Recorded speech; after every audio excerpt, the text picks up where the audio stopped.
Left. Yeah. Good. Hello everyone. Welcome to the stream. Yesterday we reached 2400 on lichess.org. You can see it 2400 in Blitz. And it's time for me to make a small break from leveling up on lichess. I would like to make a tiny break. And let's check out chess.com. I haven't played there like for ages. So here tonight we'll play on chess.com 5-minute games. Of course, if you want to challenge me on lichess, you can still do that. We can play. Everything remains the same. We'll just try out chess.com now for a change. That's all there is. We'll play 5-minute games. Oh, three. It already started. I saw Arena. It's Arena, but okay, no need to join now. So we'll play 5-minute game, pardon, because it's enough time for me to play a game and explain the moves, and also it's tougher for my opponents to use engine and cheat. They can still do it, but sadly I cannot commentate and play very well on 3 minutes. So let's see. Let's start playing. Let's see how this will end up for me.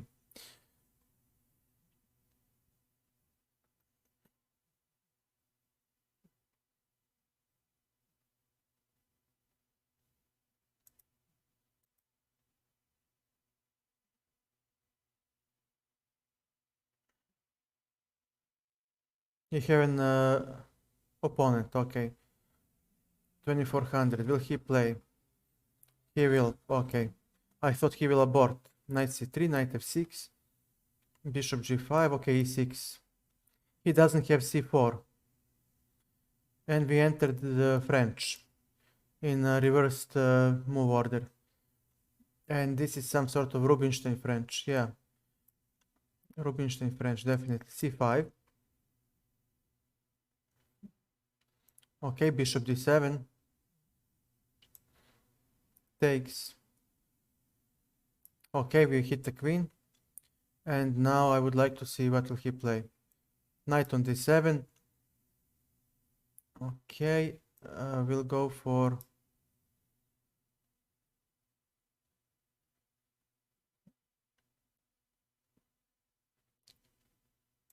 I'll go for bishop e7. I'll attack his bishop. But actually this is not a good move. He can take and proceed with d5. I should have stopped d5, yeah. Okay. This. He has d6. He should play that move. f6. He does have d6 one more time. It's not a problem for him. c4. Okay. Rook a d8. Now he'll play this. Or knight e4, very well. Knight b6. Knight e4, then I play knight c4. So this will buy me time. After his knight e4. To play b6. f4. Nice. Well played, sir. Okay, what can I say? Okay, I'm giving him a pawn. I do not have enough resources to defend. Yeah, okay. We have slightly better time, so again we'll try to defend.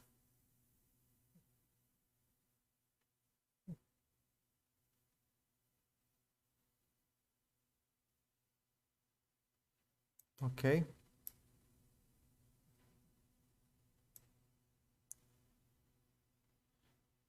Here we go. Very well.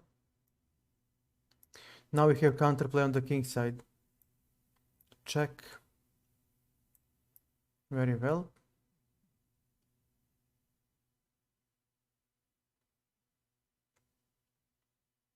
I mean, he has king e3. This is winning for him, but okay, 3 minutes maybe. I mean, it's still enough for him to win. Okay. b6. I'm wondering what is his plan. h3. Very well, I'll play h6 myself too. So this is only one weakness that can be defended with rook f7. Very well.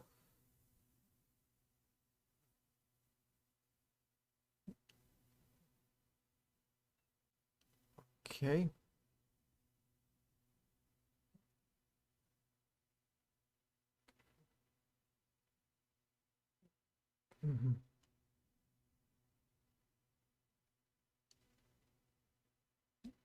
I'm dropping a lot in time. So he might go here. a3, rook d4. I hope he plays... no,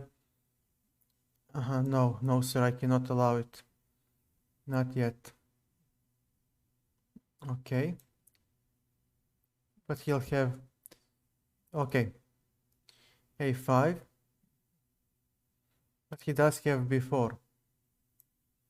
a4, so he'll take and say, look, I still stand better.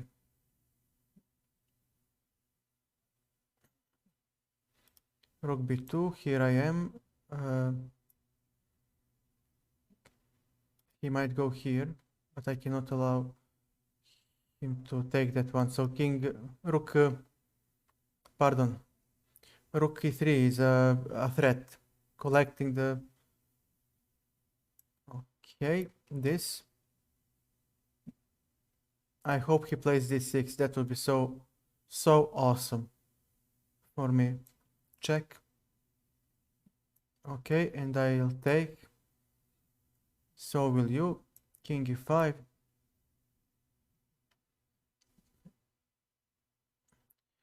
And now my king is active. I don't know how well will that serve me. Rasta Haru mate, check. Okay, let's take. He'll go somewhere. Okay. Now what? Okay. Check. Okay, I'll take. He'll take.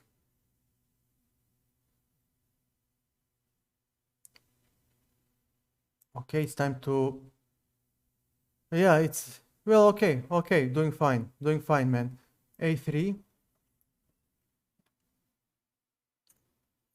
Okay.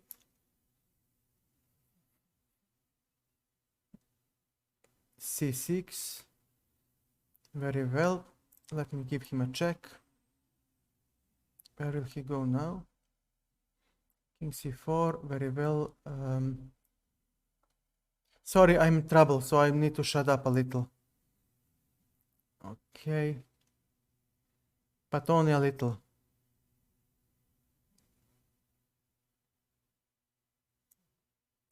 Hanuran, how are you, man? Well, I'm losing the game now. Okay. So this is a checkmate, right? No matter what I play, I'm losing. Very well. I'll resign. Love for life, thank you for the follow. Sorry, let me do a proper shout out first for the Rasta, fellow streamer. And okay, we are now switching to chess.com because I reached 2400 on Lichess and I need a break. I'm too aggravated with the players who leave after one game. And I guess, okay, I get it. I guess nothing changes on chess.com either, but let's give it a go. Let's give it a go. And okay, it was the first game, you haven't missed anything yet. So we'll play accelerated on London because I found a way. I was inspired yesterday and I found a way how to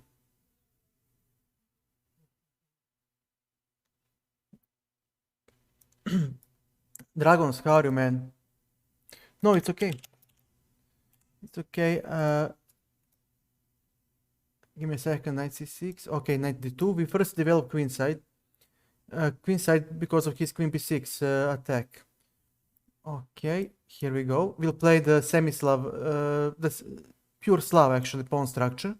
This knight would love to be on c3, but it's not so bad here either because it can go to b3 and c5. So yeah, I didn't understand your comment, Dragon. One game and go on chess.com. No, I didn't. If you think I escaped or something like that, no, I just reached 2400 on Lichess, and I would like to make a small break, just a small, tiny break from Lichess and check out chess.com. Just a small break, nothing special. Okay, he'll go knight a4. Aha. Okay. Okay, time for knight b3. c5 is a weak square now. It cannot be protected by the pawn. Thank you for the knight. I don't know. Try. I don't know what it does. Well, no, don't. I mean, we need to allow people to type messages. So if that means that they cannot type messages, then we are in deep trouble. So please don't do it, because I don't want to risk it. Let them be able to type in chat anything they want. Okay, we'll take one bishop. And let me see. What can we do now? Rook c5. Thanks, man. Thanks. I'm afraid, really, that it might backfire. I really think it will. Well, it happened yesterday a lot. I mean, it happened a lot. People just kept leaving and leaving and leaving. It really became so unbearable. I didn't know what to do. Okay, I'll take on... But should I? I mean, why should I care? But why not? I mean, let's be patient. Yes, now this. And my queen is in his camp, and I like what I see. Because if the queen moves, a6 drops. And if he does take, well, my knight will be very, very good. Yeah, they are just... they just leave. They just leave, and they don't want to play a rematch. They don't want to learn. Yesterday lost so many mini matches, but there were so many good games played by both sides that we ended up in the end following each other, and maybe we'll play again. You learn a lot. Okay, okay, sir. First things first, let's improve the king. It's endgame, and king is the most important piece in the endgame. e4 will come next if he refuses to play f5, and yeah, e4. Now we'll have d5 at some point. Yeah, we have a passed pawn and an extra piece. What else can a man desire for? Okay, check. We are going to c5. Next. Yep, now a6 might drop. Well, not yet. He has rook a8 and he'll collect the a3 pawn. So, okay, this is a blunder because we are hitting both the king and the e5 pawn. This was not what he wanted. Okay, now we collect. f6 is dropping, knight to c6, and no more a5 for this guy. And we have a clear route to enter his position. No king d4, there will be no f5. If he plays f5, we will simply pass. And now we have two pass pawns.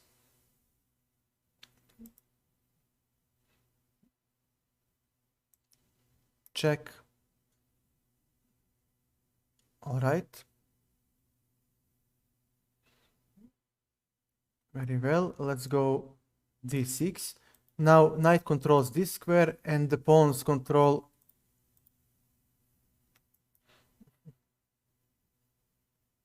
No need to do that, Anuran, but thank you.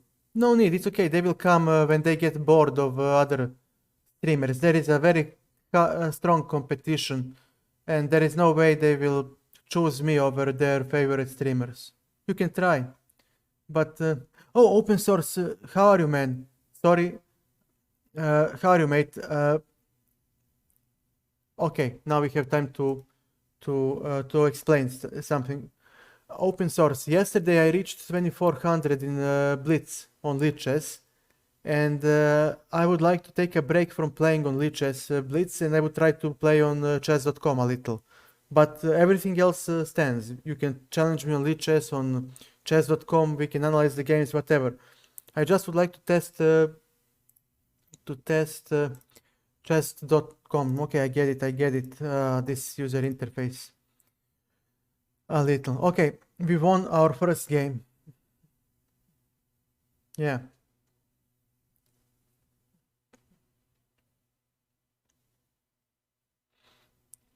Okay, will there be anyone joining?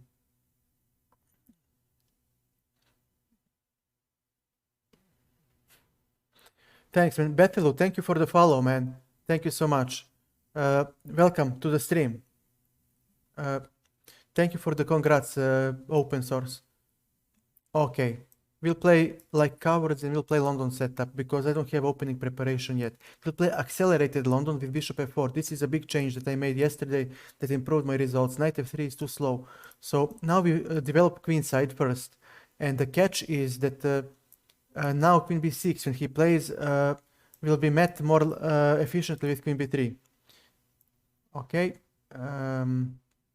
Bishop b5, he doesn't have e5 yet. Castles, now he has e5. Yes, it's like a reverse Slav, Anuran. That's why London is so sturdy opening, because it is a reversed Slav. Okay, we'll take here. And we play e4 next. And now I'm hoping that he will take and I will have 3 pawns versus his 2. Let's do it like this. And we will have a good advantage in the endgame. Although he does get extra central pawn. But, okay, I'll take it.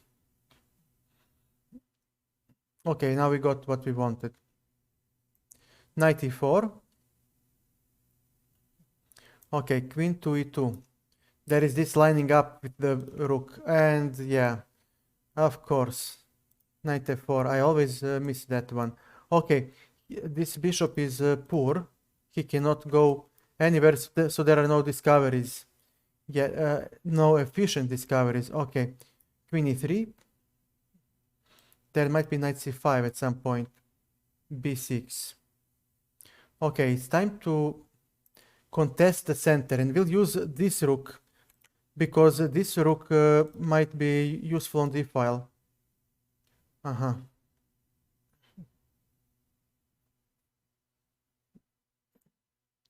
Okay.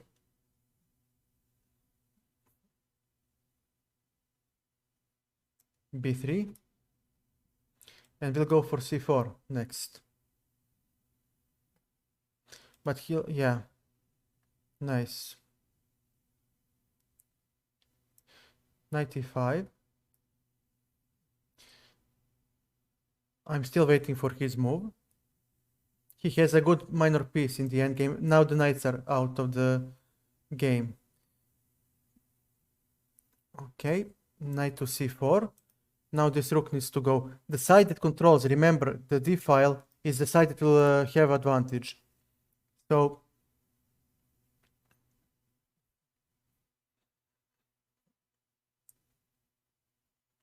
how do we make that work for us?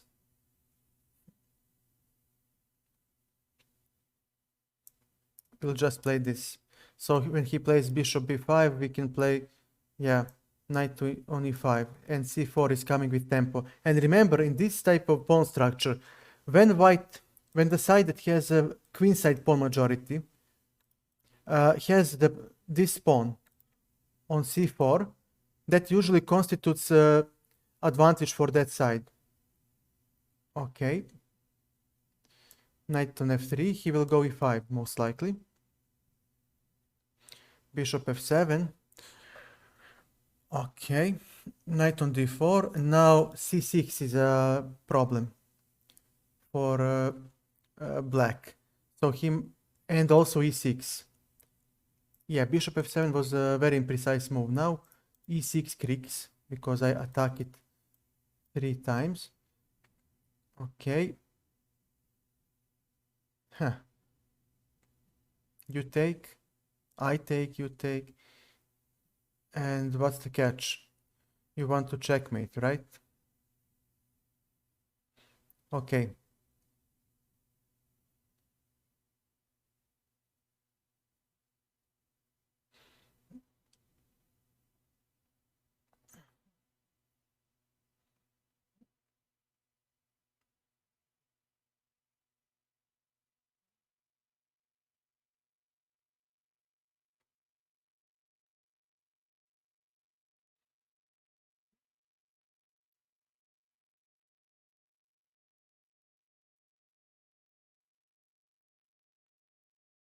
No, no, not yet. Give me a second, please.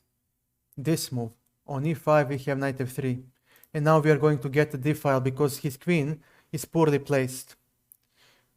And we are not interested in his knight in his e5 because on his e5, 5 going here, we'll have knight f5. And our knight will hop on d6. If he doesn't play that, well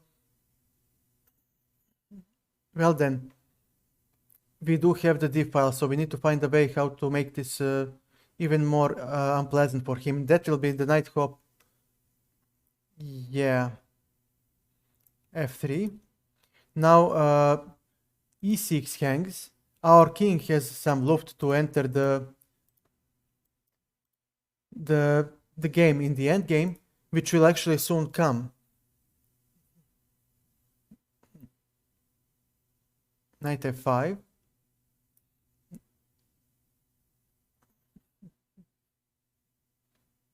And the queen. And now everything can happen. Okay. Check.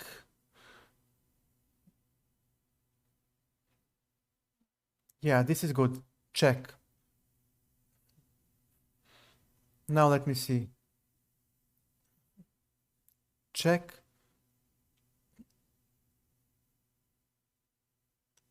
Or I can simply go. Where do I go now? This should be enough. Good enough. It's good enough. Queen e6. Okay.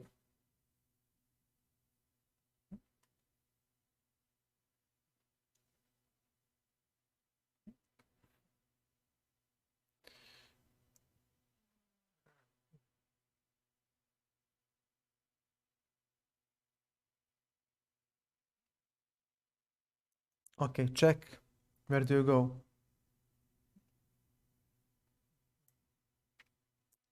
Takes. And knight d5.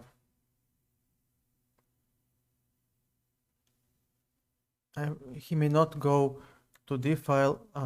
Okay, so this is your idea. A4. He wanted to sack with b5, but that's not gonna save him.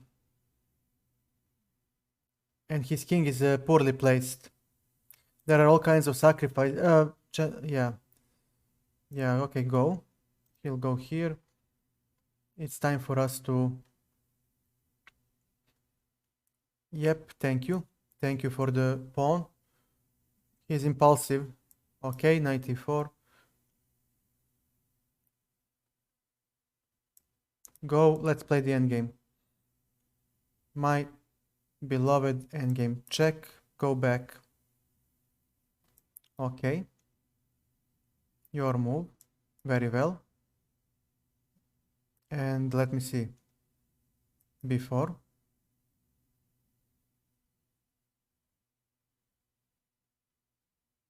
Okay. Knight C3. King. C5. No. No, man. Okay. 10 seconds. A6. Knight E4, okay. A7, give me the queen. Give me the queen, for the love of God. Check. All right. This. Your move. Okay. No. Dude.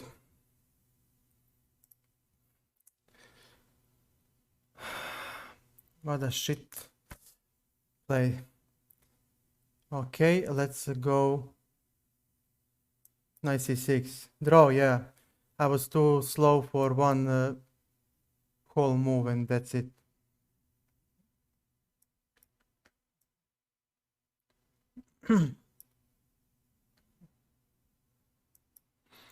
Okay, now. Okay, let me take. He'll take with the queen, of course.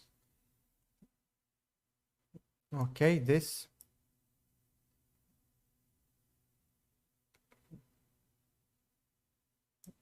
Still, it was a good game. Okay, no. Bishop on E7. No, I'm not gonna allow it. H3. Okay, fair enough. Bishop E6.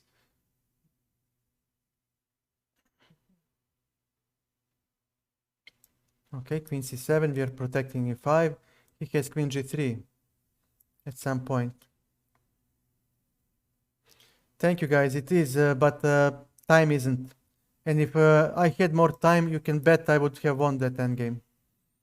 That endgame was winning for me. Okay. Let's go B6. What? B4, all right. Time for A5. B4 is a weakness now. He might play C5, though. Slower games, no clock. We just play. No clock. Those are the games where you improve the most. In such games, you just learn the most. Friendly games where you play with friends. Okay, now this. He might play 4. Pardon? That's how I learned to play. Okay, we'll take. Or should I? Should I take? Well, why not? Let's take. And let me see, how can I make him suffer in that position? I cannot do much. Knight d7. It's time to move the knight. He doesn't do much on e4. Knight b3. Okay, Buster. Let me take. I cannot take yet. But he'll have knight a5.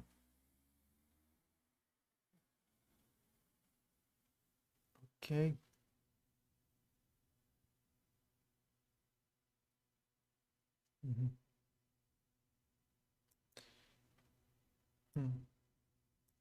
Okay. If I take, what happens on the... No, that file. This is very important. This is very important. Knight f6. f7 is weak and this bishop is a monster. This bishop is a monster. But, okay. Now he has g4 maybe. Maybe he's better. He's definitely better. But now we threaten to take on d1. Okay, he gave me the a file. g4. Very well.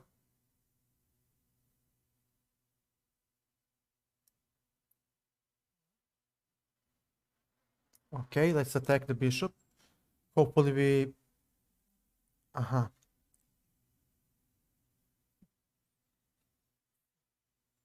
h6, please move, please move.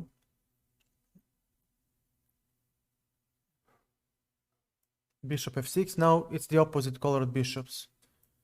Okay, Jesus Christ, yeah. Alright, I'll ask for a rematch. Okay, this is the first guy who didn't run. c3, knight f3, okay, e3, you take. Okay, knight e7. Okay, knight d2, he'll go knight f5, yeah. Very well. Bishop b5. And we go.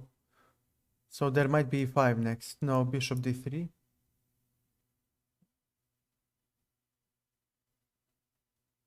e5 is coming. And he is slightly better, maybe. Takes. And we have e4. Hitting the knight. So he must take.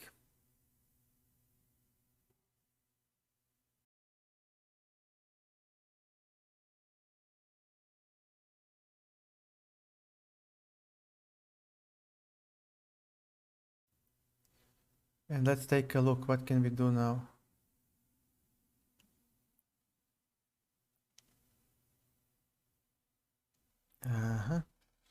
Nothing much.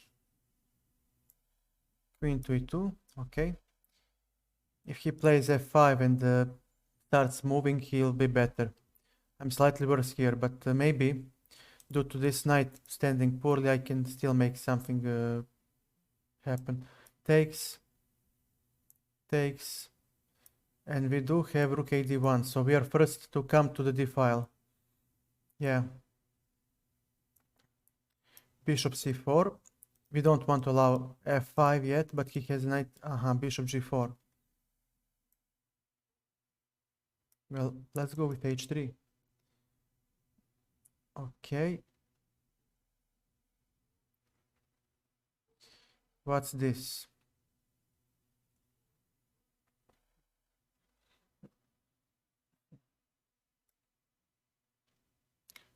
You know what? I'll play g4. I'll play g4. And let me see. Queen to e3.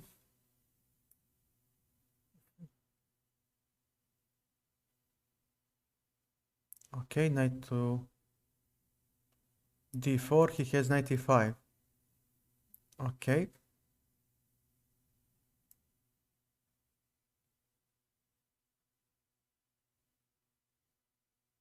Bishop here. And we'll have f4.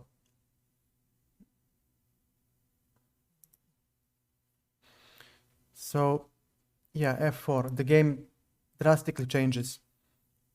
Okay, knight f3. So he must take. And now f7 is under attack.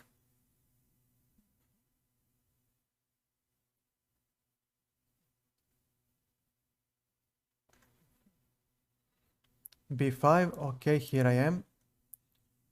Let's try to attack. Queen f2. His queen is the only active piece he has. So now,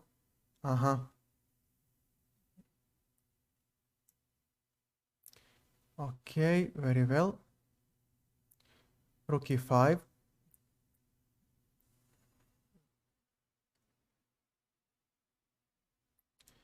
Okay, let's go with the king. He still has more time than me. Okay. This. f6. Very well. Rook c5. Very well. Rook c5 should work. And we are going to c6.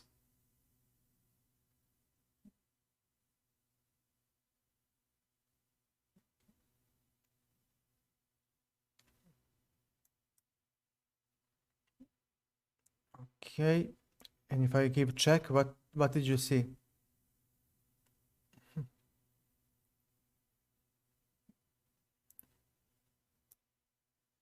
I fail to understand.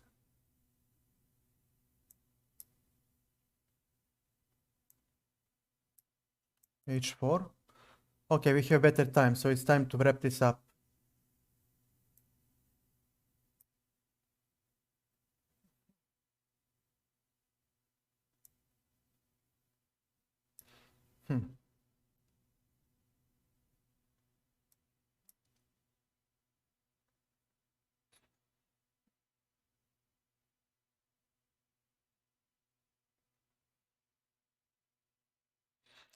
We'll play h5 to stop his g6, and then okay, king g4. Okay, bishop g4. There is h5.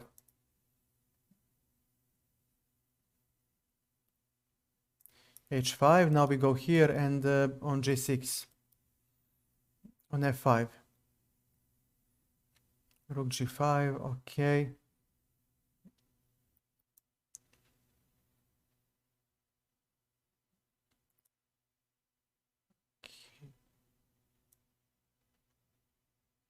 Okay, so he'll give check. This. And this, and now his rook is trapped. And with this is now elementary win. Takes. Yep, he'll go here. b4, we are fixing the weakness, and now, yeah, good luck, buddy. Cause yeah, let's try. Yes, I accept the rematch. Okay, nice. d4, d5, knight f3, knight f6, c3. Okay, e6. I don't know. We'll need to take a look after the rematch. c5. So now he plays some semi-London idea. But okay, And on c4, what is happening? What am I missing? Take, all right. And I can castle. c8 is now protected. b4, a5. He needs to play something else. a4.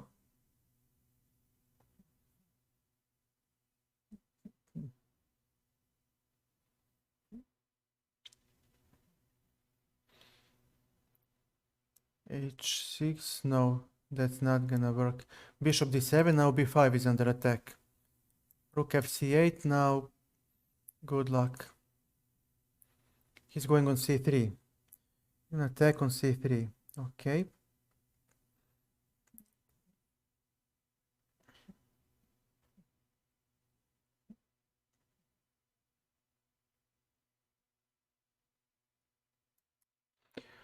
All right.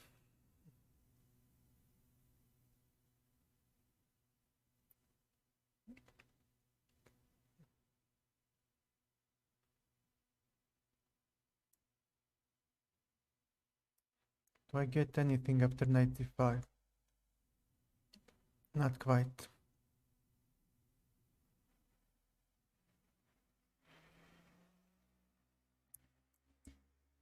Okay.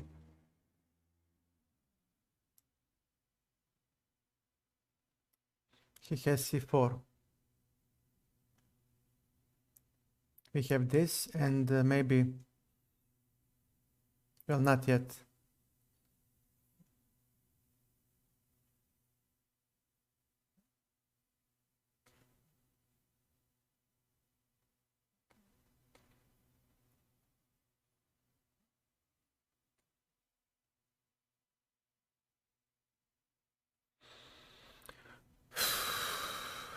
Okay.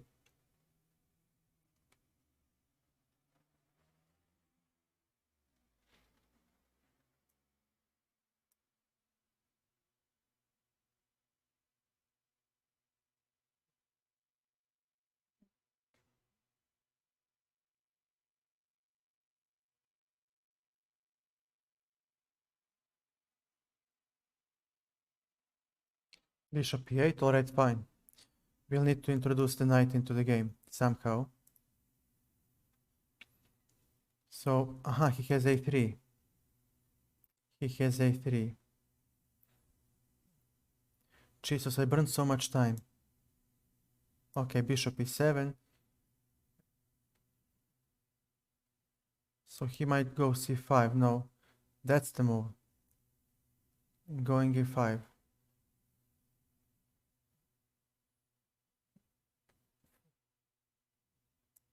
Okay.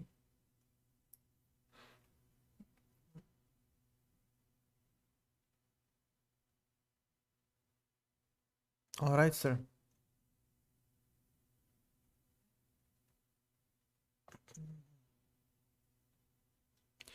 Maybe knight d7, knight b6. But not yet. He has a tremendous pawn center, so he has definitely compensation. Okay, this should now be a bishop for me. Knight on d7, and I'll collect.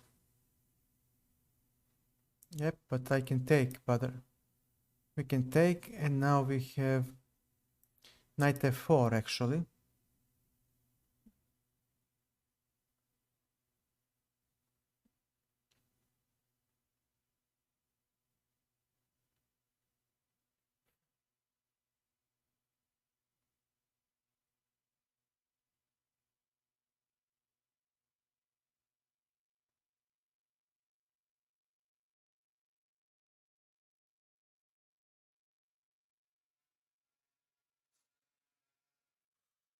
Okay, queen d4. We have tactics working for us. You see the skewer? So he might play this, and we take, and he'll take the queen, and we take the piece back. So we are still up a piece, but now we actually have a mighty bishop pair. And we got an extra pawn. We returned one pawn. So now, we take. Now rook is hanging. Bishop c5, there is a block. And we have a3. No. No, that's not how chess works. You won't have knight d3. I'm not gonna allow you. f6.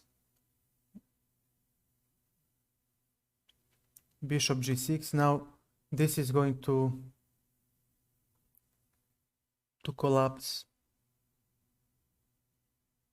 a3. Oh, he does have this.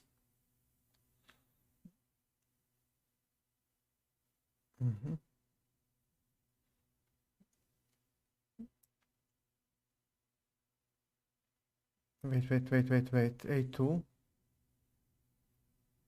Why not? Bishop on d4.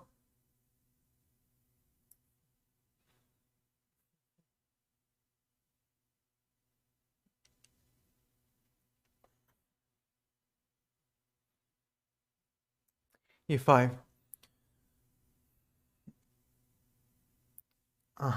So you're not gonna allow me to play that move.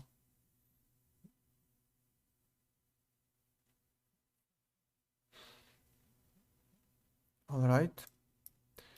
This is hanging. He has knight b3 though. This. Okay, here I am.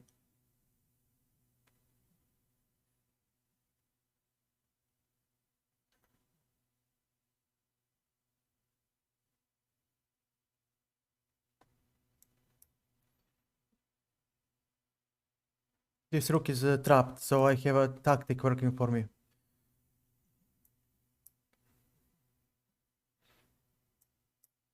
King and rook skewered, so he's busted.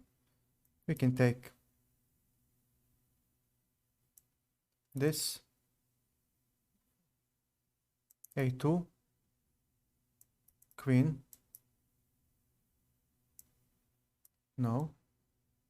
This. This. This. Nothing left for you. Okay.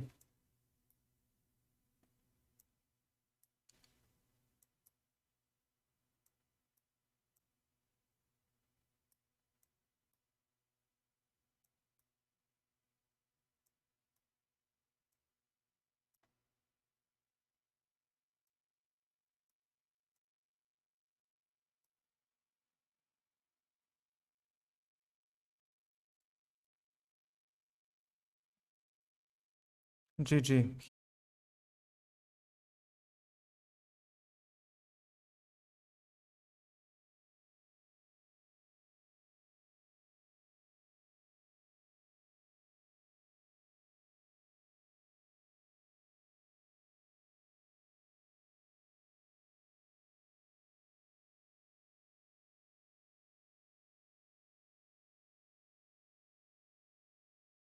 Now his c5 is not so effective. Okay. Knight d2. No problem. Okay, knight f3. Now we're hitting this knight. Take, take. And we are hitting again. All right. Bishop c4. Castles. Oh, I had bishop d6. God damn it, c5. God damn it. What are you looking at? Okay, let me see. Where do we go now? Here. F5, okay.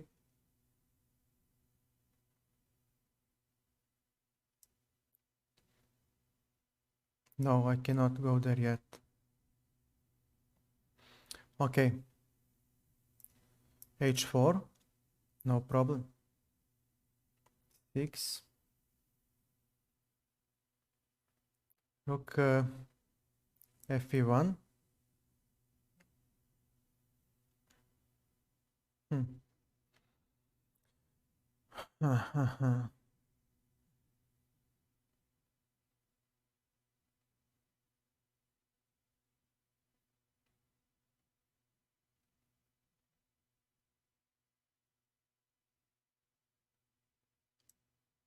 Very well. This and this. Pardon, this is the idea, to put the bishop on d4. Lunar on switch, thank you for the follow. Okay, now he has a weakness on c5 and this c6 is also poor. So he will go for a5, definitely. Definitely. But now things changed. Now things changed. Okay, rook e4, a3. So that's the catch. Okay, f, and this one also. Okay, kindly leave. Or can I simply play f4? Yeah, f4. I'll play f4.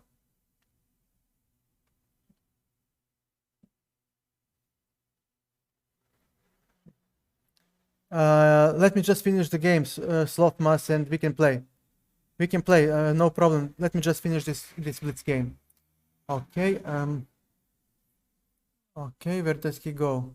After a4, it's time to open up the queen side. It's time to open up the queen side. b4 doesn't work because I can simply collect with the bishop, and that's very important. Yeah, we can play any way you want. Just please allow me to finish the game, and we are fine. Okay, queen f2.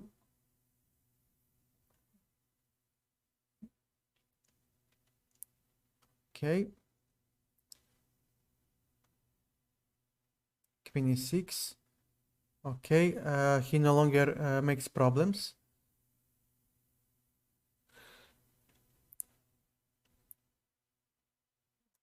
Queen f3. So he might go here with the bishop. I kinda misplayed it, but okay, never mind. g3. Now he'll put the bishop here, and we have this. So he doesn't have queen h3, king h2, or even better, no, king here. That's the best move. And now let's see.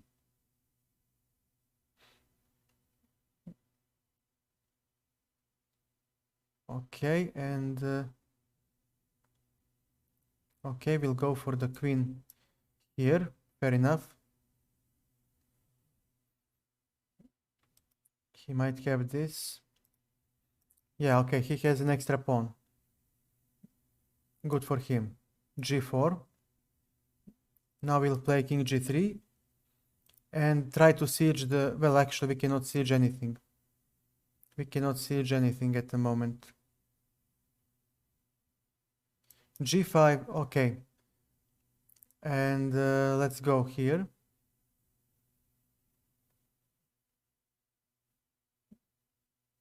Bishop f5, very well. What do I play now? And how? Okay. Rook here. f6. Very well. Take. Now he says he has a mobile pawn storm. Okay, fair enough. What can I do? Literally nothing. I can just cry. h4. Maybe. Maybe he'll play h4. He has better time. Okay, bishop on f3. No, I'm not gonna allow it. I need more. I cannot exchange. I'm a pawn down. And he has a passed pawn. An extra passed pawn. Okay. This. Okay, now we can change. Well, now we can exchange. Okay. Okay.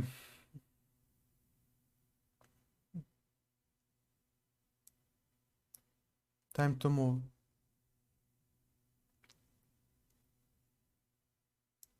Okay.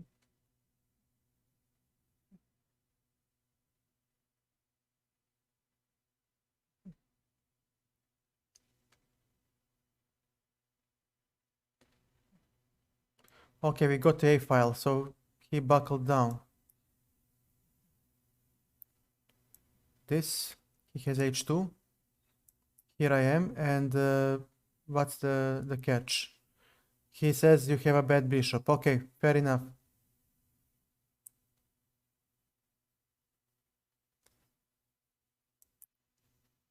Takes, takes. Here I am. All right.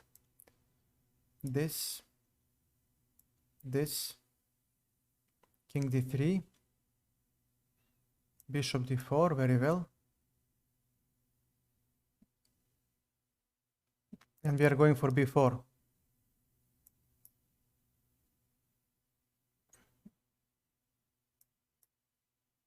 He has something like this. Okay.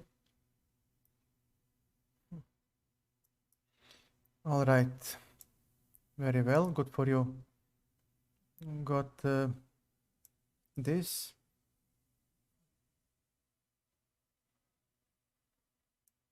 Okay.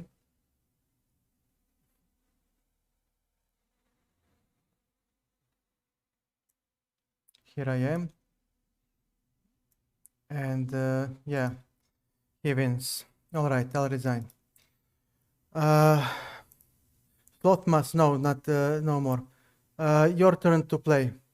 Your turn to play. Just tell me where. Do we play on Lichess or chess.com?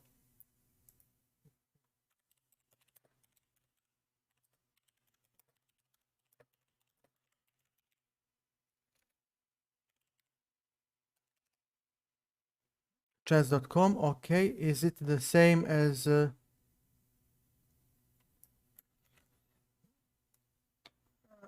play a friend? There should be. Nope. There is no something like this. Underrated, okay. And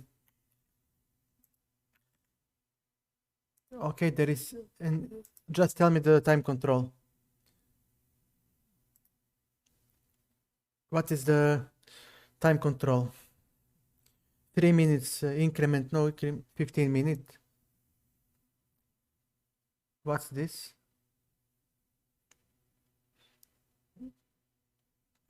Sorry, open source, I don't understand why it's, yeah. How can I, dude, give me, 15. Why is... Dude, just give me 15 minutes.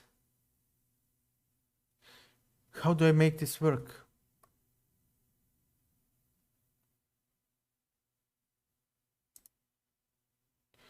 I guess I'll have to play.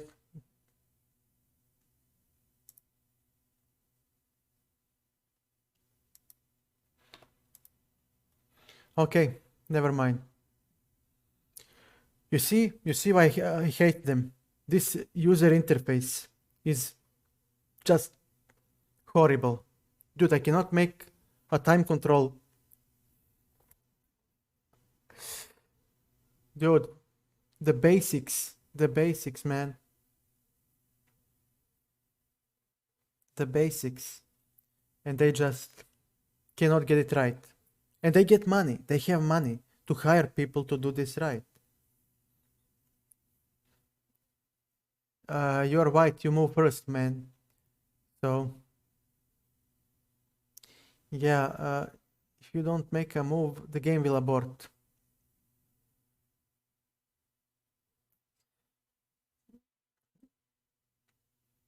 Yeah, we will finish. We will finish before if you don't make a move. Okay, he made a move. C4. Okay, C6. Again, we don't have.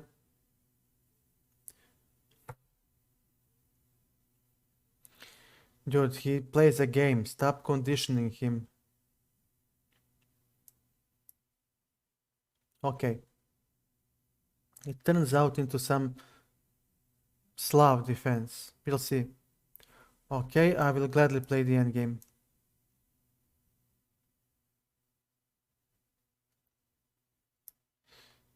I'm not the one that shies away from the endgame play.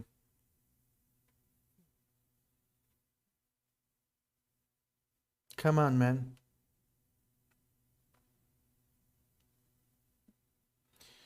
Okay, nice. Now, okay, knight f6. Let's take a look. What will he play first?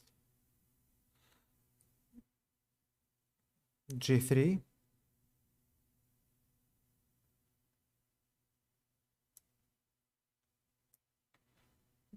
Yeah, well, okay, now he has knight e3, but that will block the bishop on c1, so I'm not afraid of it. So he goes for the bishop g2 setup. Not bad, not bad. This bishop on f5 will be very sensitive to the pawn structure. We need to figure out how to either exchange it or... Yeah, I'll try to exchange it, because if he ever plays e4, he will have more space like this, yeah. And now he will play maybe e4. Maybe. Maybe not.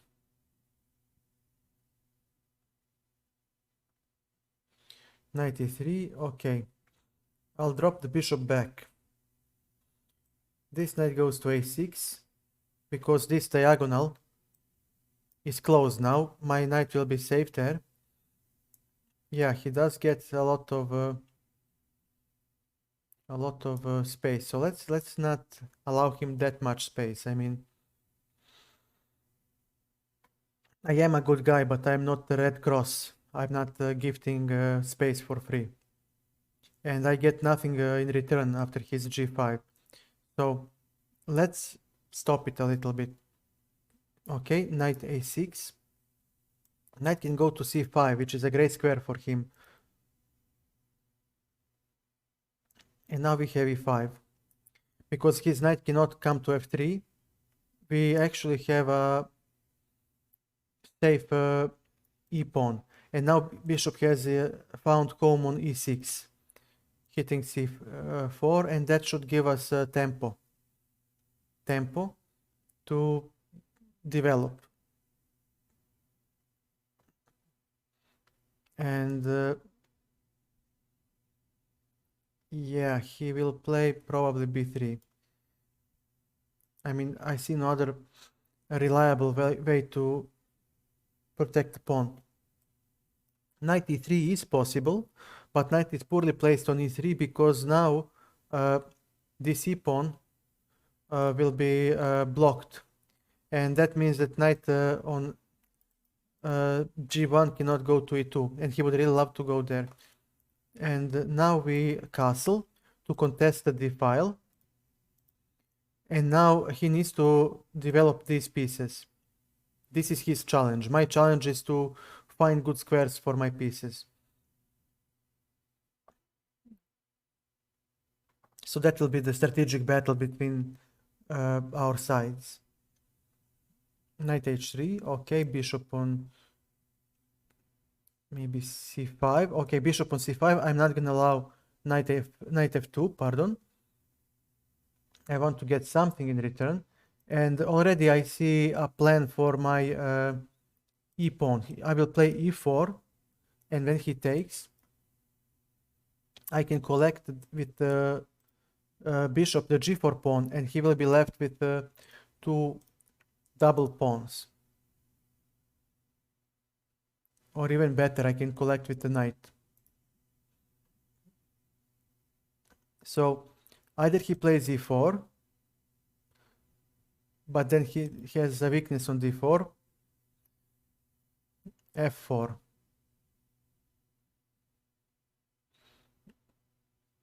Okay. I have no choice, I must take. He would get too much space if I don't take. And after bishop g4, I don't know what is his plan. But I have an extra pawn. Now I have an extra pawn. And Rasta, we can play. Let me just finish versus this this viewer. I mean, he is new. He does. He did join, and let's honor the guy and give him a couple of games. This is our first game.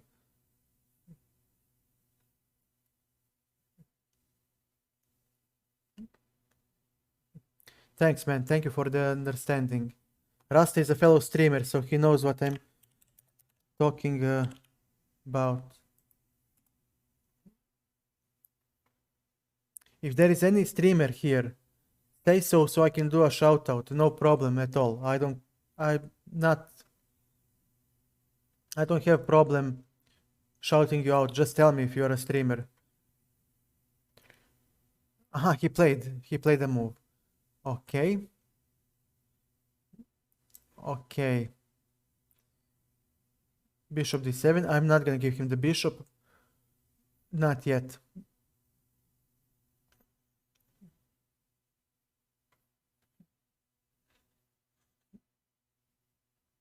Maybe he'll play this, so he can go into initiative here.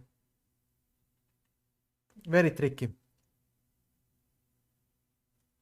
Yes, I have an extra pawn, but it doesn't play any role right now.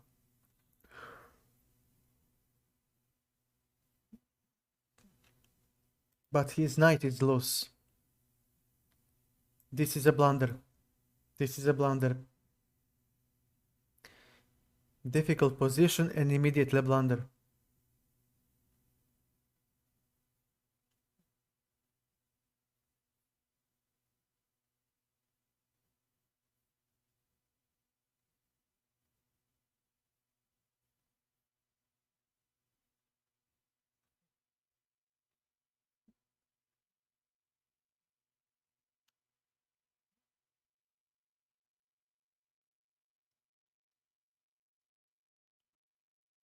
Okay.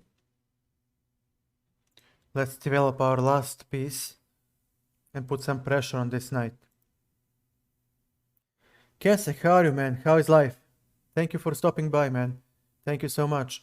Okay, we'll play bishop on d6 to put pressure on this knight. So this bishop is always overloaded. one way or the other. Bishop f5. Now this knight is pinned. So there is always something to do with his pieces. 1, 2, 3 times we control e4.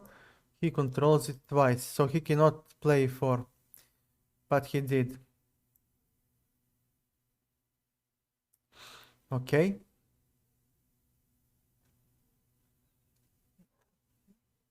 Yeah, he psychologically collapses now. It's okay, it's understandable. Okay, we exchange one piece at a time.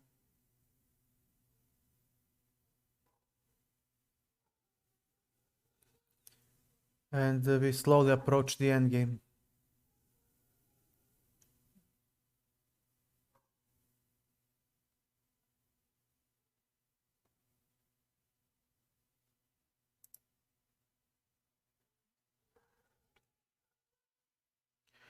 Yeah.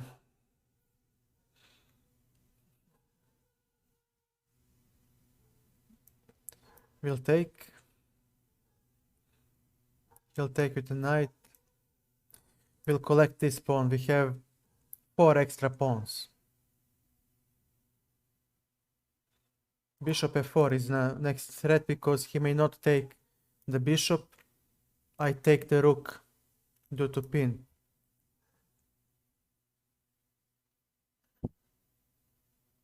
And there is also knight e4.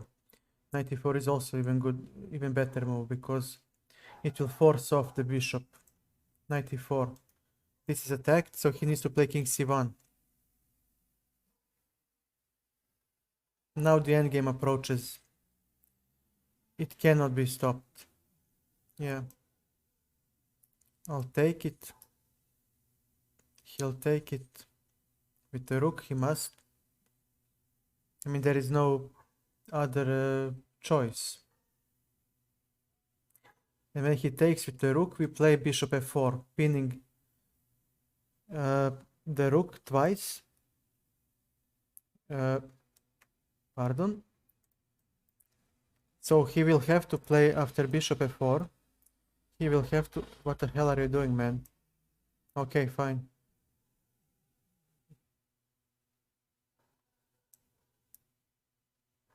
I'm collecting everything.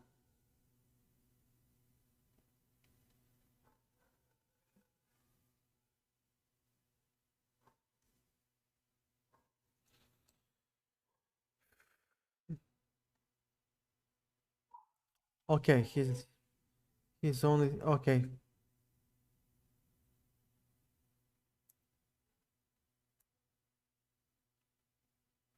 Yeah, well, but okay, he's starting out. We all were beginners once, right? So, yeah. Funny thing is that he thinks now, when he is dead lost, instead of earlier, when he had a chance. Now he is a bishop down and he is 5 pawns down, so all right. And again, there are only 2 squares he can go.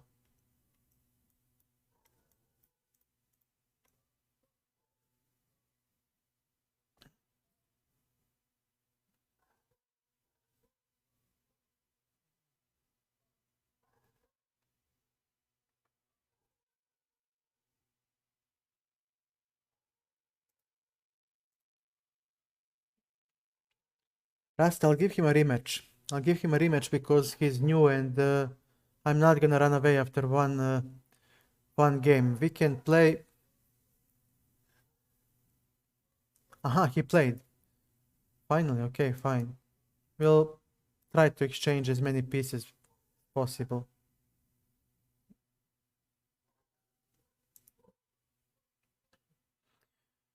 Oof.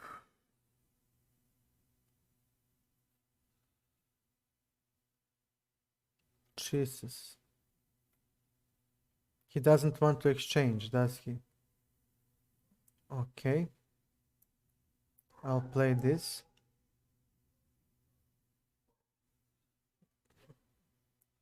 Fun the Dragon, welcome. Welcome back. How are you, man? Yeah, this is nice, nice bot. I don't know how you do this, but really impressive. Aha, yeah, I forgot. Yeah, I forgot. You have multiple accounts. Yeah.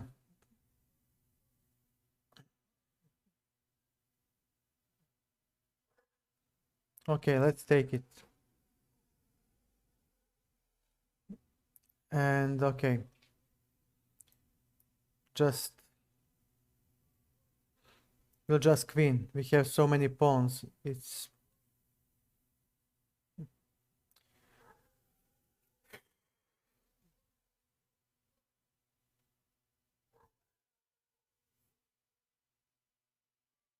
okay, fine.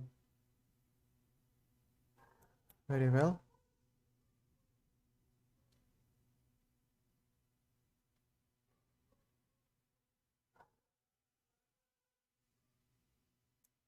Okay, before.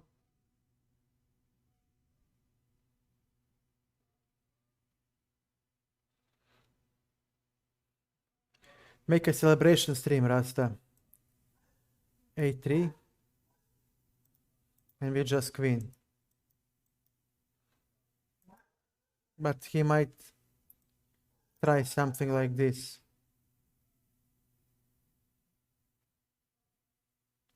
But there is always tactics.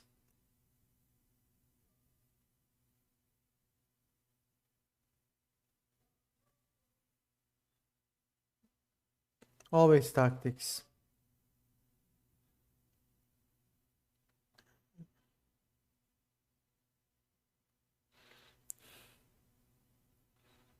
Okay, this. So he'll probably, yeah, and now we have this tactical strike. Hitting both the king and the knight. And of course, knight will have to take. And if he does take, I just queen.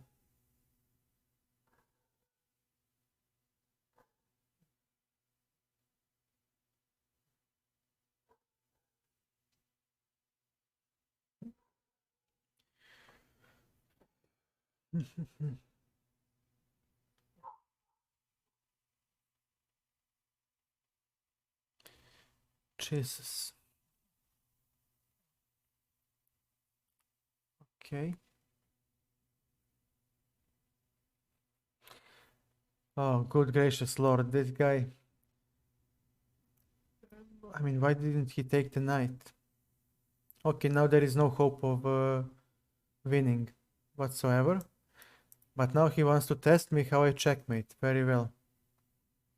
Okay, I'll offer a rematch because I'm not gonna run with one game, with one win. And we'll play 4. It will be a faster game. Then we play against Rasta.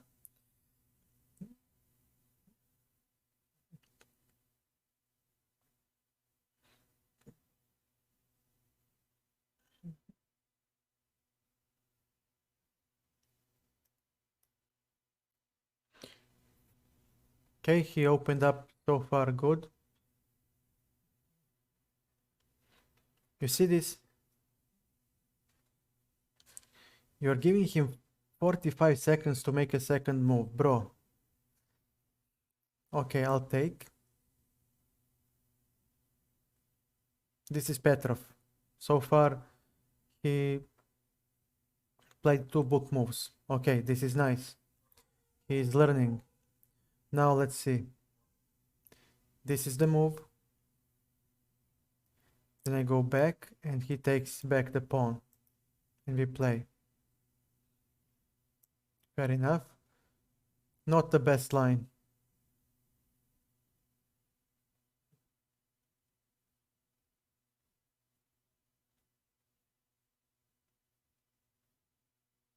Okay, bishop e2. Blitz is hard. There is no time to think because Blitz tests your knowledge, your true knowledge. So Blitz will tell you what you know and what you don't know. Slow game will help you grow by allowing you to think. Okay, knight to c3. I'm attacking this knight. It is the only piece that that does something useful. He played queen e6, which is okay, actually it has some sense. He wants to open up the bishop. That's why, pardon, we are willing to exchange the knights and we'll double our pawns, yes, but so we will still have 4 pawns even after the doubling versus his 4 pawns. And that's the only thing that is important. Neither side can make a passed pawn. On the queen side and on the king side we will have 3 versus 3. So we'll be fine. Okay, I'll take. He just plays with the queen. Typical beginner mistakes. Castles. And yeah, this will not end well for him. d4. He'll play d5 and play something like this. Bishop d6, yeah. Okay, knight e5. Now bishop is not hitting h2. And now this bishop is blocking the d7 pawn, so this bishop will be dead. He cannot enter the game.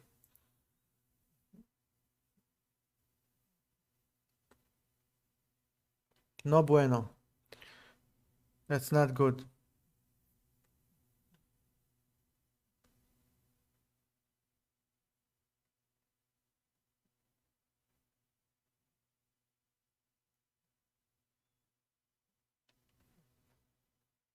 Hmm.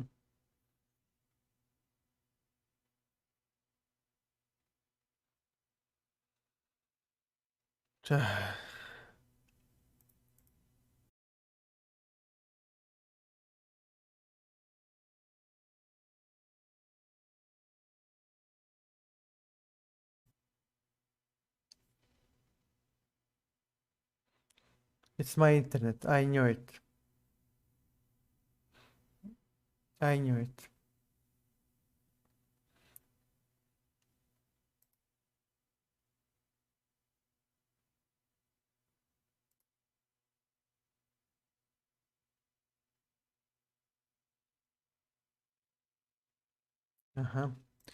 Bishop d3. Let's open up the e-file. This bishop was standing on e2 and blocking the e-file. Now with the tempo, we are unblocking the e-file and now all hell will break loose for our friend.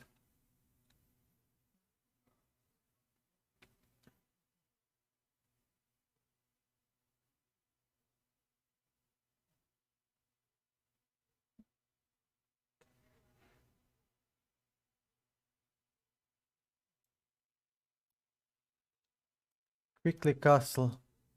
If you know what is best for you. He needs to castle quickly.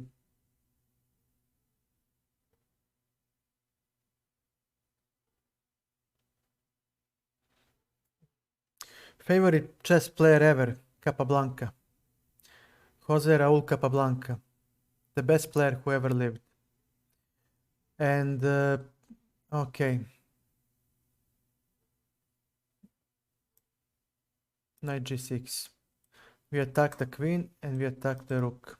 And this lining up is deadly. Even if he does take, the development advantage we get is way too much for him to handle. Capablanca, because Capablanca was a master who knew chess. Everybody else were winging it. They were winging it. Capablanca could explain to you complex position in 5 sentences and give you a plan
grandmaster does it.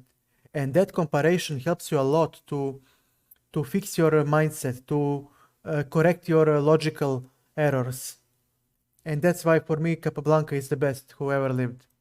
Because there were some positions that were really complex. When you look at the board, I don't know, modern grandmasters will tell you moves and blah blah blah and blah blah blah. This guy was amazing. His commentary helped me so much.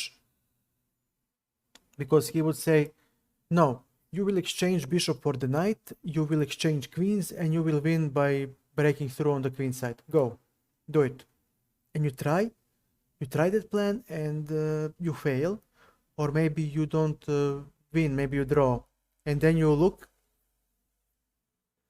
at his moves, look at his commentary, he explains, like I do now, what is he doing, why he is doing, and so on and so on. And then you realize, I was afraid of double pawns, for example, but they are not a weakness in this position, or maybe,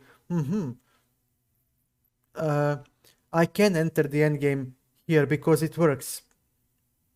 Because, for example, bishop is stronger than the knight, or maybe you see the famous rule that I state, rook behind the pawn, and you didn't know that. Maybe you placed your rook in front of your own pawn, and that caused you to draw. And by comparing yourself with your moves with his moves, you learn a lot. And that's my advice for all of you who wish to improve. Find games played by open source. Catch you some other time. Thank you for joining me. Bye, man. Yeah, Rasta, we can play off-stream game if you want. Challenge me Elite Chess. If you want, there is time. We can play. Because this game will last and I cannot refuse a viewer. You know that as a streamer. I mean, so just challenge me on Elite Chess if you want to play a game. Queen d2, okay, bishop b4.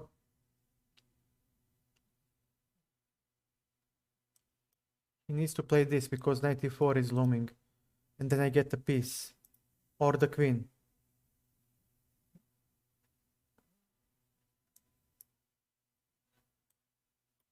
So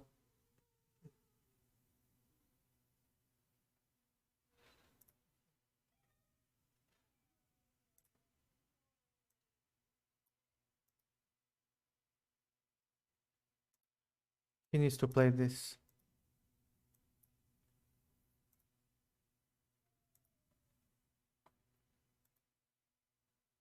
I mean, he has no other choice. Okay, bishop, knight c6, not a good move. Not the best move. He needs c5 break. Okay, e3. Maybe he'll play this. I should have played c3 first. Yeah, he still thinks. Bishop d3. Yeah, he wants to save the queen, but there is no way to save the queen, is there?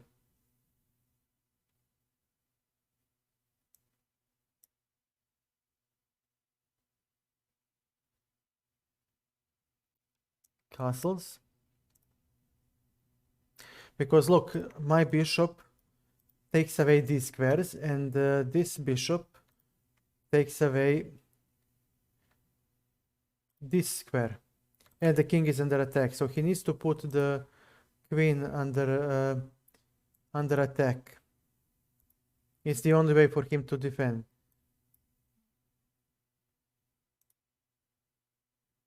Castles. Very well, c4. We need to make a move. We need to make some move. King b2. Okay, castles. Okay, we'll take the pawn and take the knight. What is he playing? Rook f8.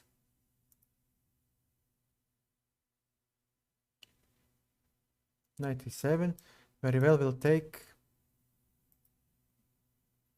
he still thinks. Okay, fe4, knight on d2. No, knight on g5. So when he plays f5, we have knight e6 to hop in. Knight f5, very well. I'll take the knight, the pawn,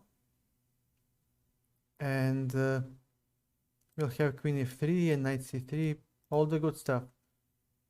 What about my opponent? f3. f3, very well. Okay, queen to a5. So, there are some checkmating ideas. How nice of you.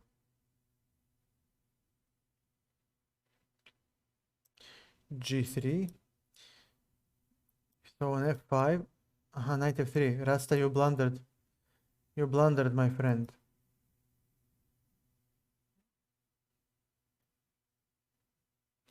So we need to open up his king a little. So, okay, let's take this. Oh, but now he has e4, pardon. e4, rook e8. Very well. Rook ac1. Very well, he'll go f this, or maybe f4. Good lord. Okay, so rook c8. Very well. I'll take, he'll take knight d6, and now the rook drops. What about our friend? He still thinks. Okay, wait a second. I have this, and when he goes into the corner, I take here and checkmate.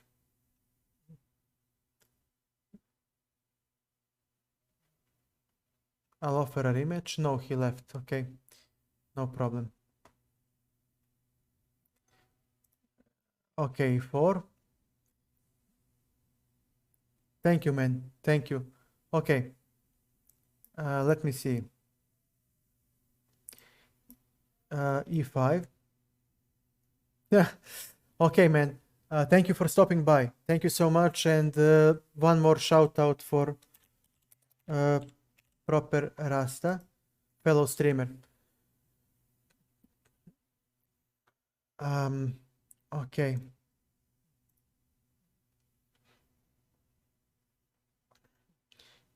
Bishop c4, very well, we'll take. Okay.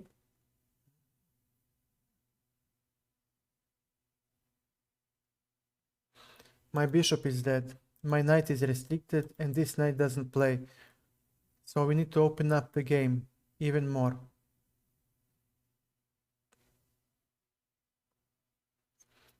Even more. Whoa, whoa, whoa, b5, there is a fork. There is a fork.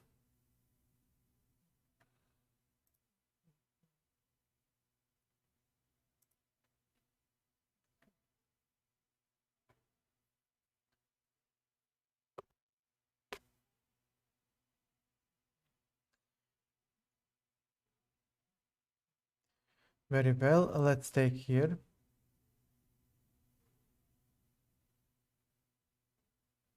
And play 95. We are hitting the bishop.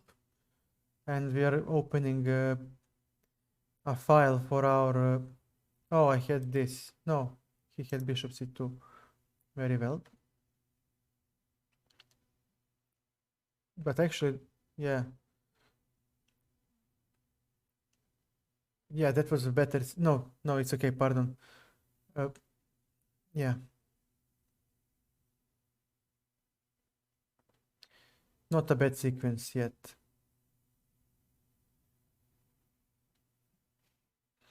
These two pieces are dead, but now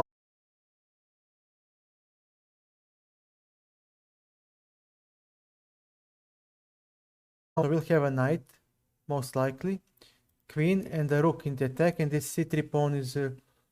d4 pawn is...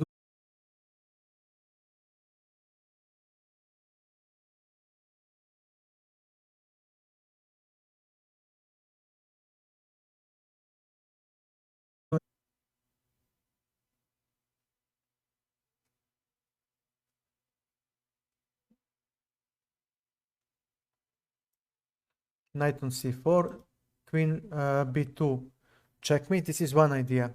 queen to b2 checkmate, or I can play this and checkmate like this. Okay.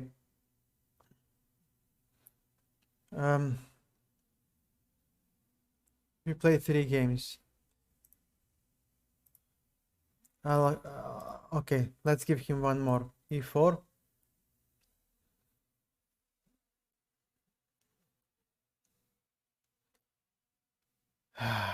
Yeah. Okay, 50 seconds. Okay, so he wants to play the French. Let's fulfill his wish. So, French defense. Black plays d5.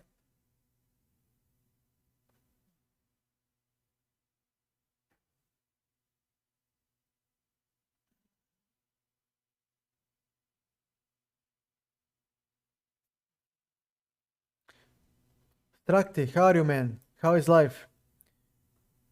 How is anything new in your life? Thank you for stopping by, man. Thank you so much. How is chess going?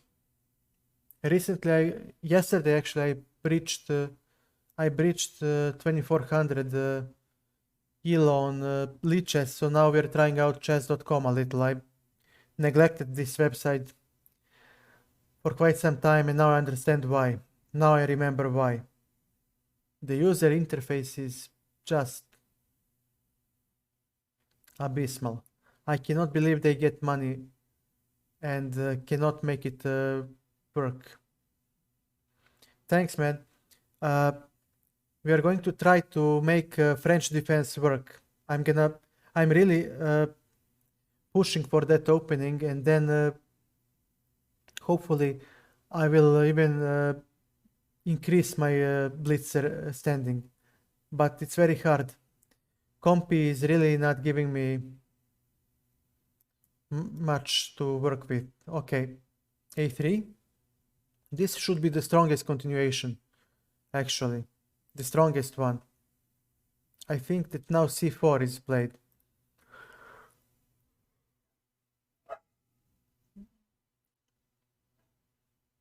I think. Might be. There is queen b6 also, but then simple b4 should suffice. Yeah, b4. No, don't blunder a pawn, you stupid idiot. Ah, god damn it. Okay, d4, there is b5. But no, he can take on e5. Yeah. I'm literally busted. I'm literally busted.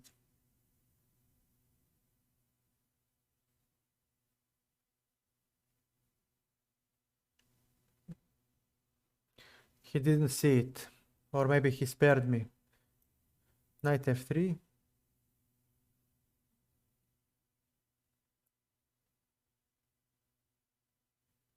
He should have taken on d4. I made a mistake.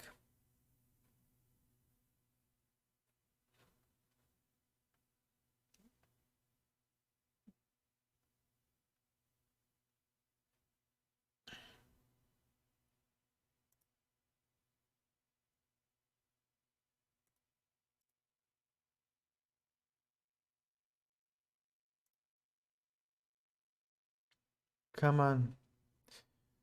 Let's see. So in this position, I need f4, f5 somehow. Which is not going to happen anytime soon.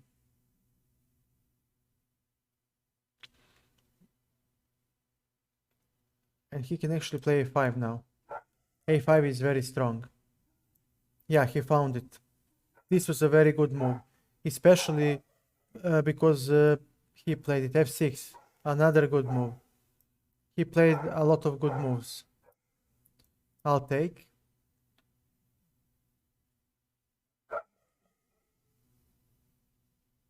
Okay, knight d2. He played really well now. The last two moves were fantastic by my opponent. Well played. Well played, really. So, yeah, I need to finish my development now. But so does he. But he has bishop d6 now. For example, bishop d6 is nice.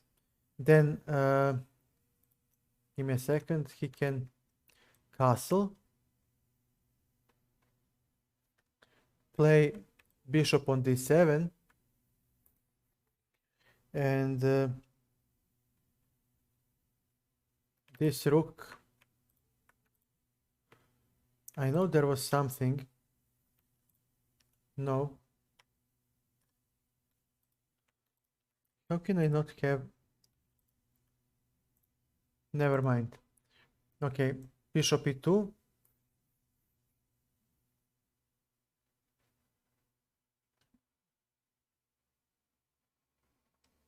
Even e5 can work for him.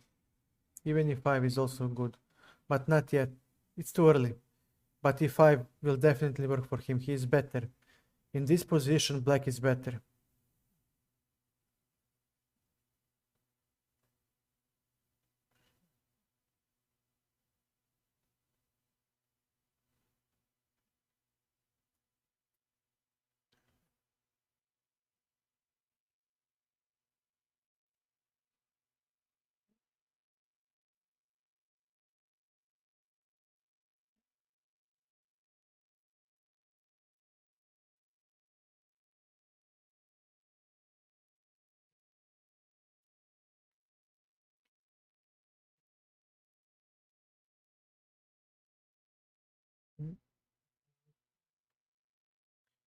Yeah, checkmate, checkmate, checkmate. Everybody wants checkmate.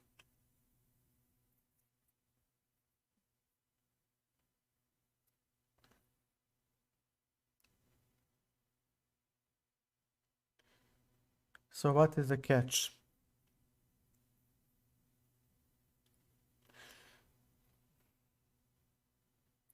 Okay, the white cannot open up the center, so black can do whatever he wants at the moment. But I will play rook e1. Bishop will go to f1, and then we'll have. Well, actually, I don't have to. After rook e1, actually, this knight can go to f1, and then to maybe g3, to e3, or maybe even g3. We'll see.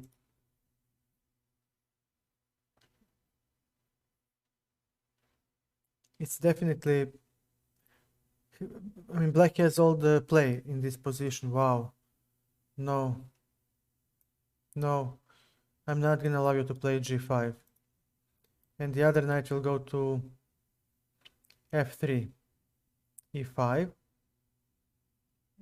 Okay, I'll definitely have to take.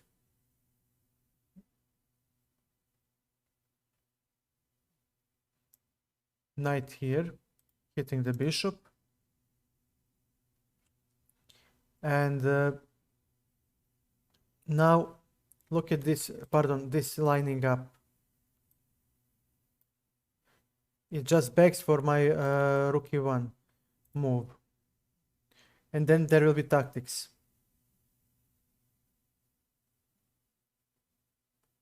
He should have castled, but he didn't. But he might have king f8, maybe. But it's such an ugly move.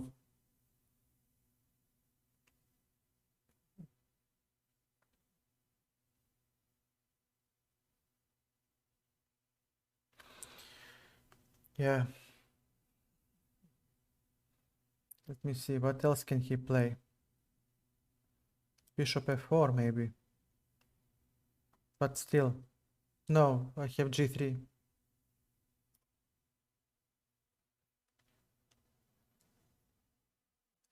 Rook e1 still comes. He squandered it with a stupid... Okay, let's take. Okay, and let's play maybe knight f3. my knight will hop to d4 or get exchanged. Either is fine by me.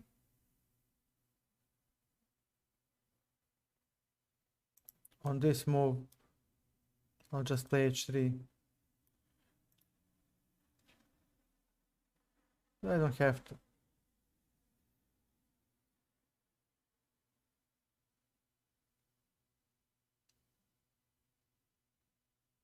Yeah, I assumed he would do that move. Okay, queen d4. Queen is under attack, so he might exchange. If not, this rook will come to e1.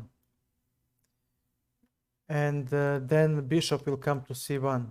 Because a file won't bring much to either side. But the king side is the place where the game will be decided. So if you are playing on the king side, then these two pieces are misplaced. Queen b5.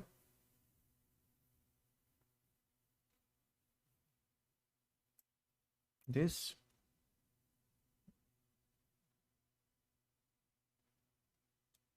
Takes. I can even take, pardon, if he takes, I can even take like this.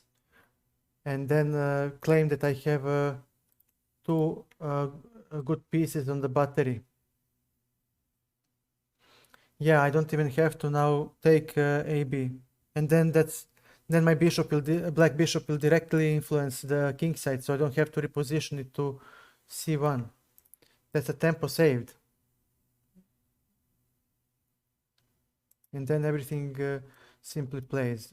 Knight to g5 will take one of the knights, and rooks will start going. Okay.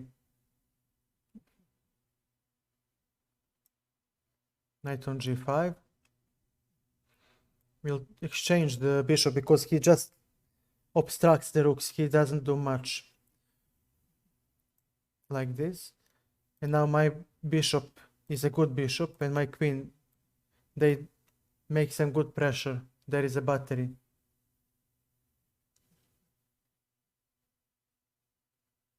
But this bishop, I still have time, so maybe this is better maneuver. Maybe this square can be better for the bishop. And I don't have to actually exchange. I mean, I can actually play bishop f3 as well. He doesn't have good piece coordination. His piece coordination is not good. His queen is standing poorly. Rook doesn't do much. This one is bad. Ooh. This is simply a blunder. And now where do you go?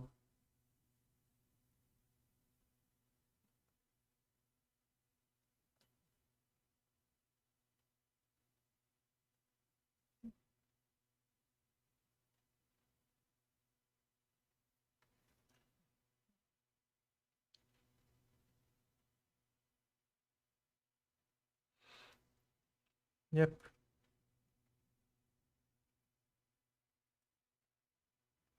He blundered an important knight and now he just collapses. He blundered he blundered the full queen. Rook attacks the king and my bishop attacks the queen. So, yeah, he's busted. Everything just explodes.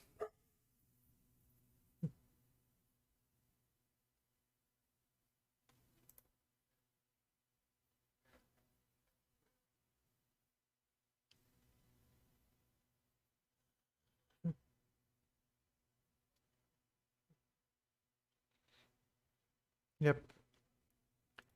Yeah. It's a shame. He played really well. He really played well at the beginning of the game. And then he just...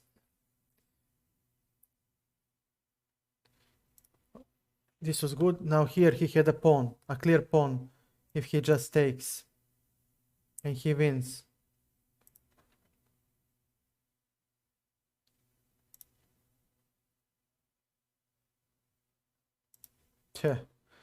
Yeah.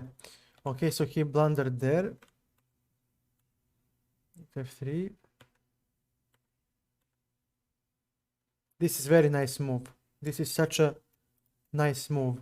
I'm really impressed with his play. A5 and f6 were some very thematic and good moves. And taking his rating into an account, he outperformed in this game at least like 1200 maybe. Takes, everything is fine. H5, I don't like this move. He could have simply castled and stood slightly better. Because what's the point? When you castle, I must castle too. You have, for example, bishop d7, and what will white play? This bishop is actually annoying. White doesn't have a pawn break. This one is dead. Knight has nowhere to go. No, you're not bad. You're good. You're good. You see, knight has no good squares to go. So, yeah, Elkashi, how are you? Shout out for friends. So, these are three poor pieces. Rook doesn't play. This rook doesn't play. Black is simply better. So, yeah, after h5, he started to lose the thread of the game. Castle, rook g8, so he wanted an attack. Knight g5, e5, takes. Too early. With e5, he opened up the game too early. I mean, even bishop d7 and maybe long castle and then go caveman style could maybe work, but this simply gave me too much to come back. King f8. Now his piece coordination is not so nice, and after knight f3, yeah, queen b5 is really bad. It's really bad. Now the queen is out of the game, and now I'm simply having much better coordination, and we are just, yeah, this is also a poor move. Opening up the bishop. Now these pieces, as we have said, have tremendous aim. Okay, I'll accept.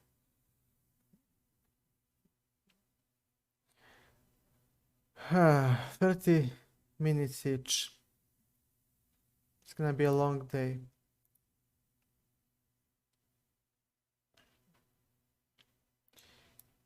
Enough. Okay. d5. I have no opening play, so we'll play d5. It is passive but solid. Accelerated London. So we'll hit immediately with queen on b6 in order to hit the b2 weakness. So that's the catch. That's the idea of this move. c5 is much stronger and it also works, but I don't know theory and I don't want complications. I would like to have a simple game, simple life, and then outplay the opponent if I can. If I cannot, I'm content with splitting the point. It's okay.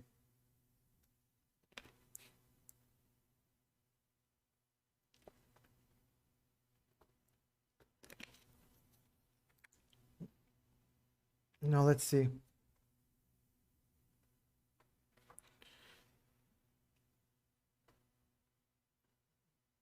Still thinking. Yeah.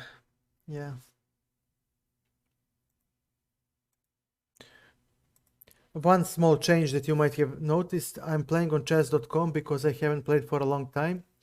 And yesterday I reached 2400 ELO on Lichess, and I would like to make a small break from Lichess. I cannot handle any more players who run away after one game. It's just too frustrating for me. So I need a change, and I have decided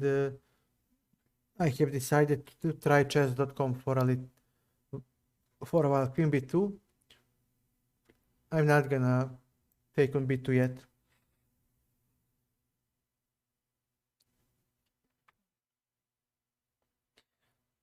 I know there are some lines that work, but why should I complicate my life when I have a decent enough position?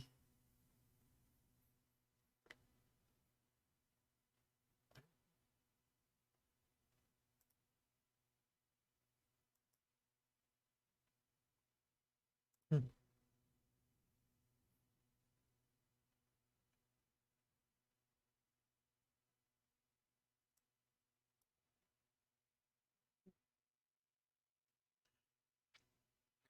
He returned, okay. E6, he didn't have to. Queen c1 maybe. He couldn't. Yeah, okay, fine. E4. Blundering a full pawn. Chases. Yeah, okay. He's only starting out, so he needs to work on his calculation. But already now I have the advantage.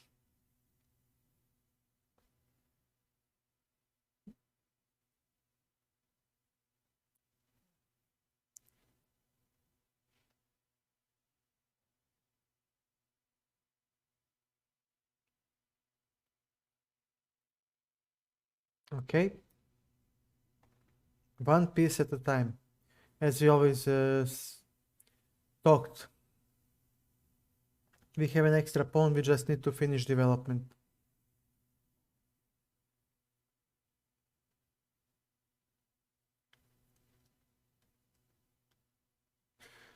Okay, bishop e7.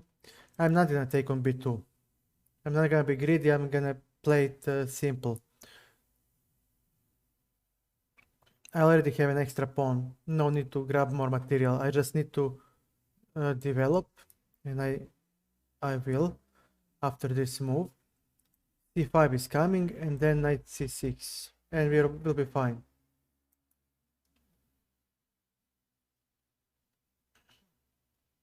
On this move, we have a check, and then he needs to return the knight back. Very well.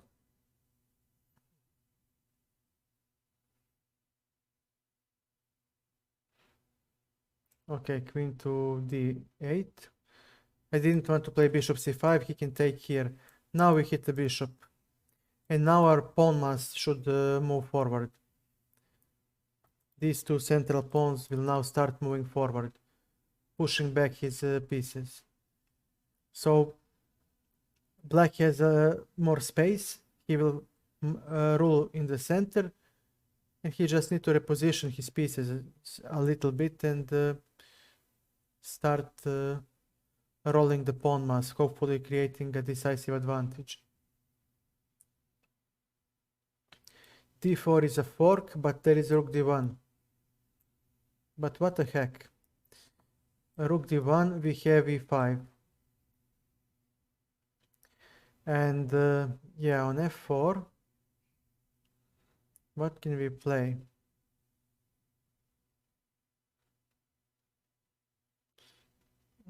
f4, queen b6, or queen c7. No, queen b6.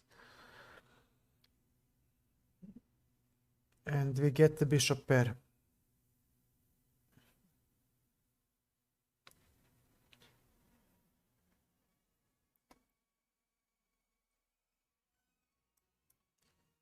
Okay. That was not the move he should have played. Rook d1 was the only move.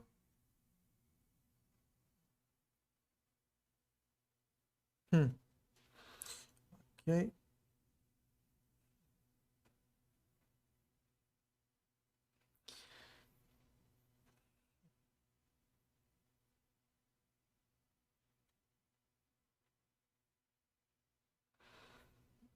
Okay, we'll take the queen. We have an extra piece. We favor the changes. Let's bring the last piece that was undeveloped into game. And now we developed every single piece that we have. And now we just need to exchange one piece by one piece. Yeah, takes. Here.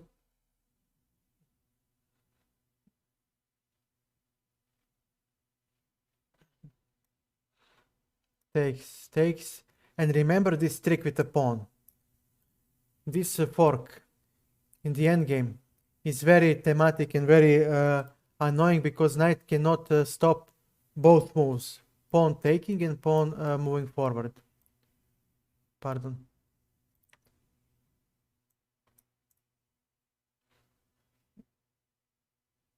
And that was the whole point.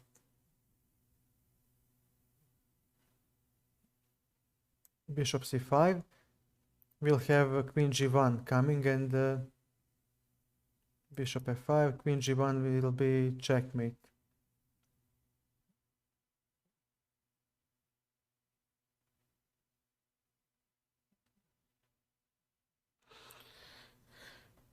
Yep.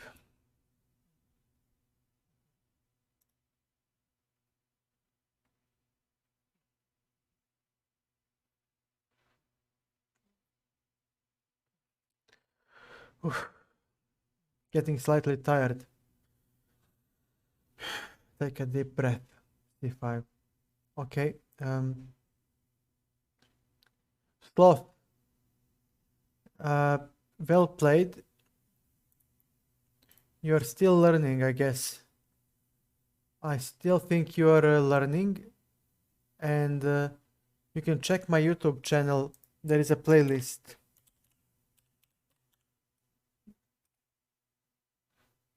And there is an archive. A playlist, yeah. Go from this playlist. It will help you a lot, man. It will help you a lot. Start with the opening basics. And if you don't have time to go through the whole video, please at least click on this link that I highlighted. Just click there and go for this opening basics. You have this text file, and go through this small text file. It can help you a lot, so you can learn how to play the opening properly. That will help you reach a normal position out of the opening, and we'll take it from there. Okay.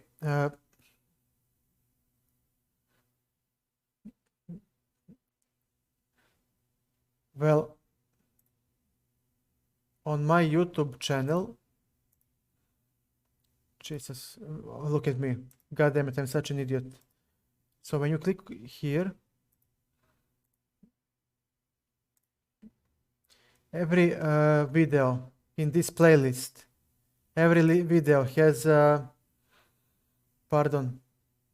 has a GitHub link in the bottom.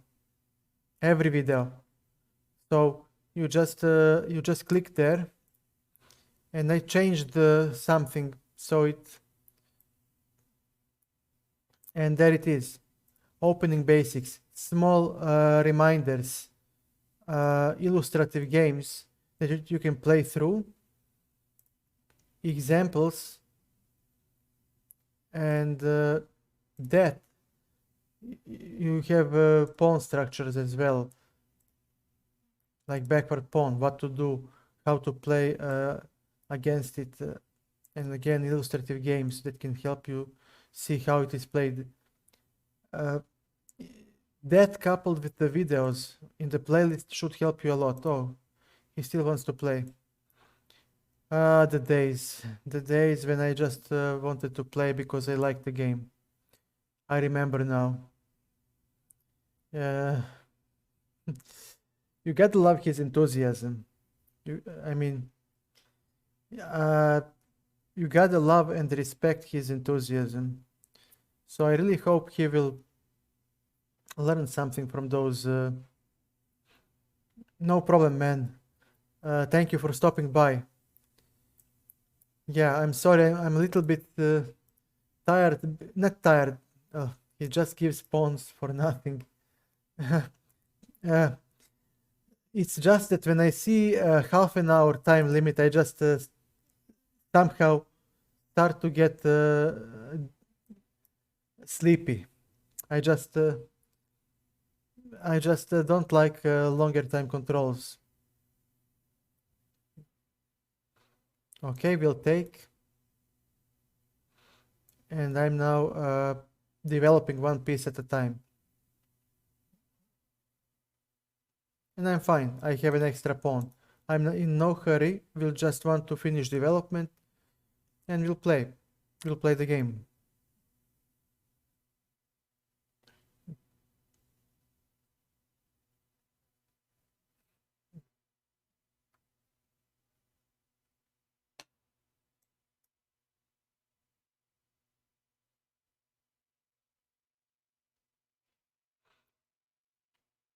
Aha. But he didn't see this. He was hoping that I will take with the queen. And when I take with the queen, he takes here and collects the rook. Even that worked, but why complicate when I have a free piece?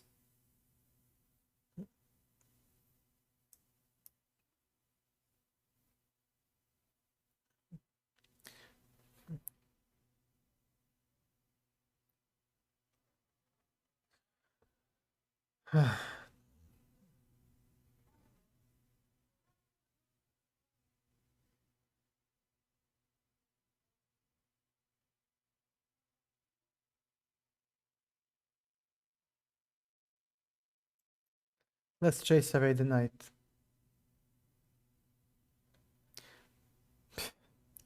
He just doesn't care about his pieces. Okay. Let's give check. Yeah. I mean, he blundered so much. But again, he has a right mindset and good attitude. So he clearly loves the game and loves to play. And that's actually what helped me improve the most when I was beginning. That's the only thing that you need. Everything else you will find somehow, and somehow you'll get resources, people will help you, you will find people to play against. But if you do not like to play, if you don't want to learn the game, then there is no point in bothering. Okay, let's make a small break. Slothmas, thank you for the games. Let's make a small break. Just a little, and we'll play again.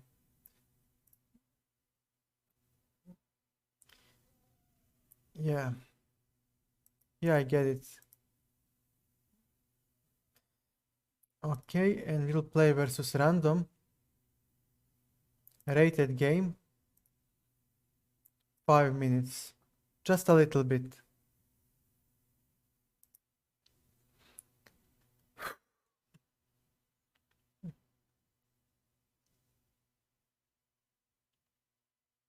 And again, you have YouTube link in the chat, or you can just type YouTube again, and you have my YouTube channel, and there is a playlist that you can use to improve. Okay, this is a neighbor from Macedonia. Okay, brother, let's see what you have. Okay, c3. Now this barrier will limit his bishop. All right, so he'll go queen b6, d6, e3, pardon. So he's limiting my bishop, I'm limiting his bishop. My bishop hits the wall, and so does his bishop d3. He might have bishop g4, no, okay, h3, maybe b5. Yep, okay, rook c1. Let's make his bishop entirely useless. Okay, castles. We finished development, he didn't, not yet. And now let's see.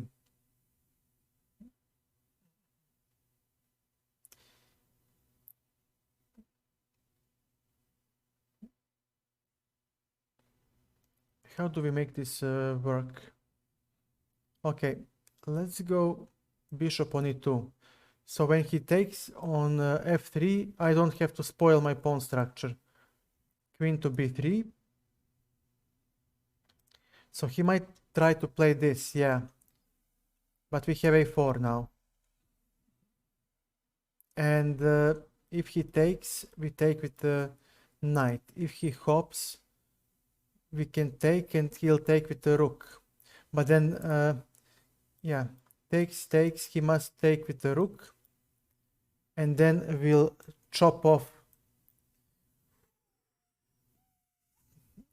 Okay, queen c3. No, bc3.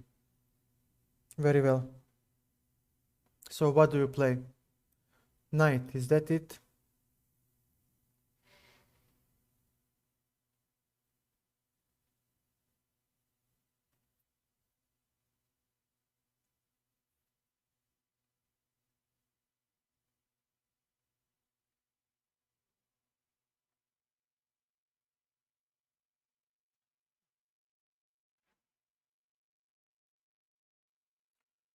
Okay. c4. This knight doesn't have any good square. Look.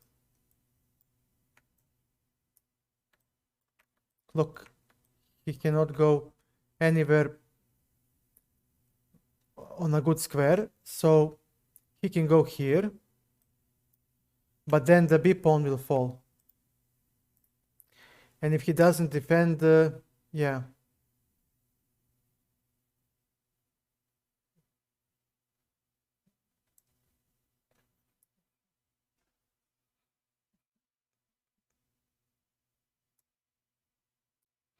Now there is a pin.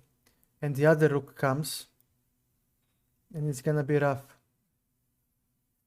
And I'm gonna exchange this bishop. Because his black bishop is not gonna... Yep. Okay. f6 or what then? You know what? Let me just attack the b pawn. And please show me how you defend this guy.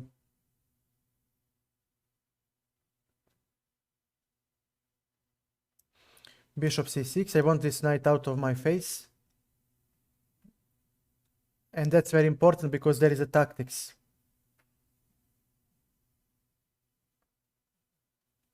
There is a tactics available to us thanks to this lining up. Okay. Queen b5. He's just standing so poorly. Yep, rook b5. There is still tactics with rook a4.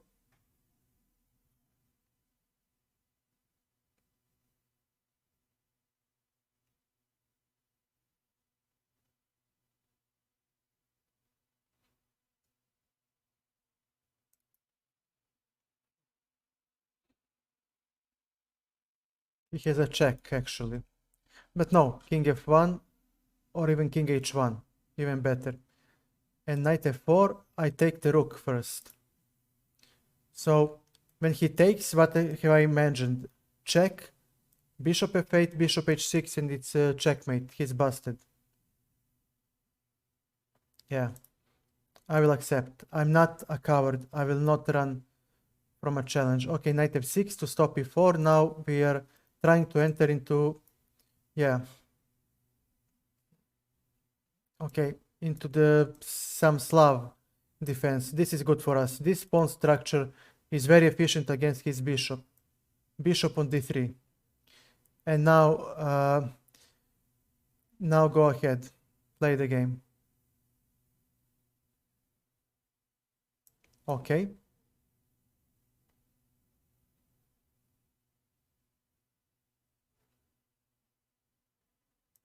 e5. So he doesn't have knight f4. Knight c6, we have space advantage. a3, I'm not scared, he doesn't have anything, really. Castles, again, he has nothing. Knight c1 is about to come.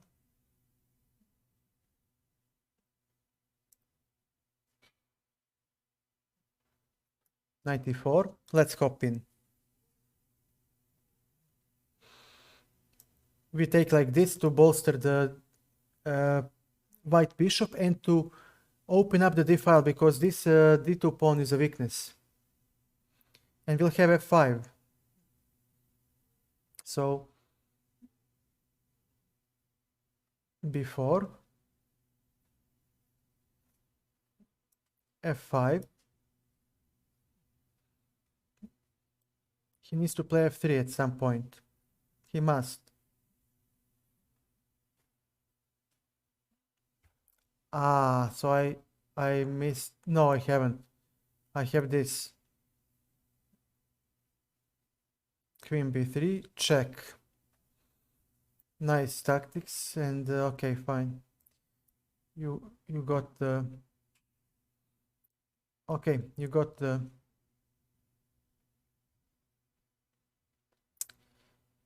The goddamn bishop. Okay, but where do I go then?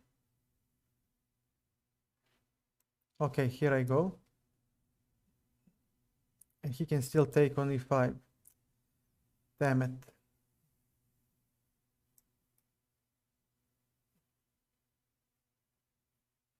He can take here. It's completely lost.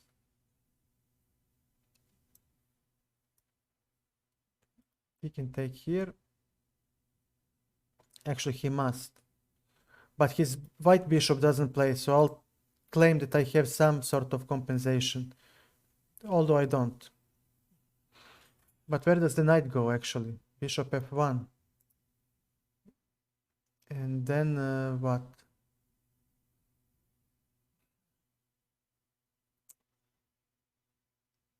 Then what? No, we'll just take here.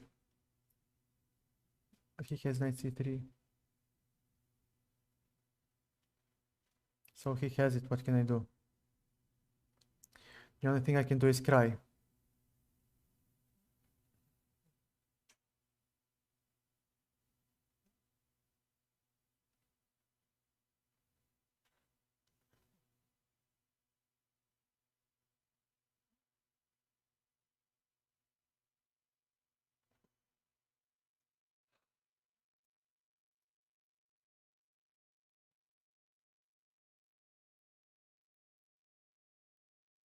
He does have this move. So that's the best he can do.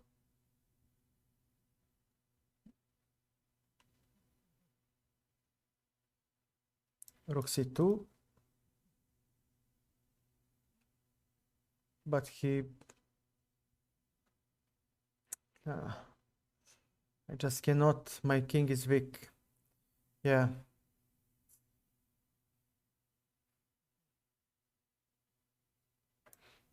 Very well. a5.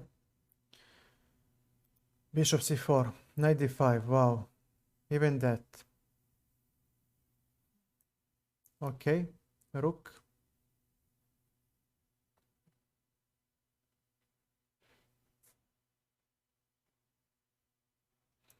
Yeah. And now there is a bishop. Queen c5.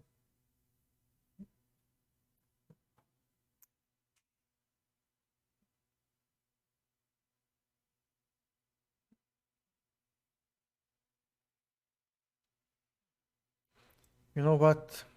Go ahead, win the game. But you'll have to show me how. I need to see how to win this. Okay?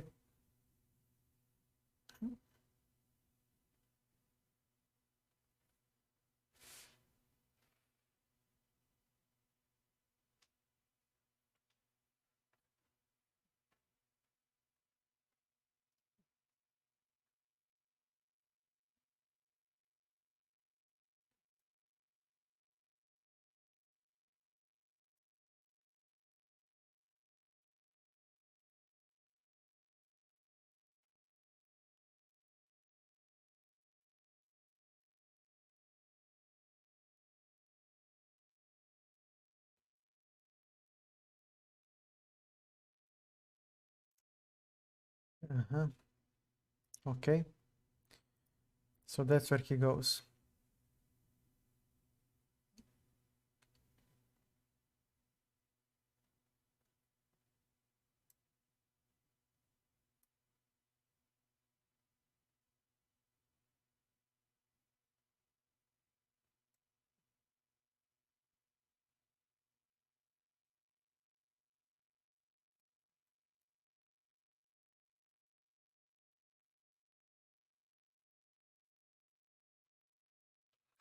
He's catching up on time. Maybe we can flag the guy. But it's hard. I'm a piece down. Full piece down. No compensation, no nothing. Queen.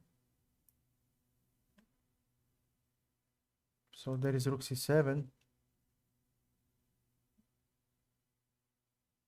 And then what? Queen d6.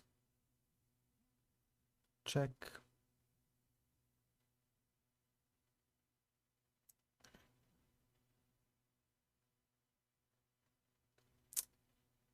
Yeah.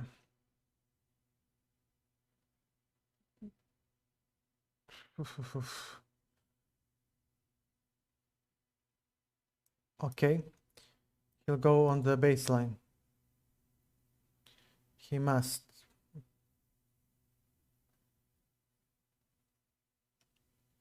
There is no other way.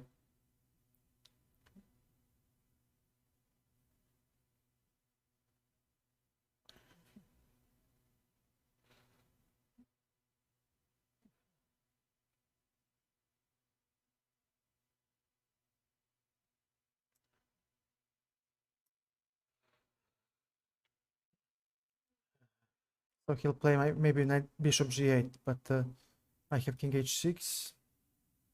Yep. And now what? Okay.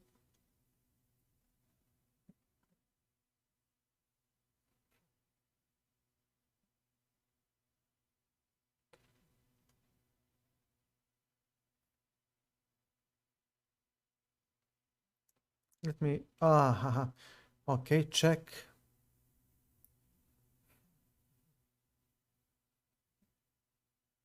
Let's go here.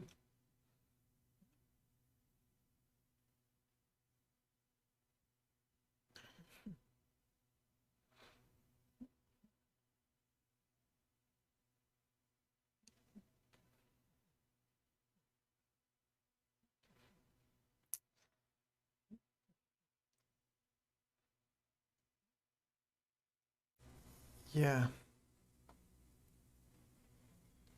All right.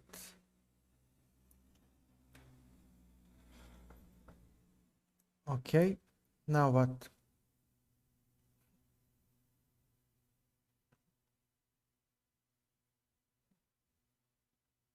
There is a perpetual now. Okay. Now what? How do you stop the perpetual?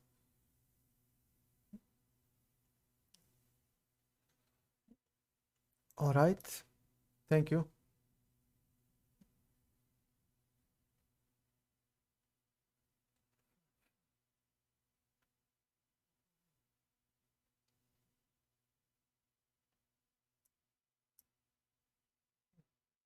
Run.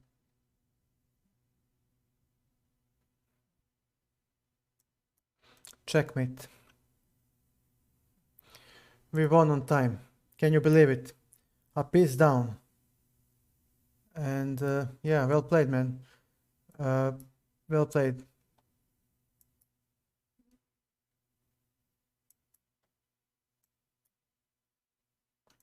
Okay.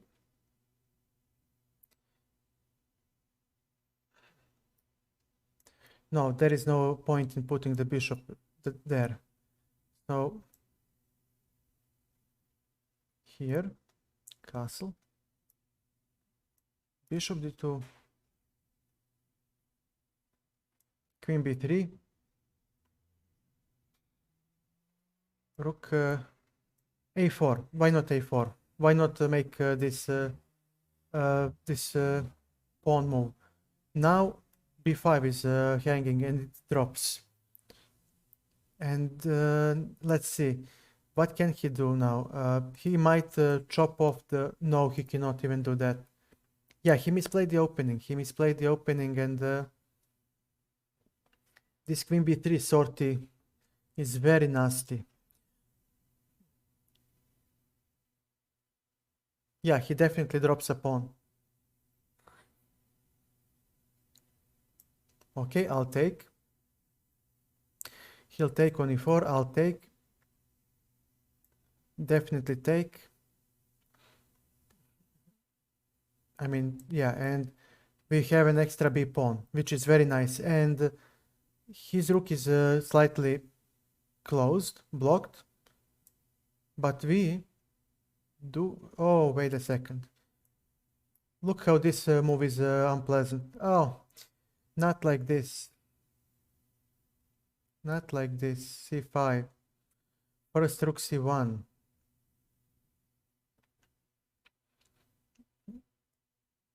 Well, okay. Why not? Let's exchange the queens. Who cares? I don't care anymore. Let's try. So I will try to exchange the queens, but he will play queen b7, most likely. And then say, look, Mr. c5, yeah.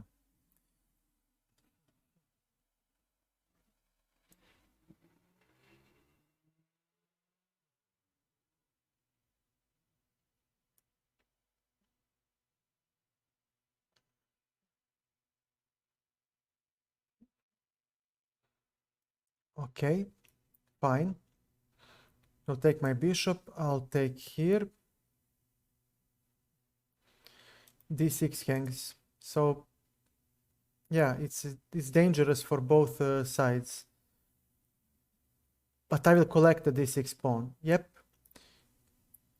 And after d5, well, I do have king g2. I do have king g2. He has bishop d4. God damn it, c5. God damn it. How many times? How many times will you blunder? But actually, rook e1. No, this is now very annoying.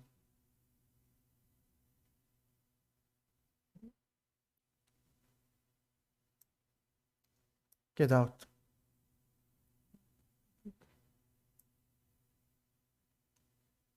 Bishop. Now this is going to hurt. Rook. Bishop on d6, and we'll have this and queen e5. So yeah, queen to f6, and this will be a draw. Huh. Is it? Not many. Maybe 20 at most. Oh man, I'll resign this one. 20. 20 or... Yeah, 20. 20 of them.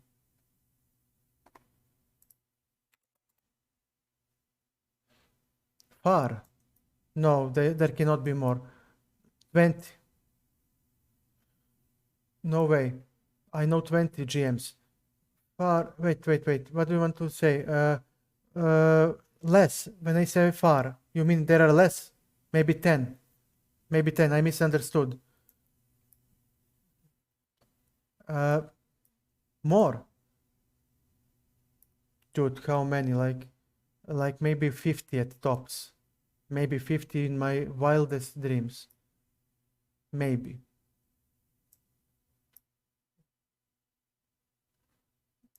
We cannot have that many grandmasters. 52 GMs. No way, man. No. That is... I cannot believe that. It's just too much unbelievable for me. No, it's okay. I believe you, but I cannot believe that we have that many. It's kind of impossible in my book. You know? I don't know where are they coming from, because all the GMs are now dead practically, and since the breakup, since the war, you don't have many of them. So either some foreign GMs came and got citizenship, or we got some... I mean, I don't know. I didn't consider that. Yeah, okay. So he is entering. Okay, Knight c3, so he doesn't want to allow it. Very well, knight on b4, d3 is creaking. Okay, get out. Pardon? No, Istina. Yeah, I know for Ivic, he had a great result on World Cup, and there is a Grandmaster Robert Markus, and that's all she wrote technically. Nothing else was there. Who else? Who else could come? Oh, this must have been a bad exchange. No, it's not. He'll collect. He'll collect. Okay. A pawn. Very well. Rook. Okay, we'll go knight c6. Very well. You got the pawn, and good for you. Good for you. You got the pawn.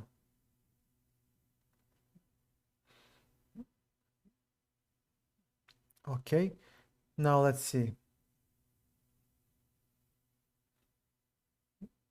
Rook fd8. D3 is hanging. How do you defend d3? Okay.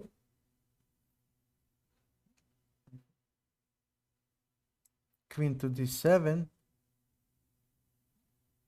I'm still hitting d3. He has bishop f1.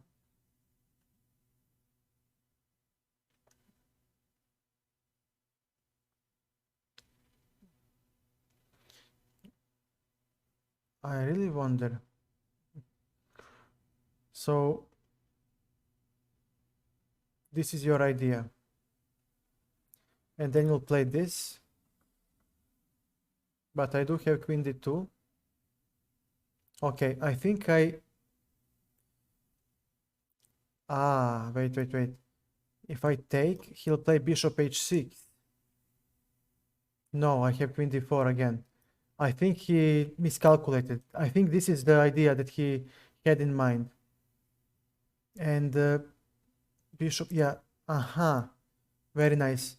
Queen d4, we are hitting the queen and we gain enough time to move the attacked rook.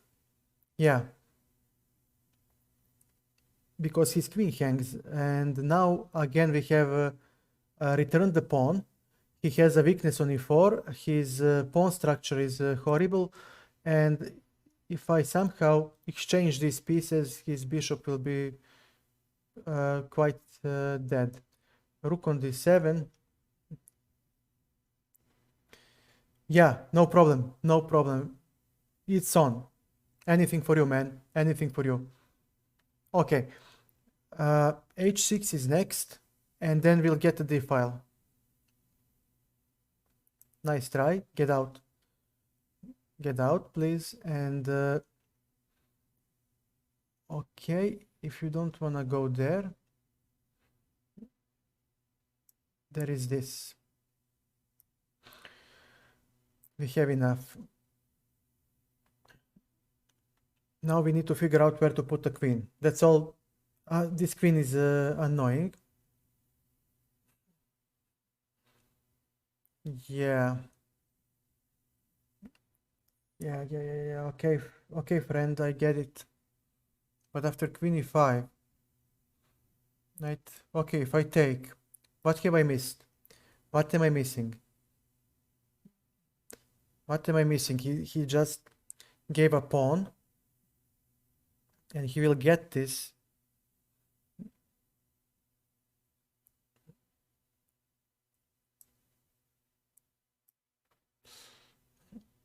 Knight d4.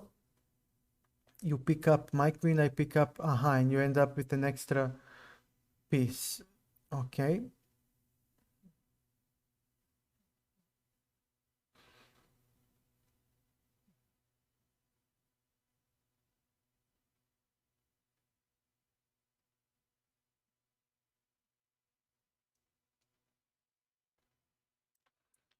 Again, queen d6. I see the catch. He wanted to take on e6, most likely, so we'll have to hop with the knight. I wish if only this pawn was on... okay. What is the catch?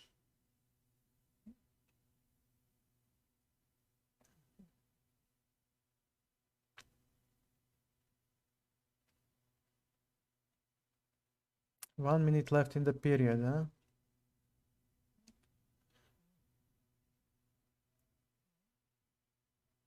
And then bishop b2.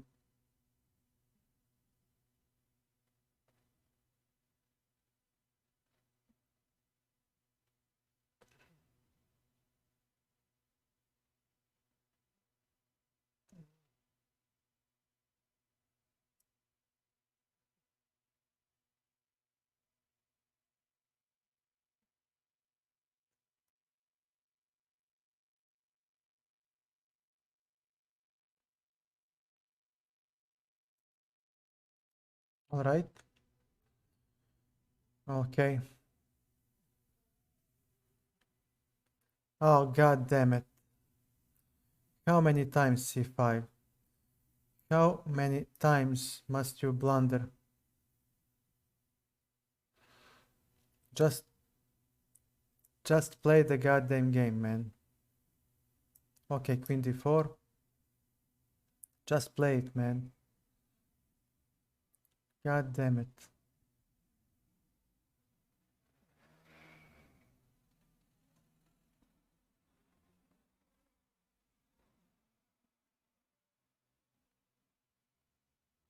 Okay, queen goes here.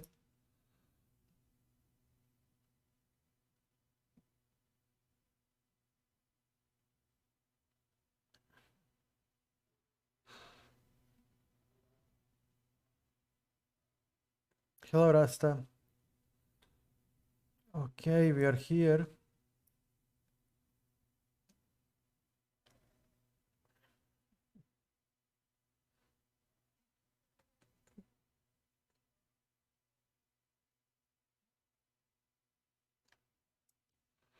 Rook e6 now comes.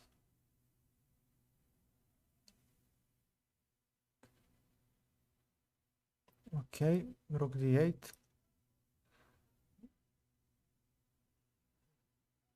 3 seconds. I'm busted.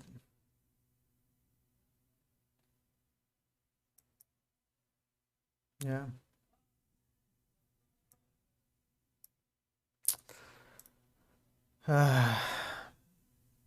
Okay, let's go.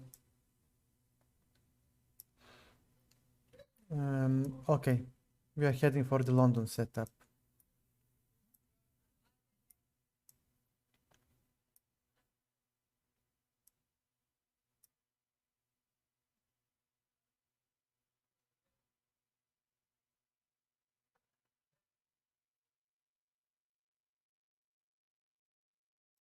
Castles, he no longer plays b5. H3, so my bishop can retreat to h2. Rook e1, now we have e4.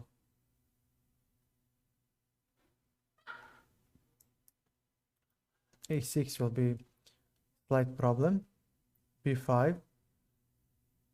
Okay.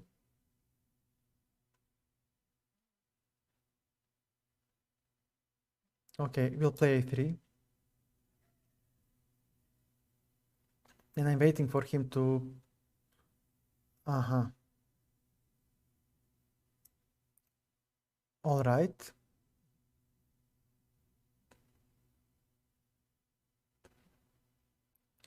So I would love to see e5 by my opponent, but that's not going to happen. Not yet.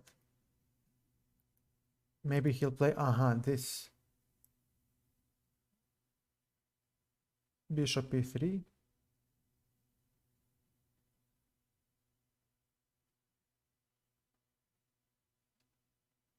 Bishop e3. This knight is out of play, and now we are shifting the game towards the... Okay, let's take here. And one more time we take. He might take with the bishop. Very well.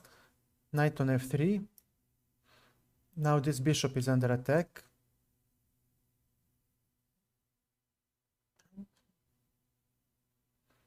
All right, now let's see. Okay.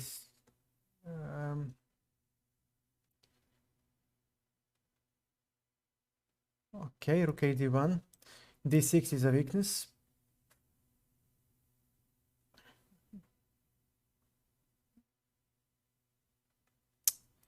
He has takes on e4, yeah. What a stupid,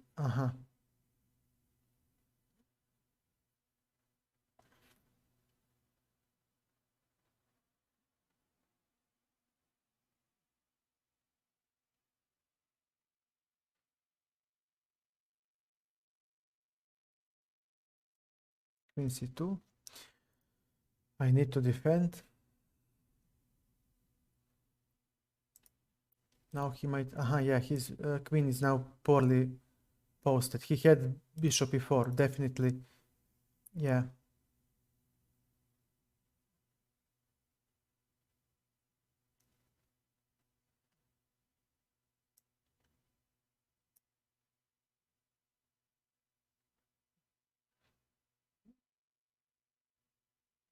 Mhm.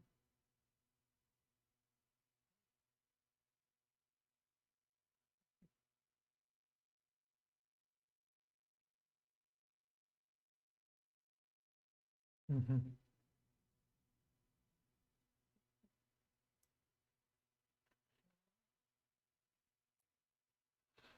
He'll hop here, I know.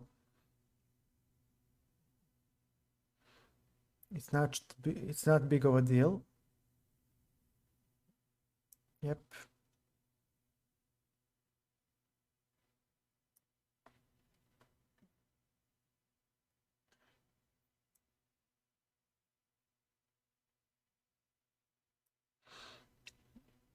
Okay.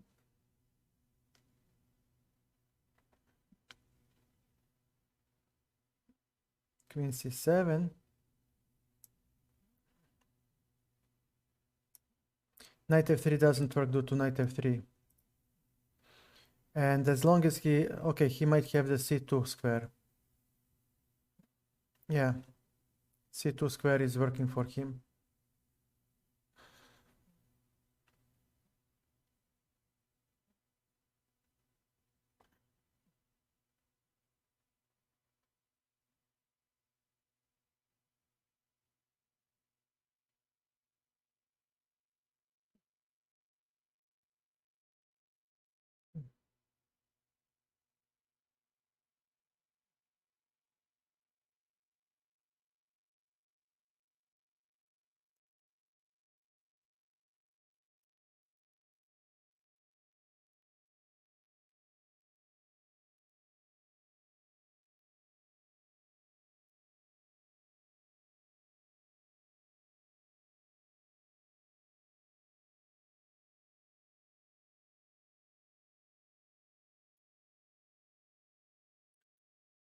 Okay.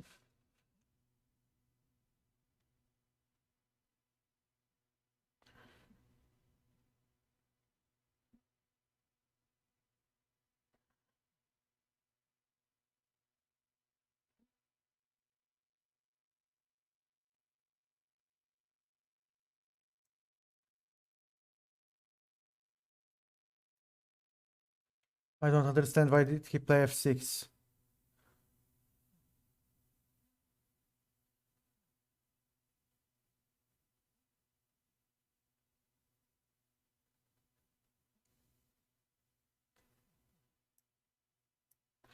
He has this. Okay, gladly.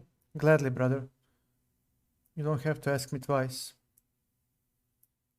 Bishop hangs, so he needs to play bishop e6 immediately. Yep, and now let me see.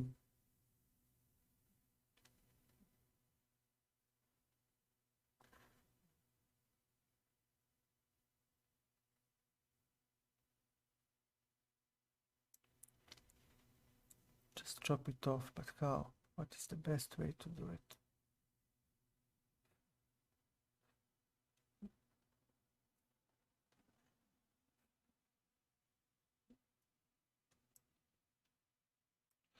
He doesn't have queen d1 yet.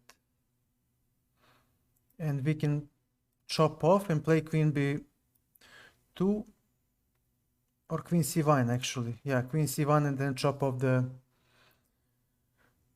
queen. So I'm trying to trap his queen.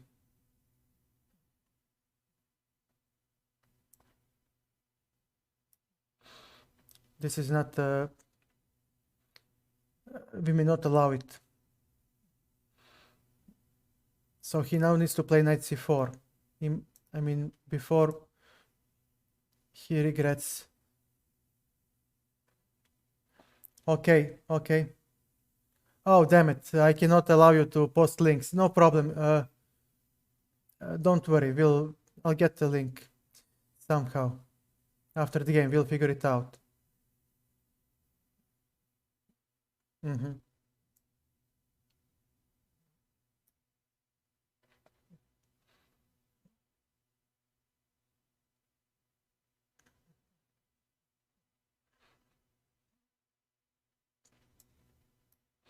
Okay, you got the white bishop. And now what? No. No, just give me a second to finish the game, please, man. That's the most important thing, and then we'll talk.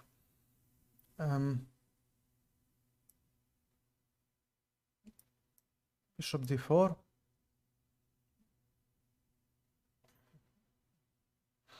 He might go here. 20 seconds. Okay, queen c3. So he might give check.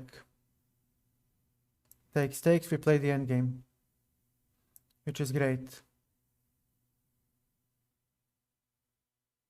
Which is great. I'm in my element now. Yeah, nice. You're the bad guy. Except you aren't. Yep. Knight d4.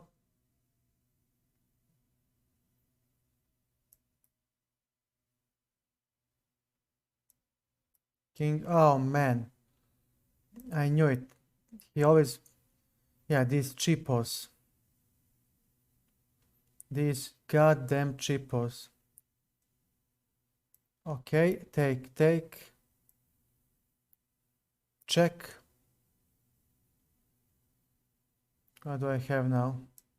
This. Okay.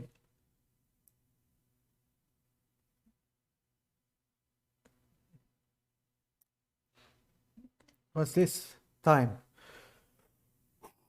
Time.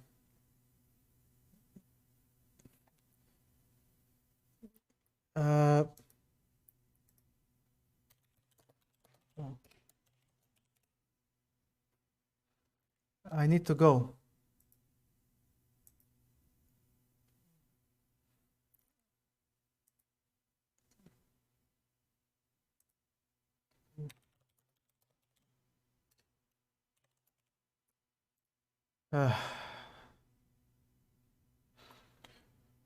Okay.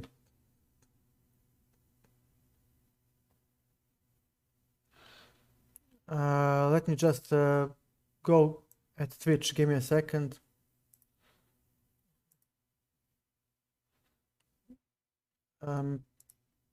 Okay, chess.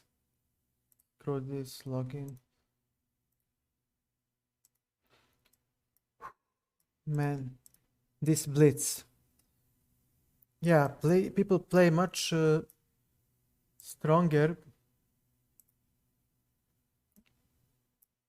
than on lichess.org.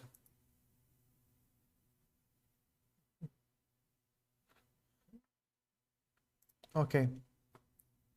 Now let's take a look. Okay.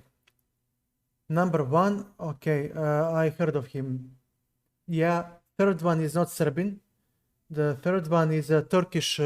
He's a Turkish citizen who just resides here. He's not Serbian. Barlov, I don't know him. Bogosavljevic, okay. Brenjo is the old GM. Yeah, Budisavljevic is the youngster. Chabrilo is old one. Branko is also okay. Know him. Juric, okay. Dražić, Ilinčić, yeah, I heard of him. Injic is a new guy. Ivanišević, old one. Ivic is the new guy. Ivkov, yeah, wow, he's still alive.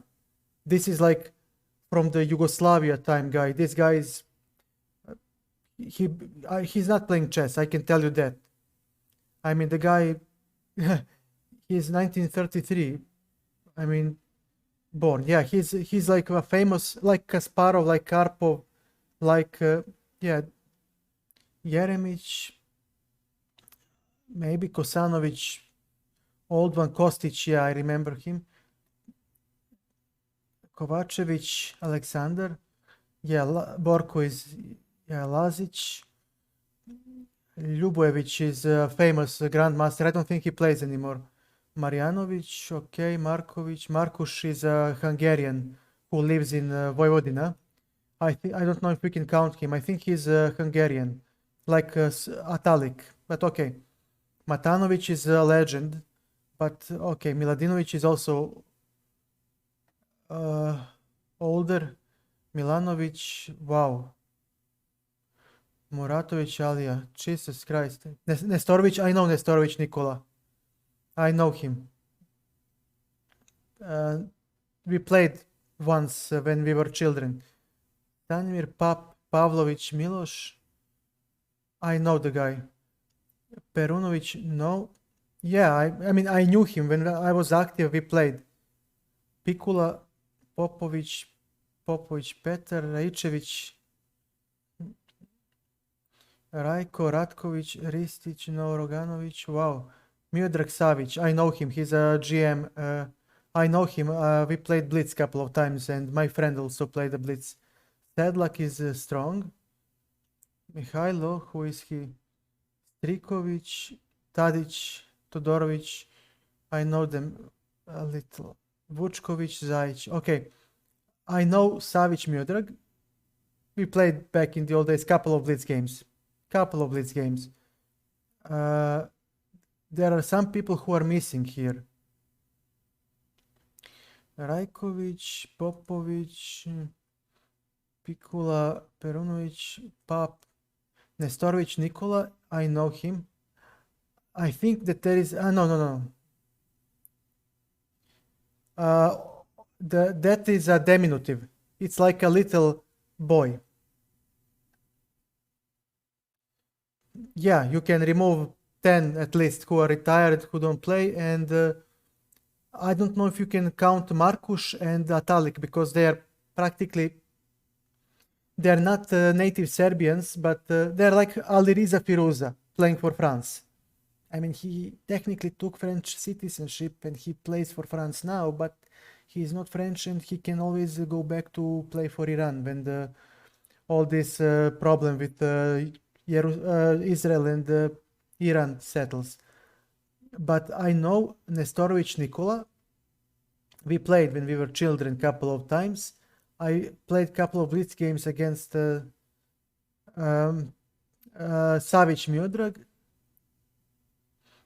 Pavlovic Miloš, I also played a couple of Blitz games,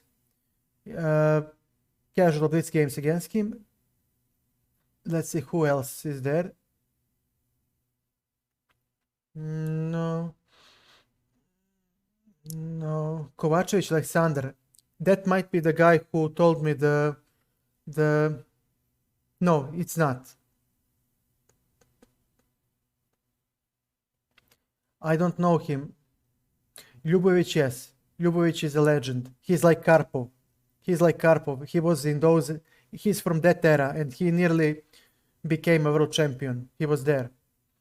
Kosanovic, Jeremic, Ivkov. Ivkov is also from even older. Mišević, Inđa, Dražić.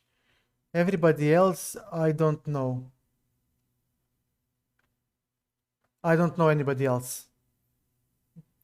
But out of 52, you can chop off Stuart.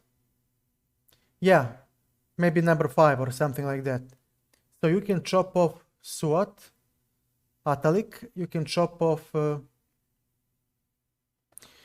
let's see, these are all playing actually.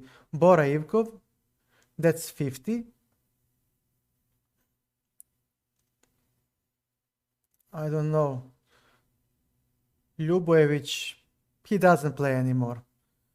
I think we can chop him off. Also, that's 49.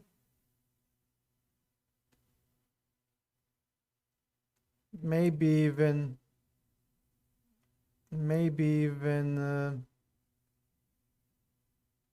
I don't know. Maybe even Juric. I don't know if Juric is there. Yeah.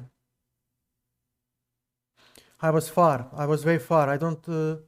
Yeah, these are all grandmasters now. Back when I was playing actively, for example, Ristic Nenad was a FIDE master. Back in my time when I was active, he was a FIDE master.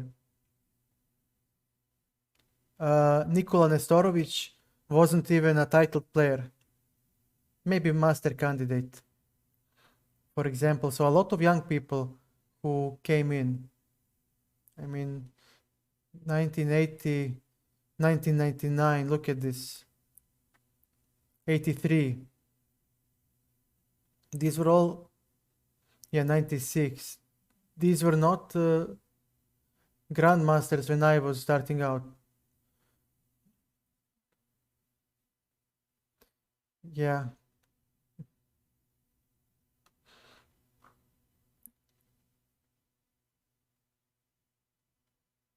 Strongest, Ivic. Ivic and Injic. Let's see who has higher rating. Ivic defeated Andreikin on World Cup. Ivic defeated Andreikin in World Cup recently, and he is improving. Yeah, they are 26. He is 2600, and Injic is a stable player. He's much more experienced than this kid. And let's see who else would be there. Where is Robert? Give me a second. There should be, okay.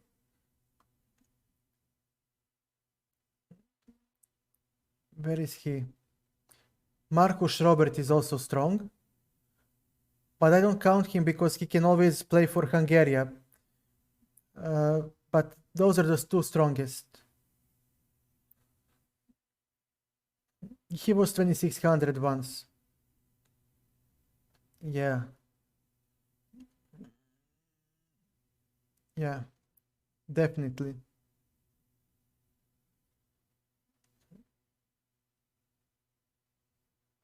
Yeah, either Injic or Ivic, and I think that Ivic will surpass him because he's much younger. Yeah, he was very, very strong. He was able to take down Karpov at his prime back in the old days. Back in the old days.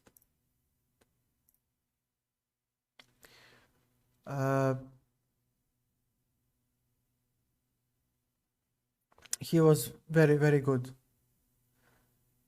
But no, there is no point in studying our games. Yugoslavian players played on talent.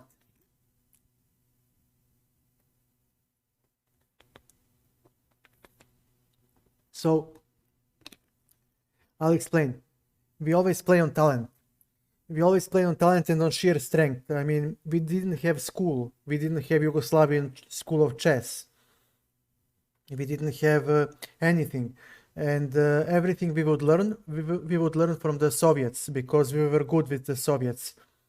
and the Soviets would tell us a trick or two, you know, but we never had any formal school like Soviet school of chess, and the only way they would reach the top is because they were naturally gifted.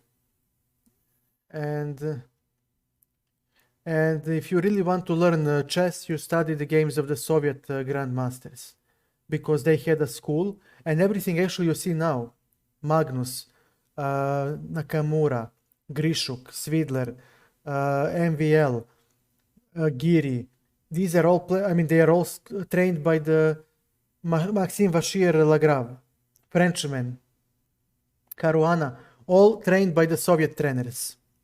Ding also, everybody who is something in chess were trained by the Soviet trainer at some stage in their life.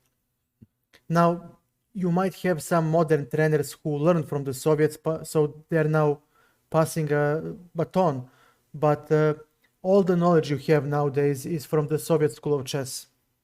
You don't have, nothing has changed. That school is a rip-off of Soviet school. Everything you know about chess is from the Soviet books. And if you don't believe me, take the examples from their books and compare them with the examples from the Soviet books. They are exactly the same, because nobody else knows chess that well to train. So it's okay. Yeah. So everything you know today, every grandmaster that you have owes its future, owes his chess crown, his top 10 place to the Soviet Union, because they wrote books, they studied it, they made a system. Even nowadays, remember what Kasparov said, or Anand, Vishwanathan Anand, if he's not 5 and didn't start at 10, if he didn't start at 10 at least he's not going to be a super GM, because they follow the Soviet school of chess. And that's all there is. I mean, they didn't learn chess. They didn't understand chess. They would just give you positions and you play them until you figure out what to do. That's why I hate those books. But you would get a personal trainer.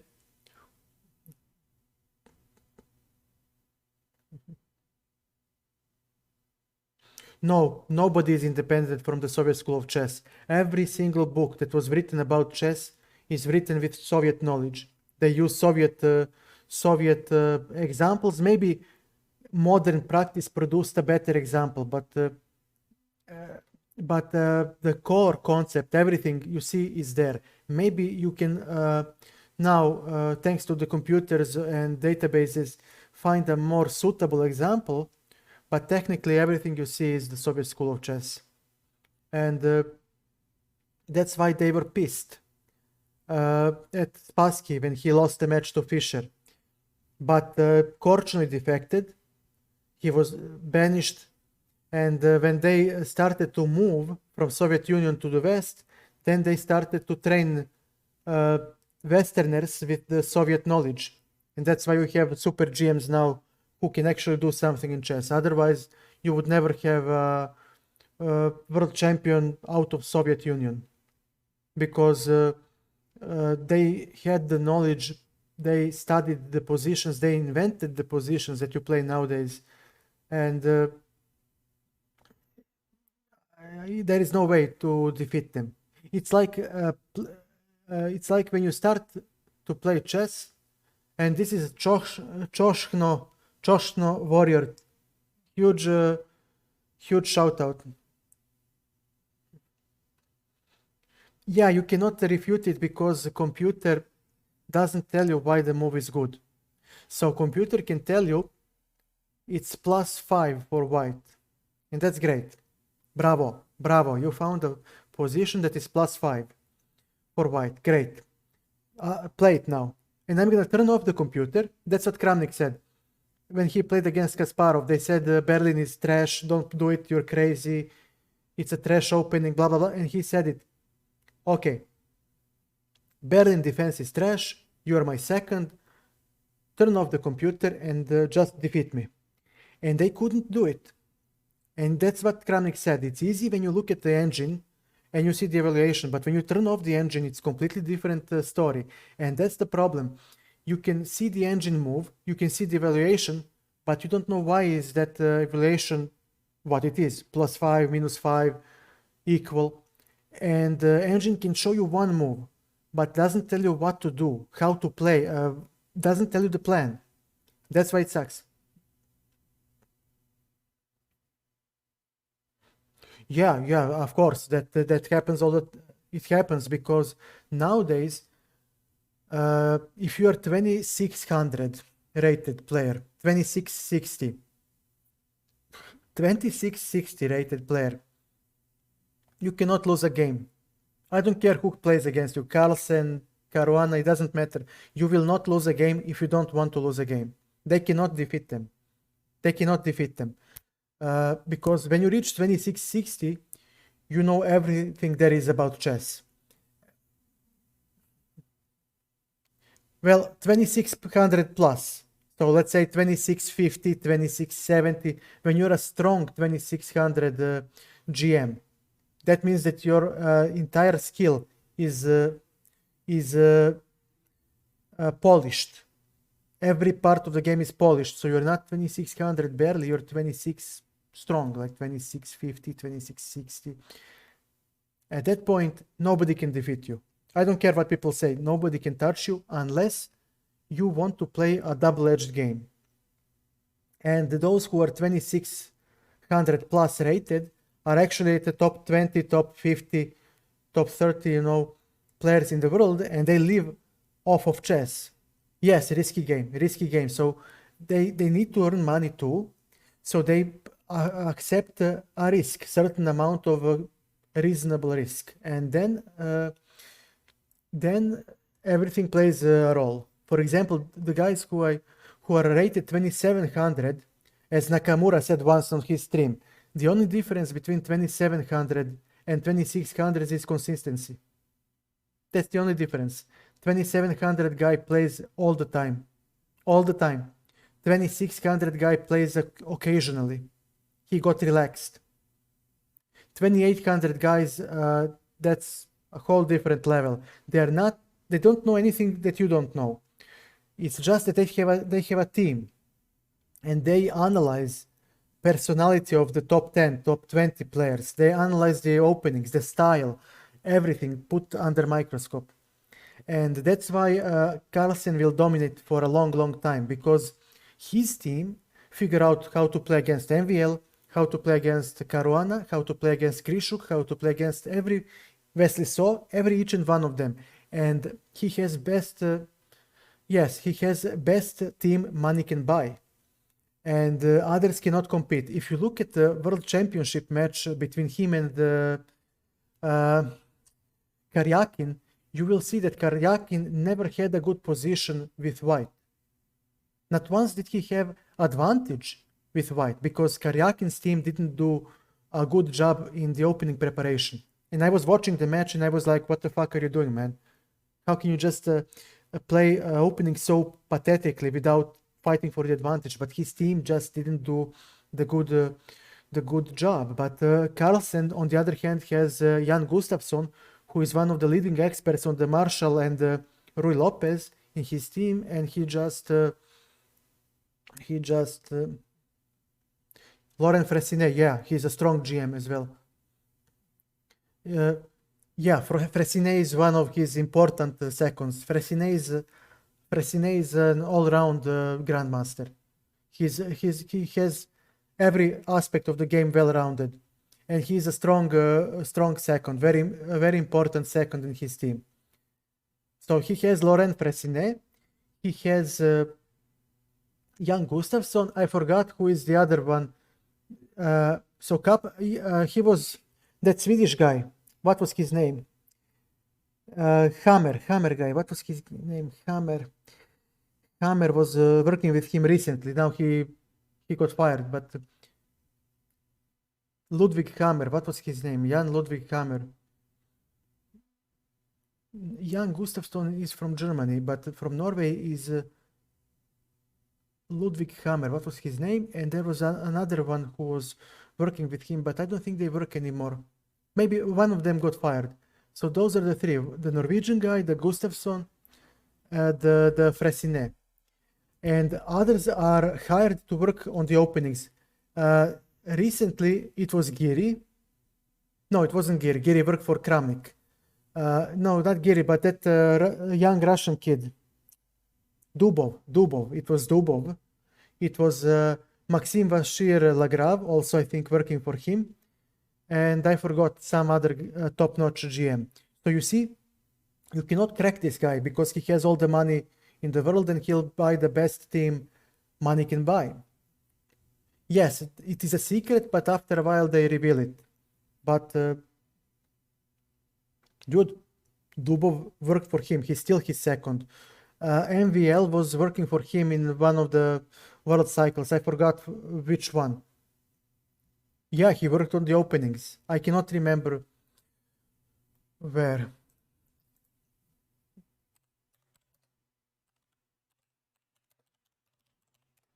There has to be. No.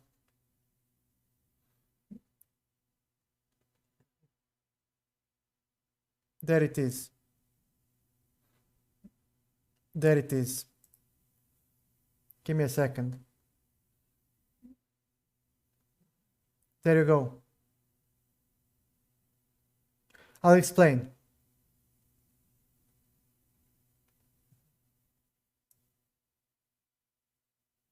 Peter Heinel Nielsen. Yeah, Peter Heinel Nielsen works for him. And yeah, and let's see. Yeah, against this is 2016, right? Yeah, this is so MVL worked for him, I think, for against the Karyakin match. So what's the point with this? First of all, it's a huge chance for MVL because he failed to qualify for the World Championship. Yeah, for the World Championship. He prepared him for the World Championship. He prepared the openings. So why would MVL accept when they're direct? Yeah. The reason why you accept is because okay, I failed to qualify for the match, so I will not physically sit and play against a guy. But that doesn't matter because I will do everything else because I will prepare openings with the world champion. I will train like a world champion because I'm training with him. I'm following his schedule. So when you look at it, MVL would literally prepare for the World Championship match like Carlsen, except he won't sit at the table to play for the title. And that means a lot because he gets the very important part of the experience that way that he would otherwise miss if he didn't accept the invitation. This way, he would have inside information to see how they train, how they prepare, how it's like to prepare for a World Championship match. Okay, I won't play the match, big deal. Okay, I'm young, there will be time, but he can use that preparation in the future. He can simply the experience for him would be immeasurable that way. And Carlsen, well, he didn't want to hire his competitors, but that only tells you at that moment in time how close other top GMs were to him, that he needed so much edge, that he was so desperate to hire his competitors to secure that edge. That's why he hired Dubov, MVL, I forgot who were the other top-notch GMs, but he hired them because you need opening advantage at the top. If the guy doesn't want to lose, he'll throw Berlin defense at you, or Queen's Gambit declined and you cannot crack him with white. And as white, he can play London if he wants and you will never crack him. So if he can get any advantage out of opening preparation, he'll be fine. I'm glad I can shed some new information anytime. you guys drop to the stream. So yeah, that's it. They all have some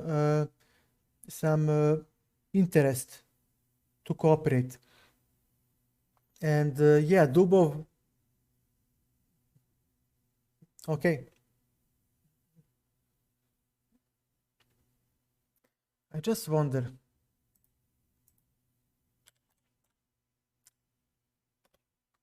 My keyboard.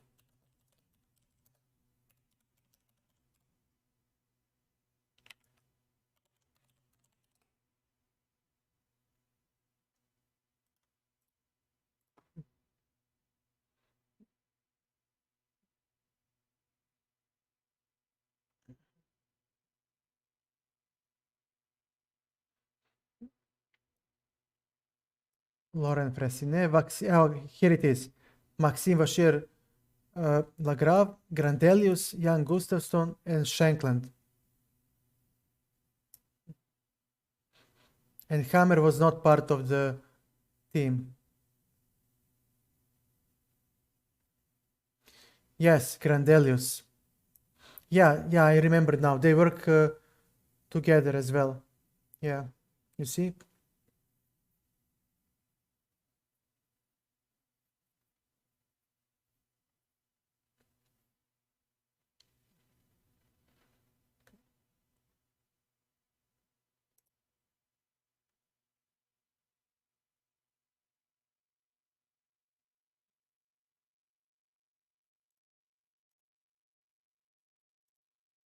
I will not find it.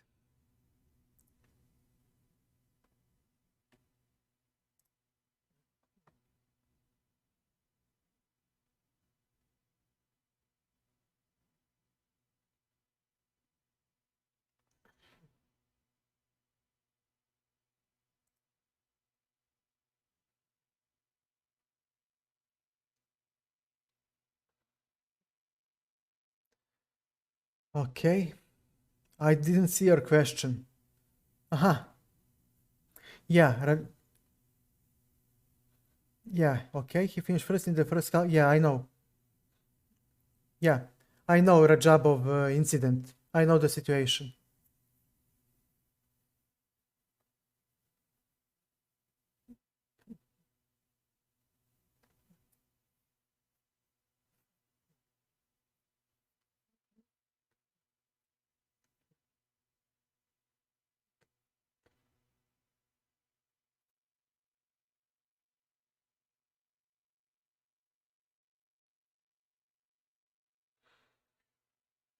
MVL cannot defeat Magnus. Maybe. Actually, it depends now. Now it really depends. MVL is very tactically sharp. He is very, very good in what he does. Maybe even better than Magnus. I think he's better than Magnus. In calculating and playing concrete positions, I think he could defeat Magnus in such positions. But his endgame play, finding a plan, strategic thinking, is not on Magnus's level. Second, NVL has a big problem, the one that also hindered Bobby Fischer. NVL has a narrow opening repertoire. You cannot allow it as a professional grandmaster. I don't know how is he top 10 with only Sicilian and Greenfield. It's just he defies the laws of logic. So although he is, in my opinion, better tactician, better in street fight than Magnus, he would never win the match because Magnus's team would simply rip his opening repertoire apart. They would find holes. They already did that. They already did that. Not Magnus's seconds, but seconds of the other candidates. They found holes and imprecisions in his opening repertoire that he was forced to play even French defense. He tried even French defense, and it just doesn't suit his style. And that's the problem. MVL has a style, and he has a narrow opening repertoire, and that's not good. You cannot have that at the top. As Magnus once said, Magnus said it himself, having a style means having a weakness. And in a match, Magnus would simply play, for example, knight f3 or b3, opening with b3, or even b4, some idiotic opening, and he would be out of the book, and the position would be semi-closed, and bye-bye MVL. Because he wouldn't have that sharp play that he would like to play. He wouldn't have opening theory, opening preparation working for him, and he has a style, which means he has a preference. If you have a preference, that means you have a feeling. You have feelings, and your feelings would kick in, and you would be like, oh, this is disgusting, I don't like to play this position, this is boring, blah, blah, blah. And that's important. You start to play less precisely, and you face unfamiliar positions that you dislike and you're also unfamiliar with. And you can see from my games how quickly I crack. Now, he's a strong grandmaster, he knows a lot of ways to defend, much more than I do, but eventually he would not be able to win. And then he might go to Armageddon, but even then it's all up to the seconds. And Magnus has better team than MVL, because Magnus is a better professional to cooperate with. Because if you tell Magnus you play sharp game, he plays a sharp game. If you tell him you play the end game, he plays the end game. If you tell MVL to play the French, he'll say, no, boring. And you know what? You paid me to find you an opening or a position that works. You didn't pay me to cater to your preference. You are a top-notch grandmaster. And in chess is a democracy. Chess is a dialogue. Both sides speak. Both sides choose. It's not a monologue. You cannot play, just shoot on one goal, as we like to say in football. You cannot shoot on one goal. It's a dialogue. Both sides play, and one side will strive for a sharp play. Maybe the other doesn't want that. Maybe they want to play simple game, and a medium result will be found at the board. And MVL just doesn't want to accept that. He wants to enforce his type of play, his style, and that doesn't work. Yeah, Caruana is very well rounded. You know who could be actually better?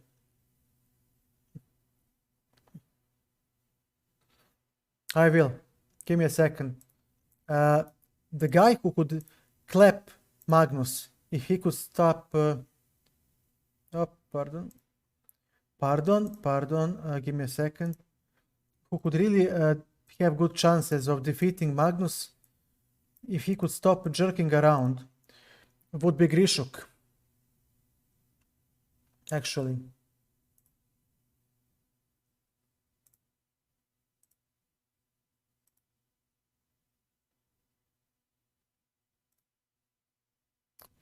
Give me a second. Okay, we'll put this one. Give me a second, and we'll put this one. So, if somebody could somehow force Grishuk, I did. So if somebody could force Grishuk to actually stop jerking around with his time trouble and actually play a normal chess, I think Grishuk would have a very good chance.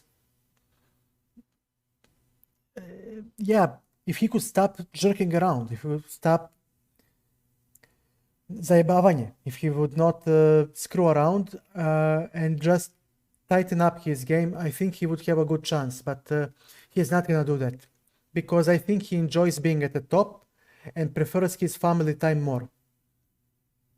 Okay, let's see Magnus. What's this? Aim chess. Opening 100% what?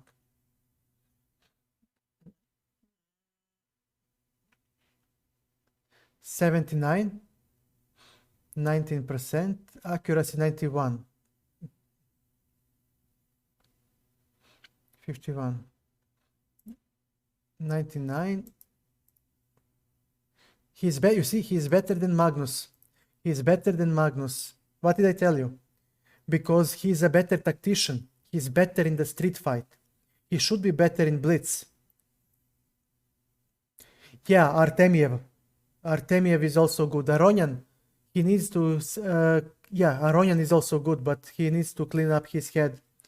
He is psychologically weak. You see, resourcefulness 26, accuracy 92. Also, time management. I don't know what does this mean. Endgame 47. You see, decisiveness 47. You see, two completely different players. MVL is much better tactically and much better in a dogfight, in a street fight. But you know, you can have a winning advantage. You can have, yeah, yeah. But that's one thing. But remember, from behind, he also qualified many times.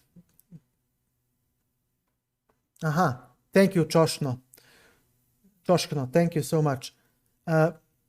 Yeah. Yeah, look, Aronian, even before the wife loss, had a problem with psychology. He would lead the candidates or some big tournament, and when the going gets tough, he crumbles. He is psychologically weak. He doesn't have that fortitude. He doesn't have that mental fortitude, but he is actually more talented than Carlsen. But he doesn't work, and he said it himself. He is too lazy to work. Well, my friend, you cannot have a success without hard work. What do you think? You're just gonna lie down and chill, and others are gonna do nothing. That's the problem with people in life. I keep telling some of my very dear people who are really hurting me in private life. They are really hurting me a lot because they inflict me pain. They inflict me pain. I tell them all the time, what does it take for you to stop being an idiot and wake up and just fight? And I learned something. Such people only wake up when those behind them, start to move ahead of them.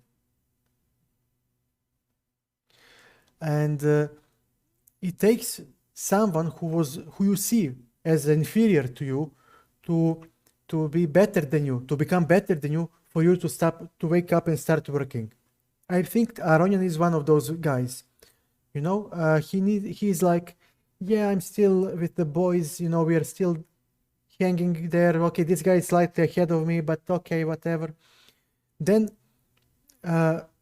those who were below him catch him up, like for example Firuza, maybe Artemiev, maybe Duda, whatever.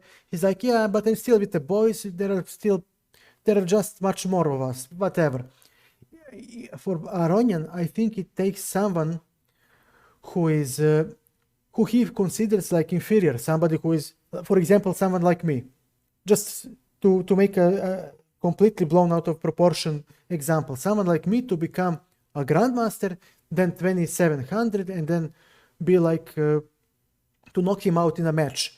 It takes something like that for him to say, you know what, I'm fighting. Because he does want to work, he does want to fight, but not enough. He doesn't have that mental fortitude. He doesn't have that mental fortitude, and it has nothing to do with a recent wife loss.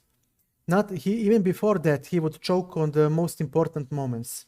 Even before that. And that's what Kasparov and Carlsen said. The ability to fight, the ability to persevere is a talent also. It is a skill. And it is a very important talent. It is one of the decisive skills for the champion. Because what will you have in a championship match? Complete equality.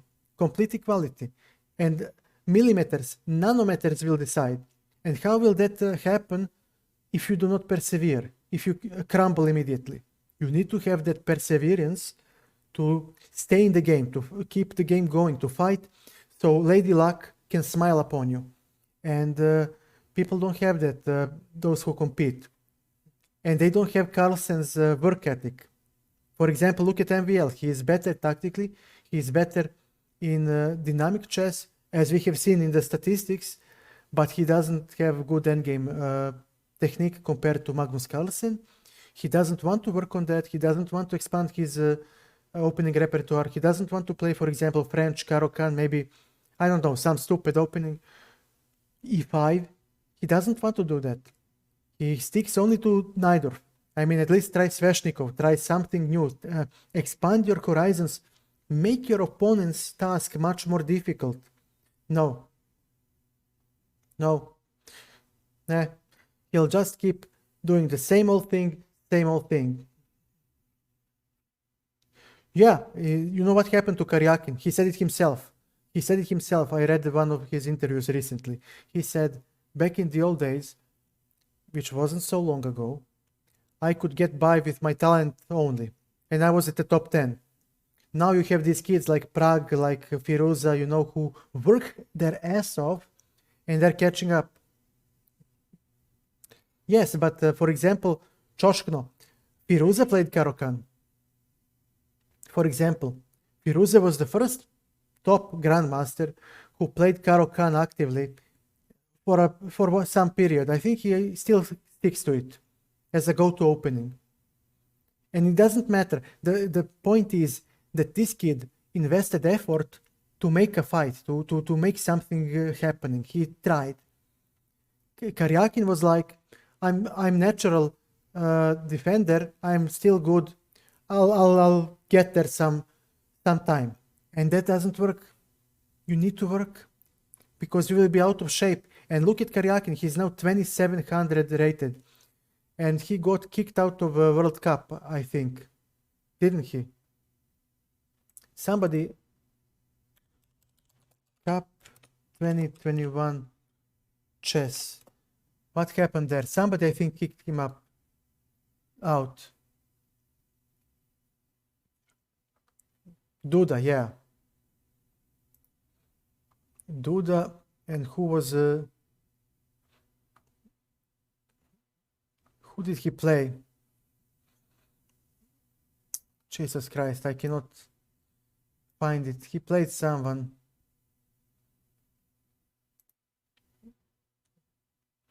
He played someone. Karyakin, yeah, and he got knocked. He got clapped. No, I don't think so. Was it? Was it the final between Duda and Karyakin? I don't think so. Give me a second. I need to turn off some pages, otherwise I'll be busted.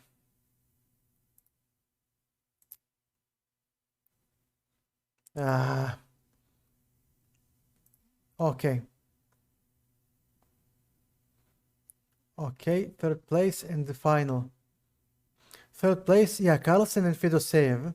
And we had Jan Krzysztof Duda and Karyakin.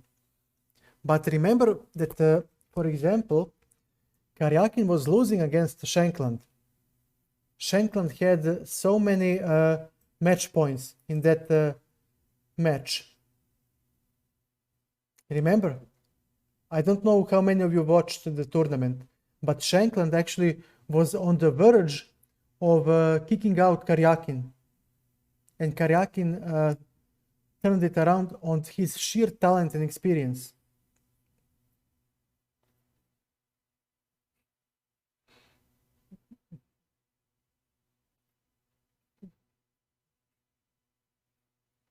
Yeah, you're right.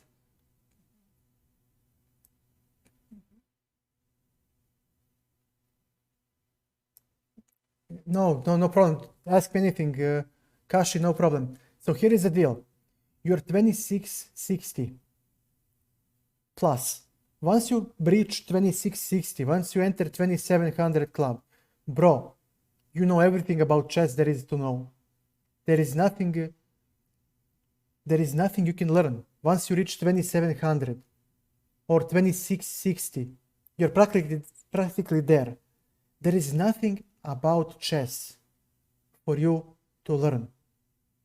2660, bro, you solved the game. You saw the matrix. There is nothing left for you to learn. As Nakamura said, 2600 and 2700, the only difference, consistency. So you need to play. You need to play. You need to play. And if you're playing only one opening, The guy who plays all the time will simply dodge the opening. Okay, you're MVL, you play c5. Fine, I'll play d4. You play Greenfield. I can dodge the Greenfield. Yeah, you see the matrix, and I'll show you. I'll show you. Give me a second. Let's use Lichess, for example. Tools, give me a second, please. Analysis board. Okay. d4, knight f6. So you're the Greenfield guy. Fine. Knight f3, g6. What if I play bishop f4? Okay. Bishop. Okay, you play d5. You hope that I play c4 and we enter some Greenfield. I'll play c3. Where is your Greenfield now? This is not a Greenfield. This is a London system. Slower opening. White has, let's play a couple of more moves. White has a tremendous reversed Slav defense pawn structure that is unbreakable. He's a tempo up. He's practically playing a reversed Slav defense. He's tempo up. You're not gonna break this guy. You're not gonna get sharp tactical play that you want as a Greenfield player. No, it's not, but I'll explain. But I'm kicking you out of the opening. So if I know that you like to play Greenfield, and I play, for example, London system, I'm taking a calculated risk, playing a human being that I studied, that I prepared against, for example, against MVL. I know that he doesn't have enough experience there. He's not consistent. He doesn't play this on the regular basis. And now, by analyzing his games, his Blitz games, his chess.com games, Lichess games, his classical games, I can see what he is unfamiliar with, and I can play it. For example, in a match, in a current format, I can draw classical games, make a 2 draws, 3, whatever, and we can play rapid. And I can pop out an idea that my second found, where you need to know the right move. If you know the right move, you draw. If you fail, you lose. Like Jan Gustafsson said, that's the tactics they used in the World Championship match. I find a tactical, sharp, tricky line where you need to know the moves. If you know the moves, you're safe and sound. If you know the moves. If you know the line, fine, okay, congrats, it's a draw. If you don't know the move, you lose. And you're not consistent because you play only this stupid Greenfield. And I can play this inferior opening against you, but I can prepare a line that requires an exact knowledge of the moves. And you play only Greenfield. You're not consistent. You're not familiar with the London on such a consistent level. So will you remember the line?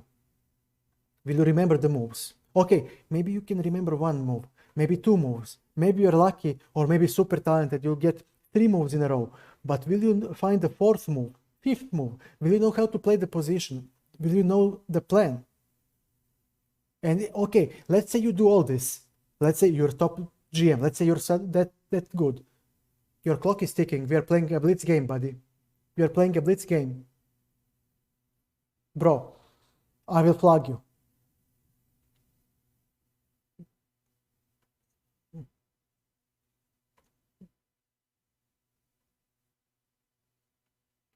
And that's how they win the matches. I forgot the match where it was played recently in some qualification match cycle, maybe World Cup or somewhere, where they literally prepared an opening line and the guy didn't manage to find the plan. I forgot. It was between top GMs, but I forgot where. It's been a long time. And they literally just prepared a line that was tricky. You needed to know the moves. The guy couldn't remember, and he wasted. Mrnice friend Uvu, how are you, man? How are you? Welcome to the stream. How is life? How is life? And they blew it. And that's what happened to Shankland, for example. Yeah. Yeah, there was a game with Caruana that he played for the championship. No, it was well done. Well done. I'll show you. Give me a second.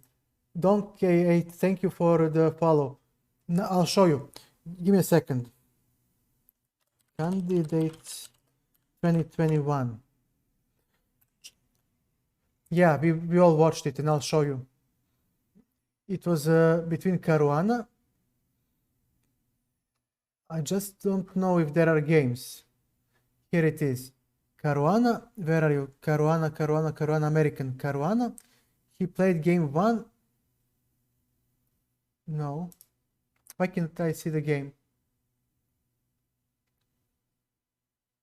No. Yeah, bravo, Choshkno. Choshkno is right. He won against MVL, sacking 2 pieces in the opening. And if you recall, we all watched the game. And MVL was fine all the time. All the time he was fine. But he didn't find the proper defense and he got busted. There you go. The best. I'll try. Candidates. Okay. Caruana. MVL. There must be one. There you go. Chess.com.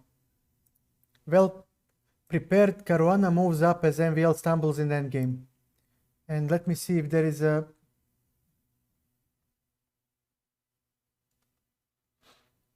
But where is the game? Here Caruana played amazing. Bishop c4, queen c4, bishop d6. But show me the.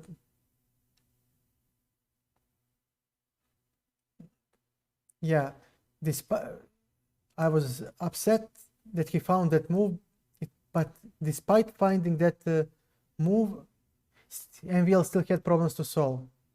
And yeah, I remember this. This was commented by Magnus. I just need to find the game. There it is. There it is. Yeah.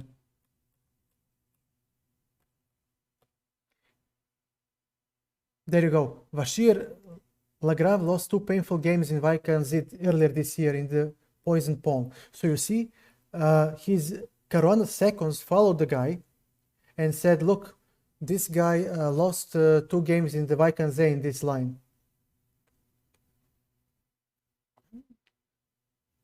And okay, e5.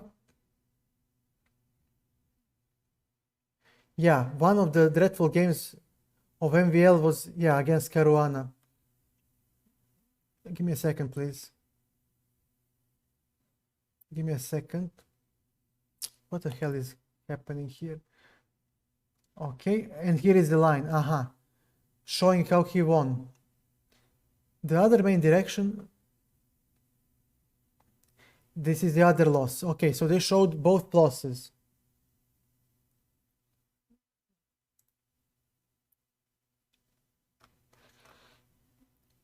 Caruana MVL candidates. There it is. Yes, it is. Here it goes. But it's not about this. It's about the comments. These are the gold nuggets, you see. So they found a way for his seconds. Caruana seconds found a way to find a crack in his opening by following MVL's results.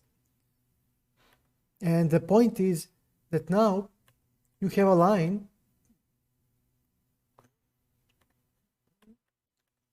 that is very concrete. That's why I don't like to play Sicilian. So look at this position. Look at this position. Forget the move. We saw the move. Forget everything. How would you assess this position? White is winning, white is losing, a draw. It's a mess. It's a goddamn mess. And general principles and your experience will not carry you in this position. I don't care. You can be Magnus Carlsen, you can be Grishuk, Rajabov, I don't care. If you don't know how to play this position, if you didn't see this, you will lose. Especially if you play, for example, Rapid or Blitz. In Blitz, lost. Because You will crack under pressure because you're a human being. And especially if somebody prepared this against you. It wasn't, but it was very tricky line to play because Caruana's team found the tricky moves. And the guy was like, wow, who plays this? He didn't prepare his opening repertoire that thoroughly. And this position is very rich with moves, with sacrifices, with everything. And he didn't work hard enough. He was like, I'm a top GM, I'm a tactical god, I'll manage. And he did manage a couple of moves. You see, knight f6, the best move. And this is the catch. Top GMs don't work on openings. They have people working for them. They prepare them the opening, they chew the opening out and then spit it out and say, look, this is what you play, this is the line, and bye-bye. They don't work on the openings. They work on chess, on endgame, middle game, tactics. That is why they are 2700. That will carry them through life. Openings come and go. And he found it thanks to his sheer skill of being 2700 plus player. But look, the game keeps going. This is also needed, you see? Rook g8, again, fantastic move. MVL holds with his brain, with his sheer muscles and skill. But look, knight e6. Look what they found. This is now tactical position. There are no...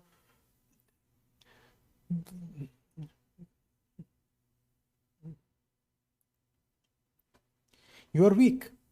You are weak, exactly, Kashi. You are weak because look at this position. Any side can win. But White is prepared. Caruana is prepared. He knows what he is doing. And he says, look, this is a draw. I know. It's a draw. But you need to know how to draw.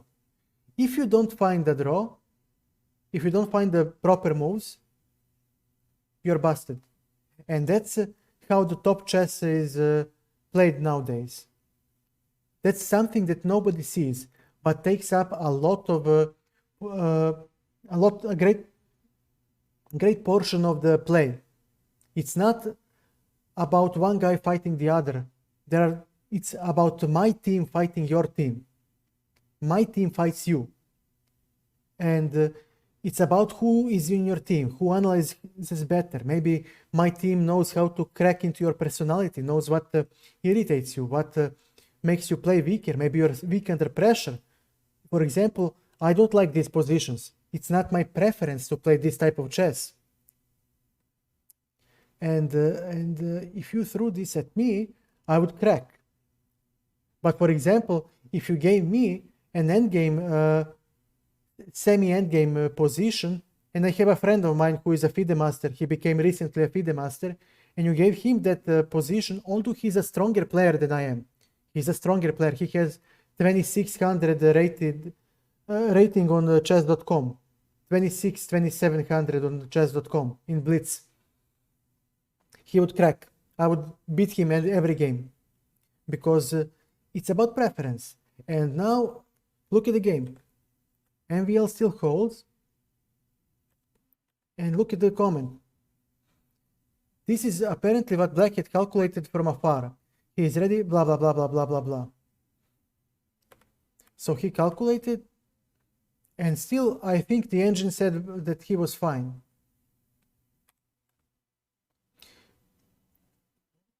Rook d3. Okay, so he sacrifices, blah, blah, blah. The pressure takes its toll. This is inaccurate. You see, now knight c6. I remember this. Something else should have been taken, but I've forgotten what. There is a precise rook d8.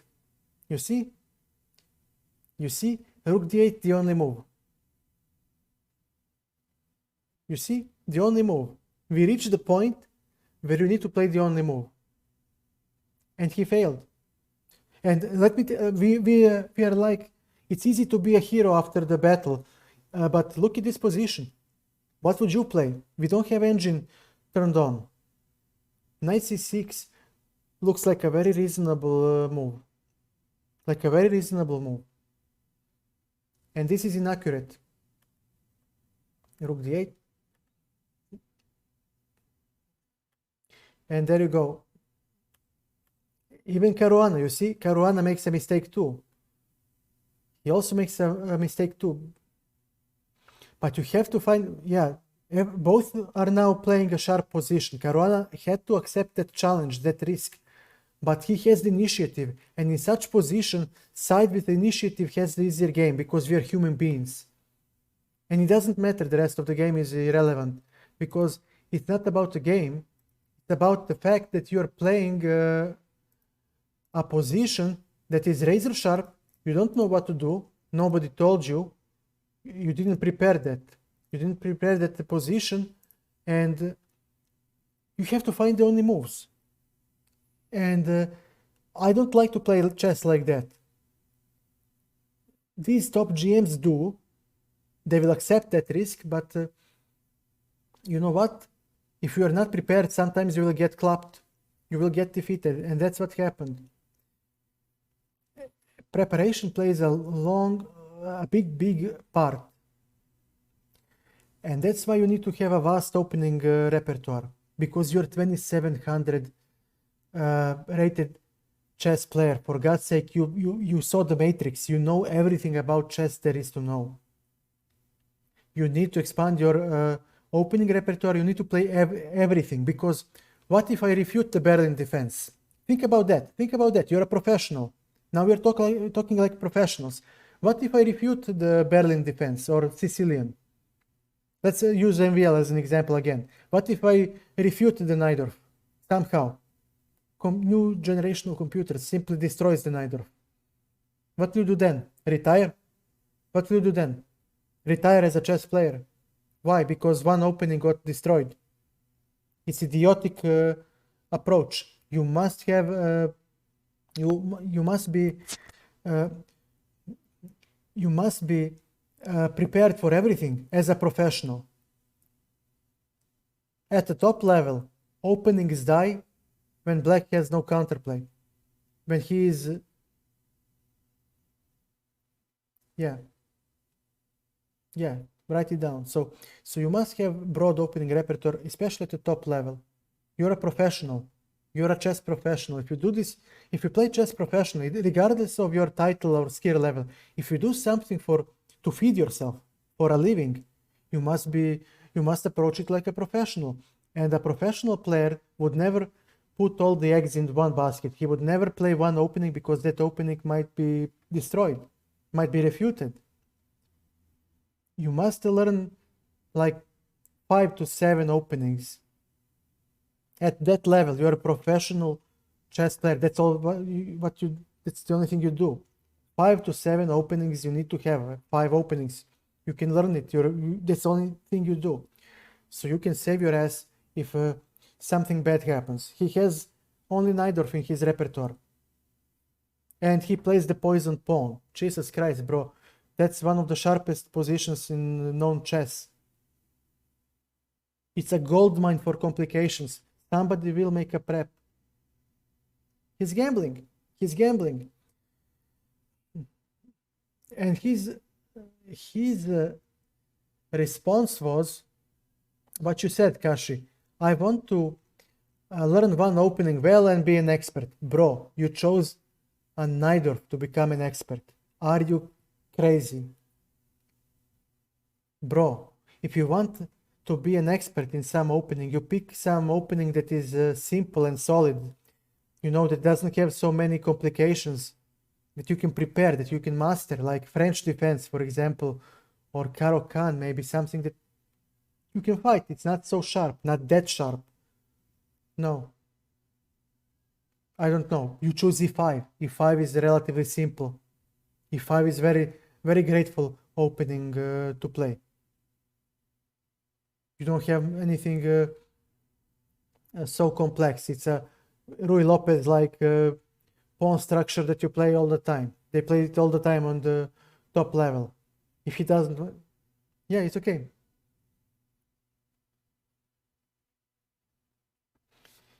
No problem. I'm waiting. No problem.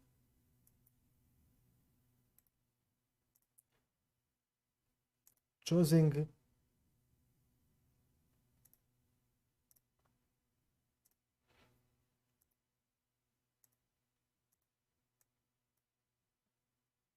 Okay, I'm waiting for you. Ask me anything. It's okay.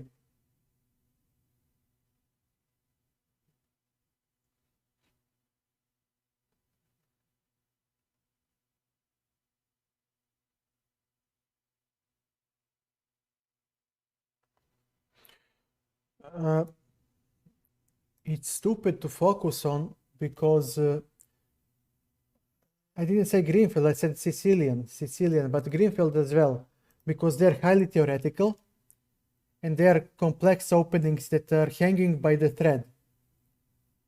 You don't know, maybe one day engine will refute the whole opening and you're busted. Hypermodern openings, Greenfield, King's Indian, Queen's Indian, Cole, no, not a Cole, I'm talking about hypermodern openings like for black, King's Indian, Queen's Indian, Greenfield, B6, G6, like the modern. These hyper-modern openings where you give a lot of space to white and you get piece play in return are of Greenfield, I think. Greenfield and, well, both. Greenfield and Najdorf. He's a specialist because that's the only thing he plays. But both of these openings give white a lot of space and initiative. I mean, or initiative, depends. And they might be refuted with the computer assistance in the future someday. So if you want to master an opening, why would you pick such an opening? Why not pick something more stable and then go from there, like e5? Berlin endgame is very easy to master. I'll show you. Give me a second.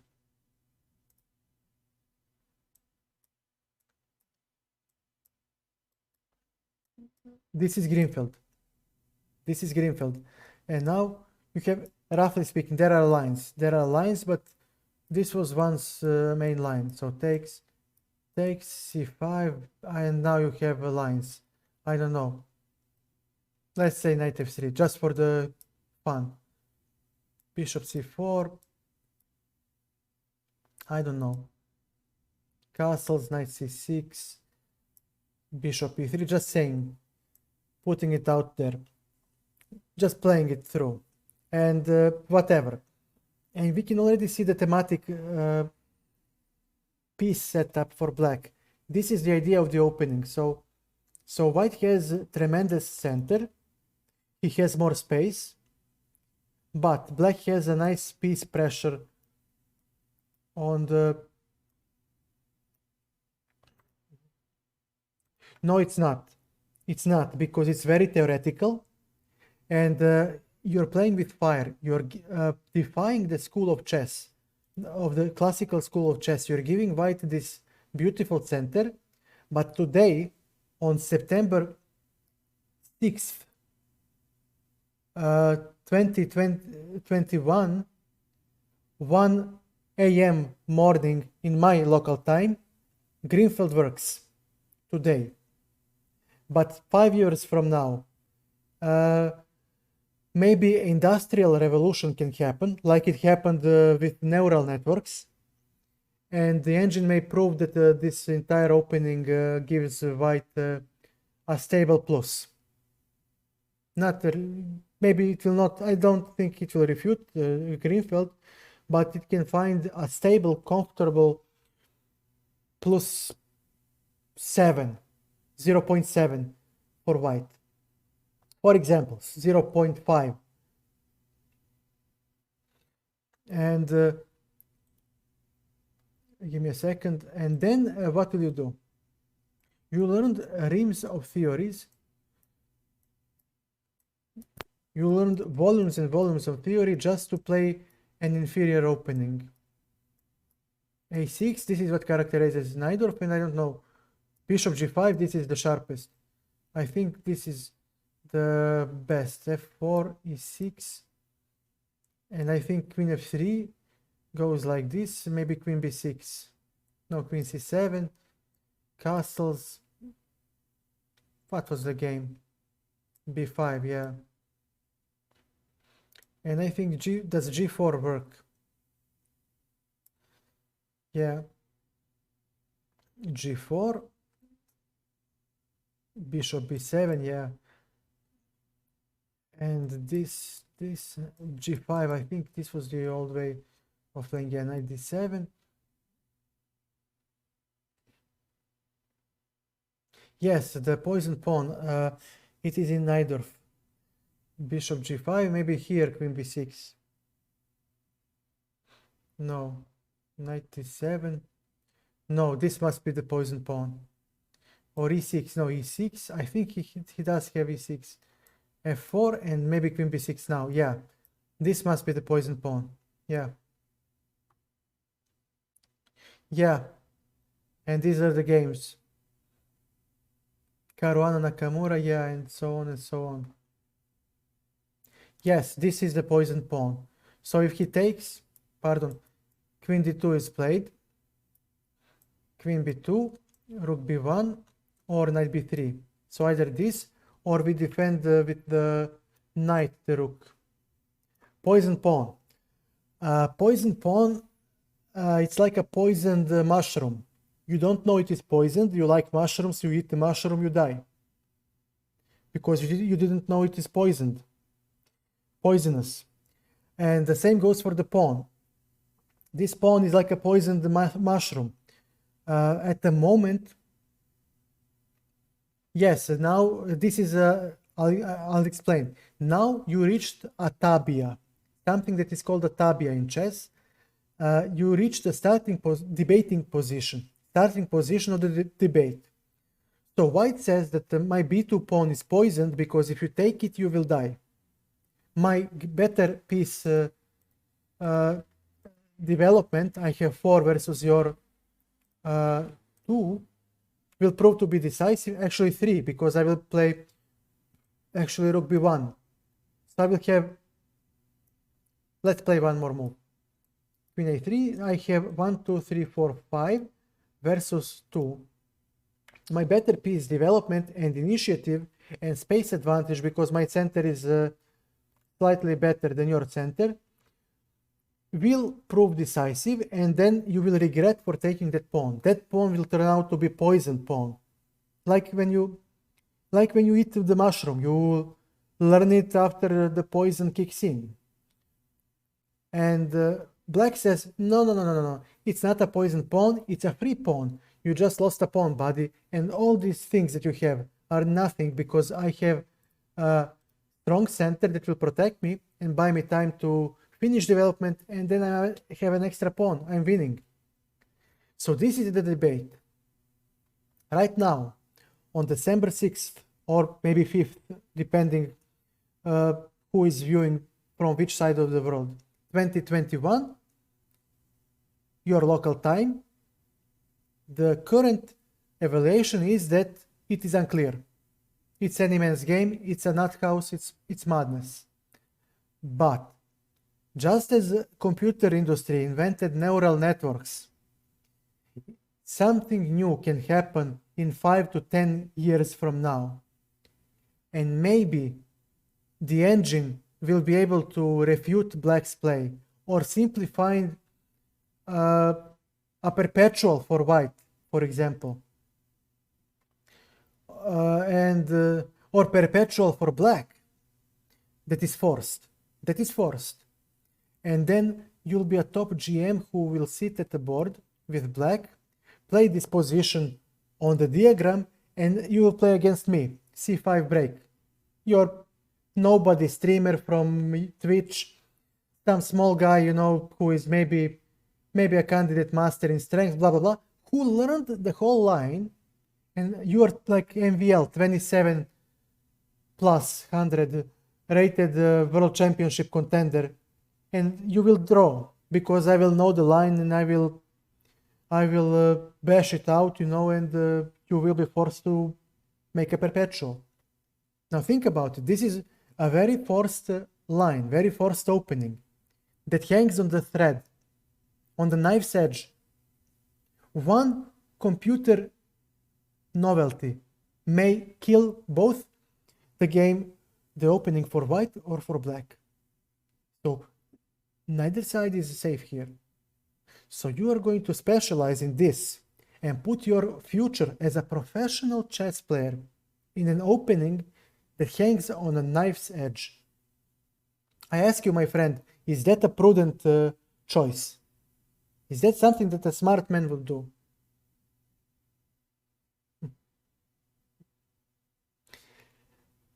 Sadly, he needs to go for e5. He must go for e5 because, like Carlsen and others did, because, sorry, e4, e5. The only sharpness you have here is f4, King's Gambit. This is the only mess you can ever have, and it doesn't work for white. So already computers found some even refutation of the opening. So f4 does not work for white. You're better. Exactly. So this is the only way for white to complicate the game, and it doesn't work for him. So if f4 doesn't work for white, then what else does? d4. This also doesn't work for white because I can take, and for example on c3 I can play d5, and of course if you take, then what do you do? I don't care what you will play. I'm not gonna hold on to the pawn. I just want to exchange everything, and after this move I can simply play queen e6, and I think that knight c6 gives an equal play. Yeah, according to the even engine. Yeah, it's an equal position, roughly speaking. Maybe I can even take knight f6. Yeah, I remember now, and this is dead equal.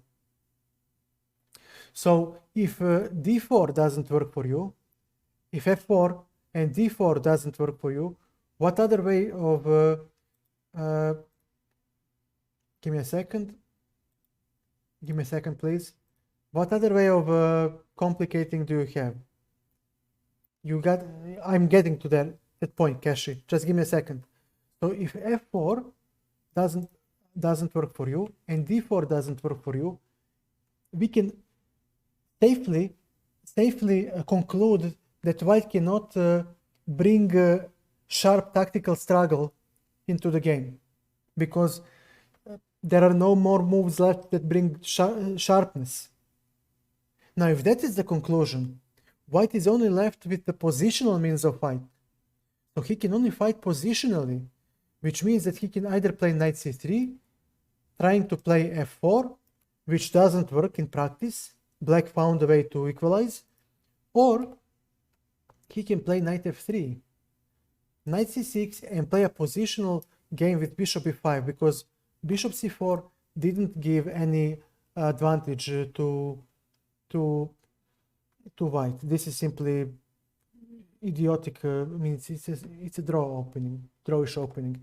So bishop e5 was the only way for white to create pressure on e5 from the get-go. But Berlin defense killed that too. And now, yes, in every chess opening, white can draw the game. He can kill the game, kill the tension, make it a boring drawish position. So he can, for example, castle, and black chooses. He can also play something like this and say, let's play the this, and this is a draw. This will fizzle out into a draw. Yes, you must take that risk, but mind you, if he doesn't want to fizzle it out into a draw, roughly speaking, if he wants to play for a fight, then he will play anti-Berlin, maybe something like knight c3, maybe d3, maybe who knows what, and play a complex game.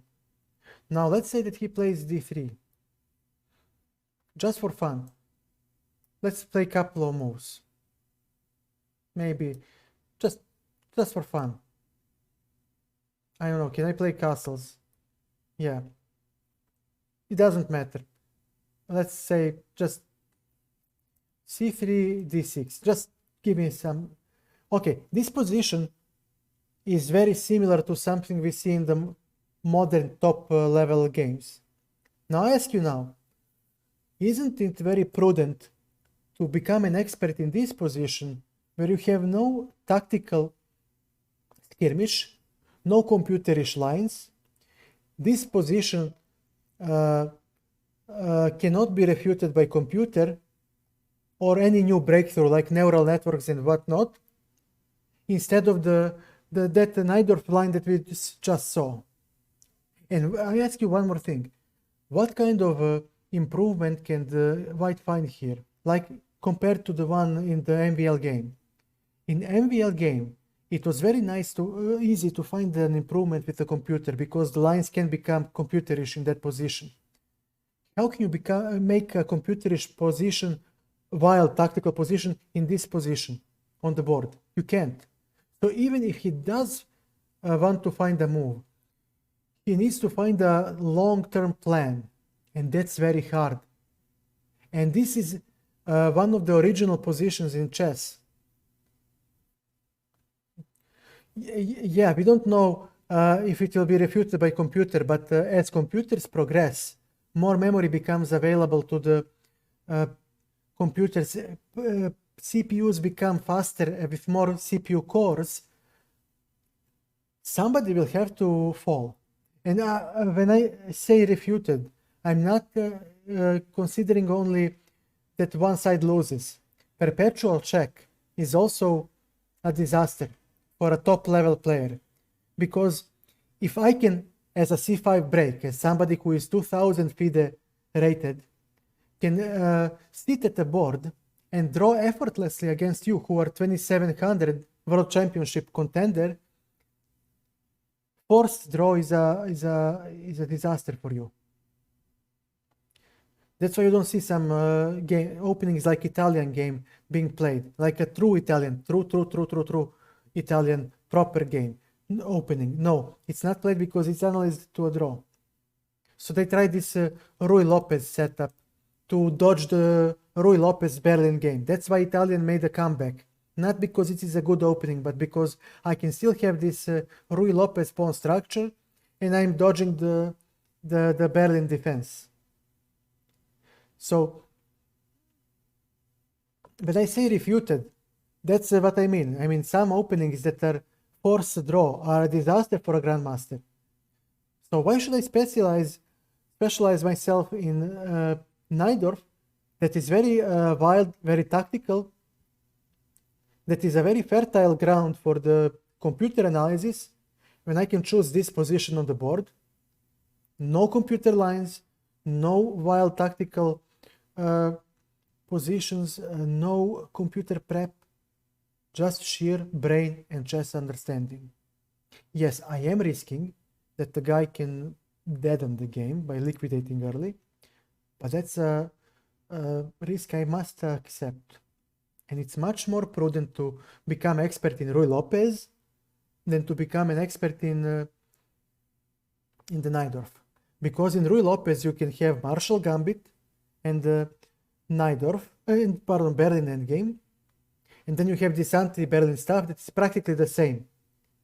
There is not much room for improvement for white, and there is a very valid chance that you will learn to play those pawn structures and middle games well, compared to the Najdorf, where there are millions of moves that can work, like millions of moves. In that position that you saw against Caruana versus MVL, I believe that there are like 10 moves that give 000 for both sides. Like, it's crazy. And you're not gonna prepare all of them.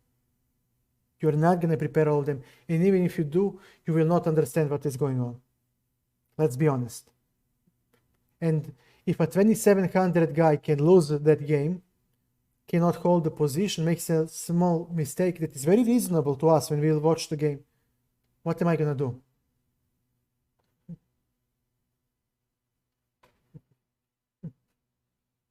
Yeah. He does. Why is he not following that path? Because he likes to play c5. He likes dynamic positions. Those positions are much easier to learn because there are no typical plans. There are no typical pawn structures. You don't have to feel the position. You don't have to find a plan. If you watch my stream, you saw how I find a plan in the endgame, how I look at every weakness, every piece positioning. It's very, very hard. Here, it's just a street fight. It's tactical aptness, tactical fitness. It's about playing the concrete calculation, tactical fitness, and that's pretty much it. There are very little ideas in the Sicilian that you need to learn. Not many of them. And once you see them, you will get out of practically almost anything that is thrown at you. And in Sicilian, there are no bad pieces. You have enough space. You're not space constricted like you are in Caro-Kann or French defense. If, pardon my French, shit hits the fan, yes, it fits him very nicely. And if, pardon my French, shit hits the fan, you can switch from Najdorf, for example, to Taimanov Sicilian, less learning, similar pawn structure, similar ideas. You can go for Kann Sicilian, also similar ideas, similar pawn structure, similar opening. You can go for Sveshnikov, in a way, Scheveningen. Again, the opening moves are similar. A lot of knowledge that you already have can be recycled. And again, in all of those, most of the Sicilians, you have enough space. You're not space constricted. You have active counterplay, very important. You have no weak pieces, like you have the bad bishop in the French defense. You have no problem, opening problems. You don't need to plan, like I have to plan to make a c5 break in the Caro-Kann or maybe in the Queen's Gambit declined. You're not, you're active, and it's your way of training is so narrow. You just need to do puzzle rushes. You need to calculate, and play those positions, and eventually you will get a feel. You will know more than your opponent, and experience in such positions pays off very much. Having experience in this position on the board is not so beneficial like having experience on the Najdorf, in the poison pawn. Because here, somebody like me, for example, or a strong player, doesn't have to play this entire life, and he can still find a reasonable plan, and hold a draw. But in that position that we watched against Caruana and Najdorf, one mistake and you're busted. So experience pays off much more in such positions. That's why MVL plays those games. He doesn't play Queen's Gambit declined, because in Queen's Gambit declined you don't have active counterplay, and if you do have counterplay, you need to exchange everything and you end up with a static weakness, like with the isolated pawn. And again, it is white who is pressing, and your huge experience in that line won't help, because you don't have active counterplay most of the time. You don't have a dynamic chance to fight back, and the position is positional, it's not tactical. So even if you do have much more experience, I can get by with much less on the top level. But with the Najdorf, I don't care if you're buddy 27 or 2800 rated player. Do you know to find the right move? Do you know the right sequence of the moves? No. Well, you'll then end up like MVL in that game against Caruana. Sorry, bro. Life is tough. So he consciously accepts that risk. But it's not prudent. It's not prudent because you suffer from Fischer syndrome. Soviets never had a problem shutting down Fischer on the candidates. They prepared their players against him so easily, they didn't even break a sweat. Because he played Sicilian, he played Nimzo Indian, and Queen Indian. Couple of times kings Indian. Easy peasy. Easy peasy. And you just cannot play cup at that level, 2 or 3 openings. Bro, you're a professional chess player. You have 24 hours per day at your disposal. You sleep 8 hours, that's 16. You have 16 hours of life at your disposal. You're really telling me others will not invest the time and the effort to work on chess? 8 hours, 10 hours, 12. Dude, you're 2700 rated player. You saw the matrix. There is nothing else left to learn. All you have to do is solve puzzles to remember new patterns and tricks and traps. And that's it. You already know the end game. You already know the tactics on a very, very high level. You know what is else left for you? Openings. You need to learn the openings. You need to polish them up. You need to make the advantage out of the opening. Because if you don't make an advantage out of the opening, look at the picture that you showed me, that you sent me a couple of moments ago. Magnus had 91 precision. MVL had 91 precision. These guys will not gonna make a mistake. So if you don't make advantage out of the opening, most likely the game ends in a draw. And go ahead, play 2 openings. Play only 2 or 3 openings and see how far you will go.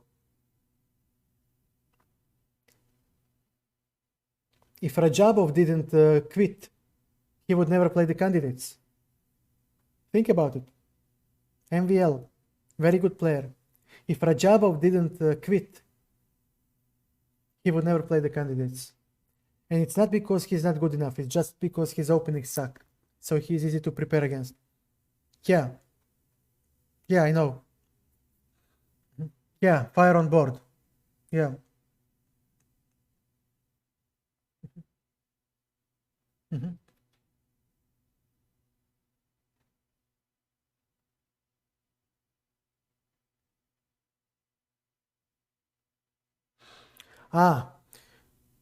Fire on board. Okay. To play aggressive chess, you need to give chances. You need to give something in order to get something. So you can look at his ideas because although they are flawed, if the writer said this is a bad move, but the position arising is instructive, then it doesn't matter. It is still good for you because you will see the position and you will see how a grandmaster made a plan, aggressive plan, and that can help you because before you look at the solution, you will look at the position and you'll be like, well, I will play knight c6 here, maybe bishop b5. I think I would play that move. You would look at the position and you would see his move. And maybe he plays queen d4. And you'll be like, why, whoa. And then you'll try to figure out on your own. Maybe you'll find some solution and you'll check against his notes and you'll see how he thinks. And that way you will correct your mindset. You will learn, you will grow. You will see, in positions like this, my understanding is lacking because I'm afraid, for example, of double pawns. But look, he kept the king in the center and doubled his pawns. But look, I thought this is weak, but it's not because, for example, the open file and the squares that the pawns control actually protect me, blah, blah, blah, blah, blah. And you'll learn something new. So yes, he might have made some unhealthy plans, some incorrect moves, but that's what it takes in order for you to win the game. If you want to win the game, you must give chances. You must give chances in order to get chances. If the other guy doesn't want to accept the challenge, the game ends in a draw. At the top level, that's how the story goes. If the other guy doesn't want to lose, he will not lose the game. I don't care. If he's 26-60, nobody can beat him. He'll come to the game prepared and he's not gonna lose. You can be world champion, you can be engine, it doesn't matter. He'll prepare a solid line, he's not losing. So yes, if you want to win, you must make risky moves. You must sometimes play a mistake that is hard to refute in order to get some chances, some imbalance. So you can take that book if you think that you lack in attacking play or generating attacking chances, and see how it works for you. If it has positions that you meet in practice or are similar to something you have in practice, study it. Take a look how he approached the problem. Look at the comments, like how did he evaluate the position? You see how I talk on my stream. Look at his comments, like his knight is out of position, this is blah blah blah blah blah, I believe that I can do blah blah blah, blah, blah, blah, and that should give me blah blah blah blah blah, and I think I'll have some attack, some pressure. And then you look at him, you fire on the engine, you look, you think, you talk to me or somebody, your friend and whatever, and then you see how he built the plan, built the attack. And sometimes people make a mistake. This is a human chess. Sometimes you know the opponent, you know that the objectively position is defendable, but you know that this guy sucks at tactics. So you will prepare a line against him because he's bad at tactics, and you will play, and then you can look at that too. You can say, aha, this is how he put pressure on the guy from this position. You can see how the guy slowly started to crumble, and you can see how Shirov converted. Maybe he didn't have to go to the endgame. Maybe you would go to the endgame. Maybe he found a better dynamic plan. Maybe he did quite the opposite. Maybe he had a checkmating attack and then he exchanged down into endgame. Then you can be like, what gives? What the fuck? Why is he not checkmating? But remember, there is an old tip from the Soviet masters saying that every attack does not have to end in a checkmate. Sometimes a glorious attack can be ended with a better, decisive, actually winning endgame. So you can learn something. That's happened to me when I studied some of the Fischer's games or Petrosian's games. I learned something. I learned that I don't have to checkmate all the time. Chess grandmaster Capablanca, all the time Capablanca, because he knew chess. He understood chess. He was a genius. He was a chess master. And every time you look at his games that he commented, he would give you the position that is quite complex for us.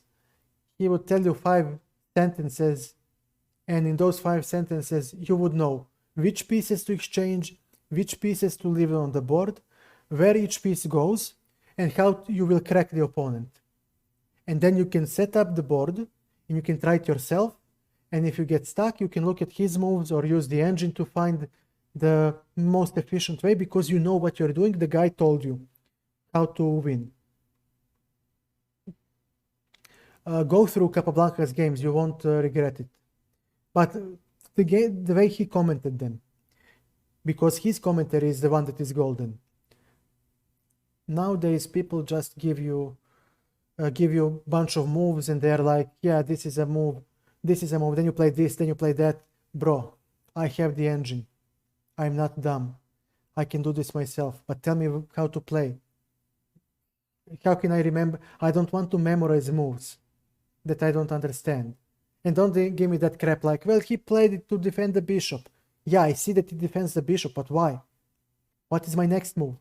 Where do I play? Where does my gameplay, counterplay lies? Do I play on the queen side? Do I play on the king side? Do I play in the center?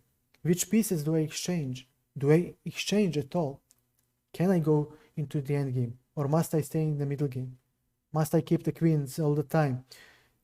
Modern books don't give you that that type of knowledge and that type of content. They just swarm you with moves and say, well, yeah, you know, engine gives +9, plus 0.9, you know, white is better. Great, thank you. Thank you so much for using the engine, writing it down and telling me the evaluation. Thank you so much. I couldn't do that myself. But with Capablanca, I learned how to plan. And that is important if you want to breach that 1800 ELO and become a master. You need to learn how to plan. So when you watch my stream, you see how many times I find a plan, and I comment. You guys can hear me. This is a weakness. I'm playing the endgame, bad bishop versus good knight. better minor piece, we are keeping rooks on the board because of blah blah blah. That's what you will get from Capablanca's commentary. You will learn to find a plan, because he'll tell you how he found the plan, and then you'll see how he looks at the position. Others don't have that. People who are like Capablanca, but were not able to give you as clear-cut explanations like him, were Botvinnik. Botvinnik was very good in that. Maybe, who else? Karpov, Botvinnik, Karpov, Nezhmedinov, yeah. Yeah, I've studied it. I looked at some of them. That's the problem with Nezhmedinov. He was a tactical beast, but a poor endgame player. Poor endgame and strategic play. He was just a guy who played tactically. That's what happens when you are one-sided. Tunnel vision. You cannot become a grandmaster with tactics only. Well, back then you couldn't, because a stronger, experienced grandmasters would play a worse endgame, but they would somehow reach the endgame, and then they would outplay him. He squandered so many winning positions because he didn't care about the endgame. He just wanted to have fun and play tactically. You cannot do that. You must be equally polished equally skilled in every aspect of the game. Chess is hard, my friend. Chess is hard. But he wanted to take a shortcut. I am a tactical god. I'll play Sicilian, blah blah blah blah blah, and I'll become a GM. No, you won't, because I'll exchange queens and I'll give you a pawn or two to get counterplay, and I'll play a worse endgame, and then I will draw. And one draw, second draw, third draw, and you don't have the required points for the GM title. Papa, you when you learn to play the endgame, bro. That was his problem. That was his problem. And that's the catch. You need to learn so much.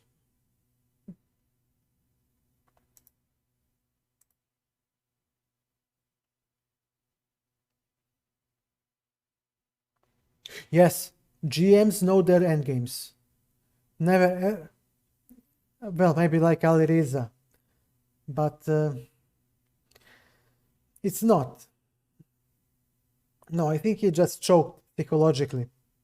They know their endgames, trust me. They know endgames. Yeah, but okay.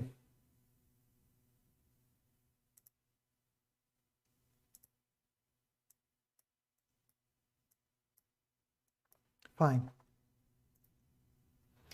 Fine. When will we have this type of endgame? Never. It doesn't matter. It doesn't matter. This is so rare that it's not worth it to deal with this. This is once in a lifetime type of endgame. You will never get this. It's because I'll tell you why. Why? Because in the opening position, look at the opening. Any decent opening. We just play. We just play. Notice that the minor pieces are the first ones to get traded off. Just stay with me. I don't know. Whatever. Whatever. Just stay with me. Let's play the endgame. Okay, let's say h3, bishop f5. Just stay with me. Look at this. Bishop e5, just something, just stay with me. Where are the minor pieces? Nowhere to be found. That's why the rook endgames are the most important endgames to know. Look at my stream. Look at my stream. I'm the endgame player. How many times did you see me play rook endgame? Always. Always. There is always some rook endgame. There is always some one rook at the board or two rooks. Rooks survive the longest. So you will most likely play a rook endgame. But what about minor pieces? Very rare.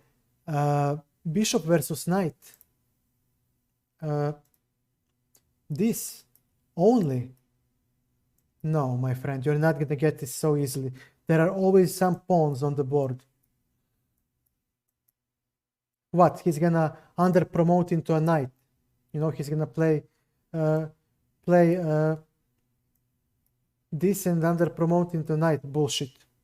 It's not gonna happen. So in a practical game, you will most likely have an extra pawn.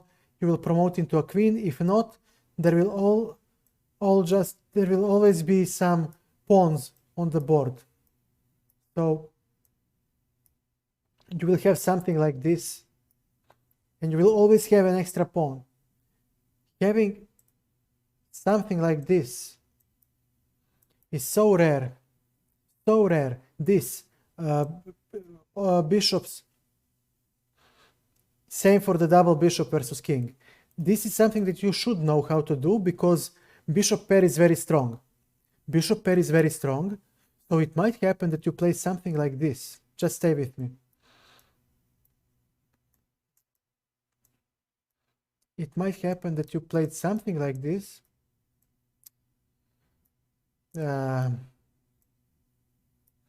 Whatever.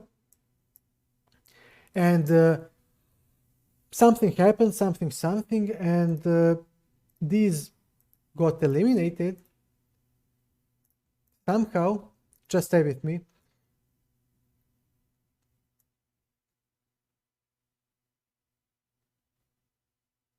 Just stay with me.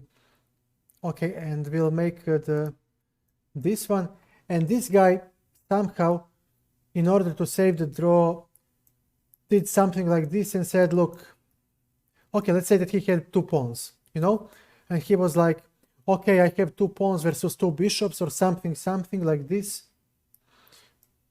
And maybe I'll save the game. That's why you need to have the two bishops known. This can happen because bishops are very strong. They can enforce concessions. It can happen. But this, no. I mean, these types of endgames, no, because the opponent will have bishop pair, in which case you will never defeat them with this horrible knight. Knight is the double knight versus king is a draw. This is a draw.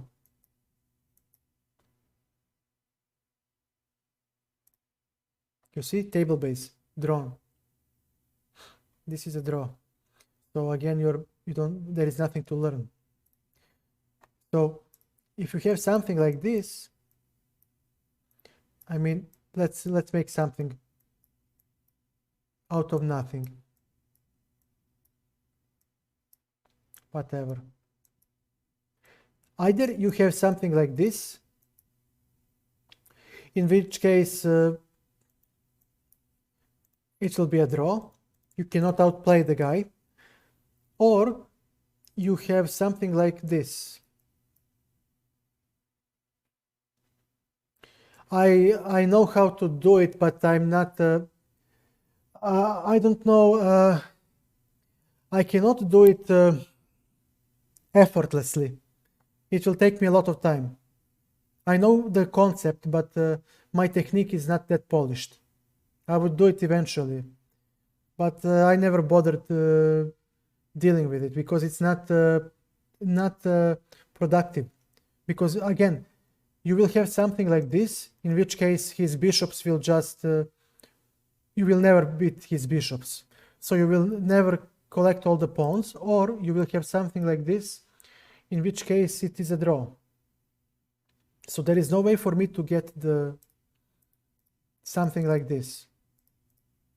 In practice, it's not gonna happen. Usually, minor pieces get exchanged and then you play one pieces versus the other. It's very rare to have the two bishops or something like this. And you can see my stream. You saw my stream many times. There is only one minor piece left, and we play. Or you will have them and some rooks on the board. Rooks always remain on the board, always. And you will never play a pure minor piece ending. I mean, this is not going to happen. I mean, yeah, endings are very difficult to study because the mindset is different. It's not something that we like because we like quick action, and in ending, every move matters, and every imprecise move can actually cost you the win. So you can have a decisive position, decisive advantage, but if you make one inaccurate move, all of a sudden it is a draw. Because because this is a draw. Yeah, because this is a draw, if white is to move, you know. So one extra pawn doesn't help.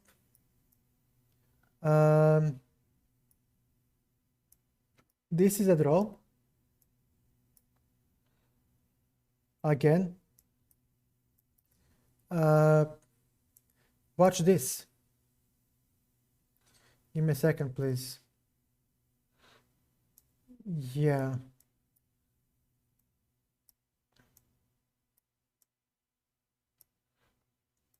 This is a draw. This is a draw. Also, a drawn position. I'm just saying which positions are draw. Look at this. You're a full bishop up. This is a draw. I'll play here, and what will we play? Nothing. And you see one mistake. Look at the level of mistake. It's a nano mistake. Nanometers. Nanometers play the role. Like it's not even inches.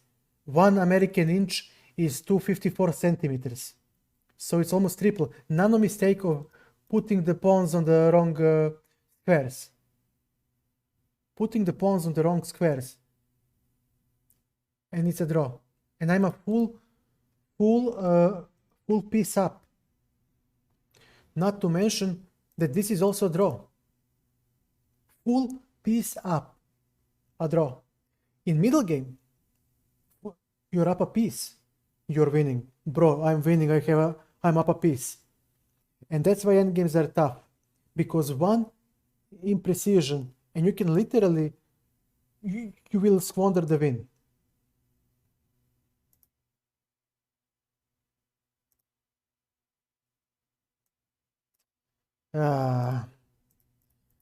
Good gracious Lord. Draw. I'm literally bishop and a pawn up. And one dynamic problem. Not even, yeah. And you need to learn how to play this, or something that happened to me when I played against a computer. Watch this. Please give me a second.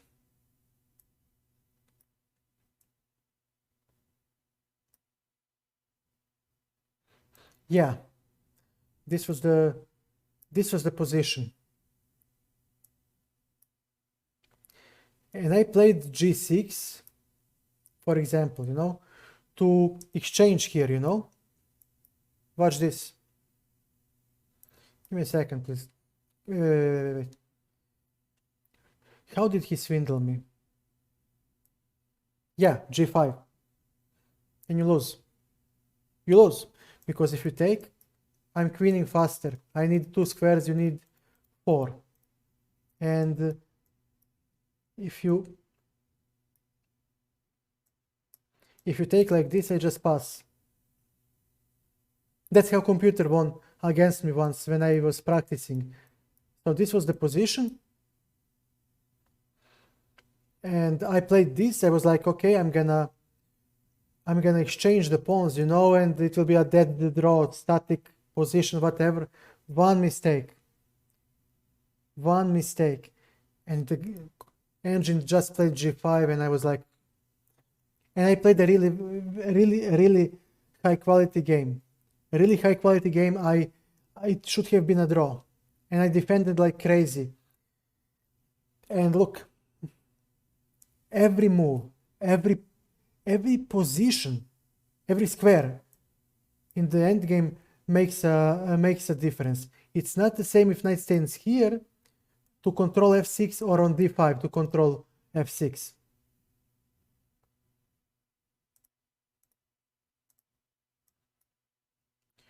Well, there is none. Okay, this is an imaginary position where you win. Black simply wins, but in that position, no, black wins.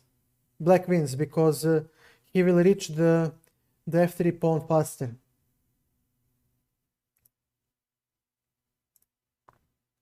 And I'll be black. Yeah, I gave it for the white, but and here I am. Yeah, but you see I'm faster. And I'll collect the pawns. I gave him 10 minutes, for God's sake, yeah. Yeah, he can go here.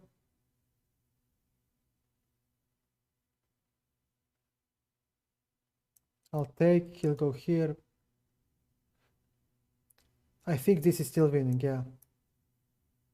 And this is winning. We don't have to continue the game after, okay. I mean, it's easy win. Okay, let's play it out. But of course, we all know how to win this. Yeah. Okay, I'll play it. So the idea is to use this h-pawn to distract the king. No, he's not gonna win. Save this. I think I'm not tired enough to squander this. We'll play like, yeah, like king versus, yeah. Okay, now you go here.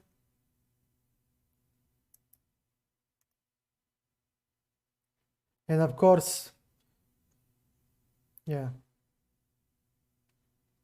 Okay, I'll draw a queen and win. And of course, I'm winning. Because when he goes here, I'm not gonna be a dumbass and stalemate. I'm just gonna use an extra tempo and that's it. So yeah. And that's the problem with the endgame. Everything matters. And that's why it is so frustrating to play it. Because you don't have a plan, you don't see the idea. In the middle game, the beauty with the middle game is that you can get by with bad pieces because some others will cover that piece up. It's like in real life. You have somebody who slacks, who doesn't do anything, but the system, the team is covering up for them. You know, they are doing their job as well, or you know, they are defending them or whatnot, compensate their poor performance. In endgame, there is no room for compensation. Every piece must pull its own weight. And we as humans are not used to it. That's why lower rated players play poorly the endgame. Because we are not used to playing every move precisely. And that's why top GMs play very well the endgame, because they play precise moves. They know how to play precisely, and if they want to beat a lower rated player, they just trade down into an endgame and they just win. And that's the catch. Okay, Okay, I see that people are getting bored. Let's play some games. So people don't get bored. We can talk. Also, if you have a question, shoot. But I could make a break, a small break.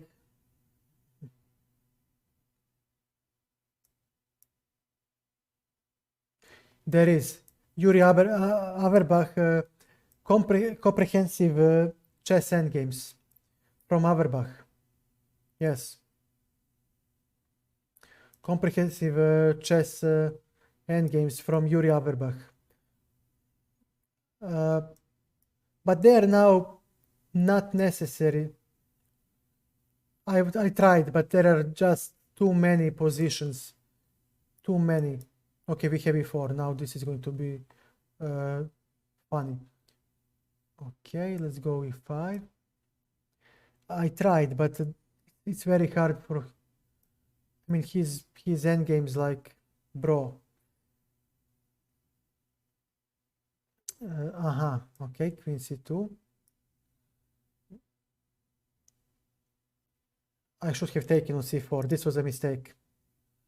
Now he has b5. Yeah. Okay. Very well. We'll castle and fight on the king side. Castles. And I finished develop. Not anymore. b4. And now comes a4.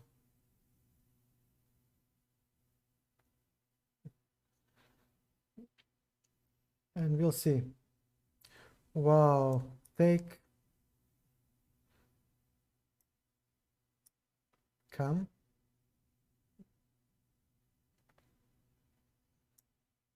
He'll play b4. Okay, fine. Play b4. Play it. You are not the only one who can return the piece. Well, this is definitely worth it now, isn't it? Isn't it? Bishop b7. Look at his king.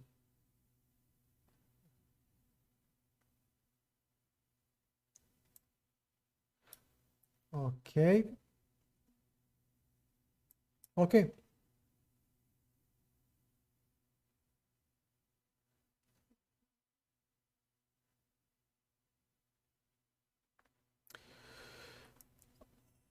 All right.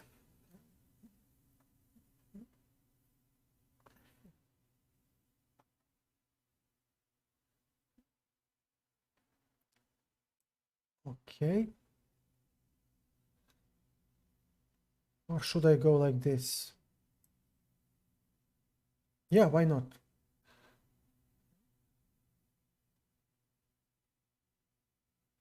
Yeah, but I take like this. Now your bishop hangs, buddy. And that's not something you expected. He has queen g5, maybe. I'll give chess. Check. Maybe I shouldn't. But why not?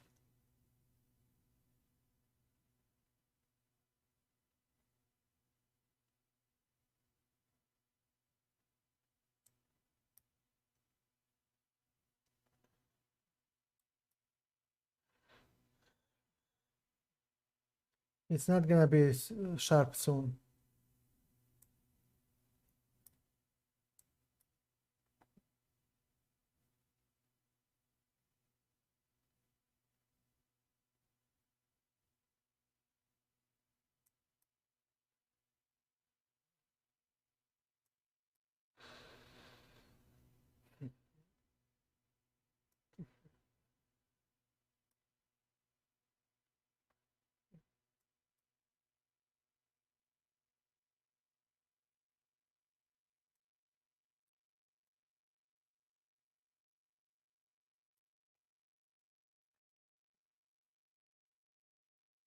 Okay.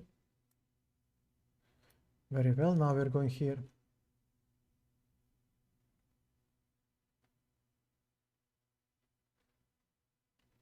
Bravo, Kashi. Well said. Rook endgame. You see? Rook endgame. Like it or not. Like it or not, you reach the rook endgame.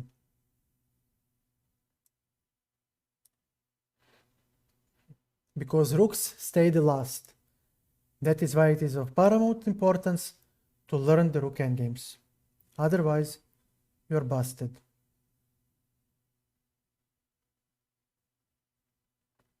All right. Rook behind the pawn, and we march.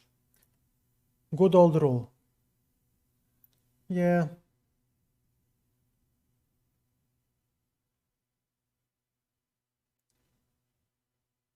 Okay, and then what? Check, check, no.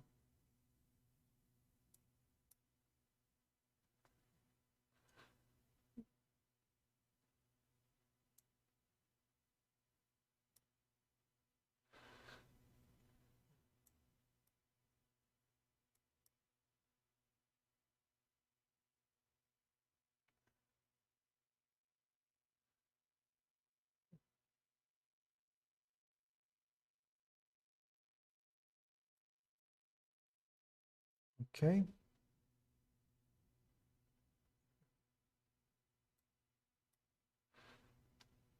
Okay, I see the plan. Never mind. He doesn't have rook e2. And now rook behind the pawn, and we go. And this will pacifize his rook. That's what he didn't take into account. Yeah, nice. King e4, right? I'm getting that rook, buddy.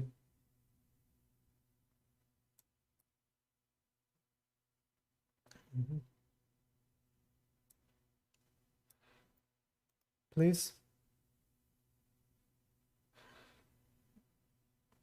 I mean, he's not crazy. He must drop back the rook, and then he's busted. Rook behind the pawn. Remember that rule. It doesn't matter if it is your pawn on someone else's. Get that rook behind the pawn. Where do you go now, buddy? Look at my king. Oh, no, no. This is not how the chess works. No. Thank you. Resign. I have a minute and 40 seconds. Yeah. You're such a... And you remember how the game started. Sharp play, everything. Yeah, nice play. This was a nice defense. I don't think he will... he will not... Oh, he wants a rematch. Okay, fair enough. I'm not gonna run. Let's try the French. That was a nice...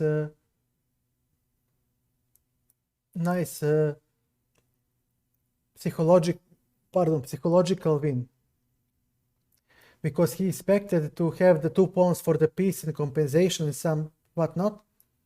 But actually, my better development decided.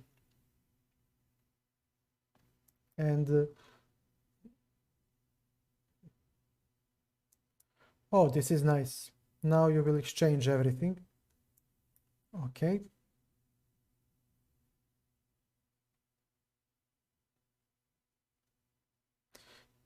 Okay, give me that b pawn. Can you please offer me the queen trade? I'll take it. I'm not gonna take the pawn. Now get the hell out of my diagonal. Actually, I agree with you. Yes, king e7. Yeah, the previous game. No minor pieces, no nothing, because the guy will, in the end, like it or not, exchange. Look at this. Look at these minor pieces. You really think these are going to survive on any side of the board? No. They're not going to stay there. This is not going to happen.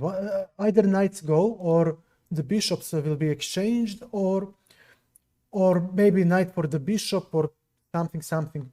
Yeah, you're the man. Okay, I'll play g6. Okay, g6. Ah, but he has f5 still.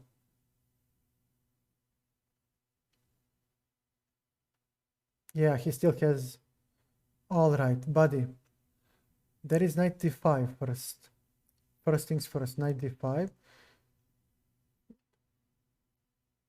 Okay, and I'll take it. And I'll hop here.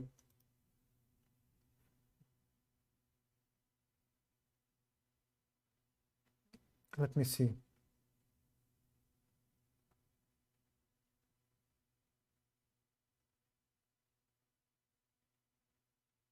Like this.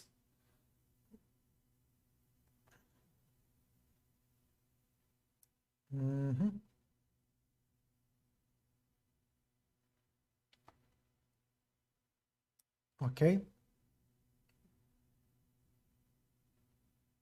He is much better now. He is much better. Before, okay.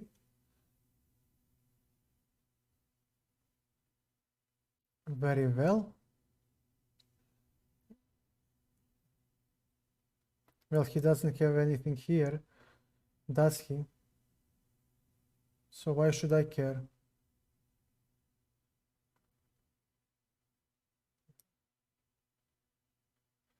Or I can simply jump here. And we go on d6.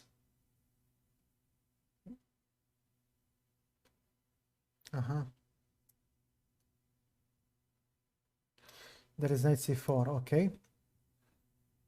Okay, let me give him a check.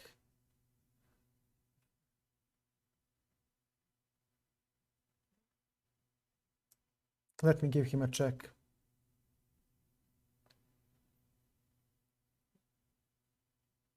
This. g7 covered. f-file covered. Okay, where is your rook and bishop endgame? We just talked like friends. Nowhere to be found, right? Nowhere to be found. Aside from the fact that I'm losing. Bishop versus and knight. Ridiculous, you will never get that endgame. Might as well forget that one. Okay, so he'll come here. And he'll claim that he checkmates very well. What about this?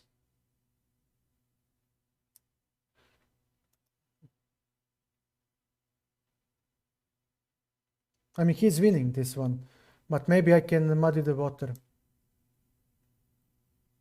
Okay.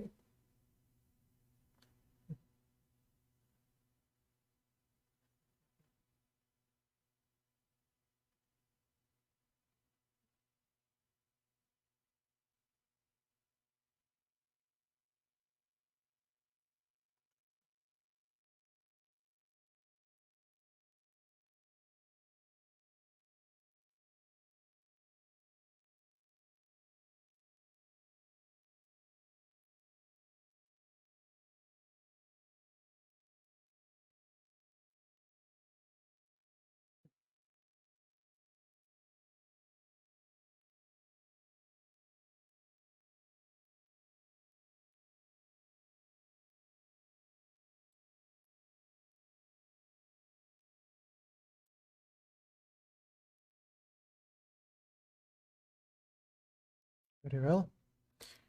We'll go here.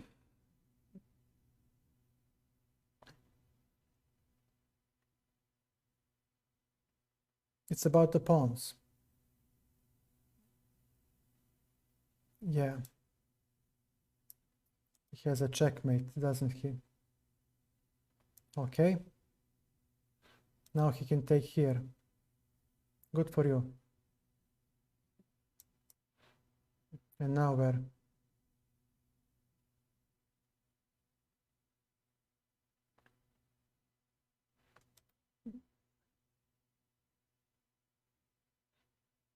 Take it.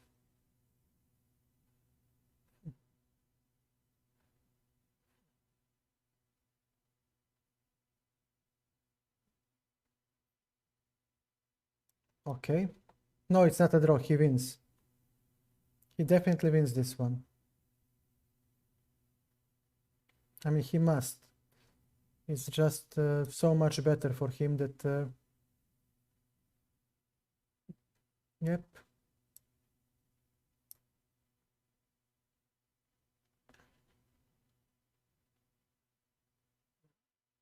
Okay.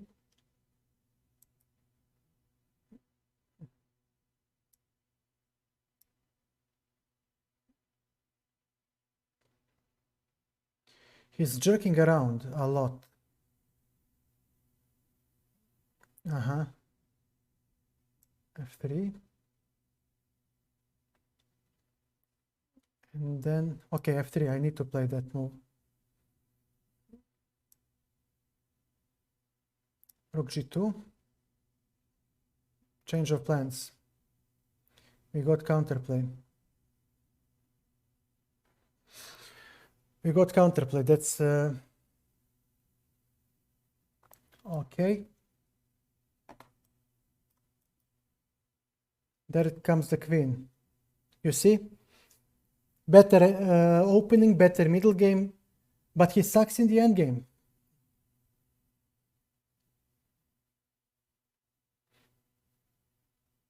Why did you have to give a check, bro? You don't need a check. And now I'm having an extra rook, so he... Pawn in rook endgames, it's not about the quantity of the pawns. It's about the quality of the pawns. This one is a lifesaver. I know my endgames. And trust me, I haven't studied endgame 20 years, roughly speaking. Imagine what will happen if I somehow get the time to refresh my knowledge. But that's a whole nother story. I need to stabilize on work. Yeah. Good luck, bro. He didn't see that T1 is taken by the pawn. Thank you. Thank you. Please come again.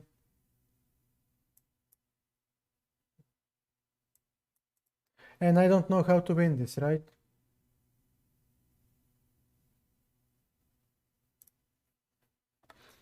I am not going to run. Okay. And the last game he also had a winning advantage and he lost in the end game.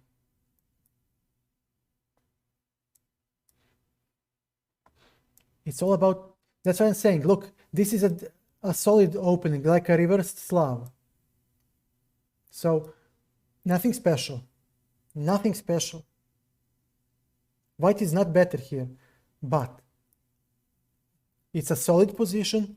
I'm not gonna get checkmated, and we do play the game. E4, 2 developed pieces, I have 3. Open up the game. Open up the game. Rook B1. But he should be the one who is better when he plays against the London Kashi. Okay. And now you go here. And look at this knight. Bishop D7. Now he needs to play knight G8. G4. We have G5 now. G5. No, sir. Well, I'll take it. I'll actually take it. You'll take it. And what are we playing? Wait. Wait, friend. Shouldn't I be the one who is faster here? B3, Queen A5.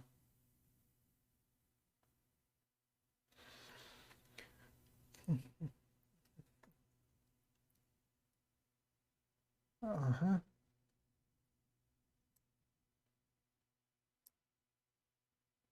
Queen h5 will attack h6. h6 is weak now, g2 is defended. All right. And after this move, now what? He really likes to give up pieces. But now,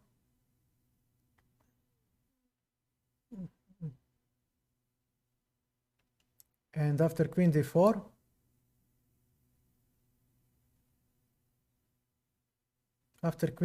now what? Thank you for the queen, bro. Resign. Please resign. Thank you for the sportsmanship. And I think I played this guy before.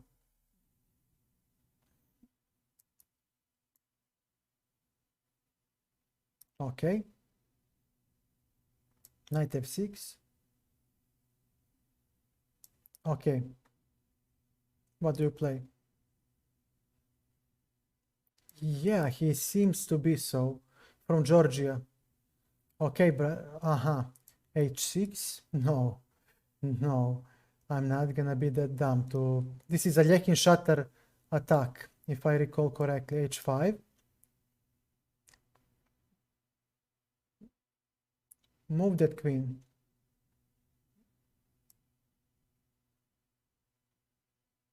Now I can take. Yeah, Yobava is crazy. And now, pardon, c5. Okay, we go for c5. Now we'll open up the center. e5 will creak. Bro, how many these sacrifices do you have?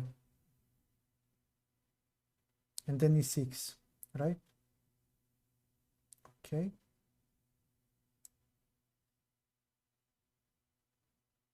I'll just take like this. And I'm waiting. I'm waiting your move, bro. There is check and I'll collect the knight. Definitely I'll take. Great. Knight on c6.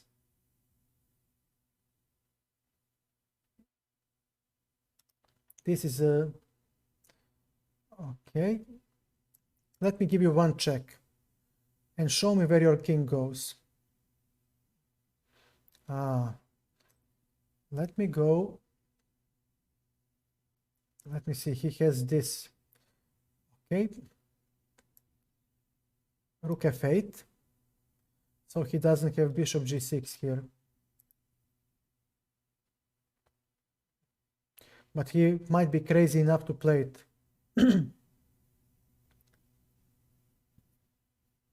And if I play rook g8, how do you defend?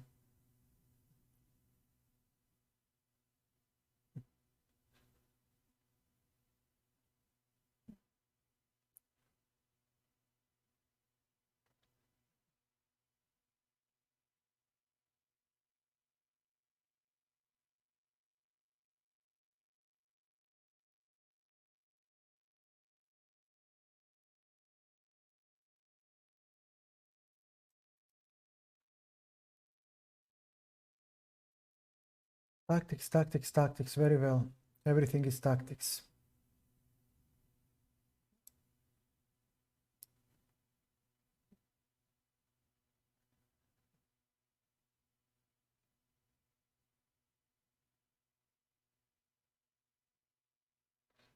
I did play, just give me a second, please. Okay, bishop d7, knight d4, bishop d7, we need to bolster our defense. So this guy will take on d4, I will take here. Well, that's what he hopes for.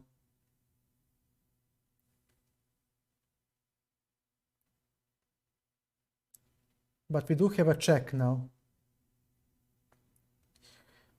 And this check will actually save the day, because now my rooks are connected. And I have everything. I have achieved everything. This one is blocked. This 7 will be defended. Queen e5.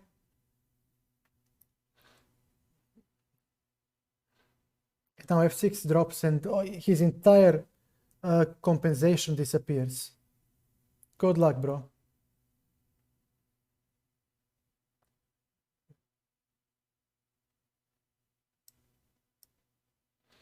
Maybe I can sacrifice, you know?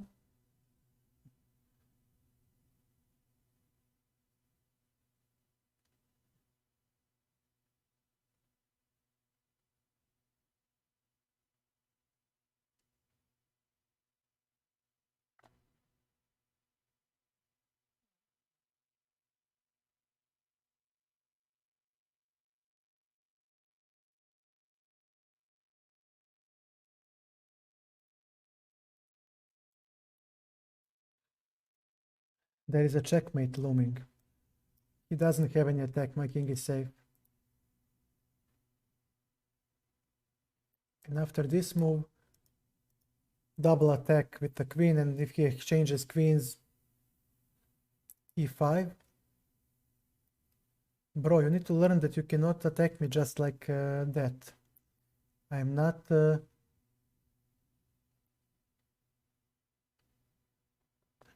Very well, I'll take f4.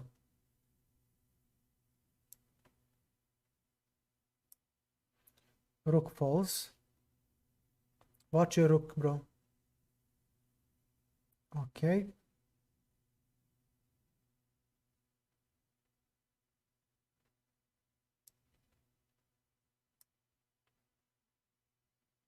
Now this one comes. And g2 is deadly weak.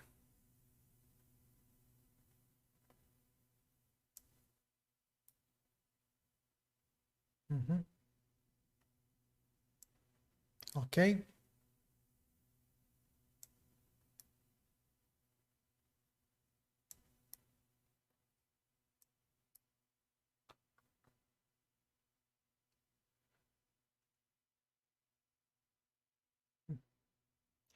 Two extra pieces, bro. You cannot just... Yeah. I didn't play title chess because I don't have a title. He left. Yeah. He left. Give me a second, please.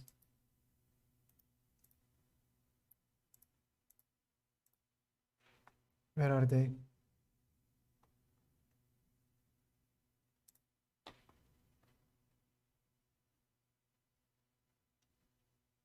Yeah, this was the game.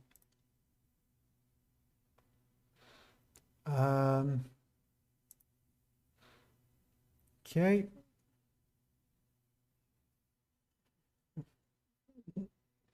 No, it's okay. I don't have title. I'm not a... If I played against title chess players, of course I did.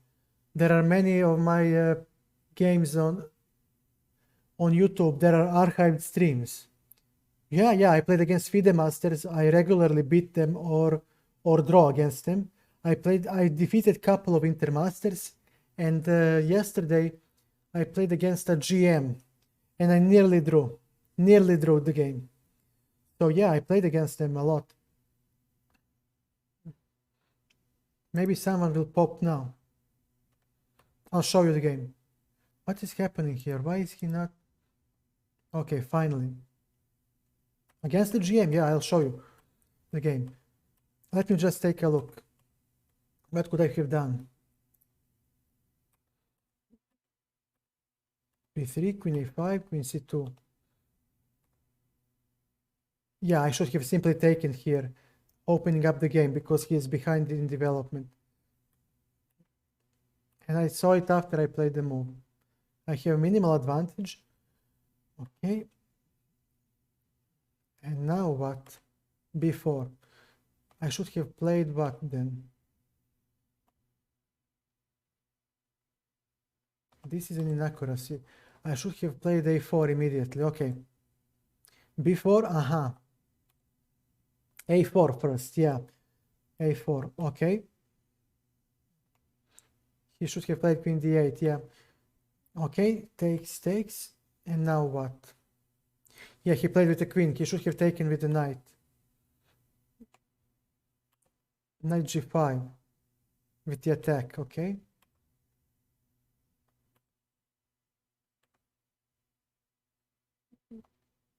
Aha, you take with the bishop.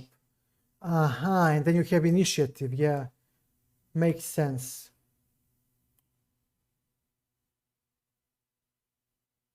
But now I win. F5. Aha. Okay, so I misplayed it a little.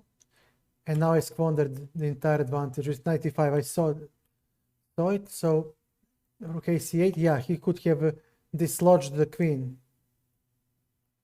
with that move.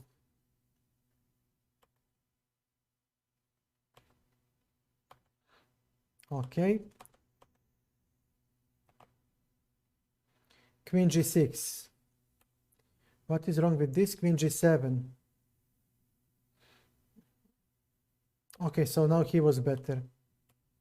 Yeah, so he had a winning advantage. Not winning, okay, but he was better. a5. Yeah, a5 he played. But he's still better and close to winning. Now he made a mistake. Yeah. You see, all the engine moves, almost.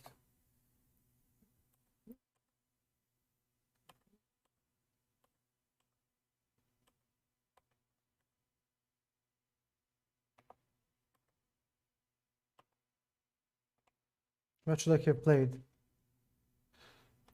With the... He had a check. So it wasn't the same. Okay. Another mistake.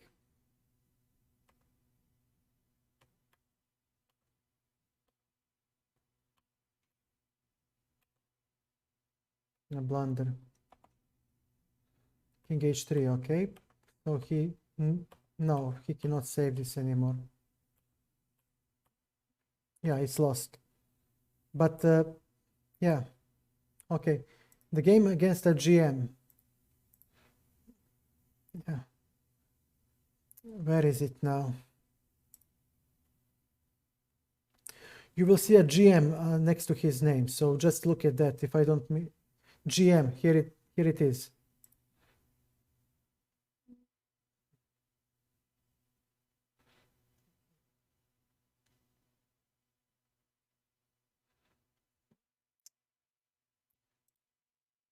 Two games with you. There you go. These are the games that I played against him. So we'll open them here. Okay. So he was white. And I misplayed the London. I remember now. Yeah, this was the better one. So I was black.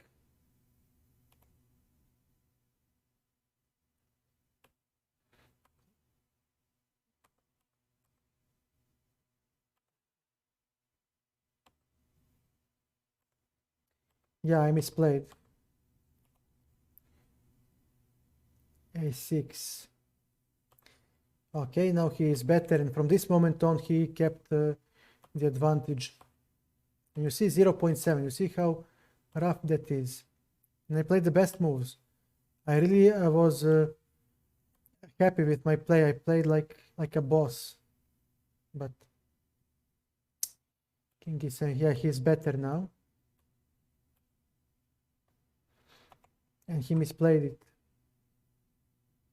t4 instead of taking.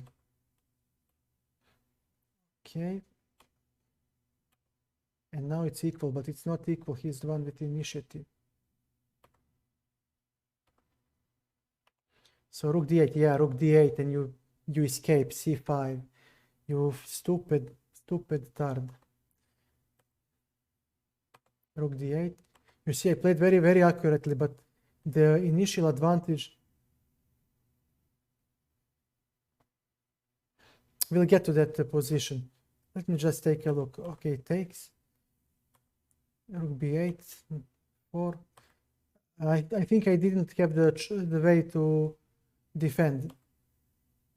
Otherwise, okay, here, knight c5, and I need to take knight f8.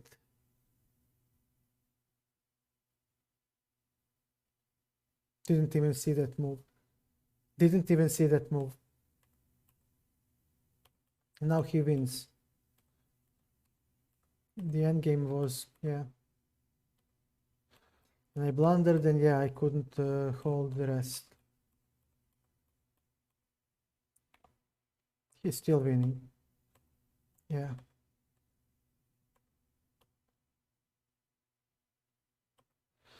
Yeah, but now he wins just everything.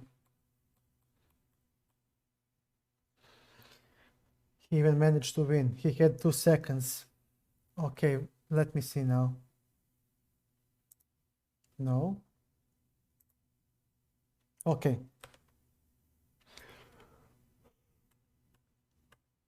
Aha. If I take like this, he takes the b7 pawn and he wins. And the other reason is that my king will now be able to protect b7 if I get f6 in. So he needs to make a quick action immediately. And you see, with every move he needs to make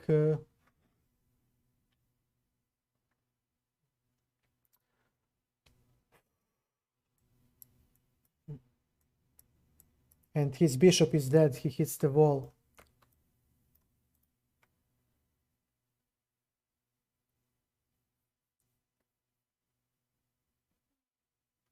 But still, rook c7.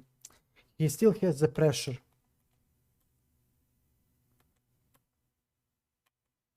Yeah, I misplayed it. But so did he. And I played computer moves after that, but I couldn't. That's one game. And the other was London system that I misplayed.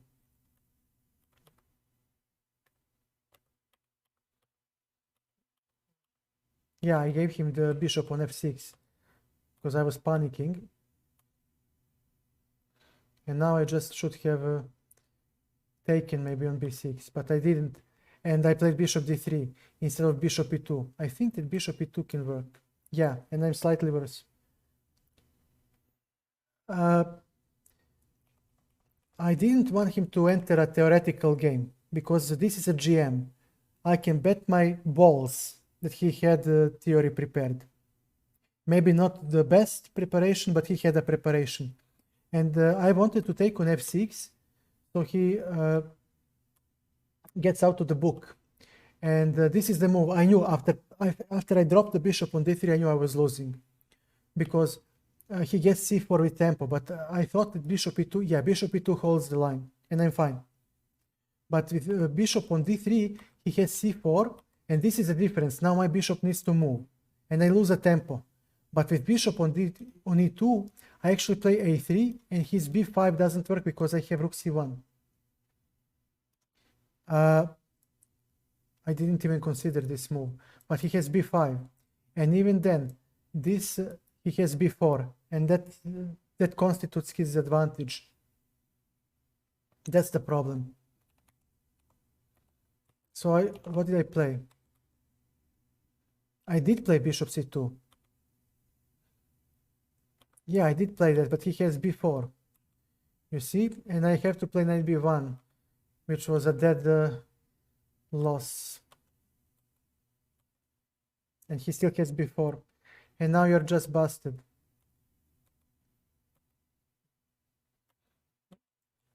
And yeah, he converted easily this one. You see how he saw all of my moves. The guy is very good. And now c3, simply tactics. Bishop hangs, and he'll take here, so it doesn't matter. And yeah, and now it's over. He has this, and rook a3, and he will, yeah, the pawn wave. And if I played, as engines corroborated, if I only played bishop e2, he is only slightly better, and I don't think he could convert this against me. I don't think he would win. But because now, after c4, you can take, for example, he takes and you play a3, and now b5 is late, because I have a, yeah, I can even castle. And I'm fine. He is slightly better. Okay, he is better. But okay, the game goes on. I will have e4 at some point. But now with the bishop on d3, when I take, I need to move the bishop. I don't have a3. And that's how I lost. That's how I lost. That's how I lost. Okay, let's play the new game. Let's...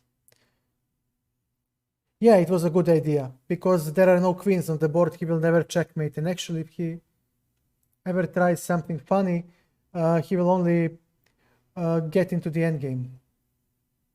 So he won't achieve anything. It's not the same when the queens are off the board. He will open the h-file and then the rooks will come off and we have the endgame and bye-bye. Oh, e4. Very well. We'll play d5. Come on, come on. Knight c3, knight f6, okay. Bishop e7. Okay. Queen.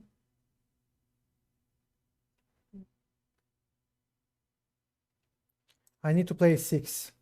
Knight b5, knight d6. If I play c5, d6 square will be horribly defended. Now this move, on the other hand, oh, okay, g6. Very well. You got g6 in.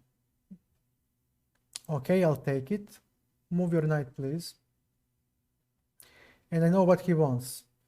He thinks that I'm gonna go crazy, but I'm not gonna go crazy. I'm gonna play knight c5 and chop off the bishop. And I'm gonna give you the pawn. I'm not a materialist, but now what will you play? This. Okay, that's one more exchange, buddy.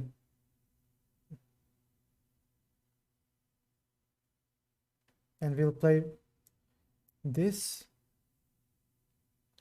Bishop d7. And I can actually castle. Why not? Bishop b5. Knight f3, bishop e2. And he won't have a knight.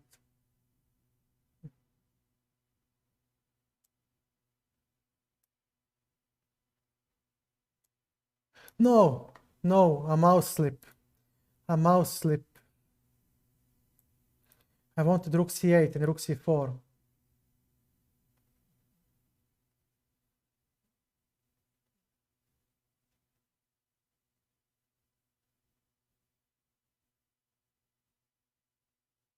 What to play now? Not like this, man. Not there. Okay, we'll chop off one more piece of wood. So that rook should go back. Definitely, so he'll take with the knight. Most likely.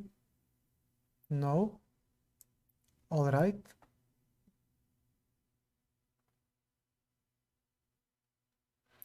g4. Wow. Let me take that burden off your chest. Alright. Oh, he has this. Nice.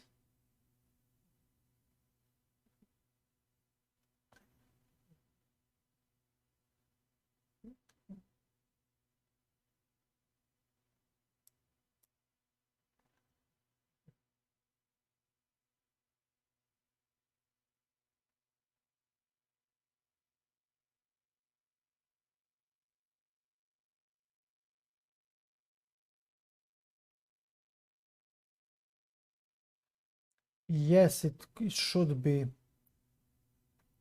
But maybe I can make it work. Queen. I must keep the queen on the board. If I exchange, yeah, he gets the h7. Well, not quite, because I have queen h4, double attack. So when he takes, my queen goes to h4, okay. Let me give you a check.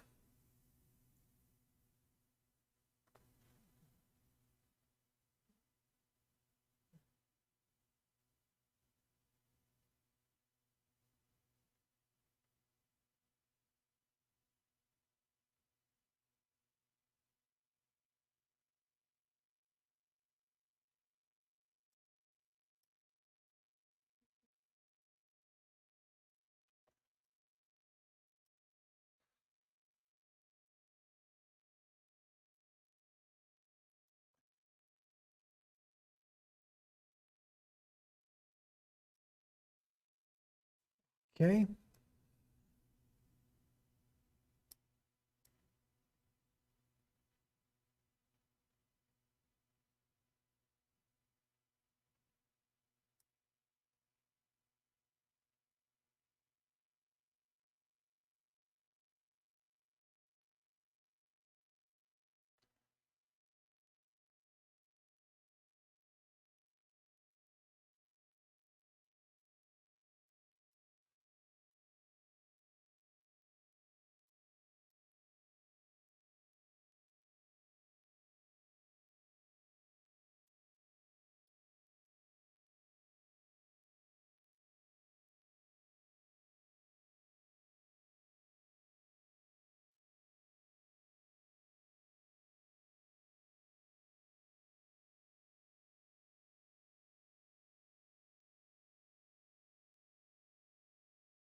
Don't count me out yet. Don't count me out yet.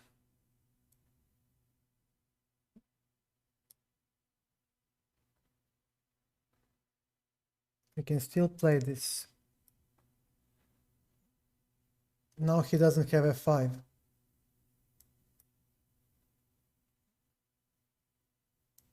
Uh-huh.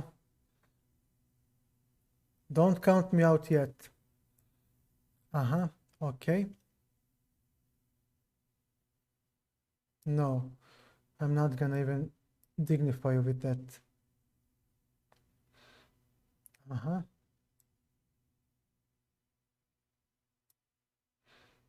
Do come.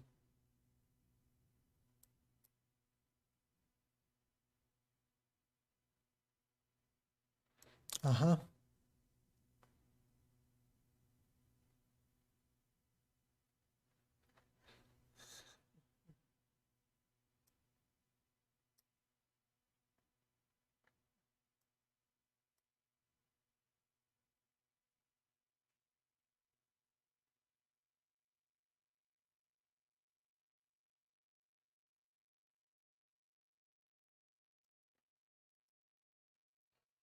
Dorson, thank you for the follow.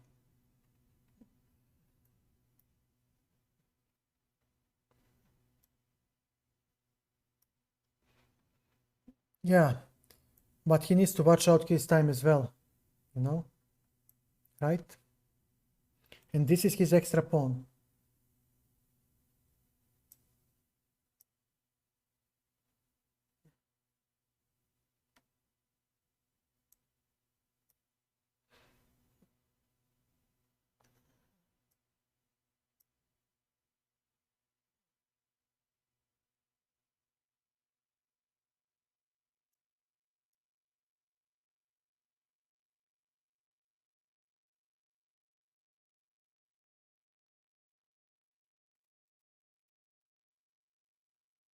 Yes, I can try.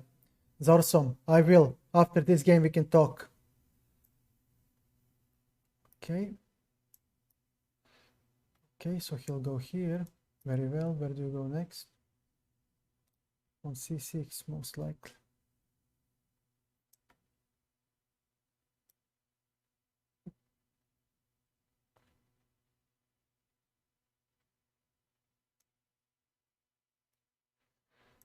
Okay, I'll take. What did I miss? What did I miss? Nothing. Okay, then it's your move.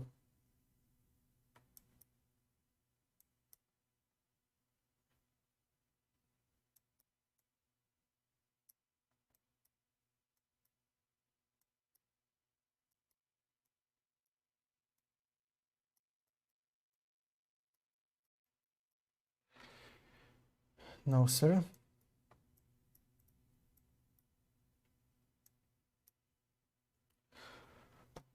I won. I won on time. Whoa. Okay. Zorsom, I'm all yours, man. I'm all yours. Oh, wait. Let's allow him a rematch. I'm not gonna be a coward. I'm not kidding. I know my endgames. Knight is trash in endgame. Always. You always have a chance if you're fighting a knight in the endgame. Always. Because it's a trash piece in the endgame. It's the worst piece to have in the endgame. The best piece to have in the opening, but in the endgame, junk. Junk. I'm telling you guys, I cannot even. I mean, there are so many endgames that I couldn't win with a pawn up. Sometimes even with 2 pawns up because of this trash.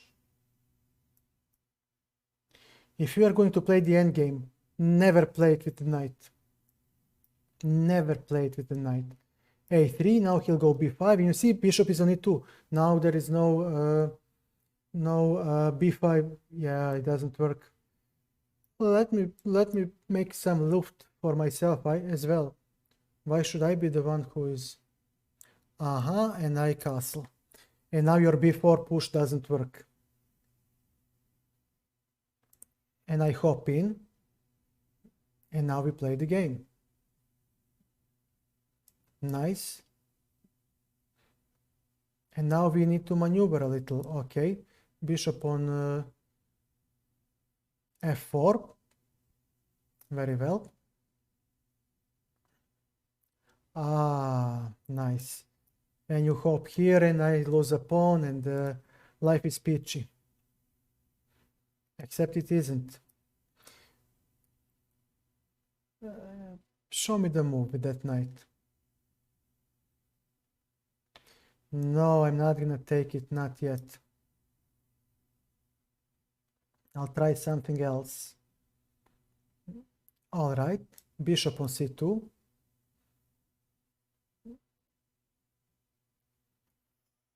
Okay, Jesus Christ. Okay.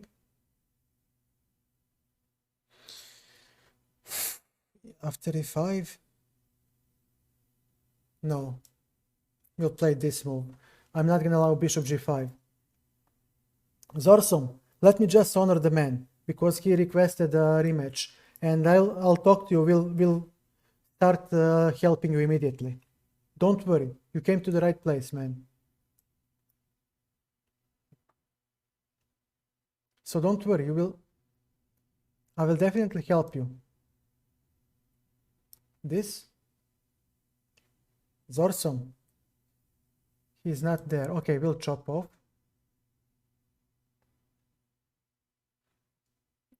Okay. Thank you. Thank you for your patience, man. And don't worry. I promise you. We'll help you. Don't worry. Okay. We'll chop off the knight. f4. He has no longer e5. And look, these are all on the same color of the bishop. These are all weaknesses that we can attack. Now, this rook is no longer forced to defend b2. So now we are going to go for g4. King goes here, and we go for the g5 at some point. King, okay. He'll try to... He'll try to open up the file.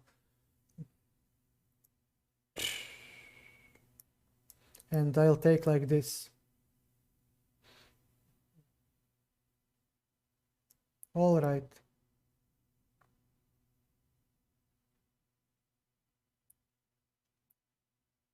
Well, you have to take on a3 if you wanted to make the... Yeah. And what will I do with my life? What will I do with my life now? You'll play this. Is that the catch?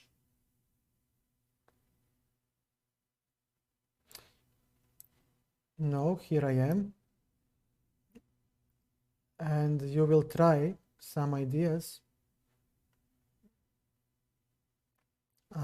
And if I come here, now what? One pair of rooks. That's my boy. That's my boy. Thank you so much. Now, let's go here.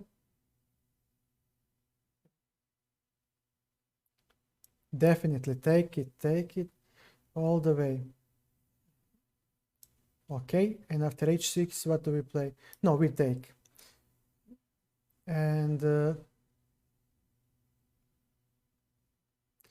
yeah, I'll just give him a check because I love him.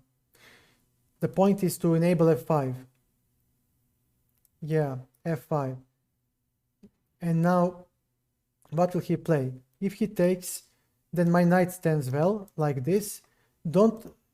There might be some checkmating ideas, mind you.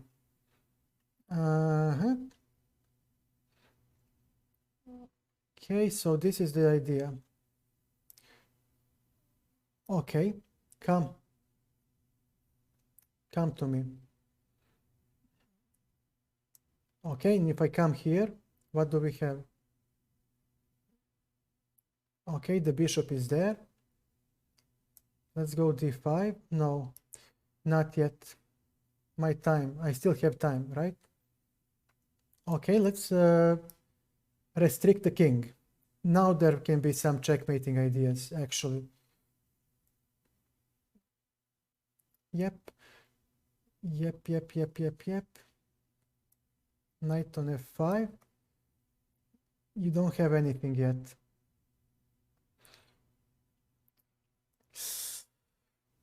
Oh man, this guy. No. Now where do we go? Yeah, I lost it. Traps. Okay. King. Okay. This. It's your move. So he might play this. f5. Okay. It's your move again. King e5. Okay. Your move. And now. Okay, d5. Oh man. d6, okay. Rook g6. Wait a second. Things change.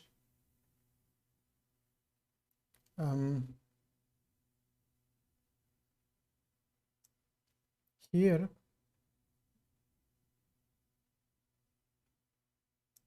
What about this move? And d7.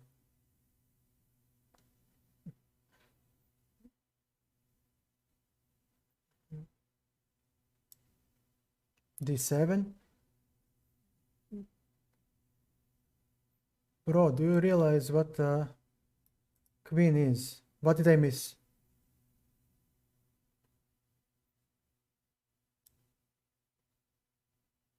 No, we're going here. No more checks. Buddy. Bishop hangs.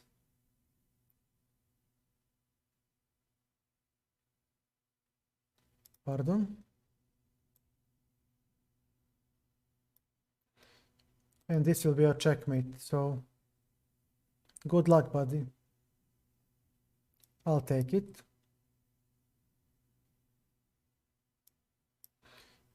Checkmate. Or bishop. Bye-bye. I think he had enough. I think he had enough. No, he didn't. For the love of God. All right. Zorsom, listen to what I say. So we are starting with the opening play. In the opening, quantity beats quality. Zorsom, listen. So we will introduce one piece at a time and strive to move our pieces toward the center of the board. These are the squares that we want to develop. So let's see.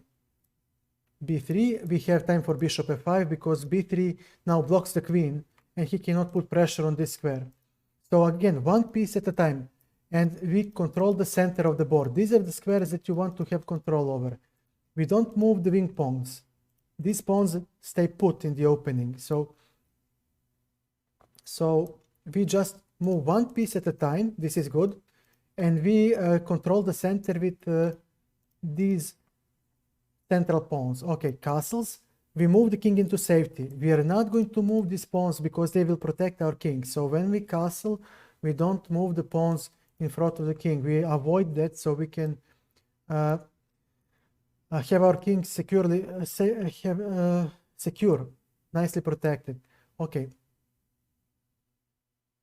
Bishop e4. Now his rook is under attack. So he will definitely take here. Here we go. And knight f3. Fair enough. Okay, we don't have a white bishop, but we can now play the Dutch stonewall because this pawn structure is good for us when there are no bishops. And we can give one check because these squares are not protected with a pawn. So yeah, I can even take b4.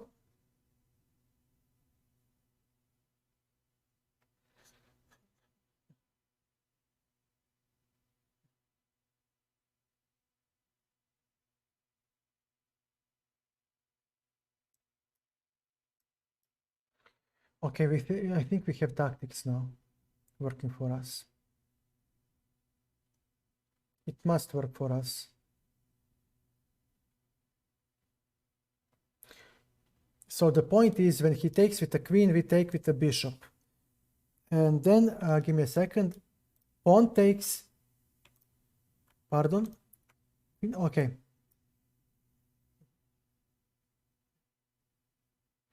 Pawn takes, queen takes, and we attack both the king and the bishop, and he cannot defend. Okay, definitely improved in strength. This was a bolt from the blue because he didn't finish his development, and now rook is hanging. Look, that's what happens when you don't develop your army. My army is fully mobilized. Everything is developed, rooks are connected, king is safe. His king was not safe, and he fell to the tactics. And now his king is under attack, naked. There is nothing to defend him, and now he ran like a coward, disconnecting. Yeah. And I'm not gonna take the win. No. Oh, wait, I will.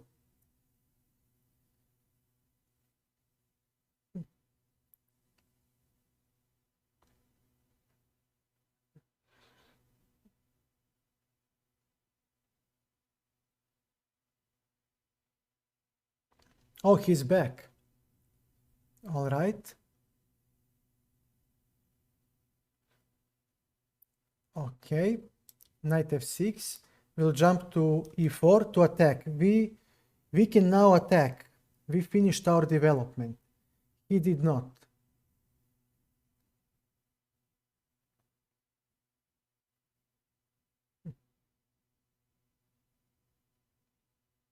Well, I'm sorry, buddy, but that wouldn't be nice of me, would it? No, I'm not gonna exchange queens. Because his king is weak, and he would benefit from the queen exchange. We are going to attack. Oof, oof, oof, oof. Okay, we have a check. This check can... Okay, he has queen c2. And now we have queen a5. And if he does this, we take... knight e4. He's too late. This is now a threat.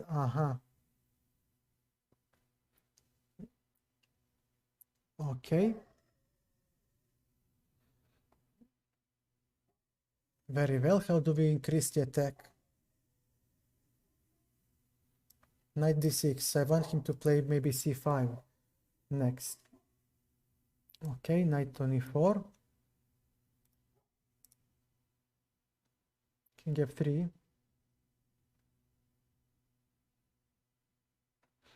Okay.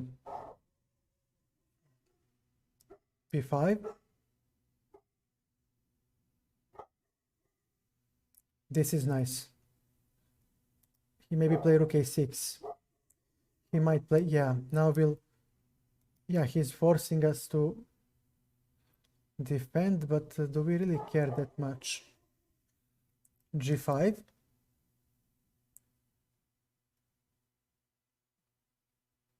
g4.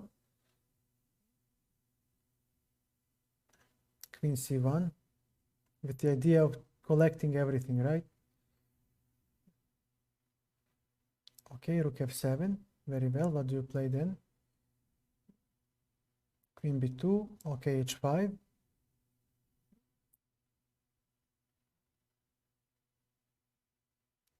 Here. He definitely needs to h4. No, I need to take en passant.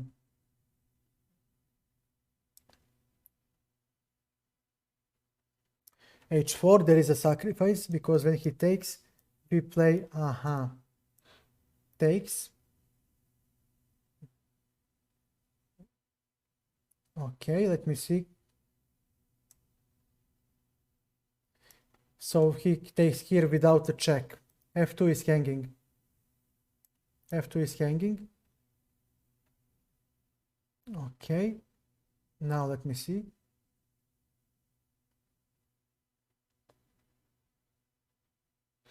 And this, okay.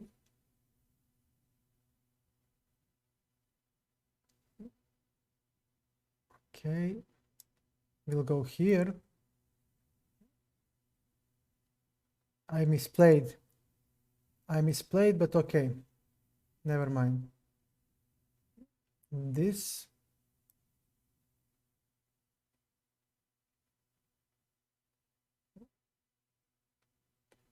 All right, this is a problem.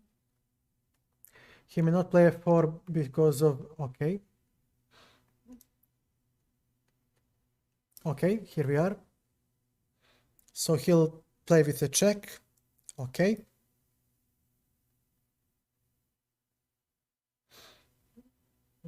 That's the catch.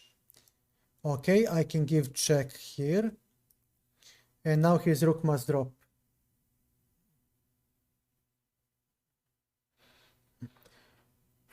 Okay, bro. Okay.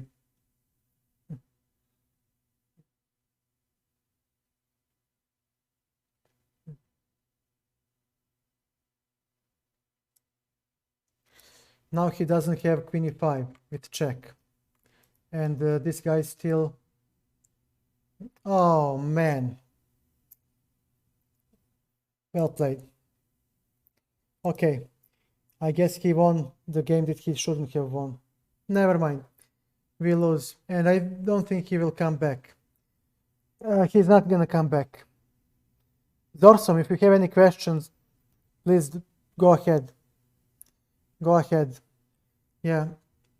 Let me see the analysis. You don't.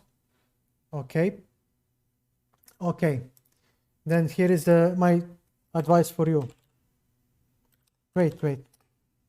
There is my YouTube channel. You can see it in the chat. And there you have this playlist that will help you start. So here you have videos that are very long in depth. But if you... It's okay. Never mind. Okay. So start from this playlist. And if it's too long for you, if you don't want to watch, go to this link down. Every video has this link. And on GitHub, give me a second. You have this, and start from the opening basics. You have this small text file. Look, small text file with tips and tricks that you can go through to learn how to play the opening at a decent level.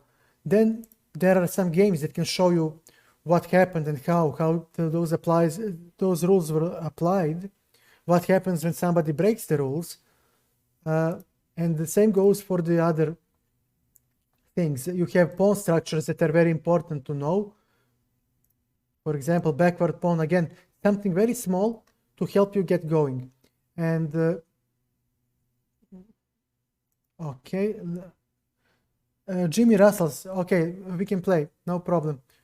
And that way, with the video and those tips, you can start improving your game. And if you have any question or any game that you want to analyze, come here and we'll analyze. On my about page, you can see yeah, you must send me a challenge, Jimmy. Sadly, I cannot make I don't know how to make it automatic. With chess.com, I think it is, but with Lichess, it's much more difficult because they're stupid. They're just too lazy to make it correct. Yeah, screw them. Okay, knight c6. Now this pawn cannot participate in the fight for the center. So white will now control e5 to not allow black to play e5 himself and open up his game, resulting in a small space advantage. c3. Again, we are playing Slav pawn structure because now, knight b4, with this idea, collecting the rook is not possible anymore.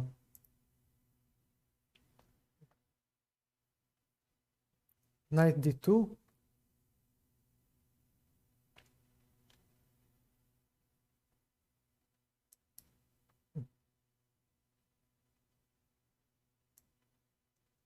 Okay, I'll take it. And play bishop b5. Okay, I can castle. He might play e5 next, which is completely okay. It's good for him. Okay, bishop on e2. Again, e5 works for him, and he is maybe slightly better. Takes. He'll go with a queen. Knight f3 to protect the h2 against his knight g4.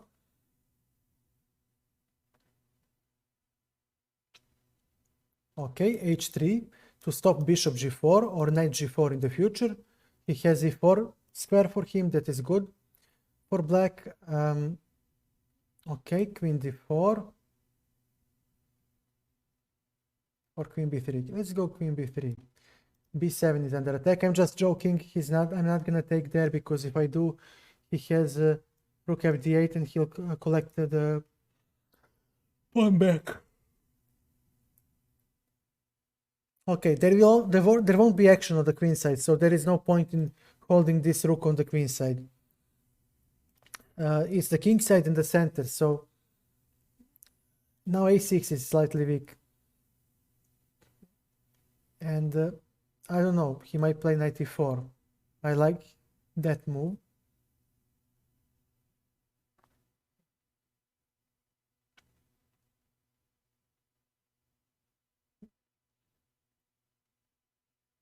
c5 is also nice, but now he seems to blunder the pawn, and I must take it. I need some counterplay. I need some counterplay desperately. Bishop e2. Okay, we are protecting the knight. Our pawns won't be doubled. Remember, we don't want to move pawns in front of the king, but I was forced to play h3. But we want to keep our pawn structure in front of the king intact, as solid as possible.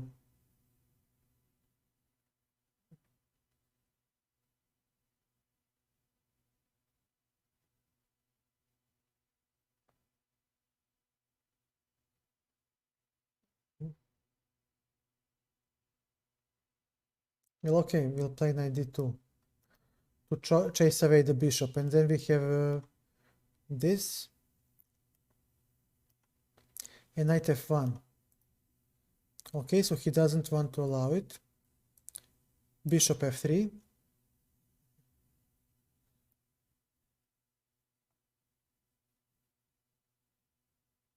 Queen d7, of course, he will go for this move. Okay, we are not going to allow it. We are not crazy to allow him what he wants. So now okay, g3, bishop will go to g2.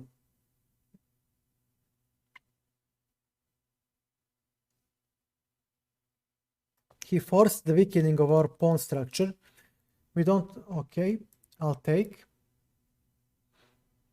He'll take, most likely, with the bishop.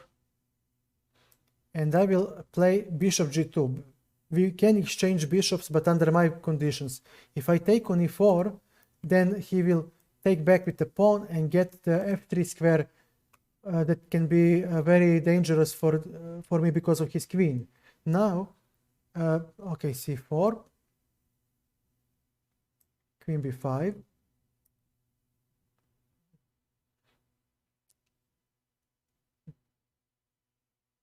His bishop is, okay, rook e6, rook d4.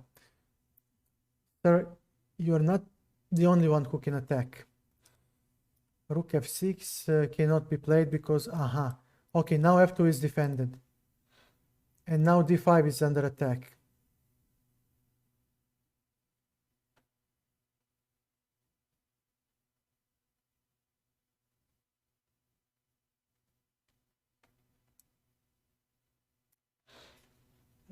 Let him take. Okay. Now d5 will fall. This is a classical way to fight against the backward pawn. Rook c4. If he takes, I take the rook and I checkmate. So now it's GG. b6, d5, these are all weaknesses. They just drop. Rook on the 7th. Yeah. Well played. I'll offer a rematch because I'm not a coward and I'm not gonna run after one game. But it seems that our friend Jimmy thank you for stopping by, Jimmy. I offered a rematch, but okay. So he accepted. I'm not gonna be one of those people who just run away after they win a game. Never. If you ever see me, find me and just beat the shit out of me. If you ever see me become that guy. Okay, we played the French defense, advanced variation, and he played knight f3 line. So we'll play queen b6 to put pressure on this d4 pawn.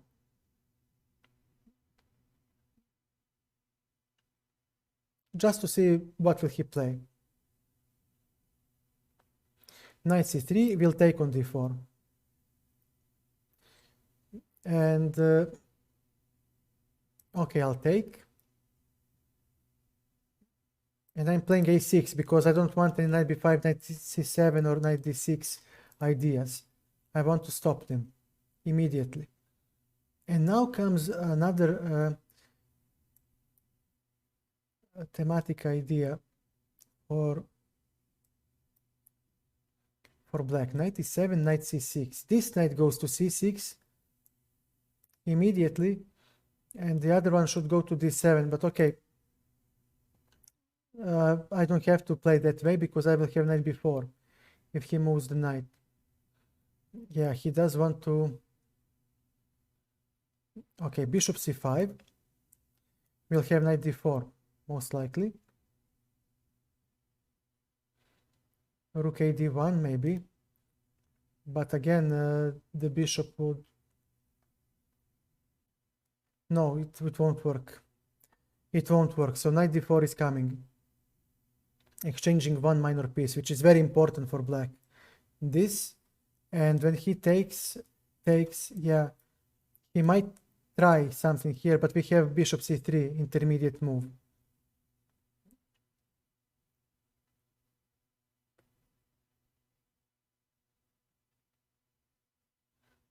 So this desperado move should not... yeah, now we have this. I assumed he would play that, so now he needs to... Actually, he's dropping a full piece.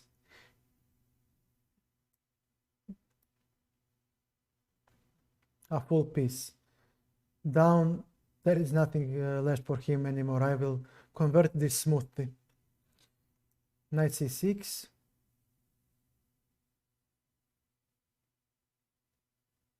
Very well. He'll take on b7. I have bishop b5.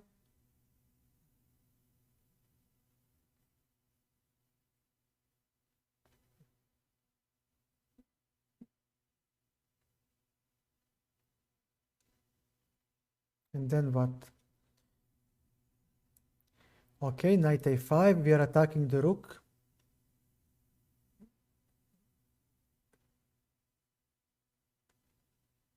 Okay, knight c4. Queen side is blockaded, and now we just need to... yeah, make this work.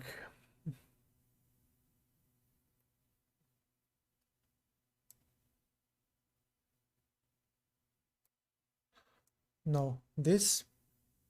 He has bishop g5. But then I can take on e5.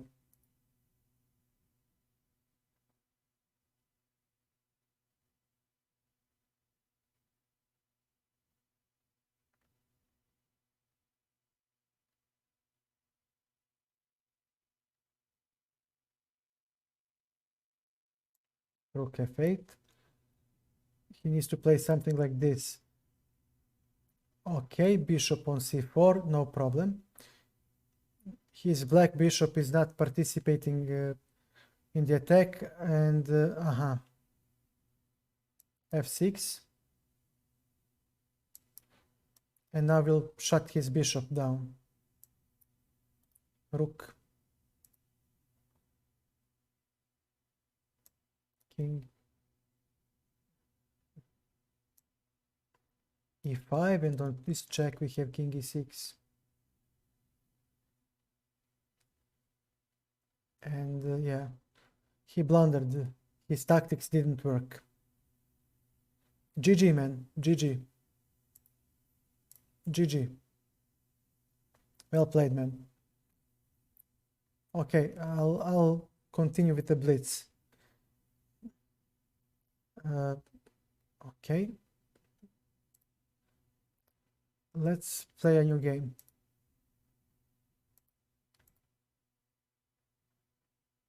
Oh, we have someone. Okay. Let me see. Knight f6. Knight f3 is slightly imprecise. So okay, this is an attempt for the Kolle system, but now I have very nice position in the center. And I'm developing my pieces. So f3, very well. This guy knows theory, what can I say? Well played.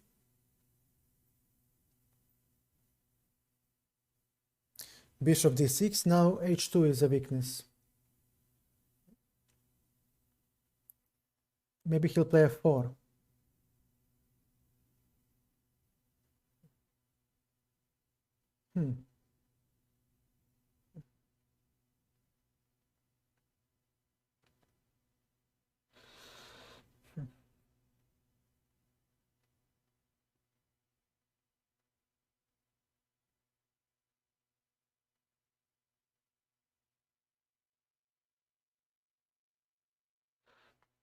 Okay, knight on d7, never mind.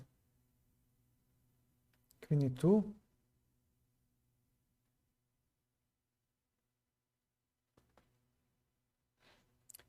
Thank you for the follow, Jimmy. Okay.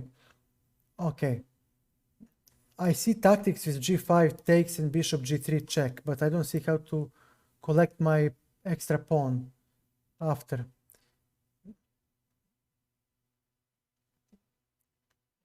Okay, knight h5. We are threatening knight g3.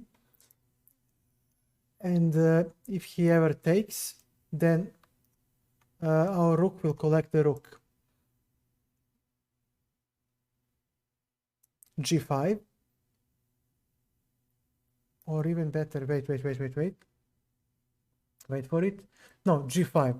We'll play g5. So if he takes, we'll take the h2 pawn. And I want that pawn so hard because he is slightly discoordinated, and these are the weaknesses in his camp.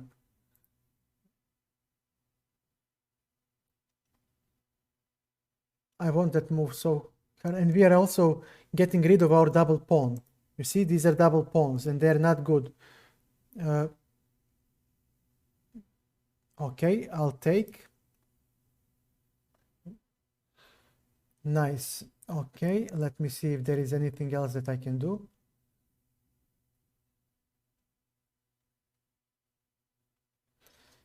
Not quite.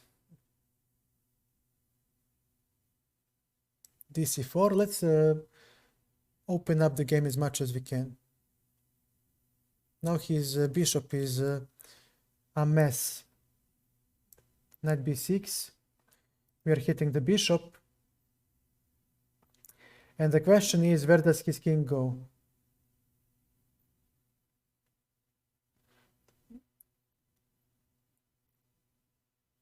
Well, my king doesn't have a good square either, but okay. He has one weakness. He has... Oof. Buddy.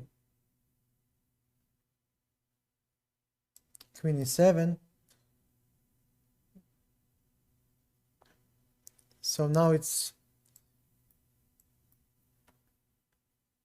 2 for family. Okay, queen to d7. And now h2 hangs. Very well.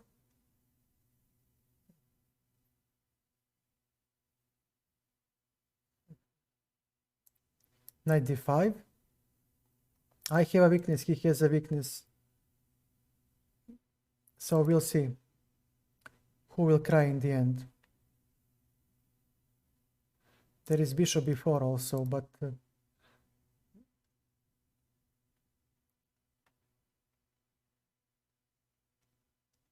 okay, and if I give you a check, but why should I give you a check?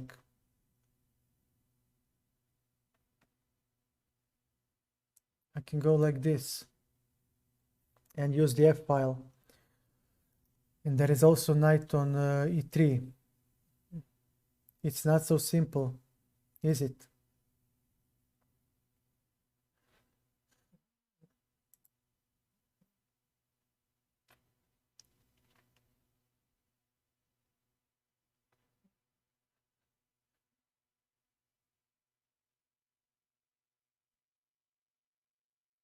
Hey, catch you another time, Kashi.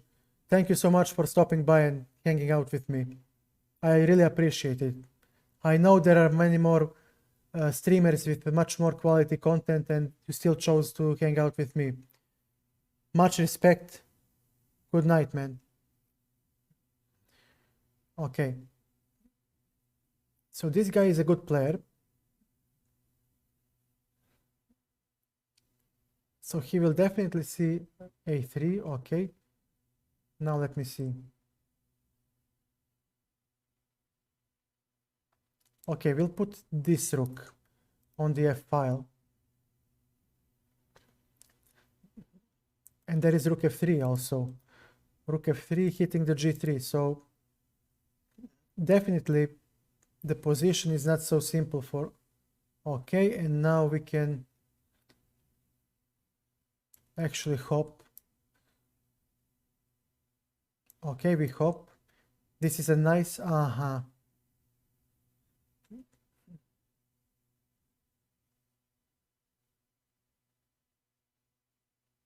Well, I can simply play this move because I have connected rooks, he doesn't.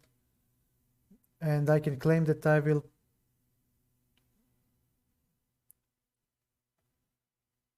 still maintain the initiative.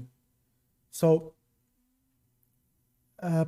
always pay attention to the exchange. There are always ways to do something. You're not obliged to do something the way your opponent thinks should be done.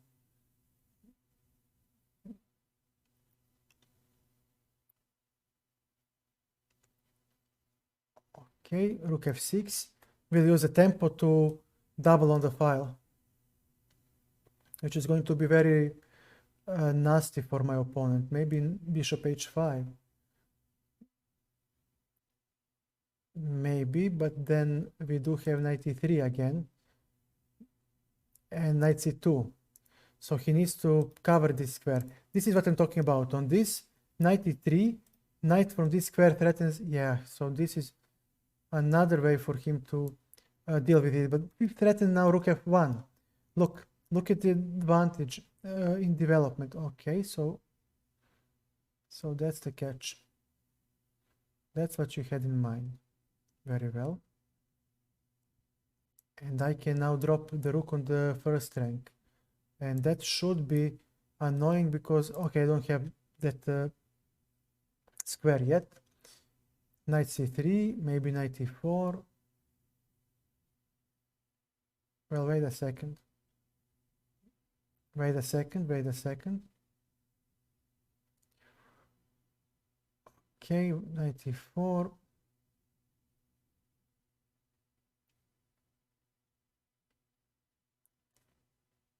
What happens after...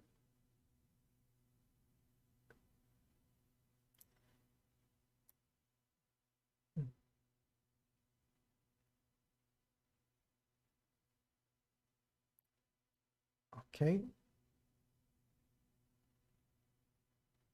Bishop e7, he needs to play knight e4. No. Very well. Rook here. No, we'll put rook here. Okay, 20 seconds. I'm still thinking a lot. Not a good thing to do. Okay, knight d5. Okay, this. Your move, knight e7. Okay.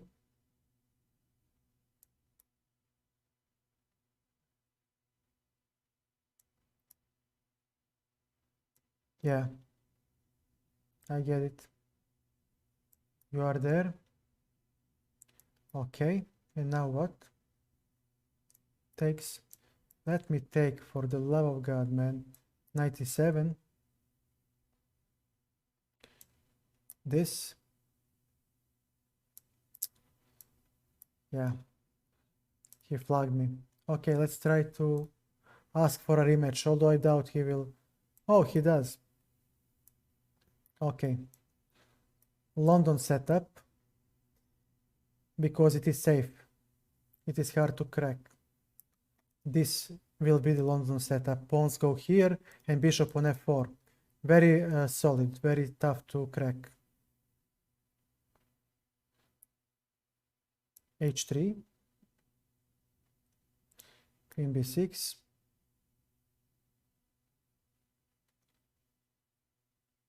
Okay, this is good.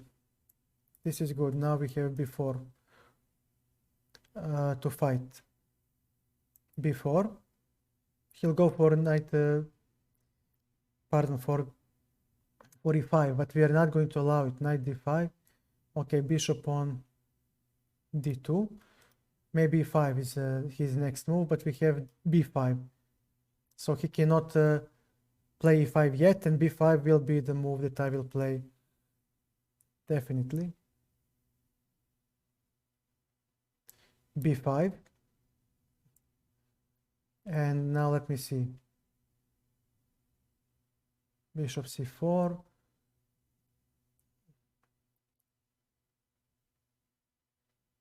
Why not c4? Why not c4? Everything is protected. Why should I be the one to be afraid? I'm even better developed. And after this move, we'll exchange the rook and attack the knight. Okay, take. c5. Look at this knight.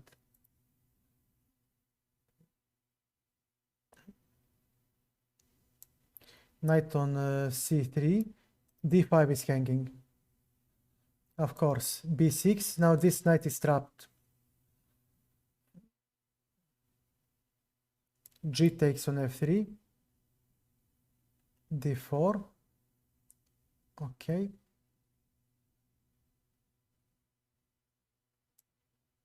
No. No, sir. I'm not gonna allow it. You're going to pay the price.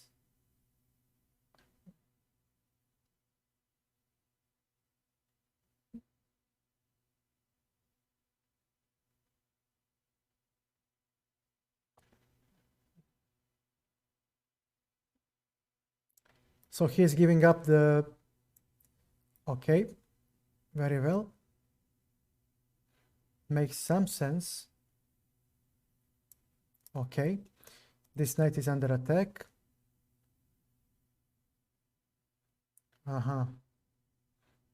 Okay, bishop.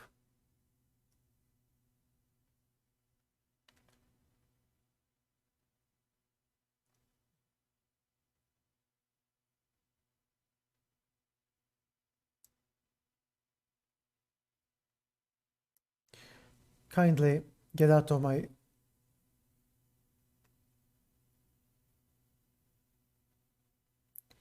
Get out of my position, man. He needs to exchange somewhere. e5. Okay, and if I take and play b3, what is happening then? Knight c3, bishop on c2, bishop d3, pardon. And yeah, nice try. Oh, now I'm losing a piece. Now I'm losing a piece. Yeah, this was not good. Before, not good. Not good at all. I'm lost. I'm lost now. Maybe I played too much today. Never mind. Okay. Okay. Here.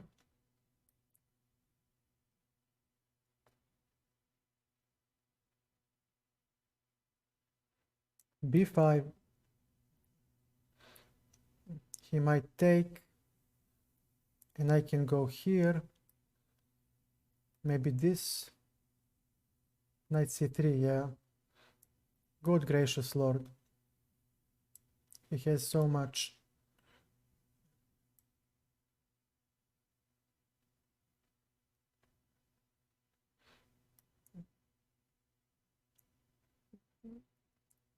God damn it.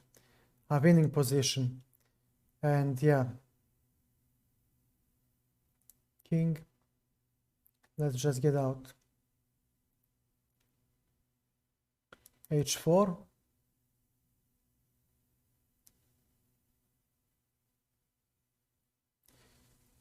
Aha.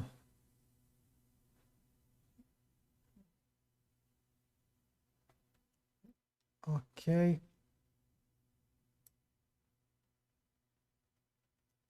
Yeah, I can resign. I can only resign. I mean, 2 extra pawns, rook, whatever.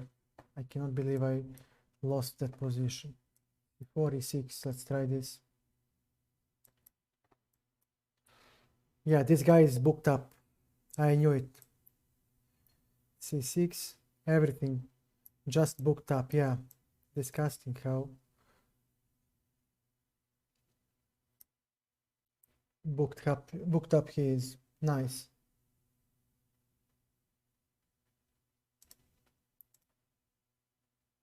I just misplayed the last game, and that's what hurts me the most. I played very nicely and then lost. Okay, never mind. Finally. Knight on e7. G6.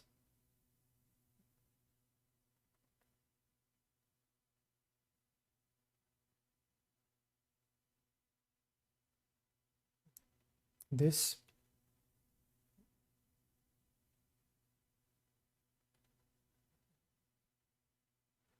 Okay. Let us take. And let me see. Why not f5? And then knight d7. Or even knight a6, even better. Knight a6 is better. Okay, here I am. Everything is protected. For now, knight a5, knight d7. I didn't blunder anything yet, I hope.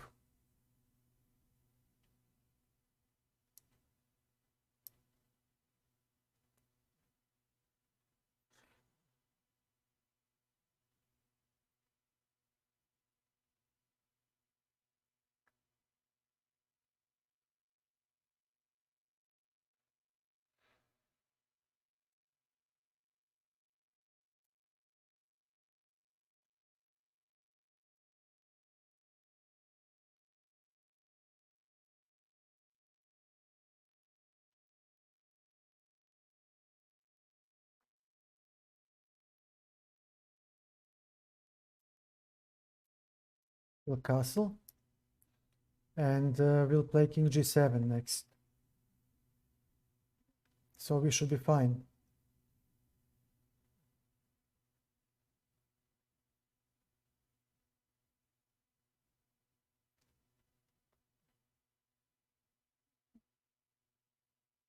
His rook is slightly out of position, but his knight is very powerful. And I need to find a square for my knight. And I have a plan.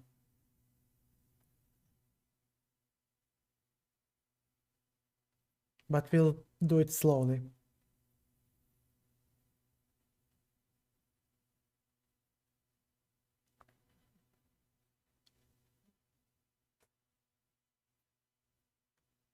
King g7. Or even better, this. So if he takes, his rook will be dead. Yeah, that's nice.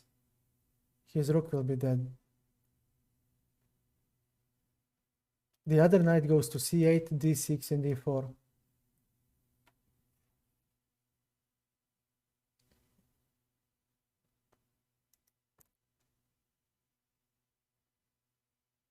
Okay, queen d2, king g7.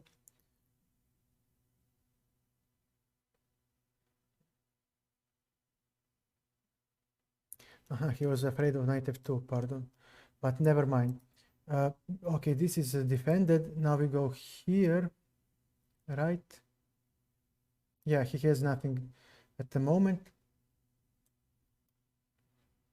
Yep, but I have e4 under my belt.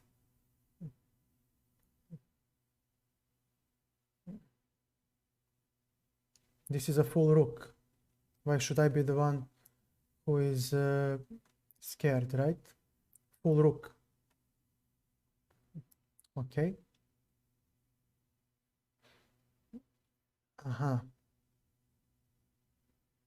Pardon.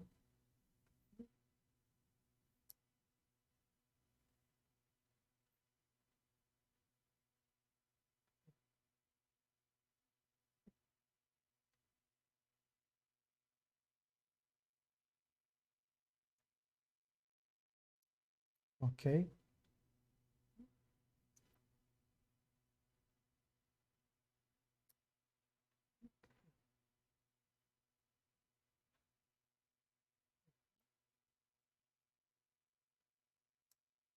Yeah, I forgot one small detail.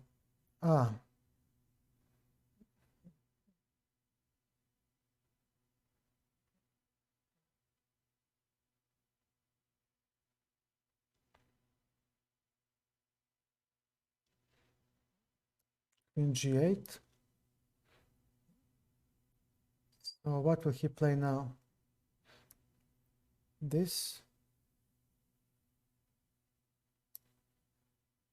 Or I can simply take, yeah.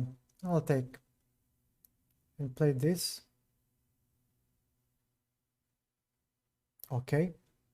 And now what?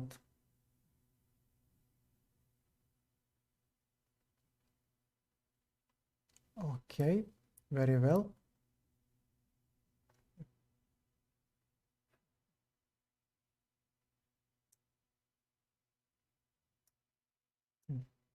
Okay.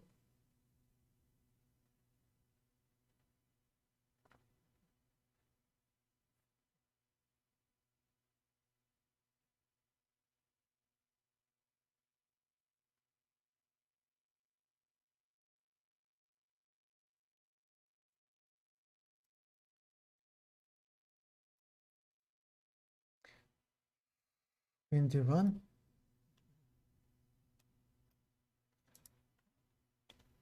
Most likely.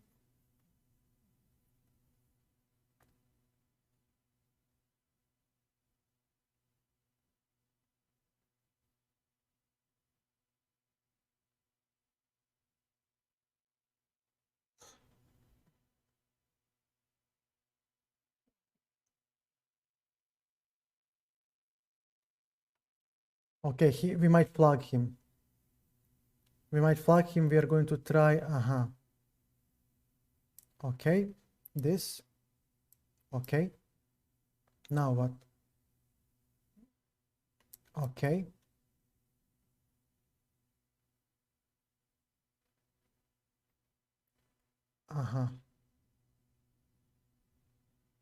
Okay. Your move. This. Okay.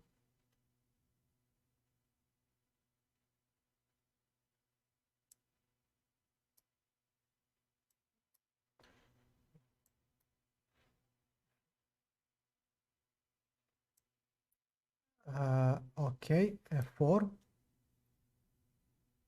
Knight b5.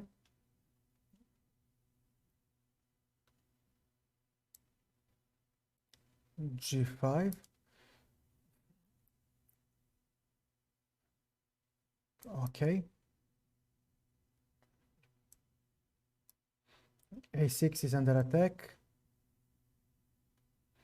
9 seconds till the period. Check. And we take here. And okay. Okay, F3. Finally flagged. Maybe he will want a rematch, but I think they... Oh, a good guy. Okay, these are good games. I nearly lost that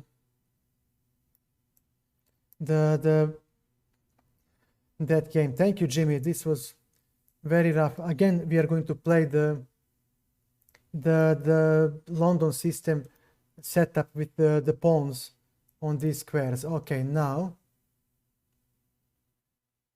okay.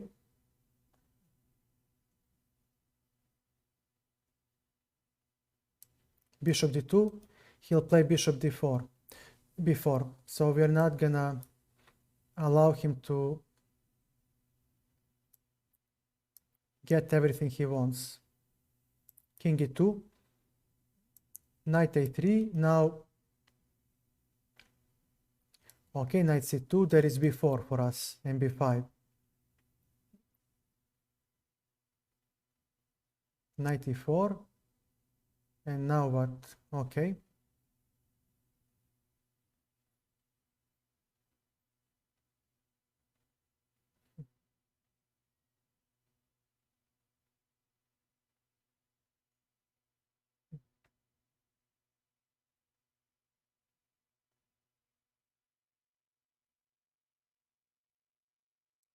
Very well.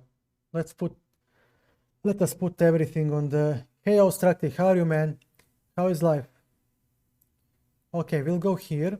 If he takes, we have g3 and rook h1. How are you, mate? How is life? Long time no see. Okay, we'll play f4 to block this bishop. So his bishop is now blocked, and okay, b3 is defended. He doesn't have a5 yet. f6, knight f3.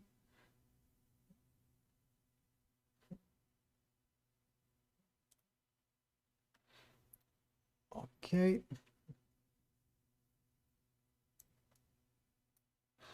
There might be h5 coming. And I would love him to give me f5. Take it. Knight was the biggest problem. Now we are fine. g4. We are going for g5.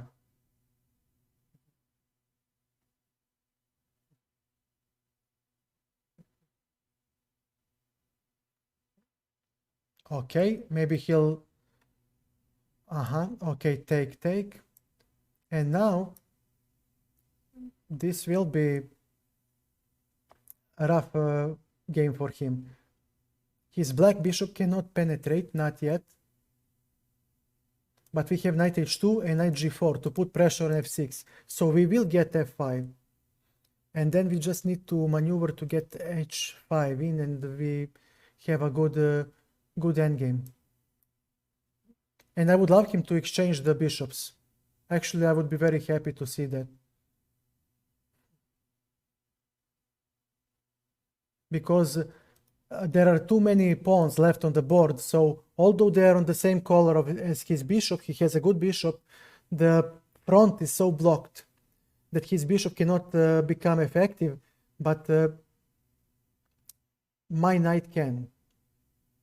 He's contemplating e5.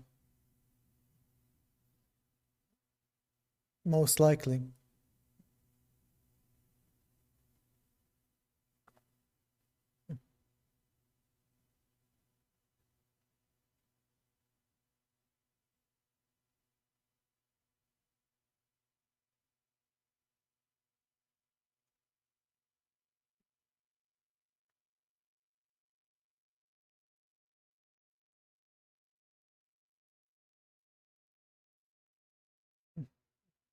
Knight on g4. Now f6 is going to drop. So I assume he must play f5. I don't see, yeah. And now we are going here, knight here, and h5. And we will play h6 as well. His bishops don't have squares to penetrate yet.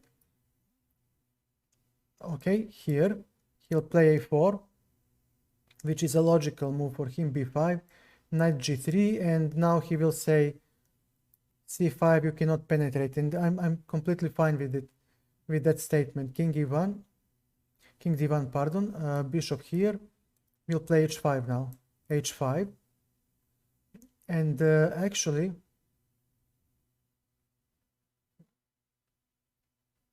h6.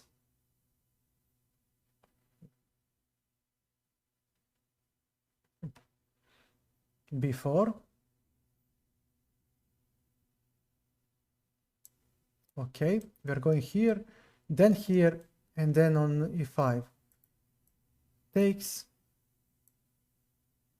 here.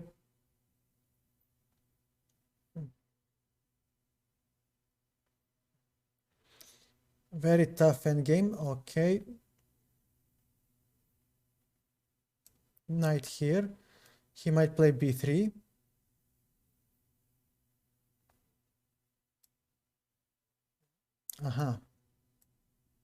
Bishop d1, so his king cannot penetrate.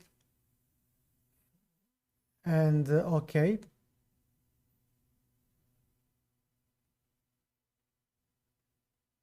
Bishop b3, your move. No, I don't have e4 yet. So he needs to make a move. Bishop c4.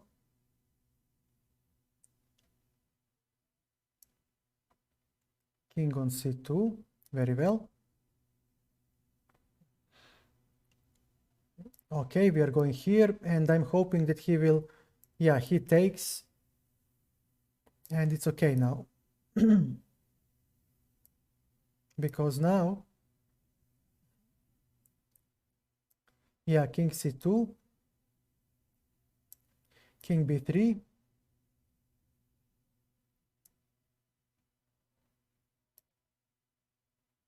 this. He has that. I have everything I need.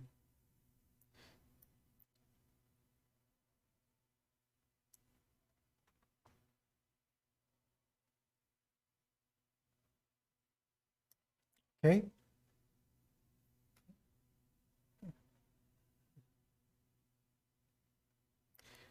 This g7 I win. So how does he play this? This takes. Yeah, this must win. This must win. I was waiting for him to make a move. So if he takes, we have g6. And if he takes, oh, wait a second. Yeah, I messed up. Yeah, I messed it up. No, not like this, c5. Yeah. And after this move, he has, yeah.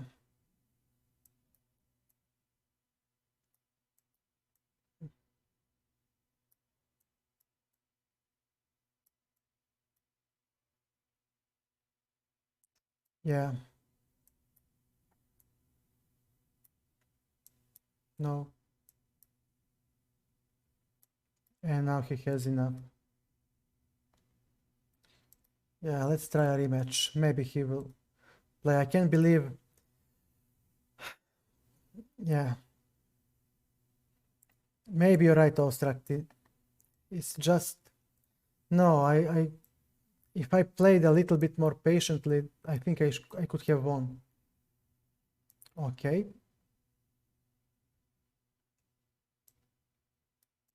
Take it like this. This. Bishop f5. This should be good for me. Queen b6. Now, what do you play? If he doesn't take my queen, I will take his. Like, definitely. Thank you. Now my... Okay, bishop e6. Bishop d3. Before, now he's... knight f5. And then what?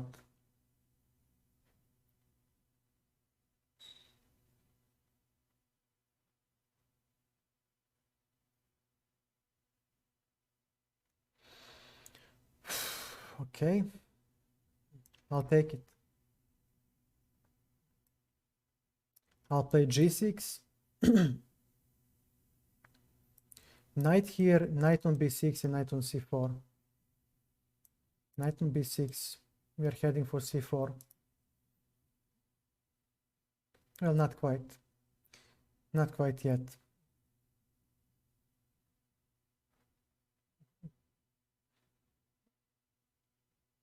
I wonder what will he play next. I would like to exchange knights. His bishops, I'm not afraid of them. Okay. b4.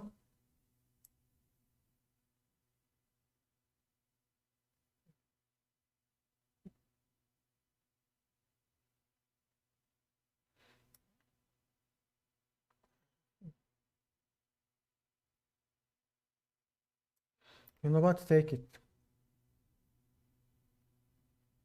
I did want to exchange the knight, didn't I?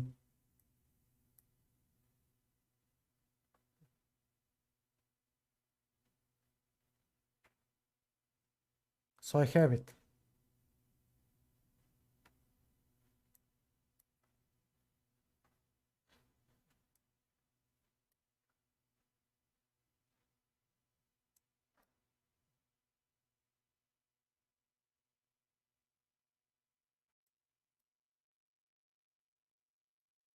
Takes, takes. Bishop on d6. Let's see. Okay.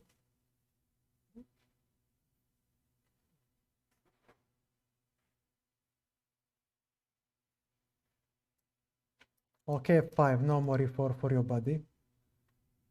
So his pawn majority is not so special. Okay. He'll play this. And I have king f6. Bishop c7, now bishop b6.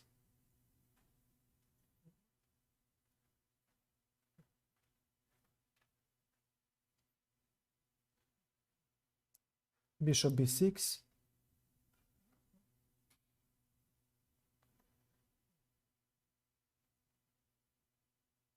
And then where do we go?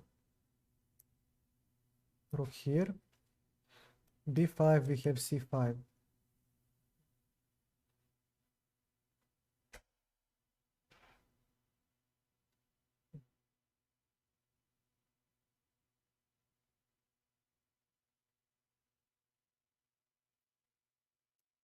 Okay.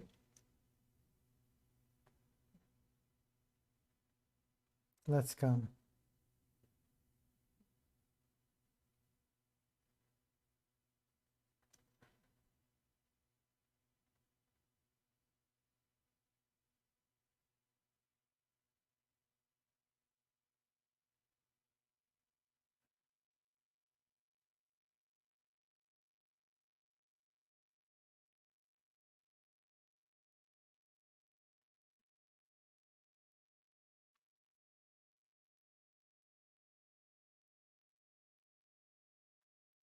Okay. Bishop c5, then what? Here I am. We're heading for h5.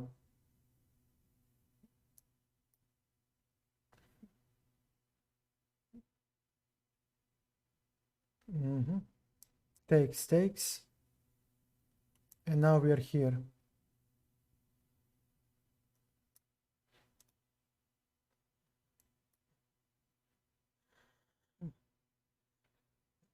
Okay, let me see. Again, imprecise play. Yeah. Check.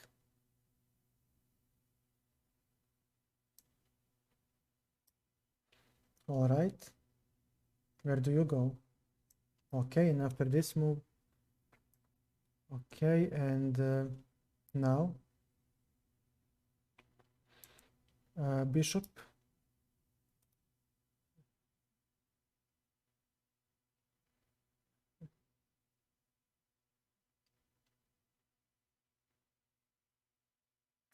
Okay.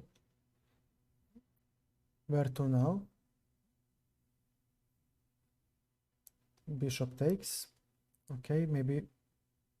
Okay, here I am. Now where? This was a mistake. It must have been. Especially because f6 is a black square, so it should work for me. Yeah. Good stuff. Okay, c5. And then where do you go?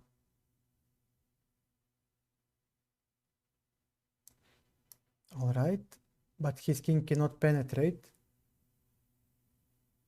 Let me take one more time, baby, one more time, and give you a check.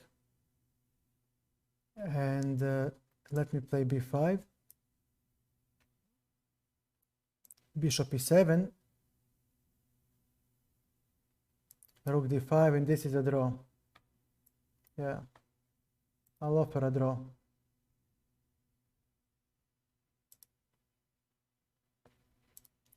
It was a good game. Okay, another London. c3, this,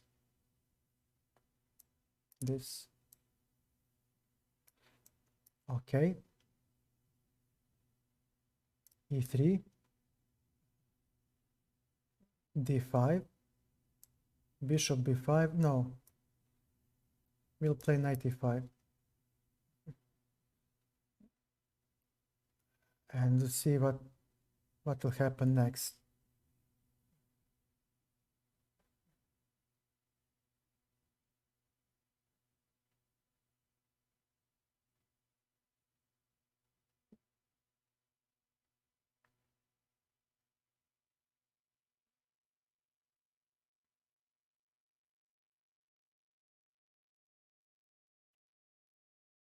Okay,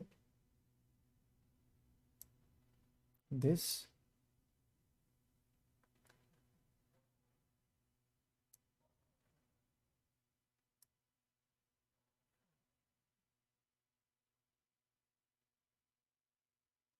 now we have bishop b6 tactics working for us,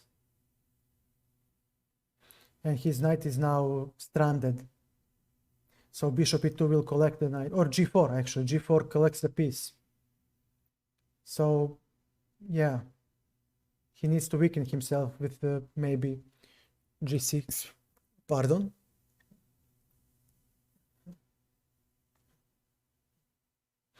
Definitely unpleasant position for him. e5, wow. Okay, bishop e2, where does the knight go? g6, okay, and after this,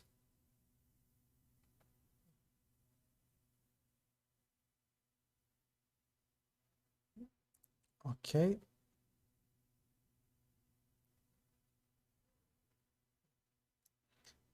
okay, we can definitely take here, but why?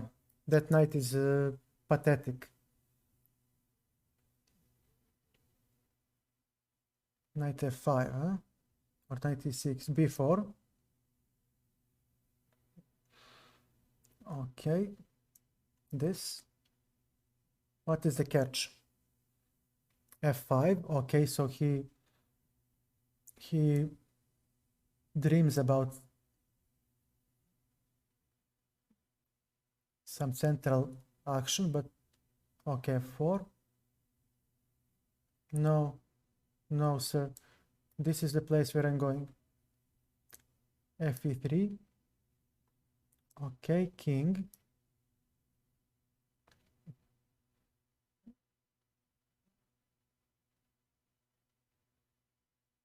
Knight on c4. And I should be fine. There is even knight d6. Okay, thank you. Knight f4, bishop here. c6 is hanging. Okay. This was your only active piece, so I will gladly chop it off. And now d5 is hanging.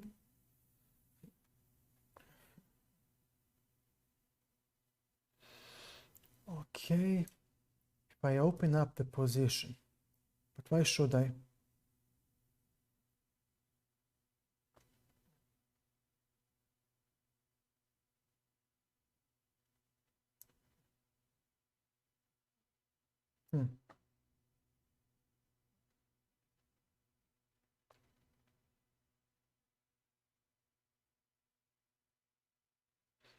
Yeah, just go here.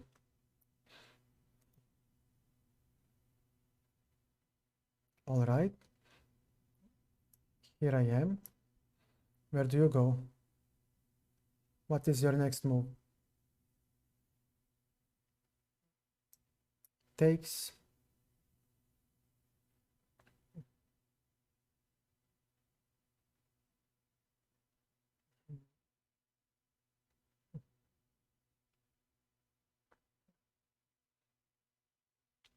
All right.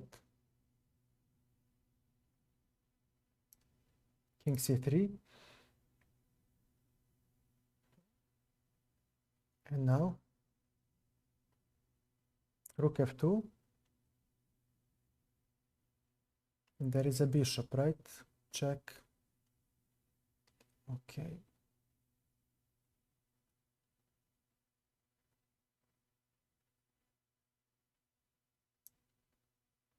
h3. Very well. Okay, let me go here. Aha. Okay. So he'll have this check. Right? Aha. That one. Okay. And then comes the rook. Okay, c6. Rook f4.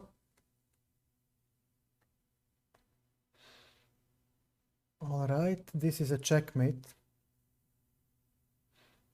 But it isn't actually. I have this rook to defend. Nice. And now c7 is about to come. Good. And we have g4. So that will relieve the pressure. I just had to exchange the rook and now would be fine.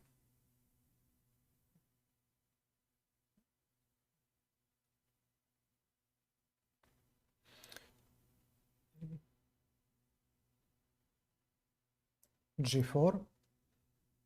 Now kindly leave. Very well.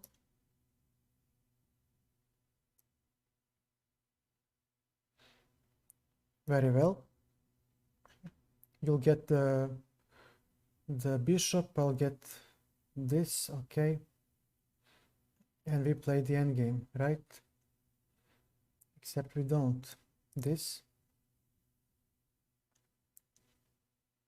And now we play the endgame with gazillion extra pawns, right? This. This.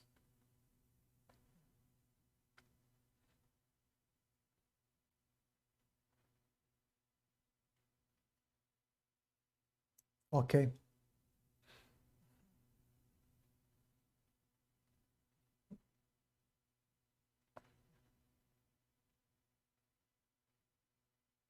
Okay. We'll play.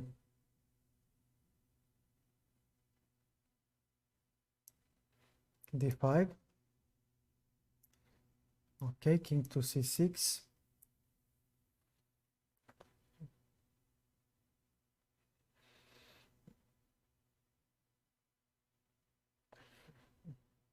Sorry guys for not commenting that intensively. The games are very tough. Okay. Okay. No. 6 and then what? Yeah, okay, fine.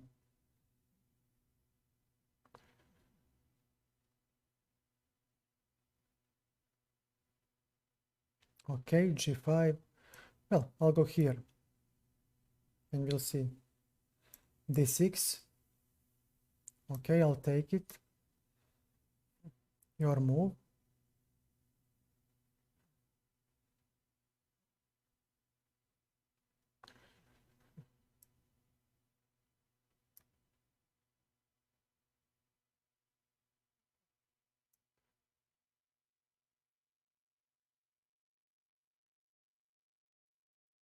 Okay, 18 seconds.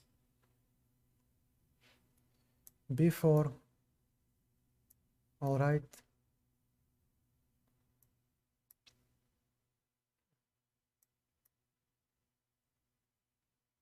This. Let's go. Check. This. Okay, your move.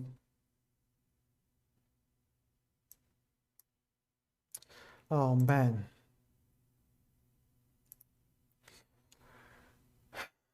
20 seconds more. 20 seconds more. In a better position, actually winning one. Okay. c6. Okay, knight here. Well, okay, let's castle. Bishop here. Okay. Bishop on g6.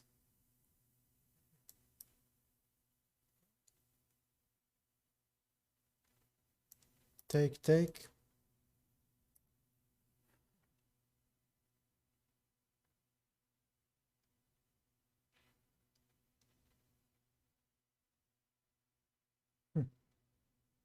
h6. Okay, and fine, you'll take and I'll take nothing, right? Okay.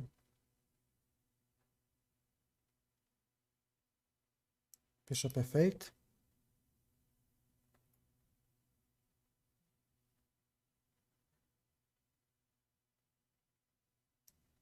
Knight here. He'll go for b4. You'll have a6. Okay. a6. Queen to d7. Actually, b5 was the better move. I shouldn't have played. Okay. b5. Okay. Bishop d6.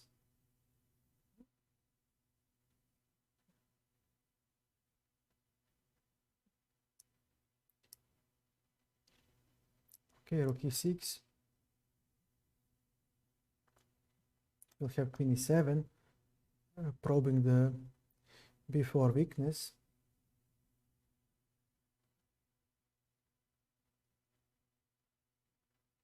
g6. Get out of there.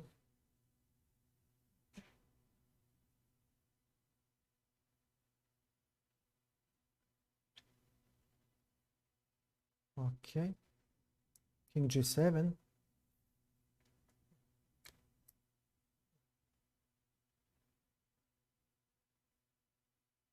So he'll go to d3 now. But then we have knight e4.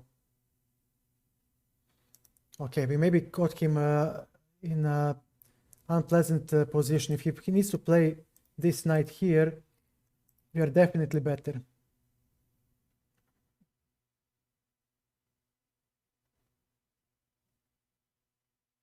And on knight d3 there is knight e4 with initiative.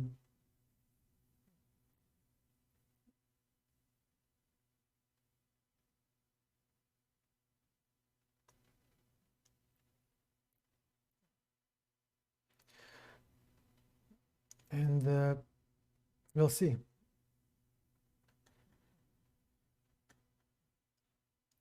Nice, knight e4, rook e4. f5. No, I'm blundering again. God damn it, fuck you, c5. You and your stupid blunders. This is so frustrating. Honestly. Honestly, like I have never seen... I was never so frustrated like this. Okay. That's what you get when you blunder c5.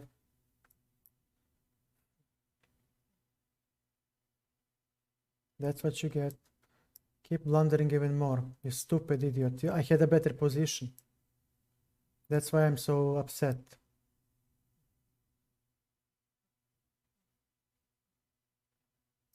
Queen to d7.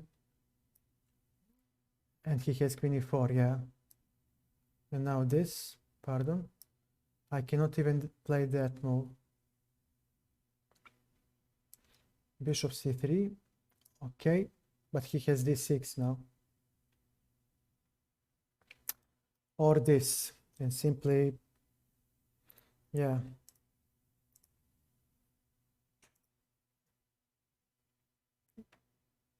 Oh, so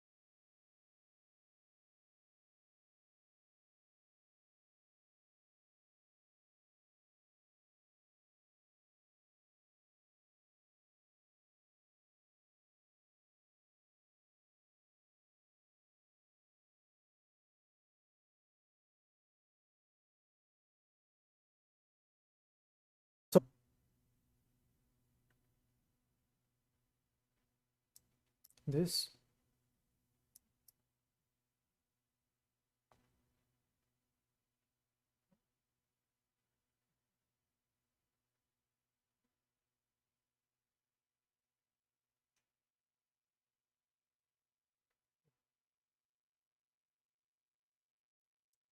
No, this.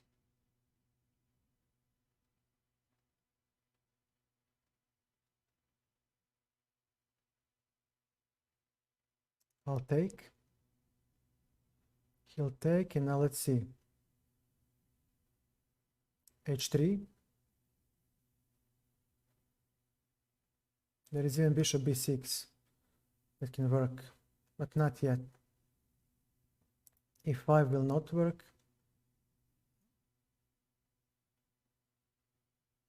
Bishop d7.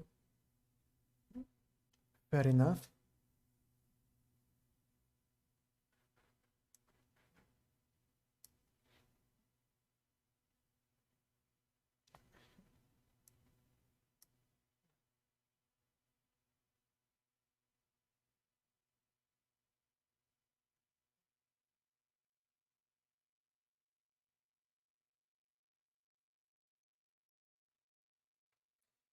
Of course, he'll just, okay, check. We got the black bishop, and this is a very good bishop. c5 is under attack. How do you defend?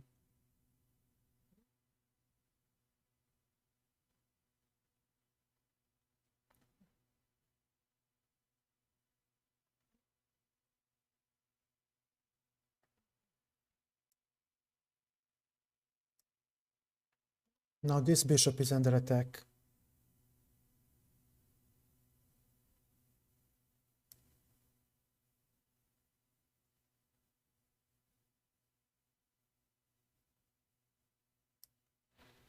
He's not gonna go to e4. I'm not gonna allow it, and I'm gonna play e4 next and claim that I have more space.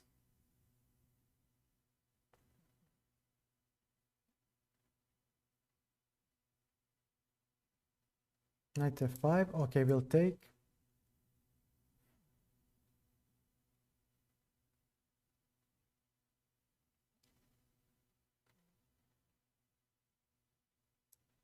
This.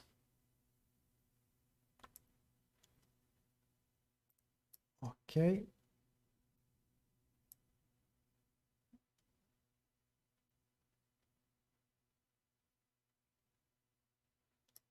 Okay, g4, you take, I take.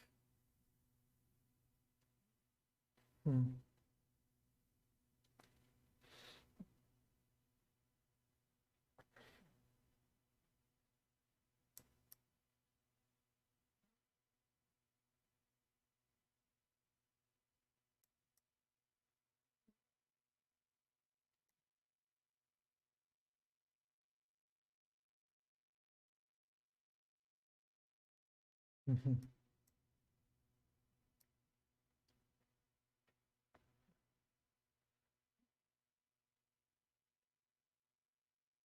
And again, he is better.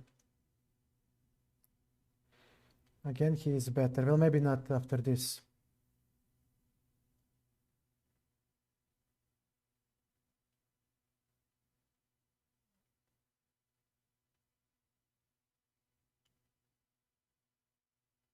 He does have a knight.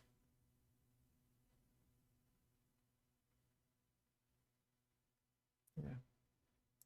Bishop e4.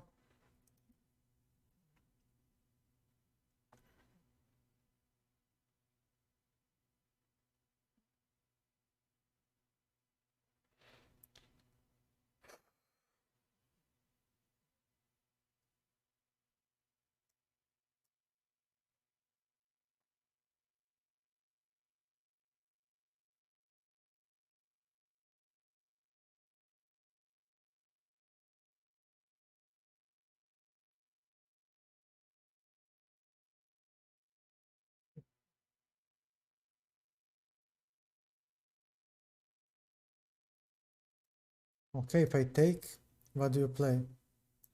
And if I take, ain't I just a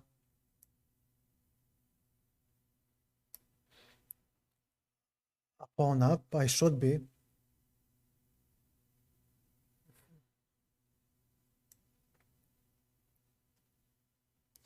Wait. No. We'll play it like this. c4.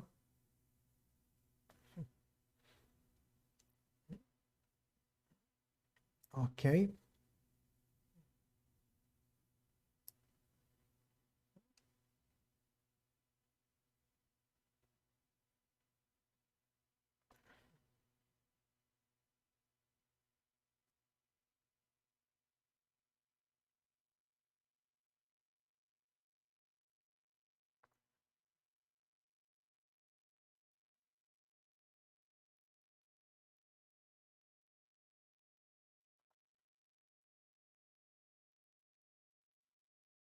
I have rook d4. That's nice.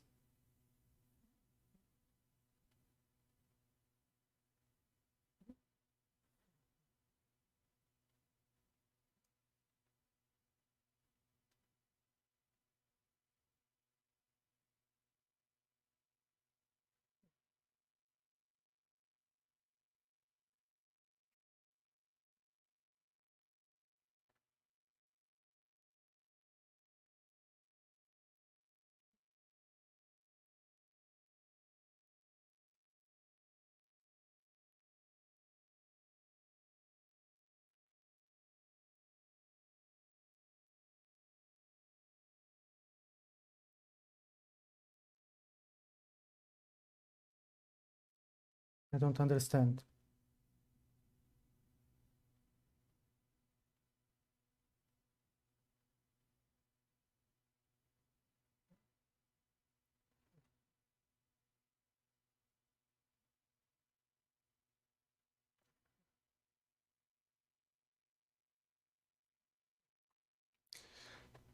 Takes. Yeah, he resigned.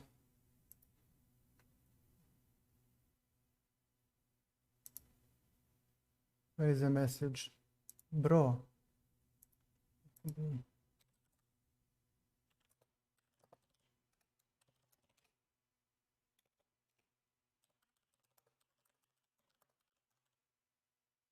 Okay.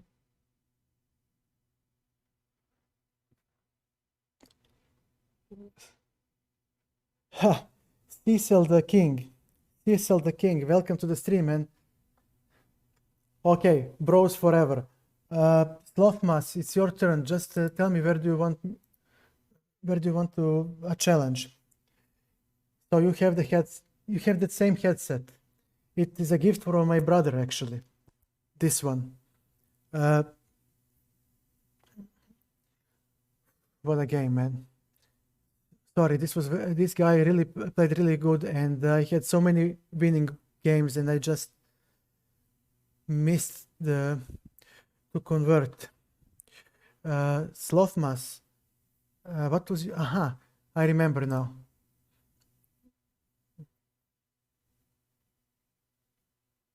Thank you. Welcome to my channel.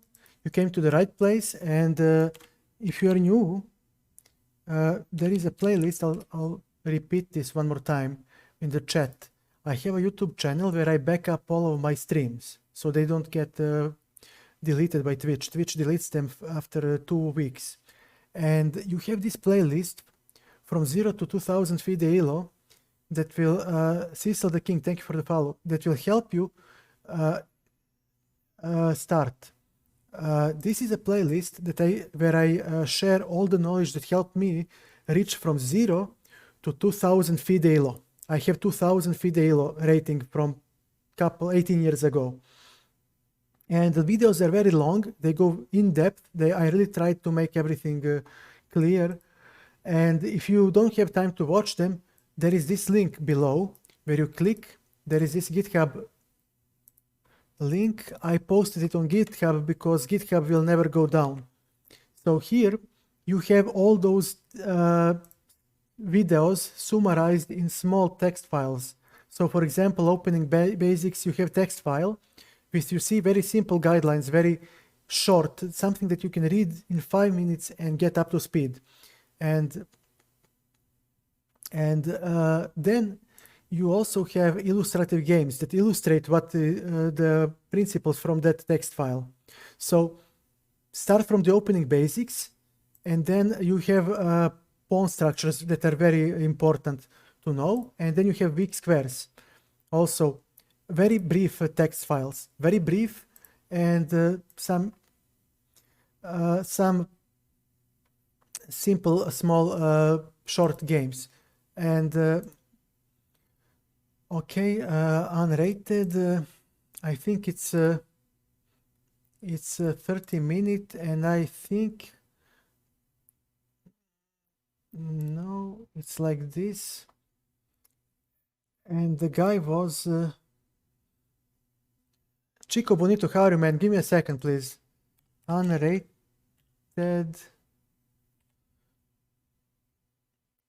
Was it something like this?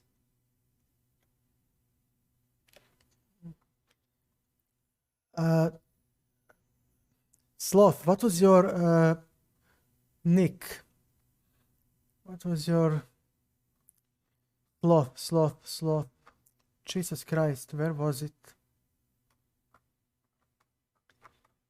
I cannot remember your username, Sloth.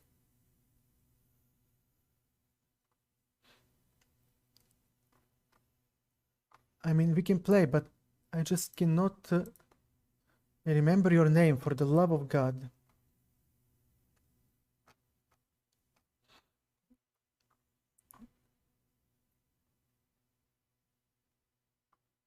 Jesus Christ. How can I not find...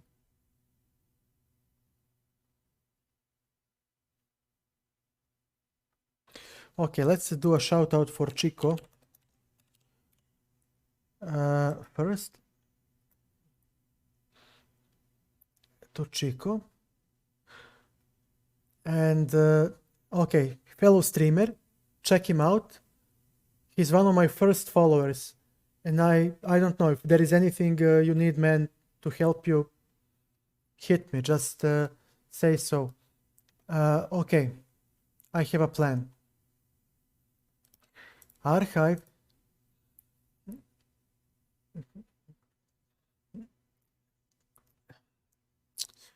Where was this guy? I know. Underrated, yeah. Underrated, was it you? Must have been. Underrated.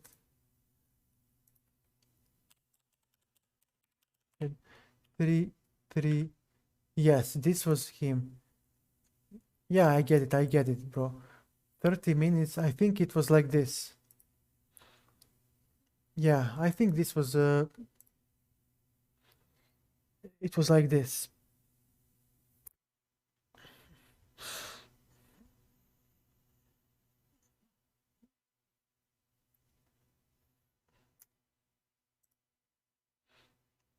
Oh, people.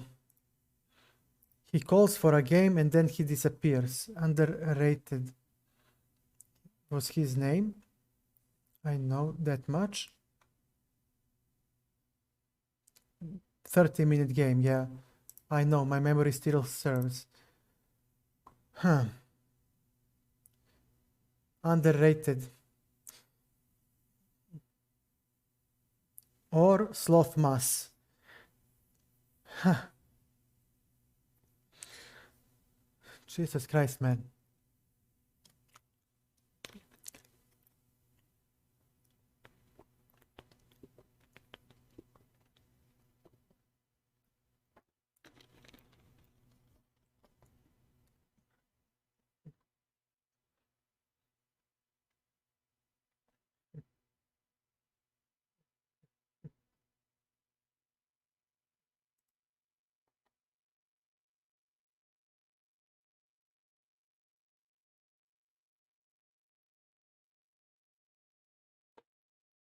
Something happened with our friend, so he's not gonna play. Okay. Never mind. We go back to Blitz until he comes back. Rated and we play. Okay. We called for him, but he didn't come back, so something must have popped out. Maybe he had to walk the dog or God knows what, maybe make food or maybe toilet or who knows. So until he comes back, we'll play a couple of games. And hopefully I'll get a game. Hopefully. Come on. Bro. I'm 2200 rated player. How can you not find the Lunar Goddess? Oh, thank you for the raid. Oh my god. Thank you so much for the raid. Let's do a shout out. Thank you so much. Welcome everyone. Welcome everyone.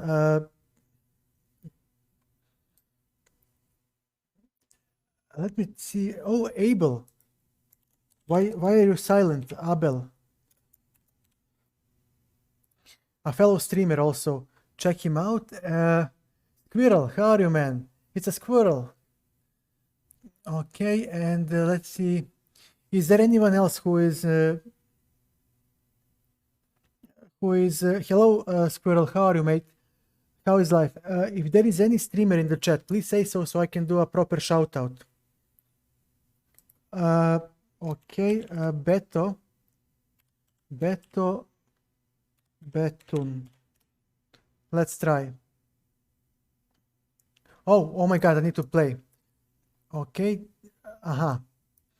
Okay, so now we are going to deploy the London setup. So London setup is characteristic with this pawn structure here. Squirrel, thank you for the follow. And he goes for d5, and I'll take, and I'll play bishop g5 because this hit on the queen is actually very annoying for black. And now his diagonal is slightly weak, bishop on c4. Okay.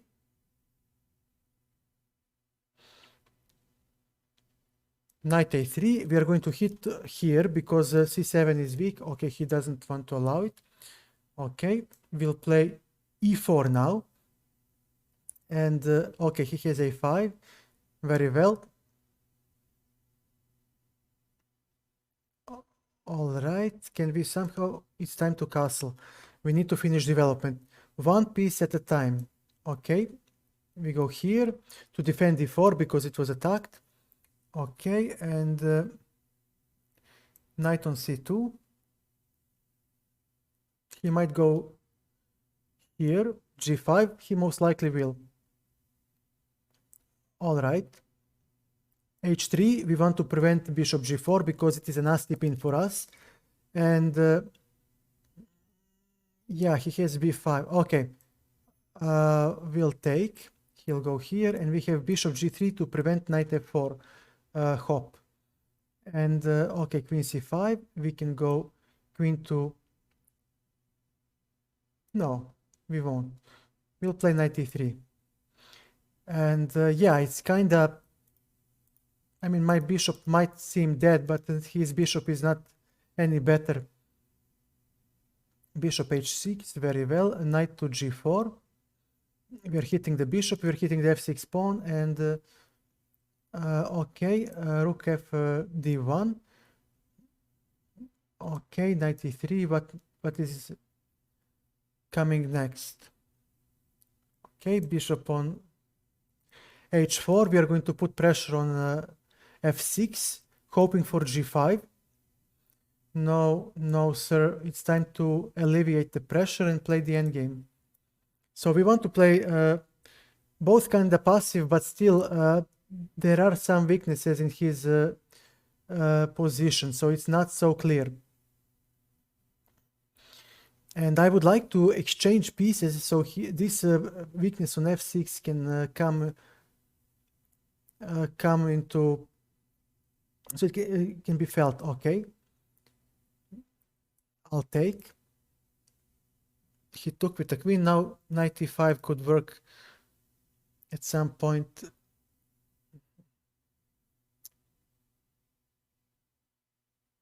No, queen d2.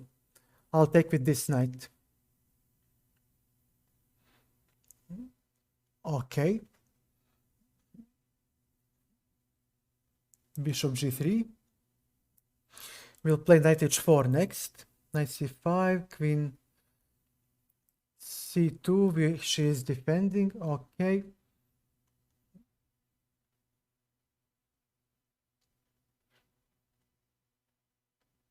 Okay. No problem. No problem for now. We'll play knight h4. Maybe. Maybe we don't have to. Not yet. Queen e6. Aha. b3. We are defending a2.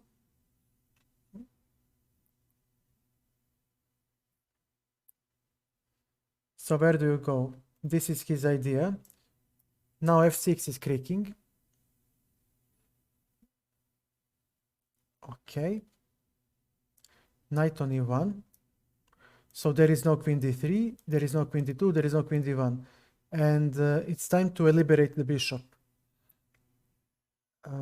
Okay, so we'll play f3 and then bishop f2. And my bishop is slightly better than his bishop, especially because he is kind of shooting into blank air. h4 and then this. Very well, pardon, but we do have b4. We have b4. Now this knight is no longer nicely positioned. Okay, f3. Now bishop is free. Queen to d3. Now the queen is pinned. Queen e6. Okay, queen c2. He might hop here.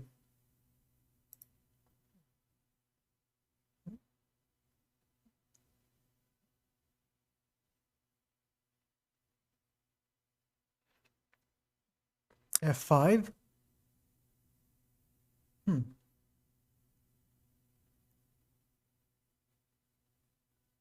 All right, I'll take it. It will make his king naked. Okay, so he didn't want to do that. Bishop on f2, but now this is an isolated pawn. And we actually have a very nice...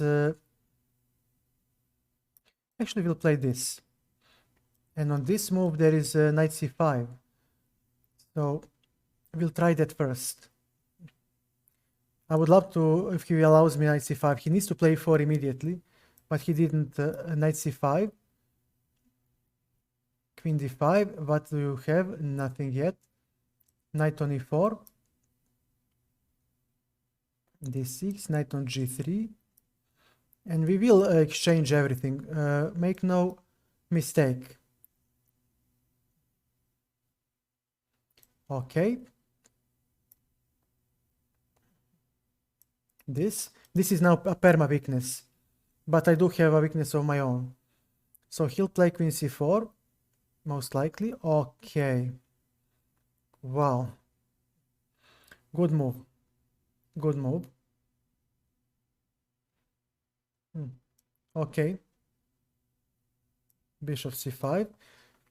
Very well, he'll clap 1. King f1 will put everything on the dark square. He might play bishop d4. I would... Well, actually... King here. Maybe king g5.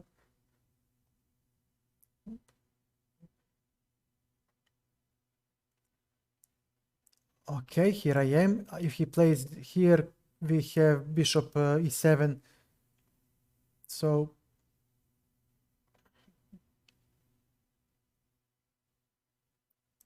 g4. We put everything on the white square. Remember, when you fight the bishop, you put everything on the opposite color of that bishop, because that bishop cannot attack the squares of the opposite color. Okay, now I'm... Very well. Okay, no problem. 45 seconds. He's gonna flag me. Okay, a3.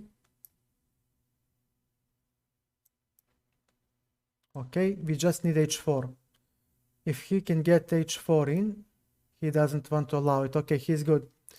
Okay, he won. I blundered a pawn and that's it.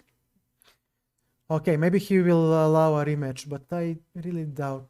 Usually they win one game and they run. Yeah, he kinda left. Okay, let's go for the new game. Okay, we'll get him next time. Knight f6, so we prevent e4. We don't want to play Caro-Kann. We will not allow him to transpose. No time, yeah, no time. Never mind. Okay, now he plays exchange variation of the Slav with g3. This is a wrong plan for him. Bishop f5. Oh, wait. e6. Okay, bishop d6. Castles. He misplayed the opening. This bishop is now... no. He's hitting the brick, pardon. The brick at d5. So it's a bad bishop. Okay, this.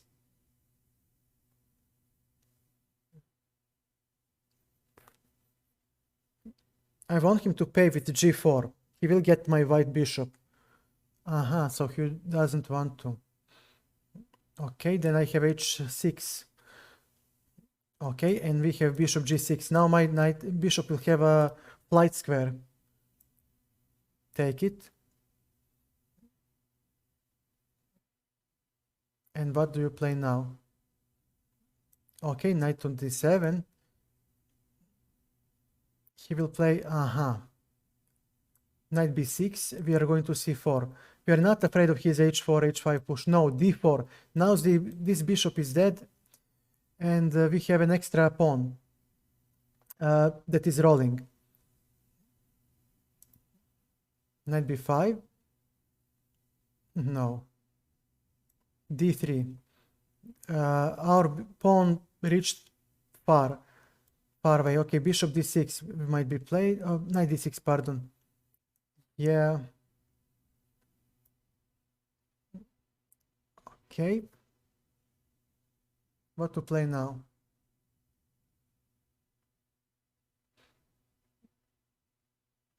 Okay. e5.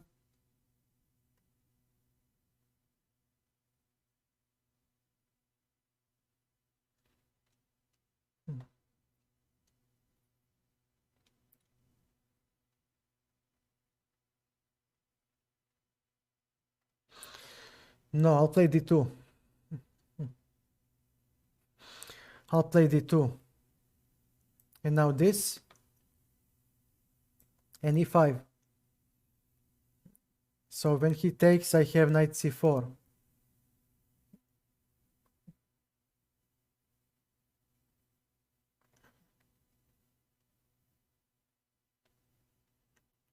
And yeah, knight c4. He'll play queen c3.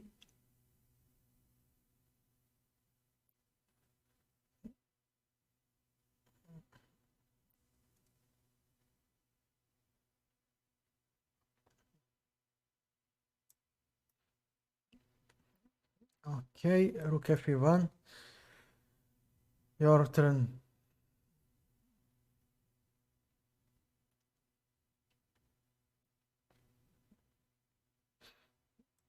f6. We'll play rook e5. I misplayed the position, but okay, never mind. Okay, rook e5. This bishop is still dead, and we'll play queen d7 if he allows me. I should have played... Oh, oof. This was strong. Okay, rook b5. This was strong. Okay, queen b6. Okay.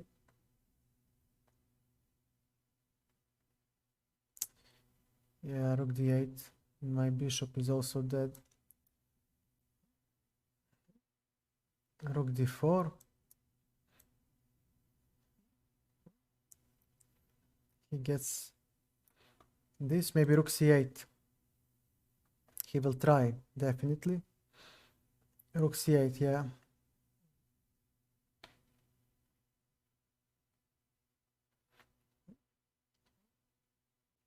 Uh-huh. f5. Okay. This. And now what? Rook c7.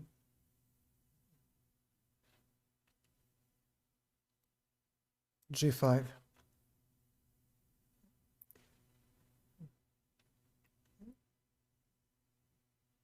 So he'll take on b7. We'll play b5.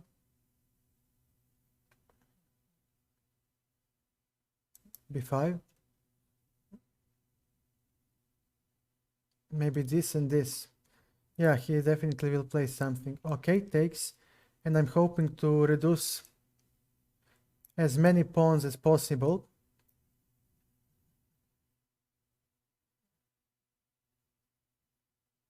Okay, there is rook a3. Rook a3, which is good for us. King d8. Okay. It's too much.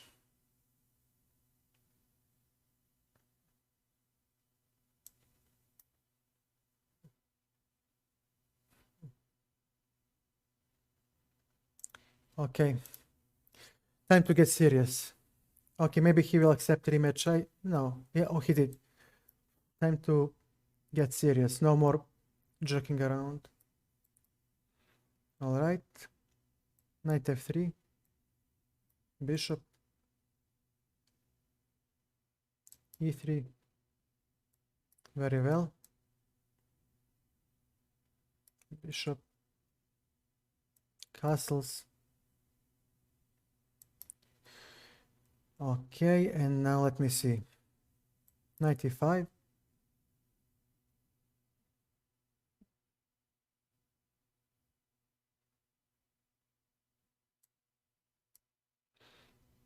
Takes. Bishop b5. We are attacking twice. Let me see. Bishop. Takes. Okay, we'll take here. And we have an extra pawn. So now we are going to contest the d-file. Takes. And if he exchanges, he has no more mating attack. He has no more pieces to checkmate with. Bishop a4. Oh, he has bishop d5 maybe. Uh-huh. Okay. And now... Nice. These are double pawns, so I effectively have an extra pawn with this move.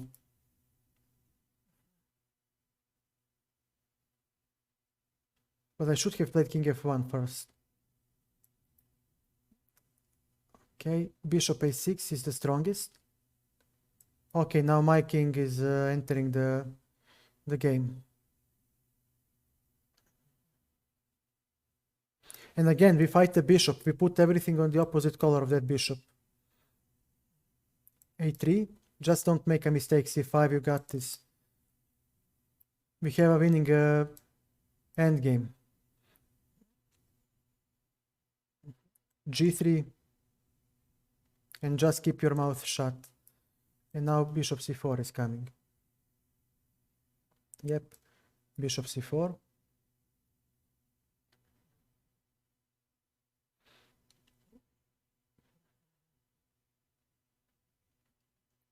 Okay, now we can go here and here.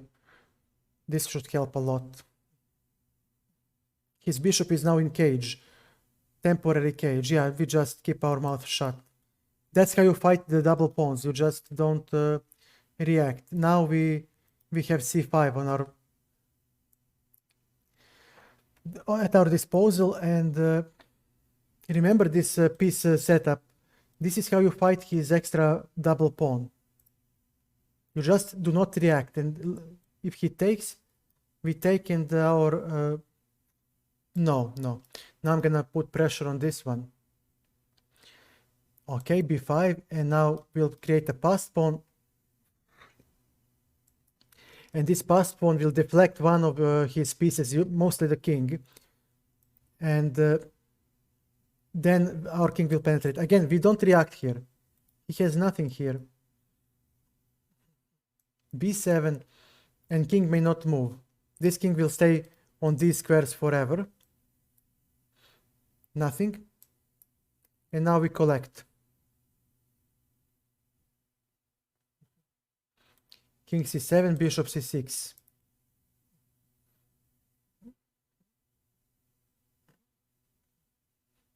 Okay. Bishop c6. We got the pawn.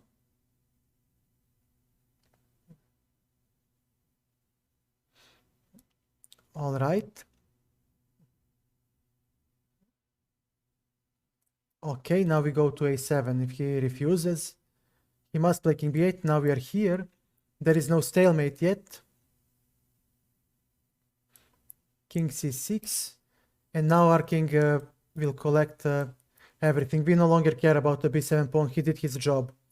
We're getting two extra pawns, and that's pretty much it. Yeah.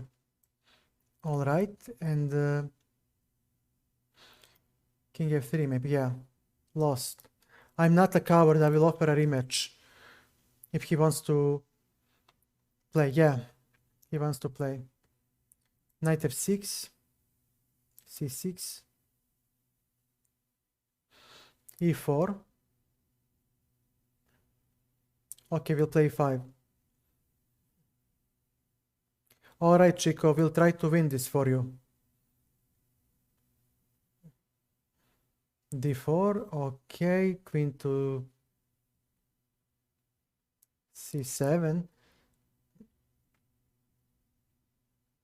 bishop e7,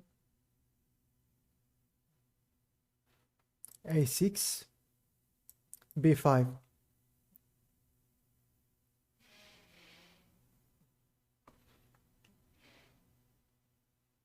I would like to see what will he play now. Takes, takes. Very well. b4. Knight is dislodged. We got a5.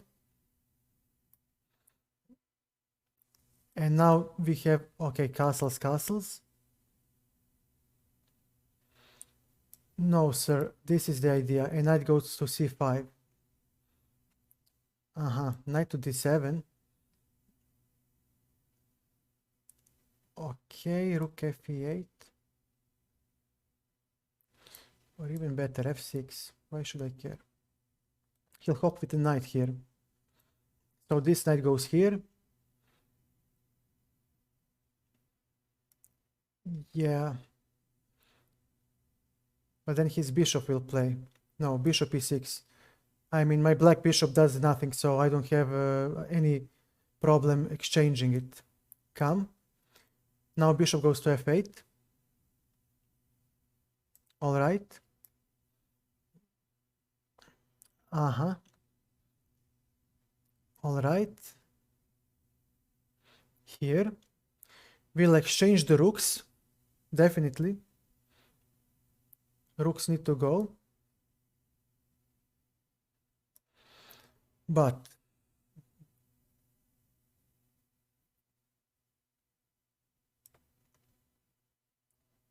why not play something like this and put pressure on his position?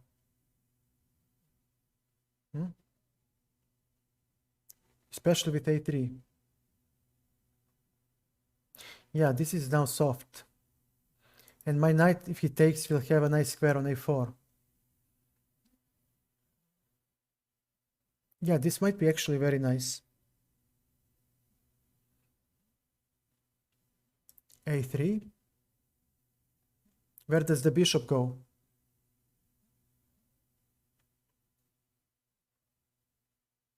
On a1. All right, so I'll take. And I play rook d8. And now we check his. Okay, h6. Yeah, why not? Let's take. And play h6. His bishop is dead. His bishop is dead, and we'll exchange.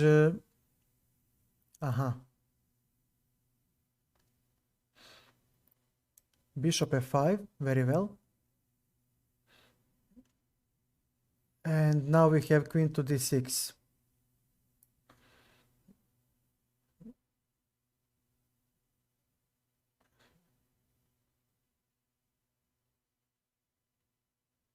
Queen e2. Queen b, knight b8 to protect c6. And now we'll hop with the queen on d3 and hopefully force an exchange, because this bishop, I repeat, is dead. He doesn't want to allow it. Understandable. But no, I'm not gonna give him e4. Knight on d7. c5 is about to come.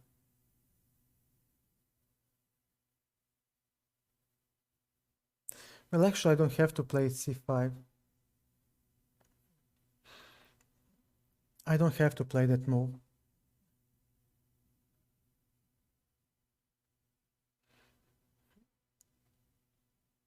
But he does have f4. c5. Very well. Knight on c6. King on f. All right, so knight on d4. We'll definitely have advantage in the minor piece endgame. My knight is better than his bishop. We'll take like this, and we have queen e5.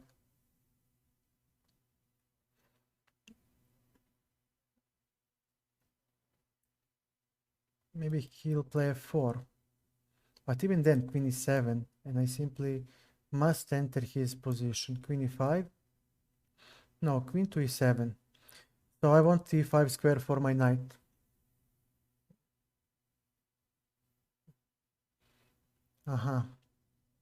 Okay. Very nice.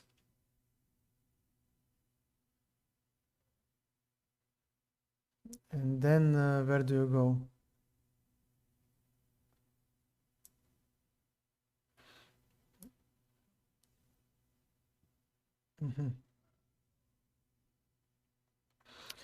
Give me a second. Queen d6. Or this. Or this. No.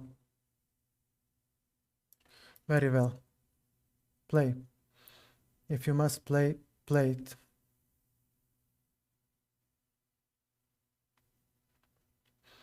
f4, knight f7. We'll have knight d8. Or even knight d6. No, knight d8.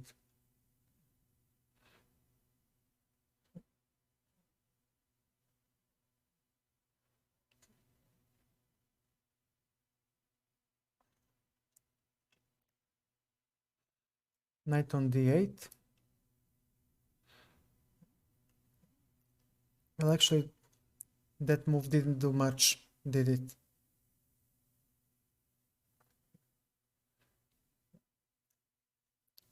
Okay. Queen to d6. d3, d2. We'll see.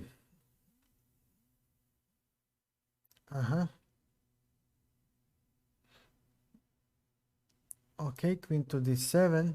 No, queen to c7. That's much more... okay.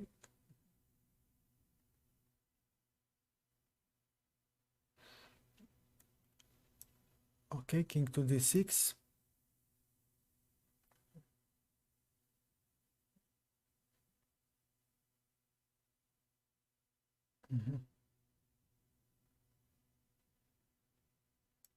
Okay. Make the move.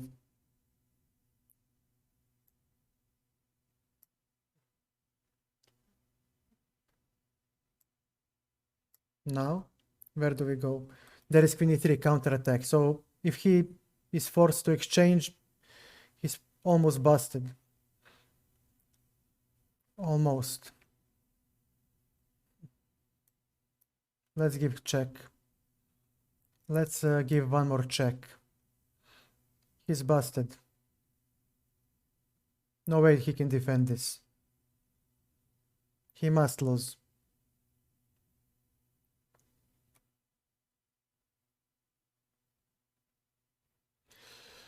There you go, Chico. Good night, man. Good night, and I hope you enjoyed the game. I hope you enjoyed the game. I'll try another rematch. Maybe he'll play. Maybe not. Yeah. Yeah, that's the catch. You lose one game and you just leave. Very well. It was tense. It was tense indeed. I misplayed. I misplayed. But okay. Okay, we are playing the French now. Queen b6. a3, cd4, cd4. Knight c6. Knight h6. If he takes on h6, we have queen b2 first. Intermediate move. Okay, now this is a problem. I'll take. This is some sort of Milner-Barry gambit, but I'm not gonna screw around. This. Good night, man. Good night, Chico. Let me do a shout out for our friend Chico, fellow streamer. Okay, now he will have what? Bishop e3 is played here. Bishop e3. So we need to figure out what to play. Queen h4, I think, is the move.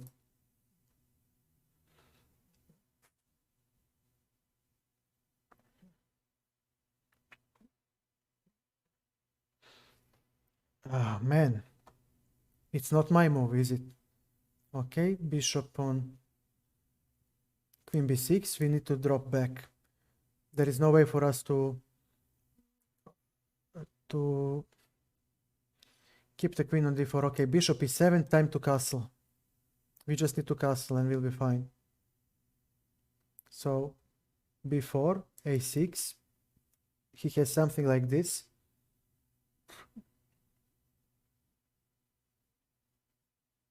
He might even play it. Yeah, I'm gonna run. Run.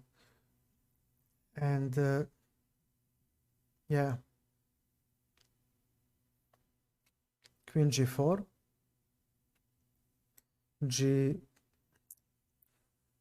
No, wait a second. How do we deal with this? King f8. I don't care. I'll defend.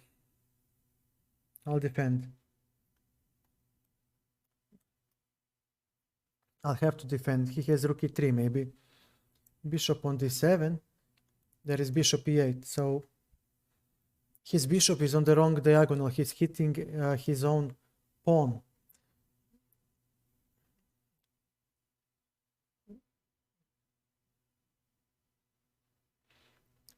Yeah, I'm not that dumb.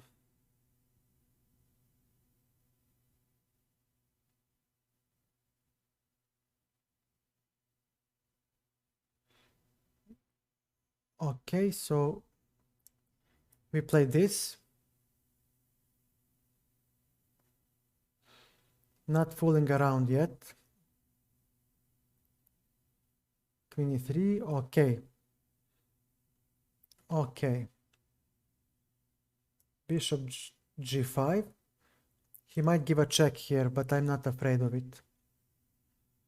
Okay, now we got f4. He might play f5, but we will hold for a while. So g6 is coming next and king g7.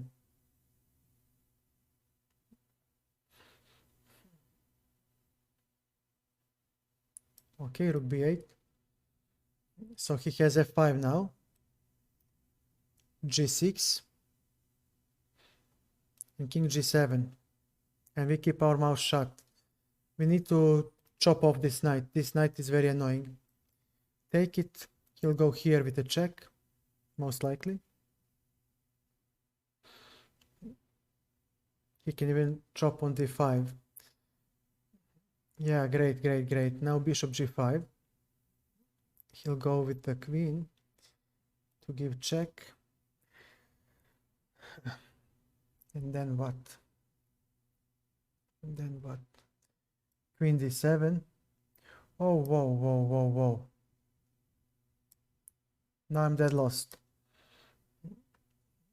Okay. No, this is the move. Now he has queen g3.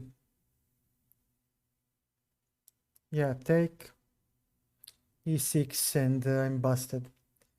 Yeah, I completely misplayed the position. Completely misplayed. Completely misplayed. Who is this guy? Ah, this is the new guy. He's leaving. He's not gonna play. Yeah, this is even worse than on Lichess. On Lichess, they at least stay a couple of games. Okay. Yeah. Why did I leave on chess.com? Now I remember. Dude. One game. I'm 2200 rated. How can you not get me one game? One game. What kind of a chess server are you running? You see?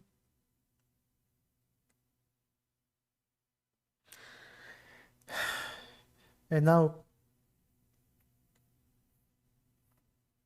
finally, someone. Okay, we'll try Caro-Kann. And yeah. Take.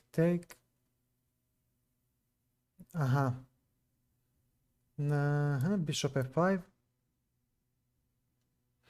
Bishop g6. We are transposing into Caro-Kann without him playing d4. Must be favorable for me. Bishop d6.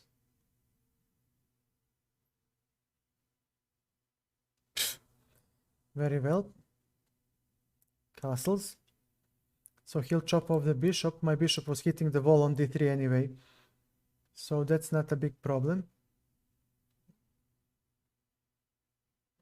d4. Knight d7. We have enough space for our pieces. Queen c7. Now this knight is awkwardly placed. And we have e5 push. And we should definitely be the ones to be preferred. Oh, but he has...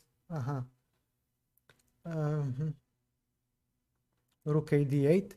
D-file is there. For us, queen. Okay, knight on g4. This is creaking.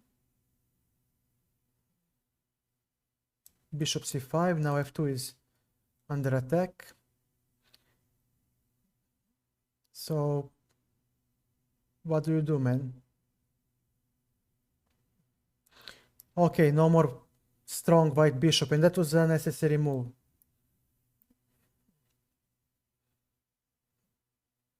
Okay. Wait. Well, why not?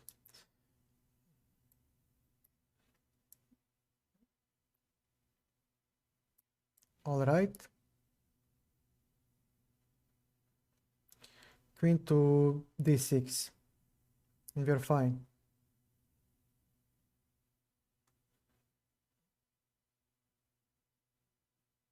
King f8. And now we'll give check here and queen d5 if he goes with the king on g2. But he might not. Ah, nice.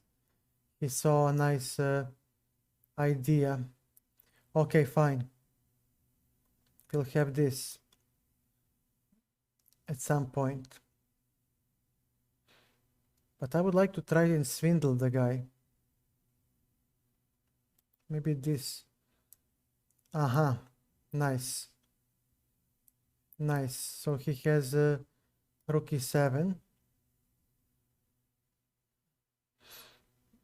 Queen e4. Very well.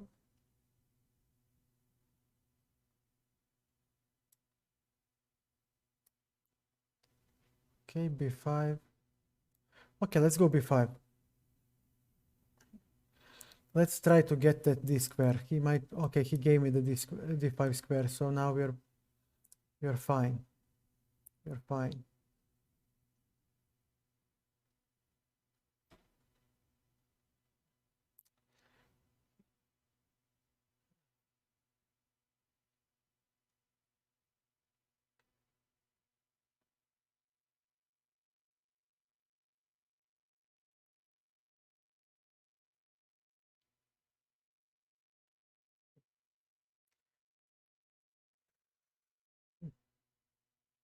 He does spend his time. I gotta give him that. I don't see.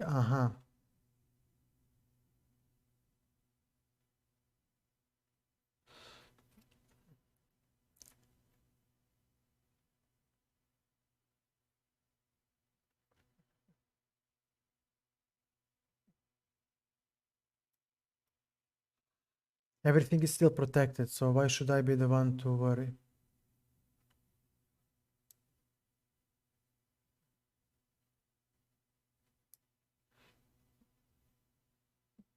Let's try to break his piece coordination.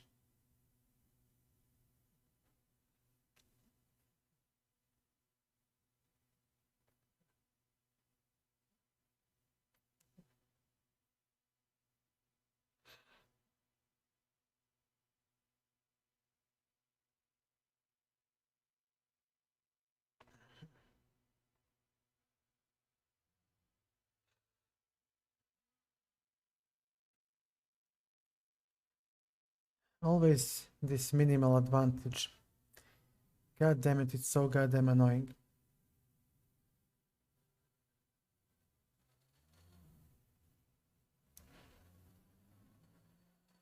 Very well. We'll try something like this. But we need, okay, queen to e7 first. King is first. Rook c1 and queen e1, and we have a mating attack. His rook is not very well positioned.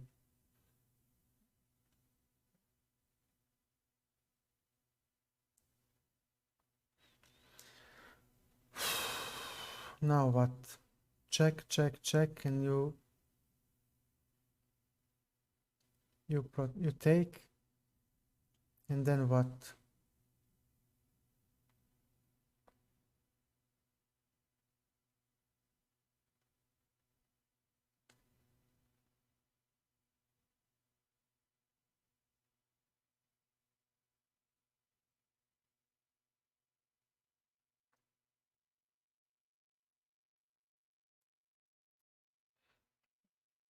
Okay.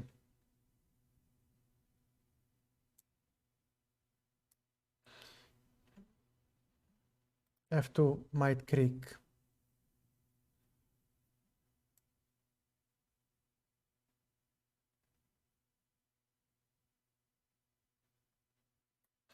Rook is attacked, F2 is attacked. There is no check. So what does he play?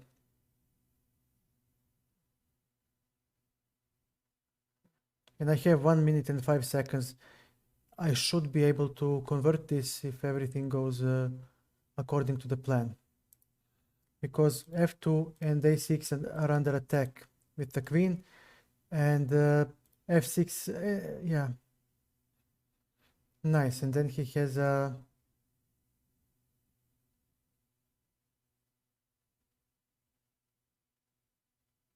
okay, got what you wanted. Now where do you go? Okay.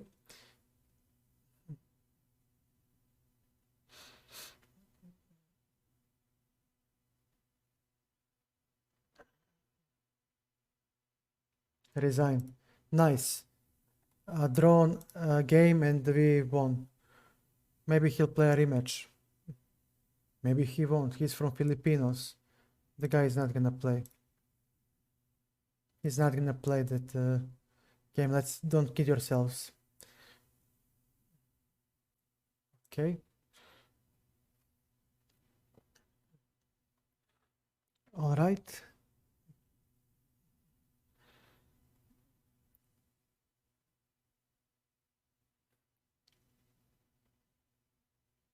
Nightmare. Who banned you?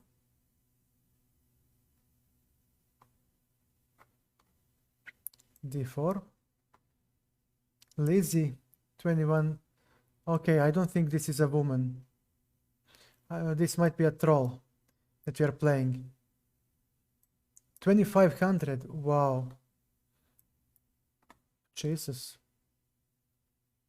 I asked for it. Now she'll play knight h5. Well, d6 first. d5. Very well. Bishop e2.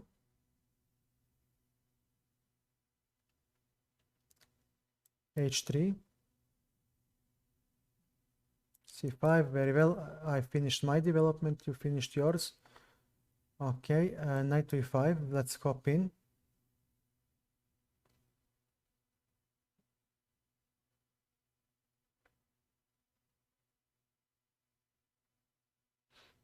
Rook c1.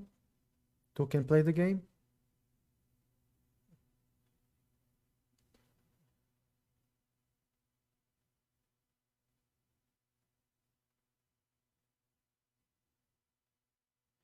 c4. Very well. Bishop f3. We are hitting on e4. We have to hit somewhere. So e4 is logical continuation. So he will play queen b6 at some point. b5. Okay. And rook e1.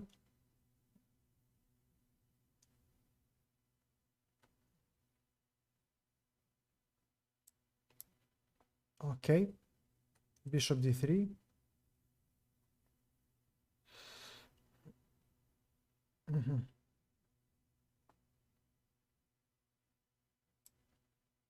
Very well. Very well.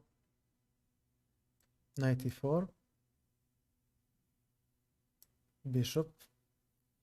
Or I can even take here first. This should be more precise.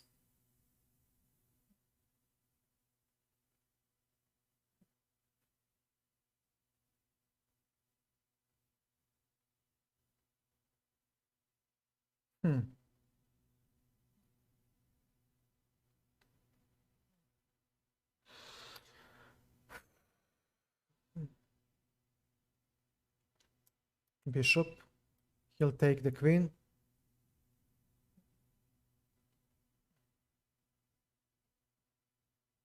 I mean, okay. This.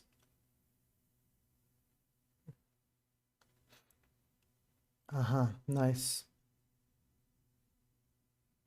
Bishop on c5. Well, actually, do I need it? I have bishop on f6. This is actually very nice.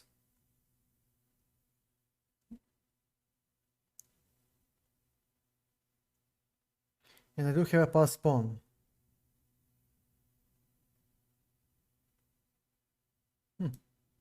Okay, get out with the queen.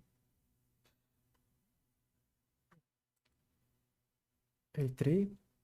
He might play f6. But I don't think that will help him. Queen g5. Let's go bishop d5.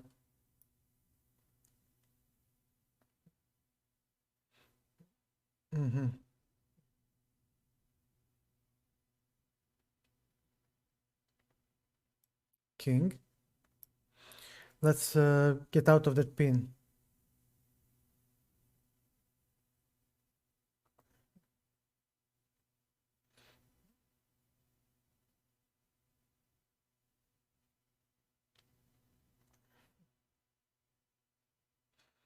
h5, okay.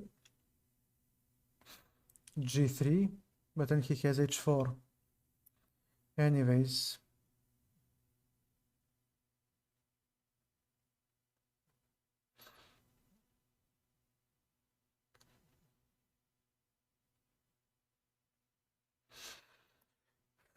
What to play, and how?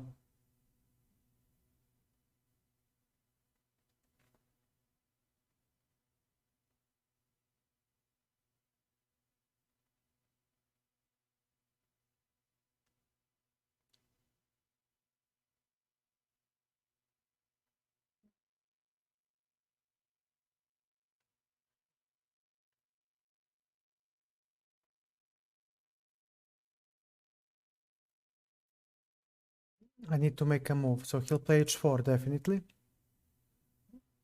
Because now he has bishop f5, maybe. I would love to play h4 myself. That would be so beneficial. Thank you. Move the queen.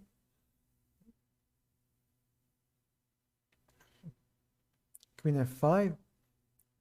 What is this? Okay, bishop on f4. No, don't blunder. Okay, king here.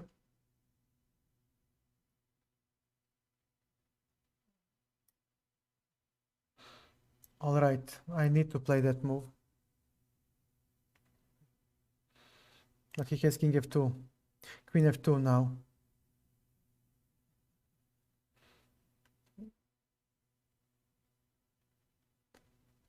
Before.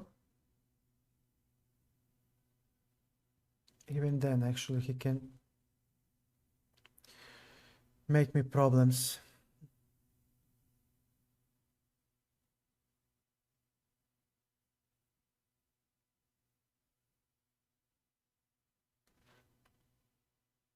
Bishop a6, takes.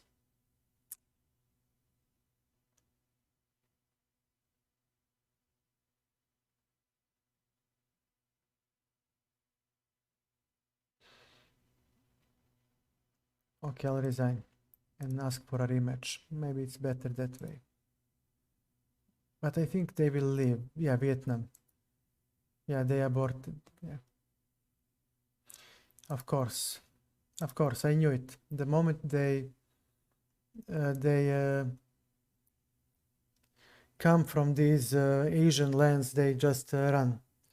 Win one game and run like cowards.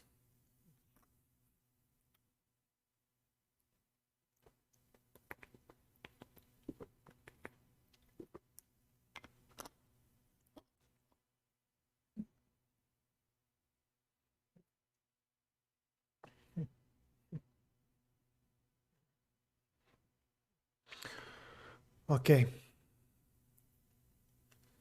And it's okay, I can play better, but this waiting is the one that frustrates so much. It's just... I don't know what to say.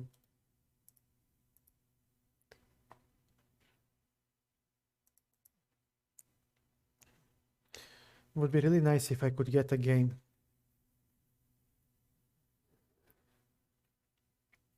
But I guess it's too much to ask. One lousy game, right?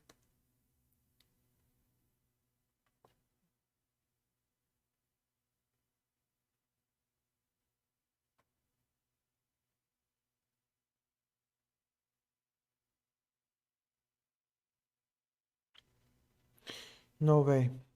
No way to get a game. Finally, somebody. And again, this guy. Okay. Let's go e6.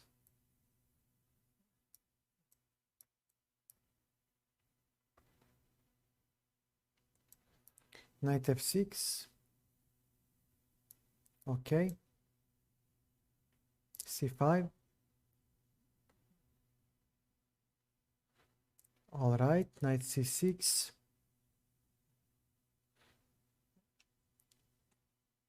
Queen b6. Takes. Bishop b4. We have a check. Maybe he'll play king f1. I'll take. And let me see. Queen b4. This is nice. He won't have a mating attack anymore. And without the mating attack, things are very different now for him. Definitely take. Bishop d7.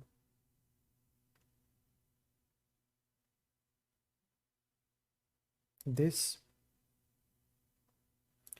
Bishop b5.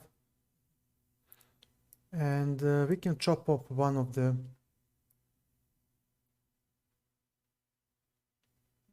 Well, no. Why should I? Yeah, chop it off. Screw it. And we have king d7.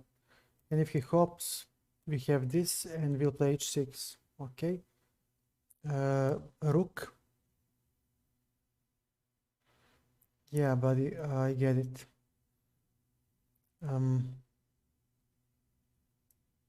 King. Knight c5 is coming. Maybe. Maybe. Okay, we are going away.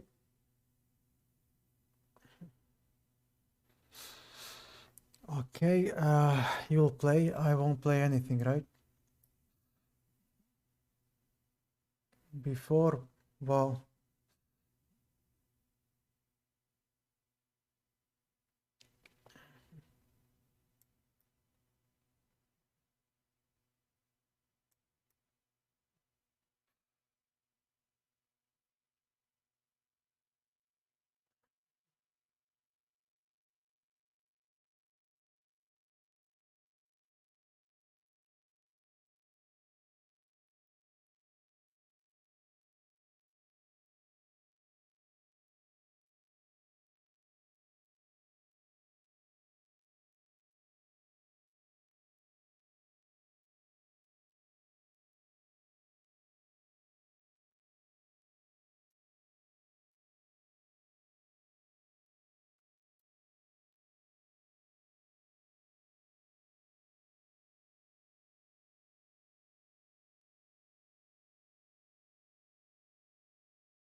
It's a tough position for black. Very tough to play.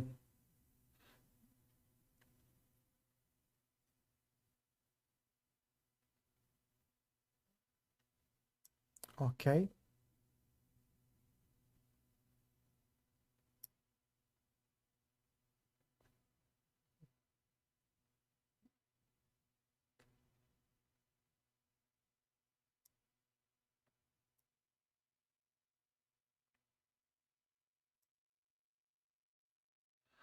Yeah. I knew about this trick and I got swindled. That's what you get.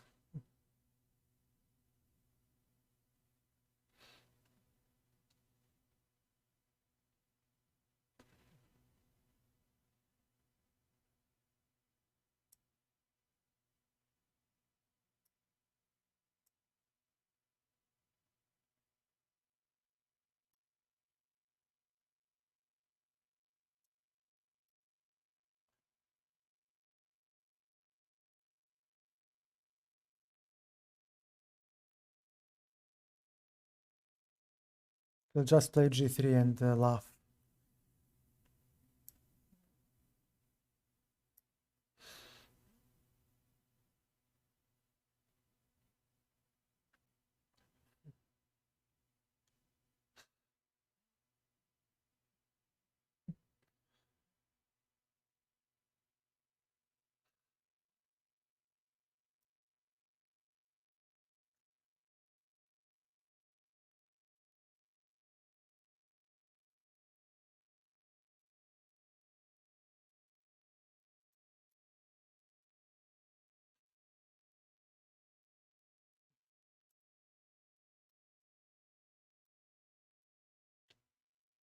He's not gonna.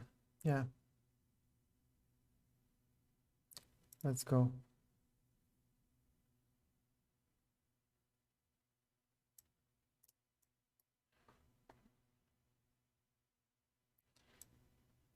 Bishop f4. Okay.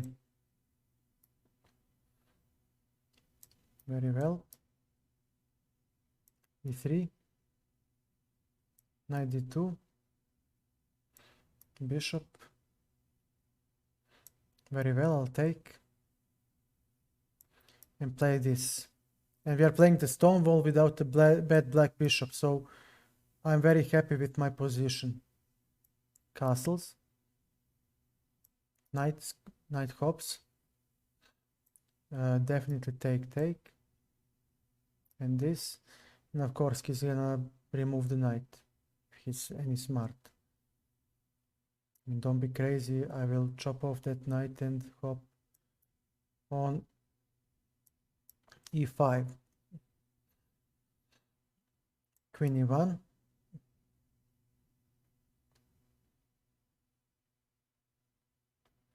And now he even exchanges queens. This guy, I don't know if he even has the slightest idea what he is doing. b3.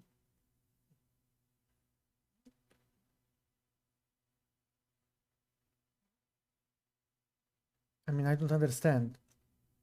What is the catch? c4.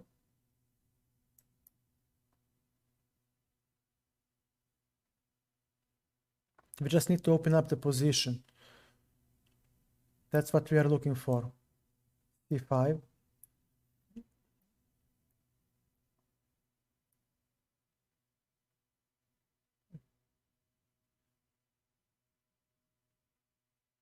a3. b4.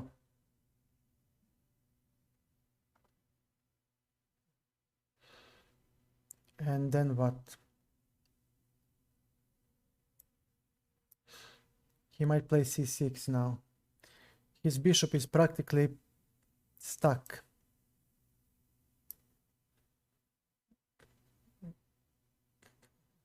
So we don't have to worry, and a4 is weak.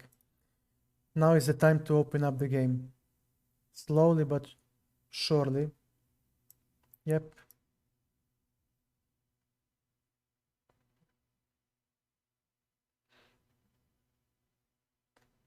Okay. Where to now? g4. Takes.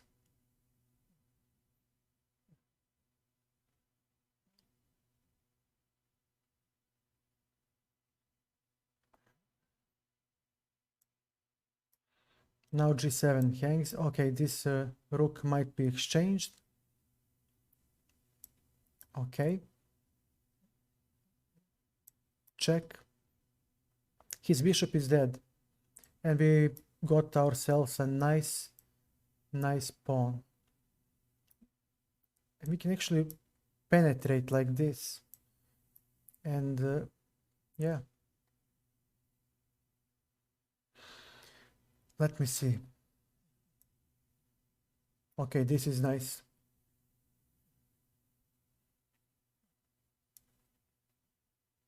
Okay. His king actually has nowhere to go. And neither does the rook. What a Zugzwang. Nice game. Yes, sir, I will play. I'm not gonna run like a coward.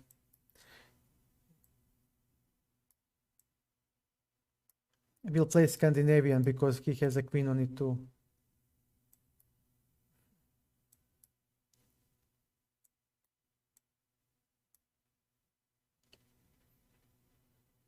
Okay, bishop. My white bishop needs to find some space. This is nice. Knight e5. This is really nice. I hope he will exchange. He might play knight d4 though. No, this is nice. This is very, very nice. Bishop c5. Queen c7. And if we are able to play e5 like we are now, We have fantastic position. Okay. Bishop, okay, f6. And we dropped a piece. Luckily he didn't see it.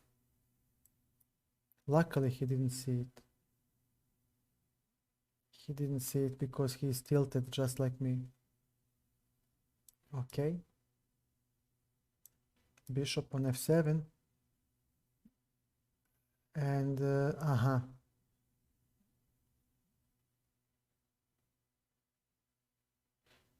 yeah, this is going to be rough.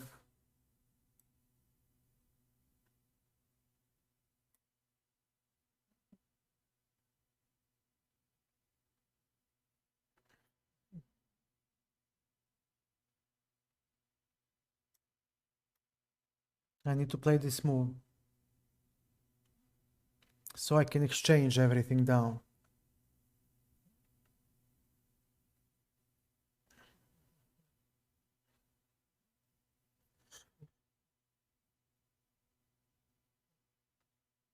Okay, this is nice actually, because after the exchange everything will be closed. This is nice. I like what I see.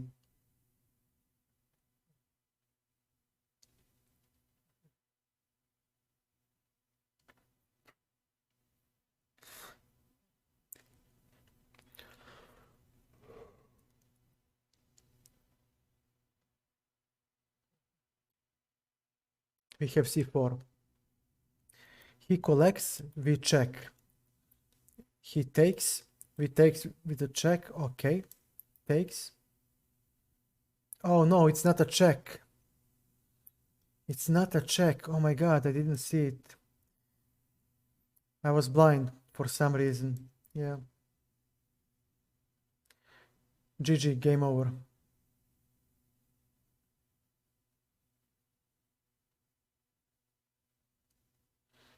No way to save this now.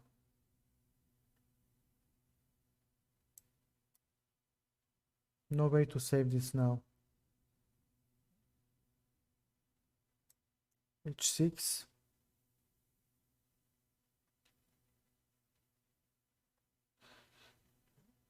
How did I miss this? King.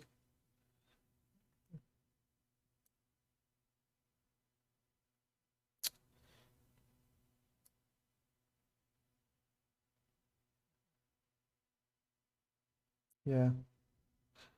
Nothing is left.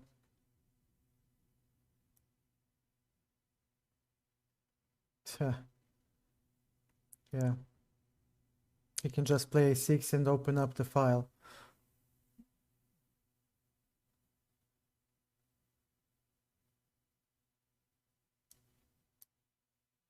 Yeah.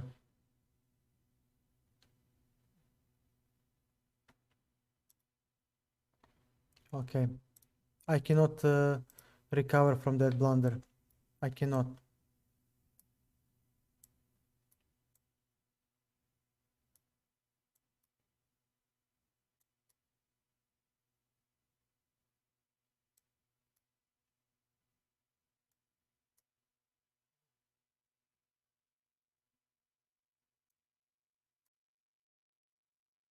Nice. But now we take here.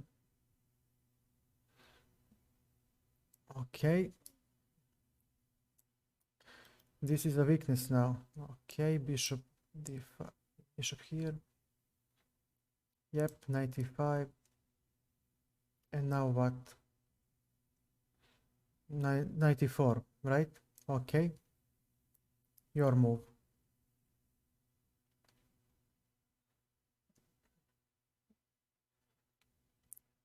Very well. I'll take and play a 4.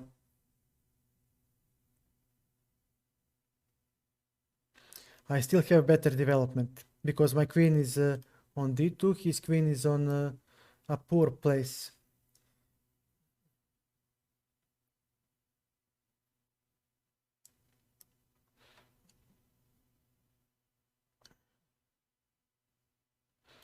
We are going for c5. Okay,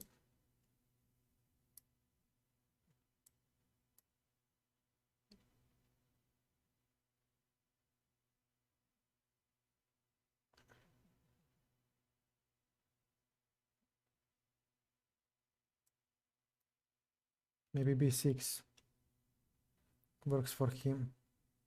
Maybe.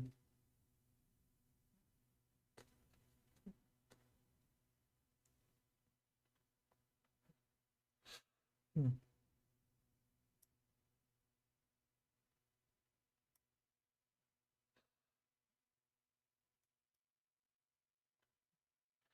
He anticipated my attack, but the b6 square is very important because, yeah, now my rook will hit e6, and he didn't anticipate that move. So there is a trap between a5, yeah, this, and now king,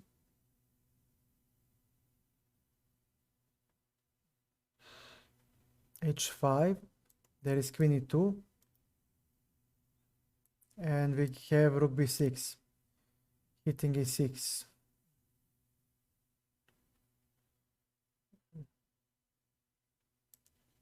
Queen f2. Now we're heading here. We're entering his position. Queen side is not so relevant as long as we manage to, yeah, this is good now.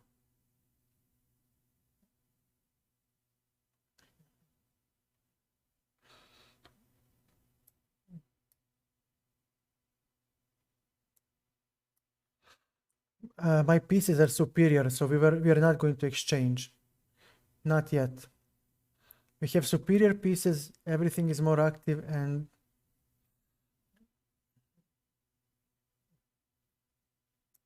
check. And we can take like this. And now we have an extra pawn, which is passed. So I will gladly now exchange the queens. Actually, now I'm exchanging queens, no problem at all. Exchanging everything, actually.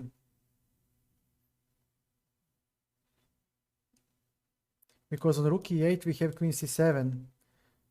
Yeah, he's busted.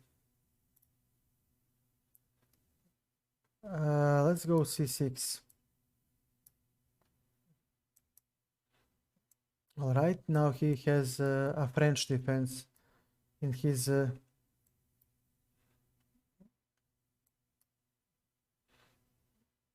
knight f5. We castle, and everything is fine.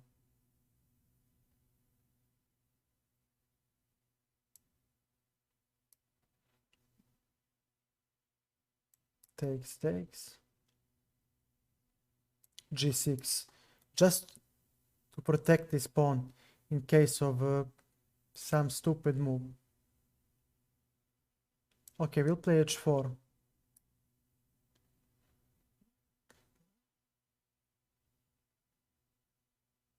Okay, he'll go here. No problem. Rook. Defense and okay, bishop f3. Rook c8. If he plays d4, we'll definitely chop it off and have some sort of counterplay on the c file.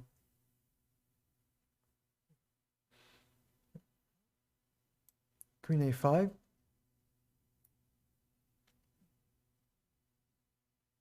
a3. This.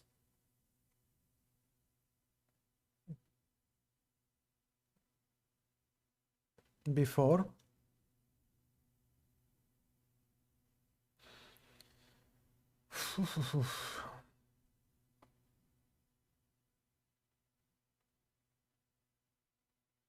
What to do, where to go?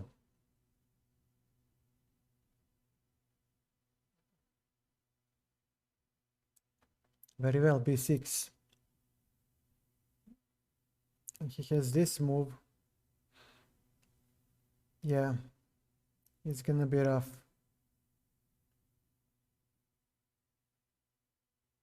But then where does my queen go?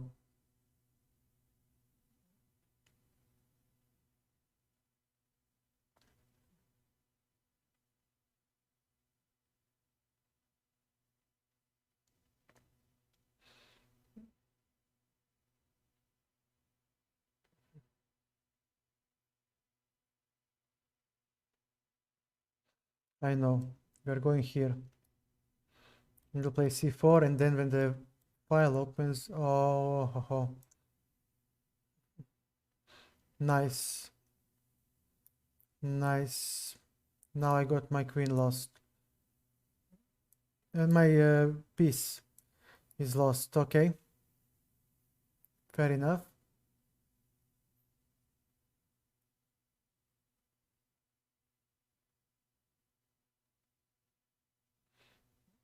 a6.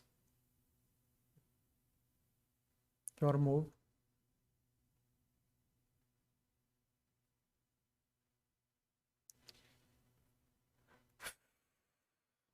Knight e3. Collect.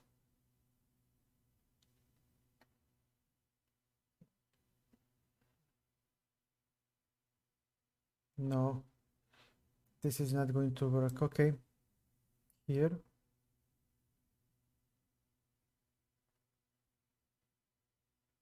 c4 definitely. To obstruct his bishop as much as possible. As much as possible, we need to make this bishop not work. Now we need to exchange rooks, believe it or not. Because his rooks are now strong.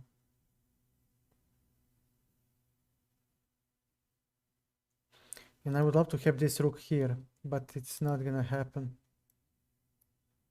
Rook. And now what?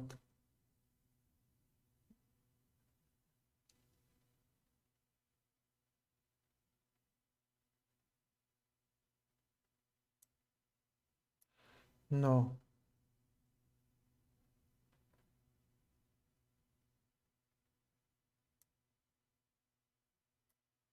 Rook b7, very well. Okay, and tell me, where is your attack on my pawn? Not gonna happen. Queen to d7. We are defending everything at the moment.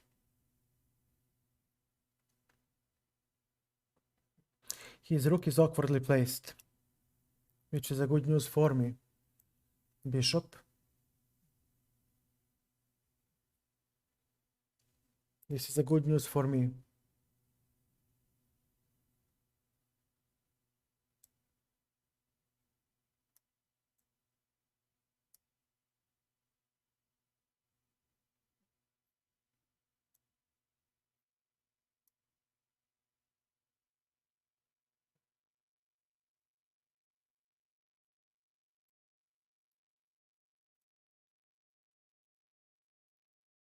Hmm.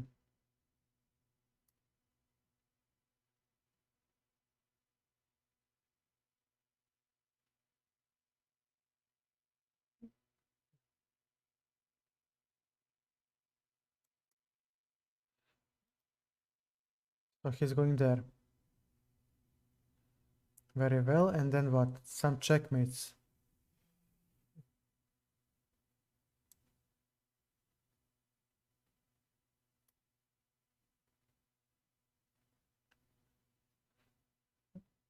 Okay. Now what? Now what? Okay. And his king is weak. So his bishop is not such a big deal because there is queen e3, there is queen e1, and yeah, check.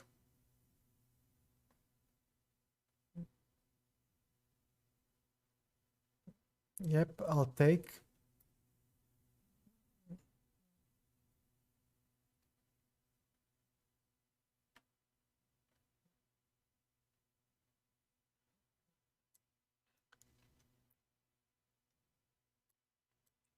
Queen d2.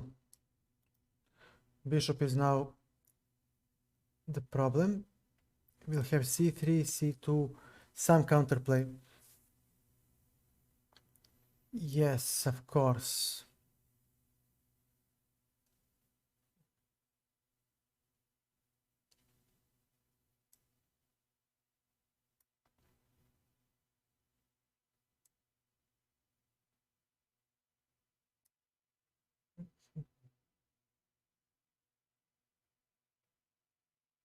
know what? Very well. Let me give you a check.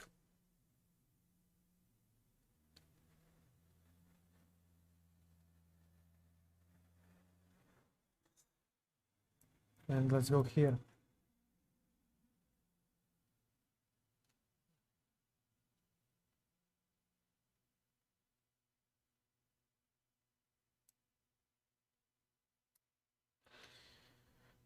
Mhm.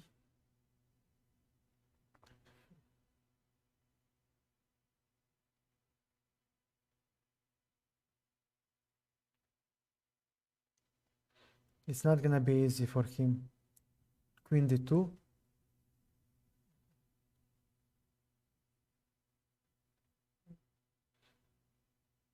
So maybe queen f3 is coming.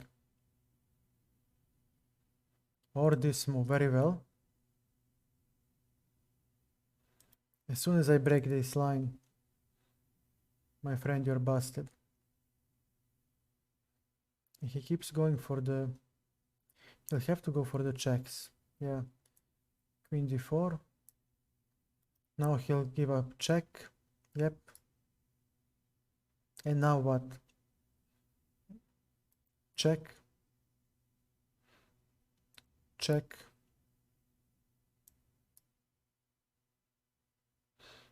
King e1. c3. All right.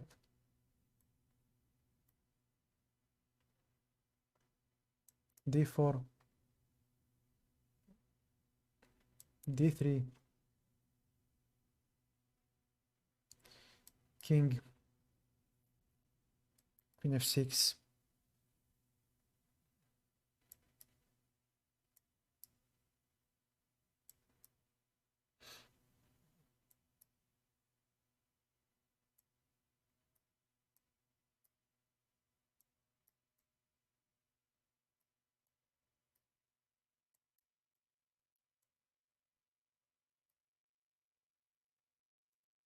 I won. Okay, accept. Who won? He won. On time. Yeah, flagging skills. Very well.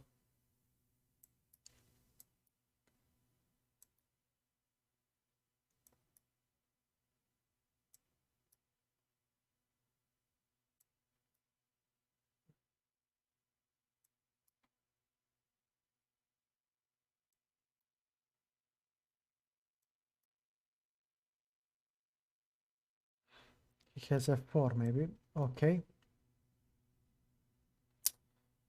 Oh, come on. Come on.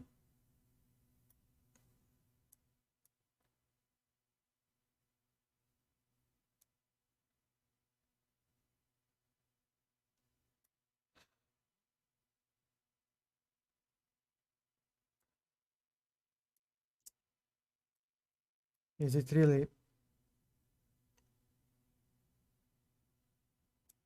Yeah.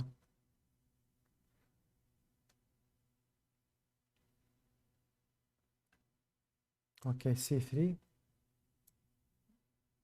c4, very well. Nothing to do here. Very well.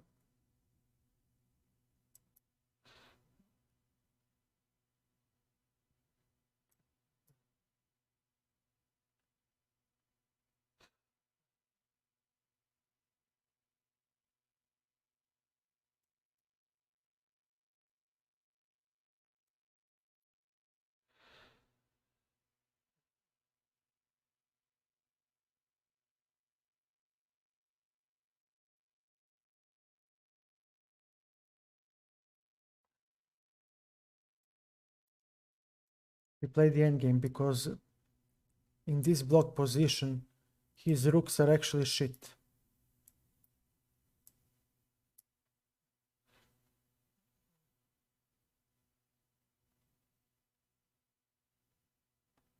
Weakness, weakness.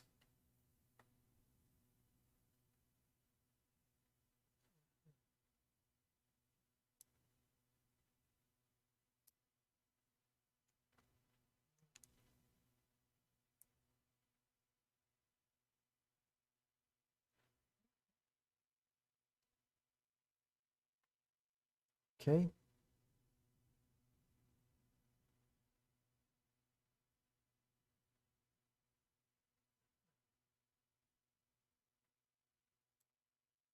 Bishop.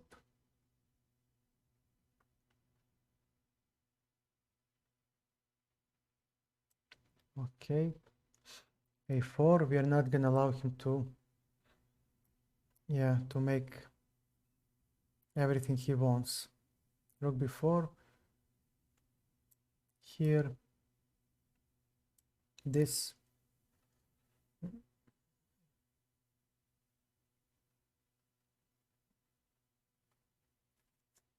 And my knight, my boy, my knight is holding everything together.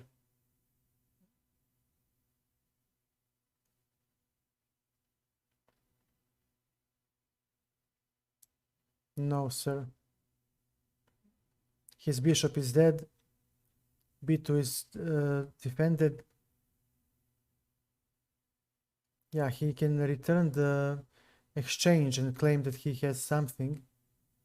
But then the position opens up and his king is very, very weak. Look, these are all taken. Yeah. He might play this. But giving back the exchange, yeah, I knew that he would do this. And now what? Okay. There is c3. Takes. He takes with a check, king f2. And he got counterplay. But his king is trash. And after this move, I'm the one who goes into checkmate mode.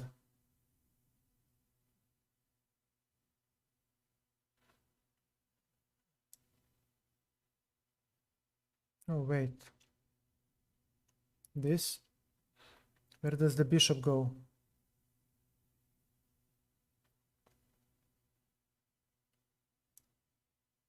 Bishop, okay, here. He has one check. And that's all she wrote. Yeah, check. My knight and the rook, they just coordinate superbly. It's really fantastic how they coordinate.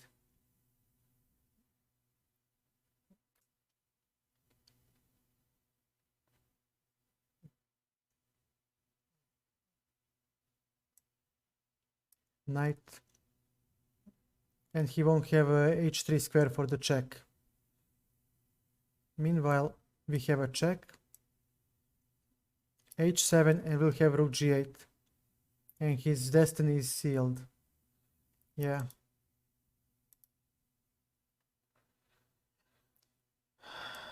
Okay. c5.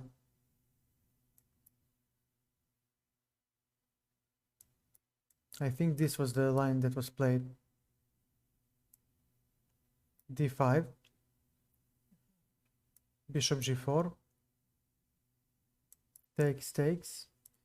e6. Knight e7. Queen b6. Now this will be loose. Castles, castles. Okay, it's time to probe some weaknesses there. He'll go for g4 maybe. But that should not work for him. Queen a6. b5 is on the menu. Aha. b6. There is c4. Maybe.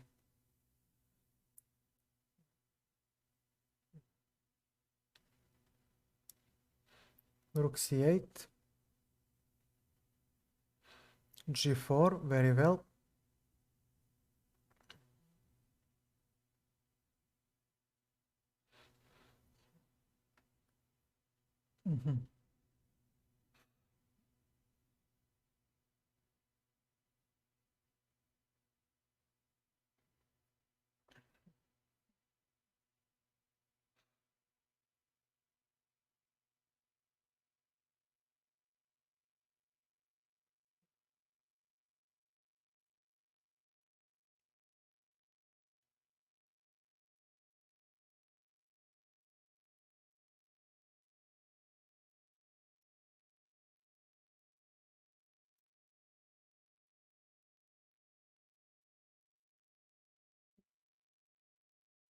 Mhm.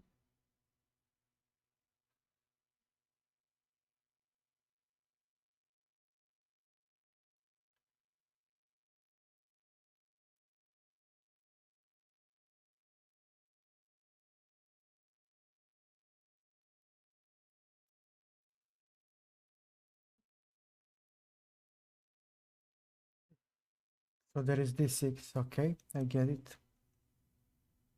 And then a3.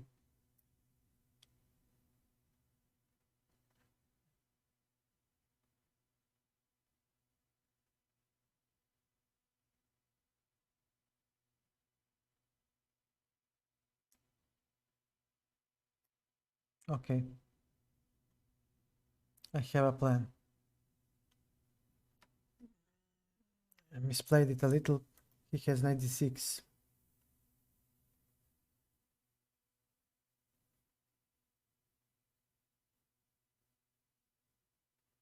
Okay.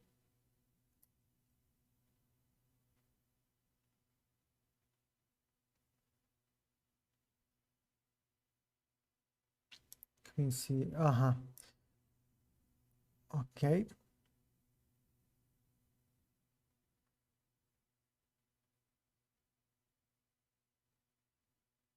But then this won't work. So I will need this.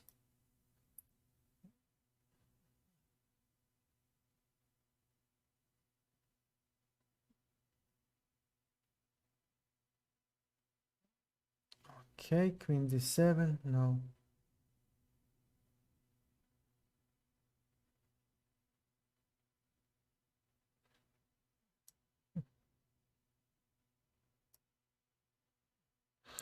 Time to open up. Rook F6. Okay, Rook F7. Will take. Well, no, actually not like this. There is what? This. Knight before this and this is under attack, so he has Rook B6. Okay, fine. But D3 will be my counterplay.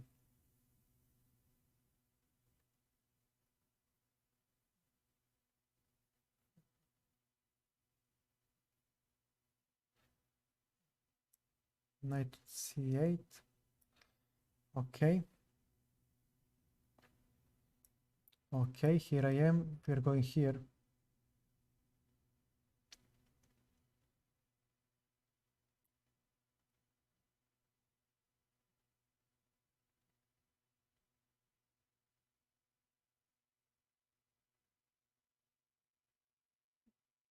Mm-hmm.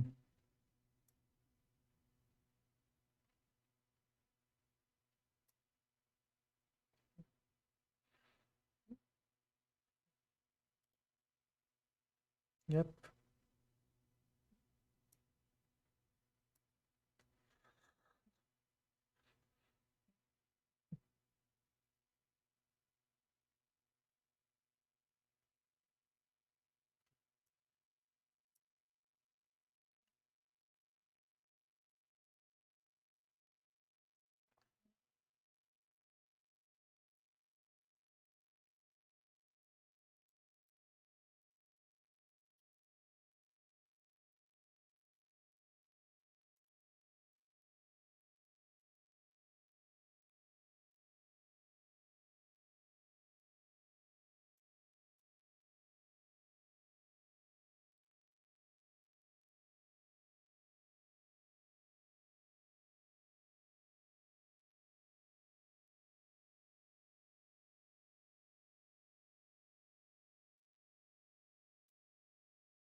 Now what? Ah,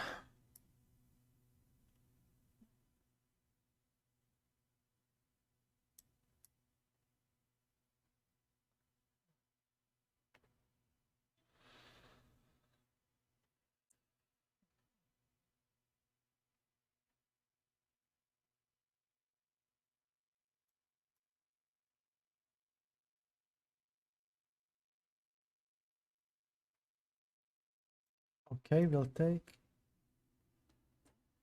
And let me see.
Sorry guys for being so quiet.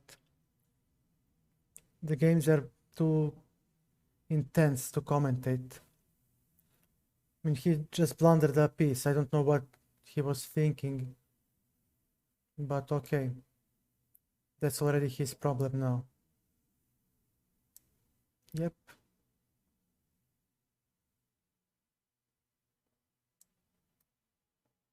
If he takes queen e8 checkmates. And this is something that he didn't want to... Okay, let's not maybe... This is something that he didn't take into account. I'm a knight up. Yeah. h4. The only weakness that I had is now fine. Queen e2. It's okay, knight goes to e5.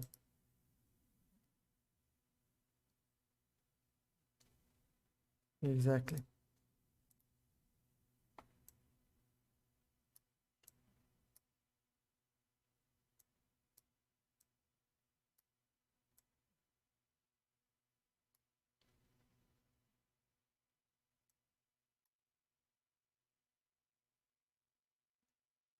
He needs d4. He's not gonna play that move. e6, bishop b3, all right, knight to d7, he goes to d4, very well, bishop g4, this, yeah, bishop e7, castles, and with this modest d3, I don't know how much success he can achieve. Queen b6,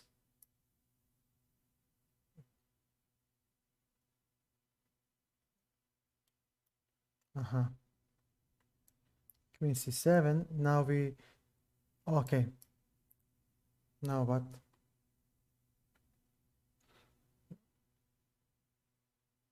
Okay,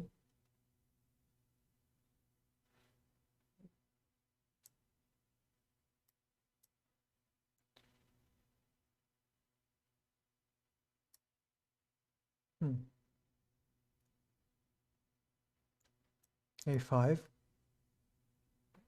okay, now what?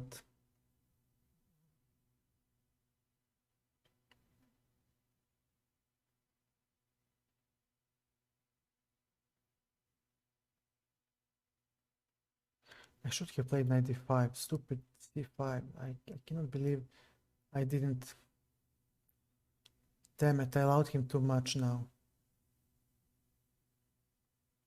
This was the move.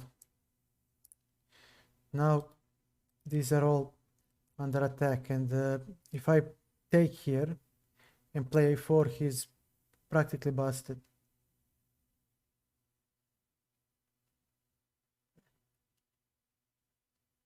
Okay, and we'll have cd5. And now what?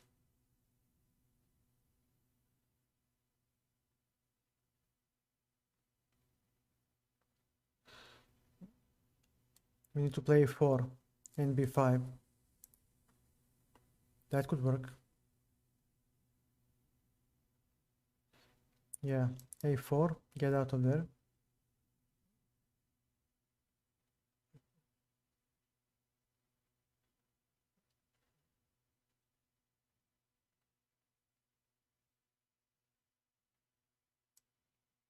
Okay.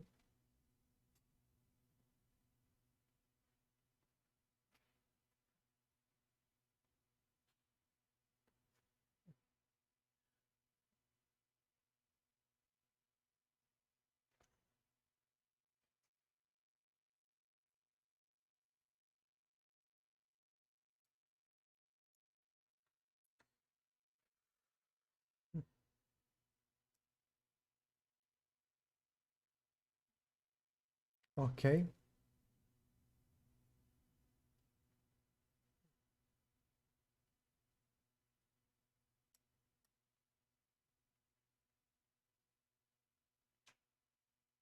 Pawn down, eh? Okay.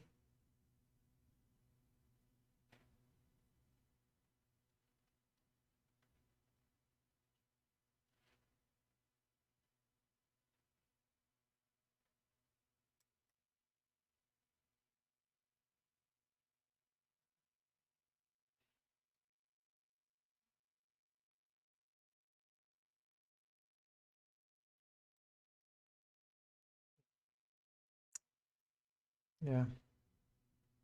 Just resign. Just resign.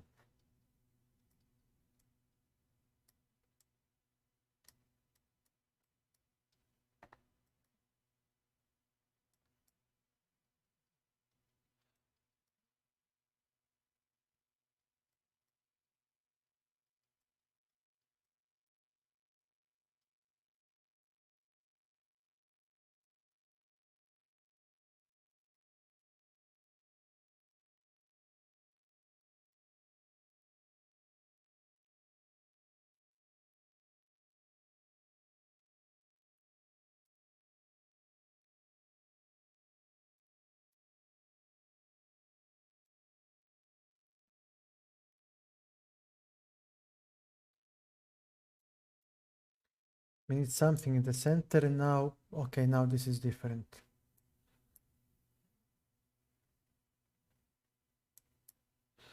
Now this is different. My knight is much superior than his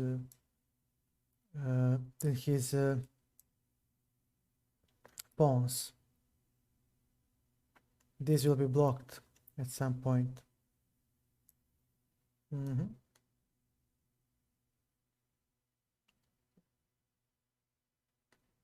Takes. And let me see. How do we handle this? Okay. And there is this.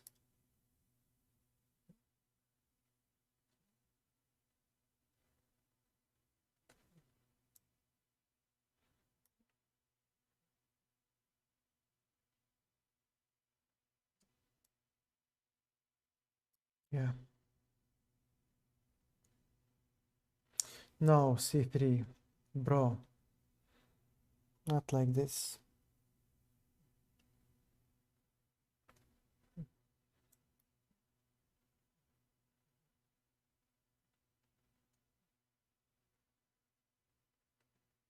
Okay. h5. b2.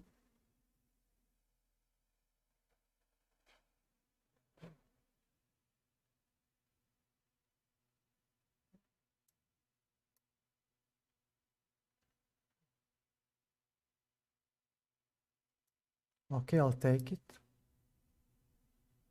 And I have this, right? And I'm winning. c2. We take on b2 and he's busted.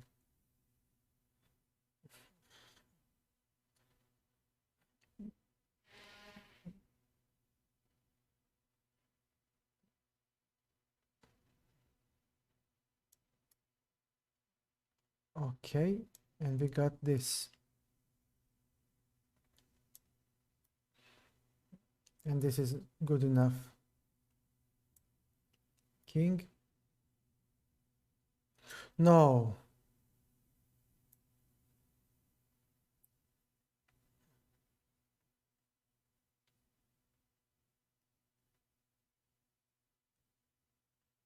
No, man. No.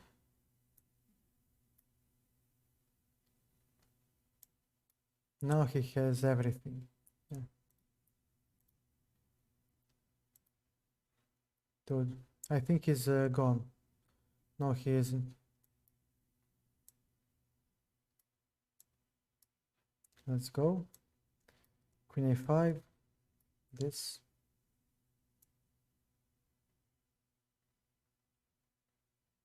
Okay.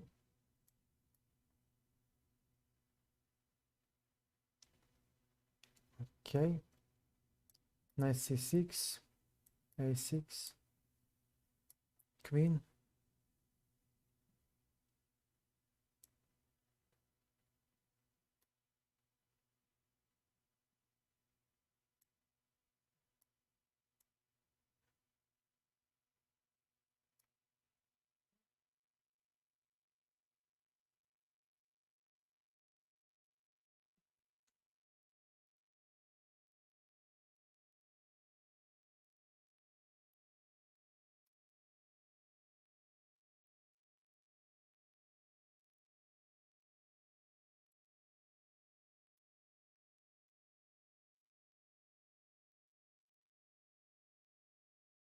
Yeah. Now he defended. Nice.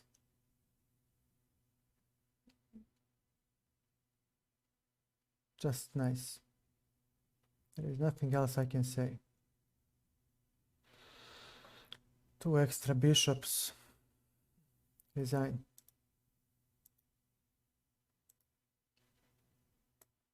Okay. A winning advantage. I'm just getting so. Dude, I can't even move the goddamn mouse. What a sick joke is this? Take the guy and run. c4. cd5, ed5. Okay. Okay. Okay. No, g3. Let's go g3.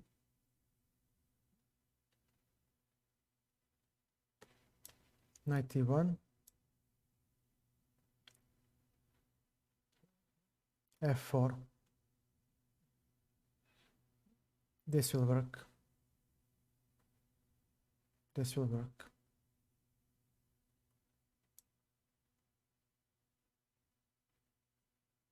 Okay.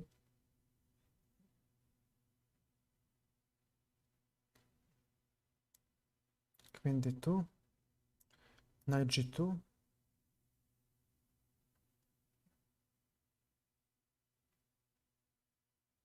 Okay.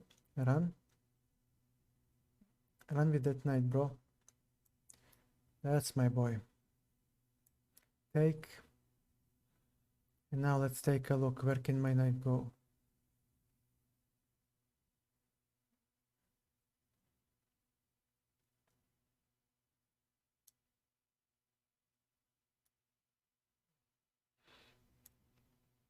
g4.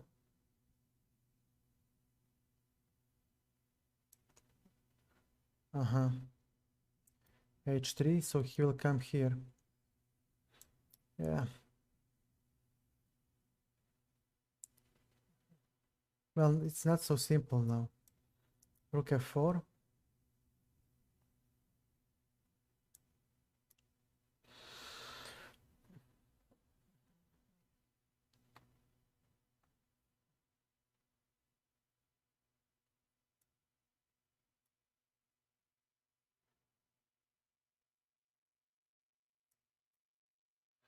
What can I do? Go with the check.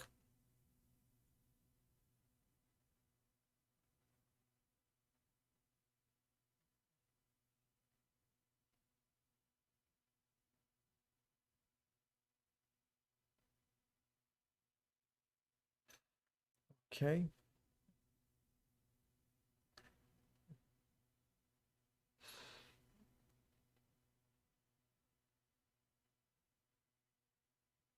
Mhm.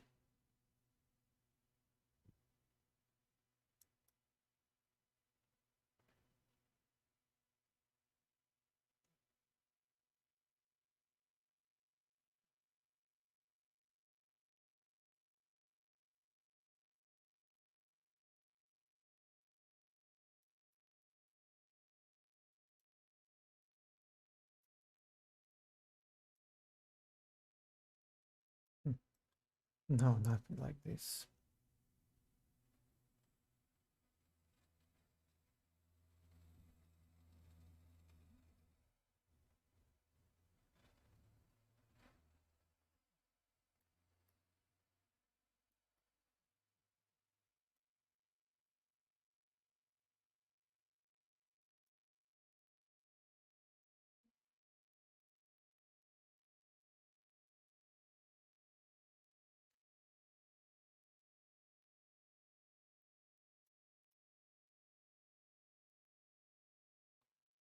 This should hurt. This should hurt like hell now.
Chess Fun, how are you, mate?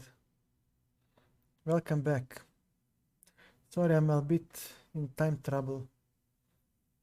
Okay, and now what to do? Where to play?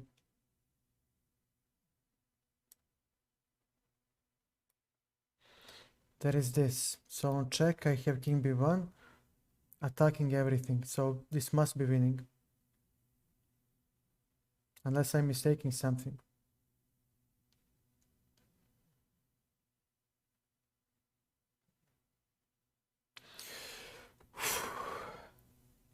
Nine hours, 25 minutes. Okay. Check. Give me check, bro. And this. Long time, man. Okay. King. No. Okay, this is good. Check. Now you're running a... No.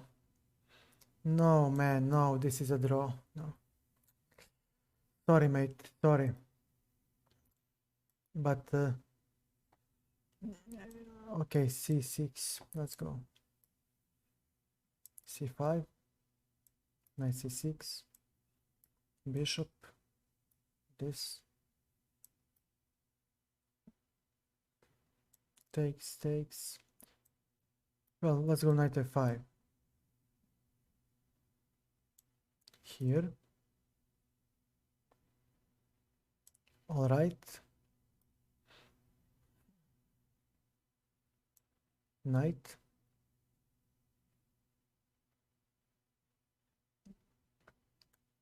It's a long, long story. They were people... When I was a youngster, I played for a chess club. And yeah, give me a second, please. G6.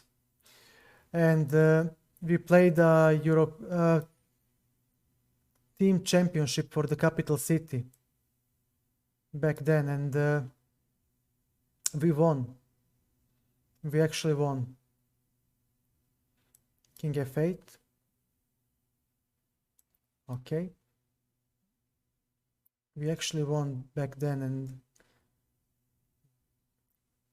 that's where the image is coming from.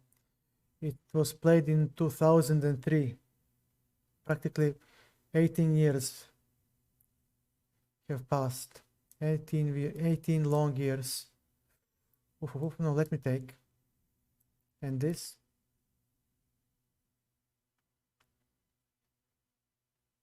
Yeah. So all of them are now who knows where. The guy on the right side of the trophy streams, but he quit Twitch. He is now on Trovo. Guy on the top left is a FIDE arbiter. Everybody else dropped chess. Only I remained. Okay, this guy now starts to go left and right. Yes, I am. My friends from college work on in Amazon, work in Microsoft, they work in Facebook. They are all gone. There is no need to feel sorry, Larry. Thank you for your kind words, but it's okay. It's not meant to be. That's all you need to know. So never lament in life. Yeah, I do. I have a mother, father, grandmother, and brother. So I can't say that I'm alone, but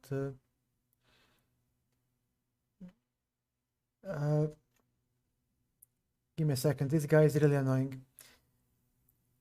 Okay, d4.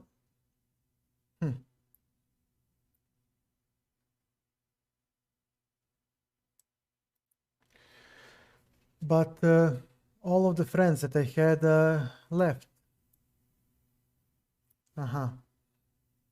Okay, and after this move, Ain't you a smart one? Okay. Knight c6. And let's see how you fare with that one, brother. So, yeah, it's just the way the story goes. Knight c6, a5 is hanging. On b4, let me play b5 immediately. So, his rook now needs to drop back. His a4 rook, which is very nice. a6 is a weakness. And we have d4 ourselves. So it's time for him to now start thinking about defending some of these pawns. Yep.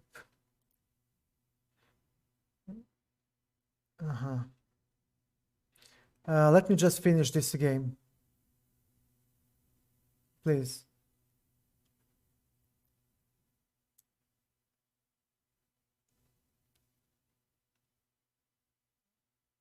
No, he will have rook d7.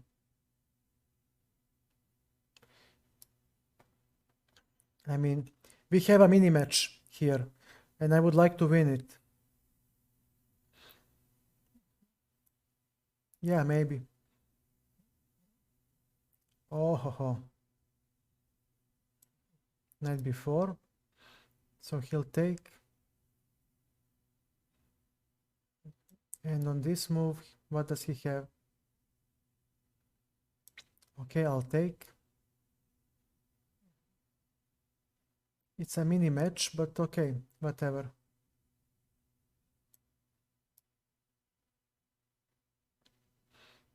So he might play something like this, but we are not going to buckle down yet. Okay, here.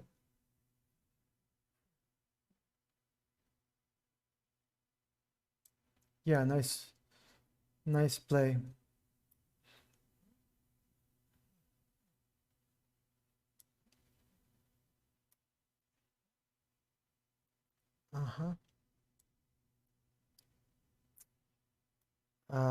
Okay.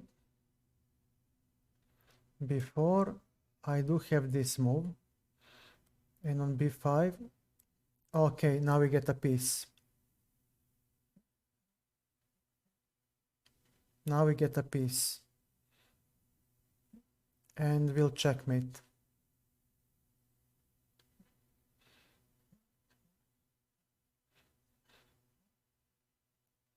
It's a mini match, adoption match. The first one.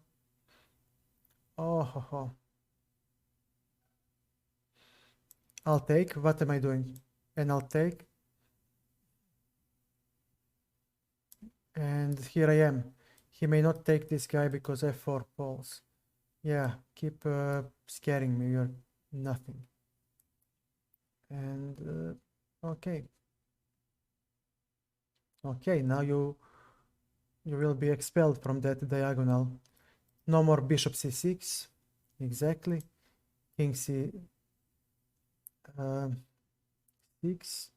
Yep, as long as he cannot come here, we'll be fine. Here we are.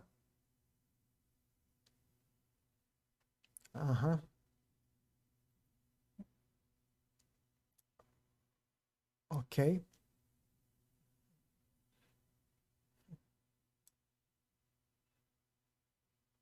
All right.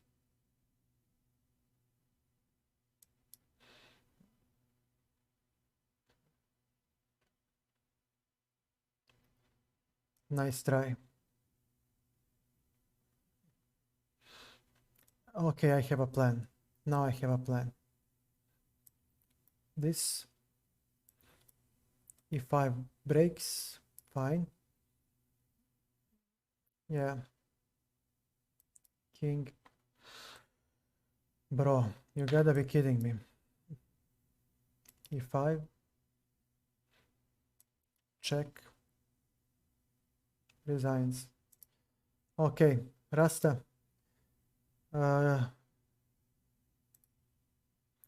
Your turn. Come on, man.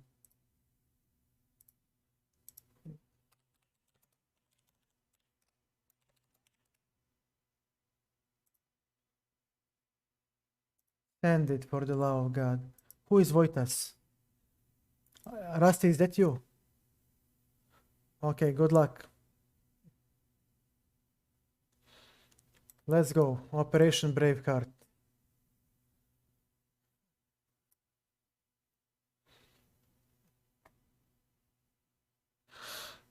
Okay.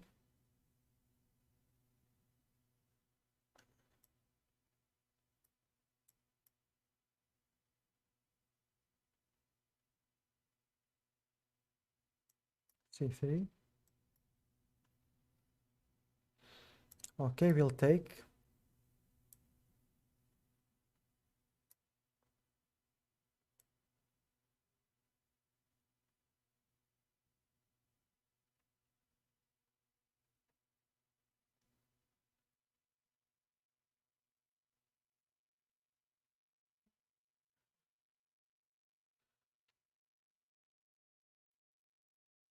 Very well. Knight c6 is not a good move. Like he can play e5 after queen e7. So maybe it's not so bad after all.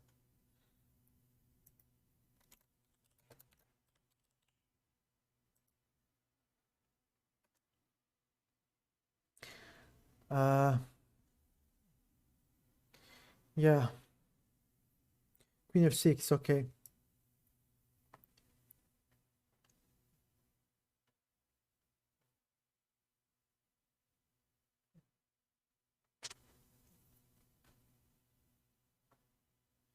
Okay, he has e5.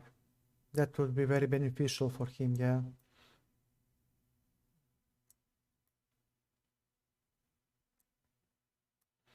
Okay.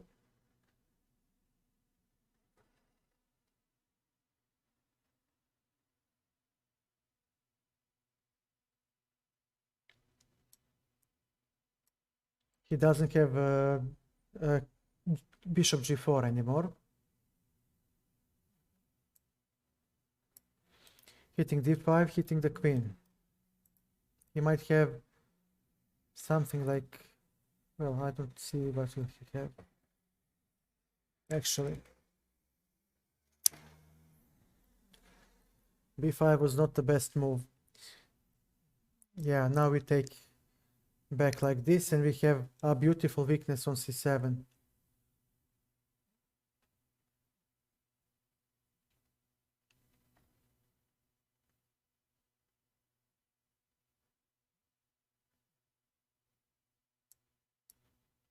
Takes. Knight hits the pawn, so we gain tempo. And I don't care how will he defend it, as long as I get the time to reach the c-file.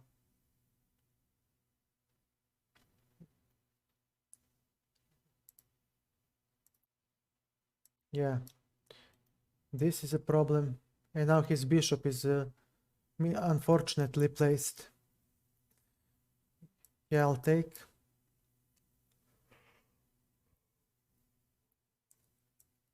Reinforce the rook. And now, take. He'll take with something. Now we get another one.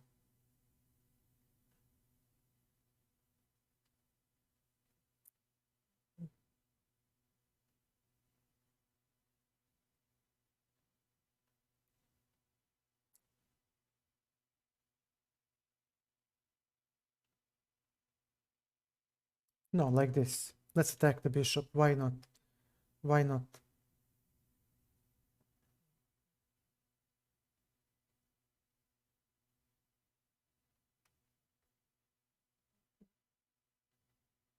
Why not attack the bishop? A3. B5 is hanging. But then... No need to give him enough counterplay. We have enough. We have enough for today. I will gladly take. Bishop d6, knight d6. He'll play bishop d7 to defend the pawn. No, he doesn't. He's blundering everything. Yeah. Okay. I'll offer a rematch.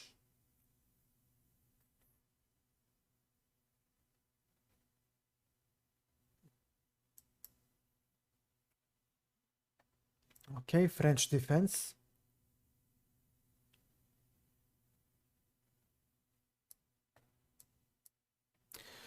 He might play exchange. Nothing special. Okay, now he blunders a pawn. Knight e5, knight f6. Maybe bishop g5. Yeah, bishop e7. Knight c3 to get back the pawn, maybe. Would be nice.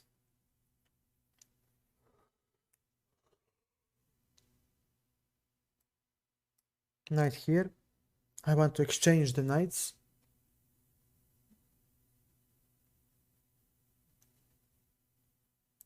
Takes.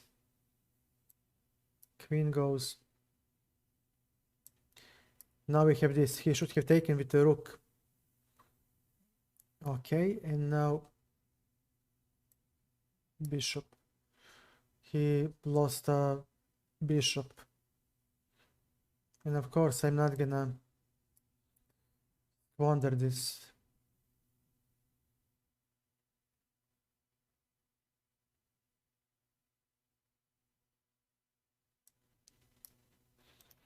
I'm gonna collect the bishop first.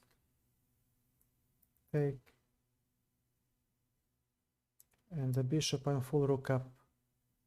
And there is no way for him to, yeah, to save the game. Actually, 2 pieces up, yeah. Let me just go to the bathroom, okay? Just a small toilet break. I need to go to, I mean, I'm streaming like 10 hours and I really need to go. So I'll be back.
Here I am.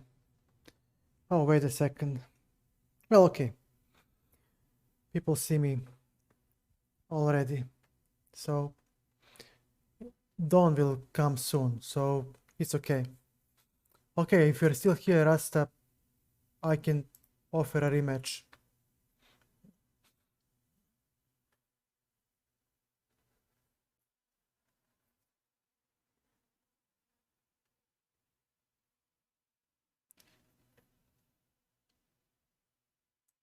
d4. It will sunrise will come soon. There is no point in me turning on the light. It's like 7 a.m. here. Okay, again, London setup.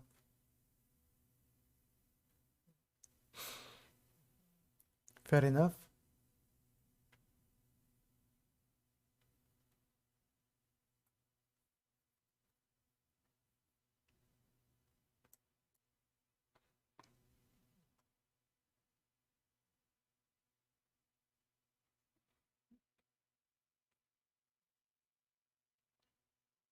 This is a very nice move.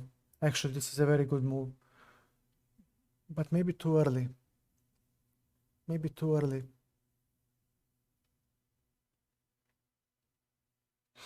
Yeah, it's a bit early.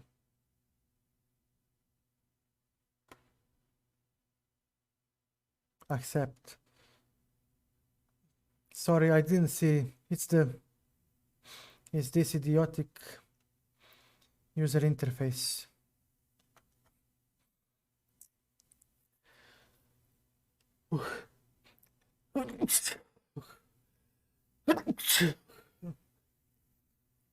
e6, knight d2. Now I'm threatening a fork on e4. So he needs to move away.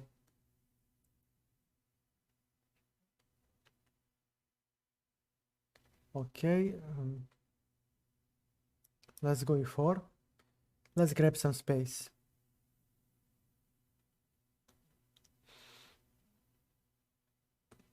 Bishop d3.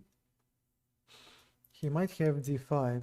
I may not take, but I have queen e2, and then I still have some space advantage. What the hell is this? Bro, you gave a free piece. A free piece, man. d5.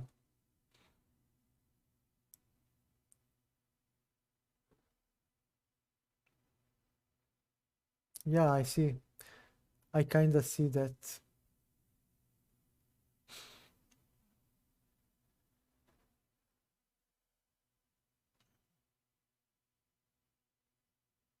You did surprise me. You did surprise me though.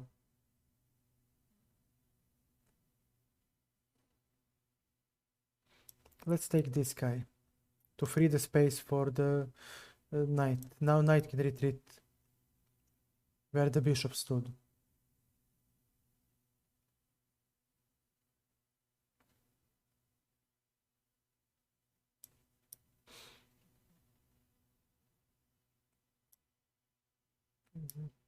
Okay, we'll take with the bishop to gain time to castle.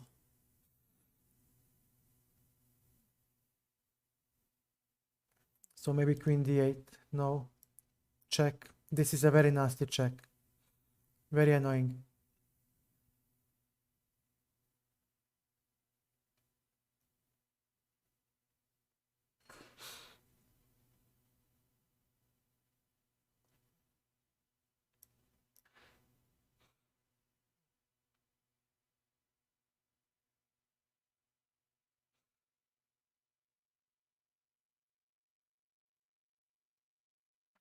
Rook hangs. c7 hangs. There is only one move.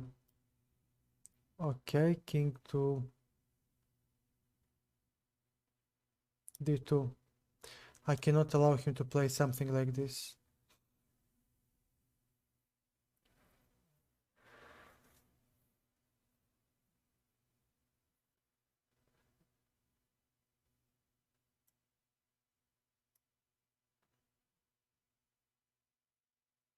Simply winning.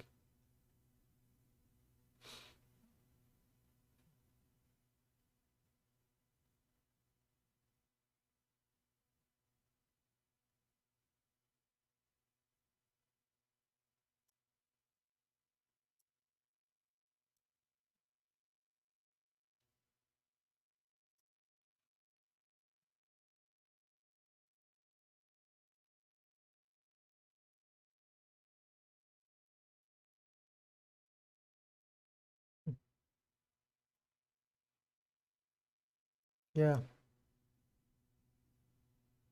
And I get a lot of pawns. I don't have to have an extra piece to win. I can simply have 2 extra pawns and a dominant position and I'm winning. Well played, man. Well played. Wanna play some more games or is it enough?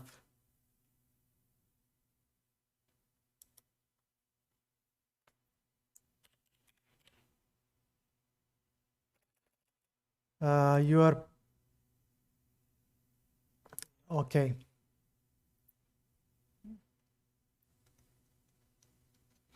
Okay, well then let's play a new game.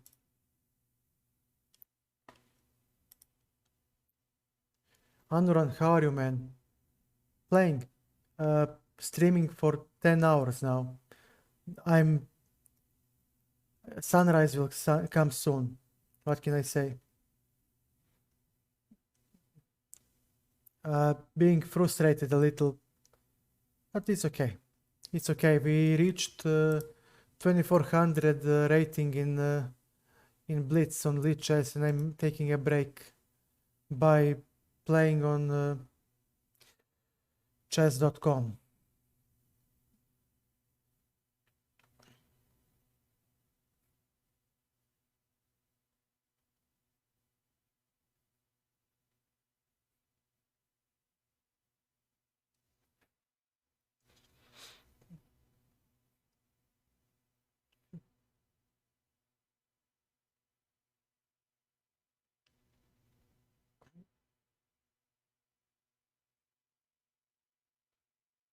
Look at this. I cannot get a game. How is life in India, Anuran?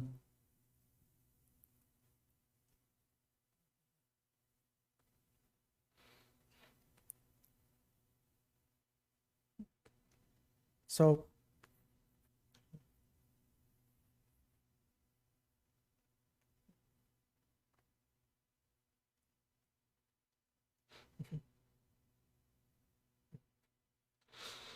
yeah, I know. What can I do, man? Jesus Christ. Is it possible that nobody wants to play?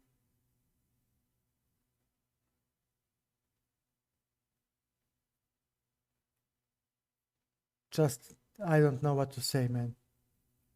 Yeah. Now it's 7 a.m.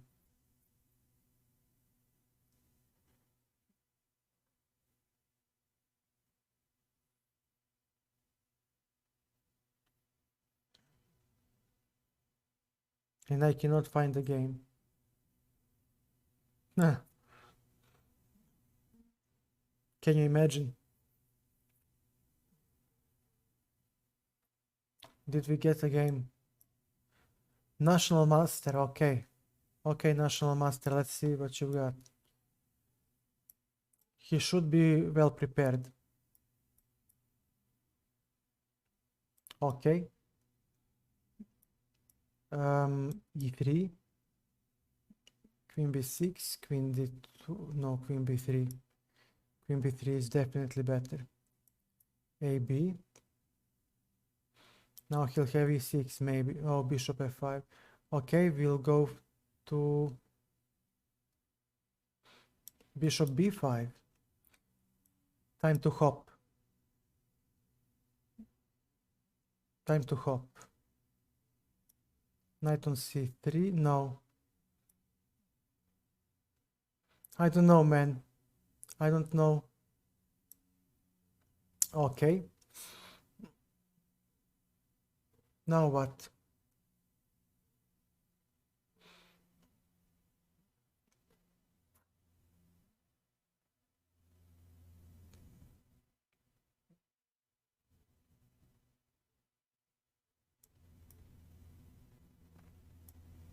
And this, where does the bishop go? I think he'll play a5. But I think that I can still, yeah, takes. Knight on d2, and we'll play f3.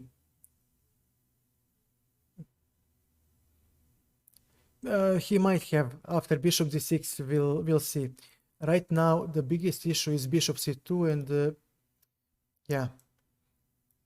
Now he'll go to the c file and claim that he has something. So we'll play f3, and he'll go here. But now he doesn't have knight e4, bishop d6. Now b4 is falling, and if that falls, he's busted because my entire position will become one, coordinated. And look at this bishop controlling the important f3 must be played, so he doesn't have knight e4. Takes. Everything is protected. Bishop c3, where do you go? Give me a second. Give me a second, please. This guy thinks he knows something, but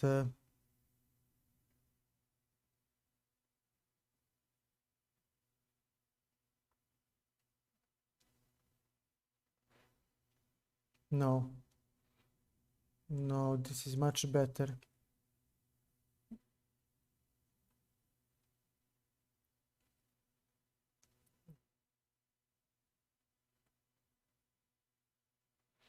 How do we get him out of this place?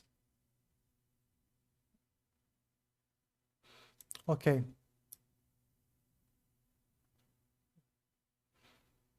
So he might claim that he has something with bishop c2, but we have bishop c3. I just want to see, to have my b-pawn start rolling. And then we'll see.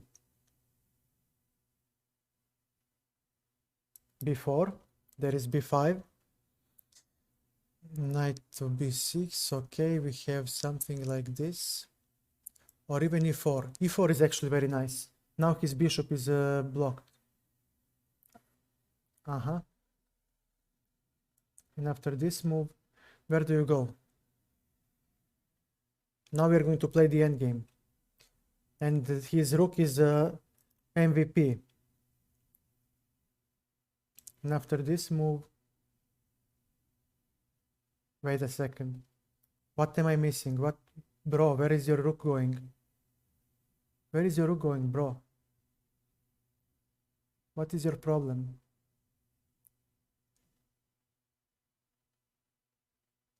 No way he can save this. Time to resign. Unless he makes some magical move that I missed.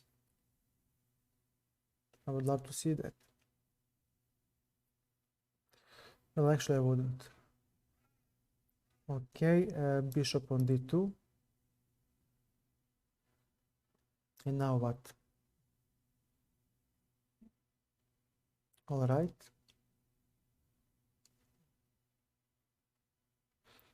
Bishop on c3. Okay, let's restrict that knight. We'll take. And then where does my... Okay, on f4 we have king e2. There is no checkmate, there are no shenanigans. And f4, his bishop is dead. Say goodbye to my little friend. Okay, time to...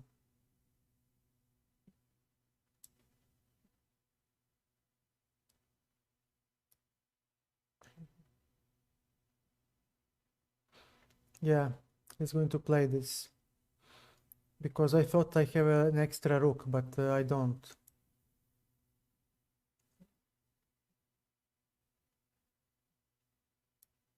Okay, that changes things a lot. Okay, so let me see. He has bishop b5 in his arsenal. Okay, let me move back a little. Yeah.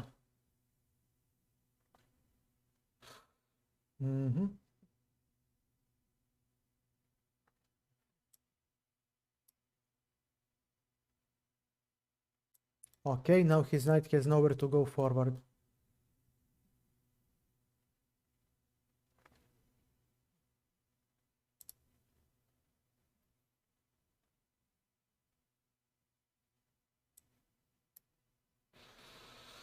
Give me something.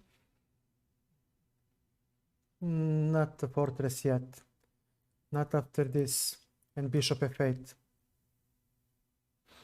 He has some checks with the knight, but that's pretty much all he has. After bishop f8, I'm collecting the... Yeah.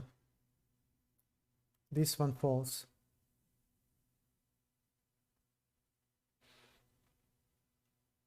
And yeah, he can play knight e4, but I have king e3 and I hold every important pawn. And he cannot defend everything. Check.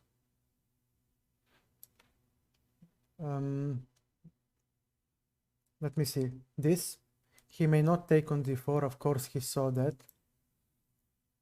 Not yet, again. Because I have bishop g7. Bishop g7. And I'm fine now. He wants to flag me. Yeah, but after this move, what exactly do we have? King e3, there is nothing left for him. Yeah. Now that's a classical blitz trap. There you go. National Master falling. I'll ask for a rematch. But I think he will leave. Oh, he does play. Okay, Mr. National Master, good luck. He should win this. I don't have any opening. Aha. We both like to play technical positions. This is very important. Okay, he misplayed. Rook c1 was the correct move. Okay, takes. Bishop. Bishop e7. This. Make the move. Castles. Knight. And where do you go? Okay, b5. His white bishop is not standing that well. Okay, e4 is good. Knight b6. Yeah, I gave him too much now.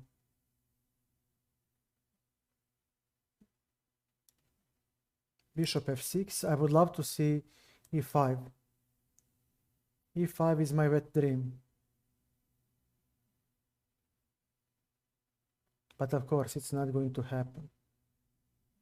But I would love to see e5. It's a dream come true, actually. So he will take, okay, e5, bishop e7. Now we hope with the knight on c4. Okay, we have a passed pawn. And he'll play f4 now. Right? Most likely. d4 is loose. Time to attack some weaknesses. Okay. I'll take. You'll take. I'll take here. And I have queen b6. Now d4 is a weakness. a4.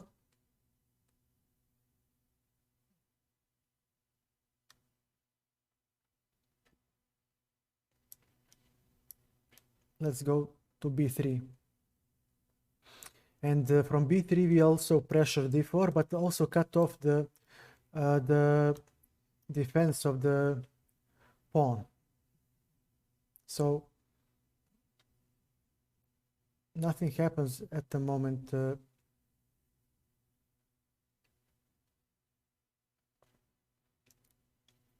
For black. He needs f5, but I'll have to take. Yeah. Knight b3. And now f5. All right. And if I take, what do you have? Okay, brother, you got my pawn chain, but his king is also weak. So how does he play? Okay.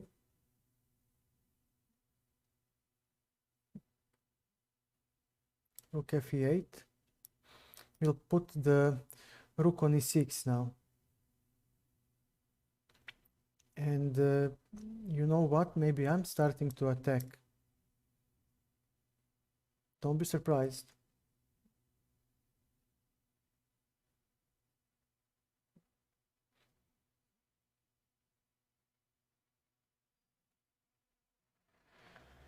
G4.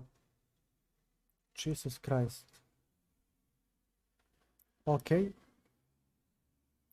What have I missed? And rook e6. And I'm holding everything at the moment. Unless I'm blind. Unless I miss something. King will come to g7 to support this soft pawn chain. And his king is naked.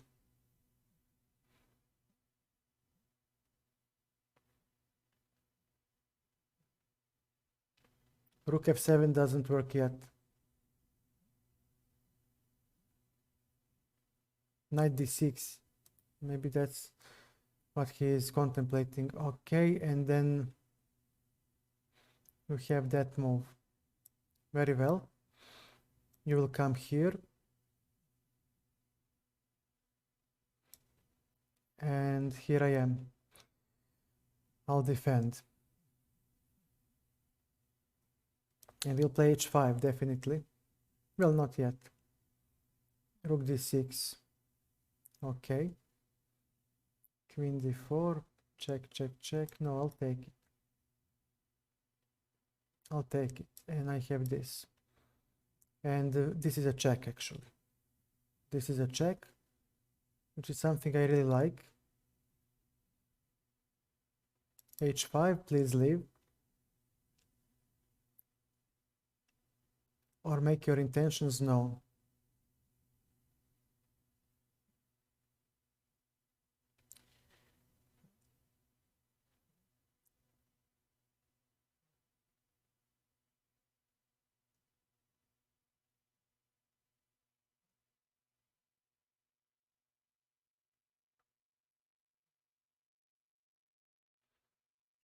Okay.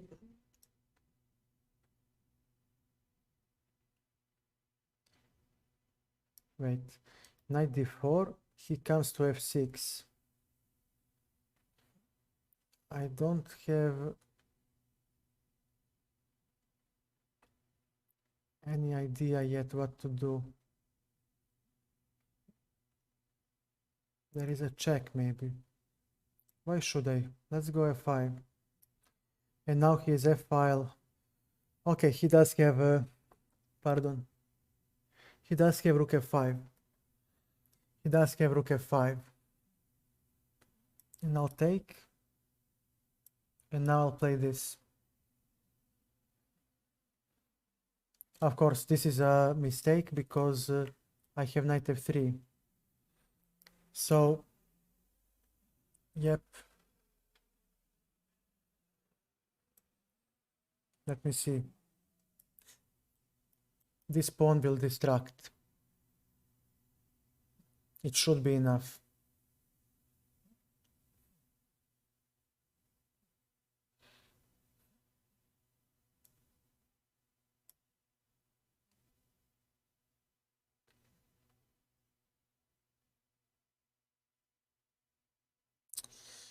Okay, fair enough.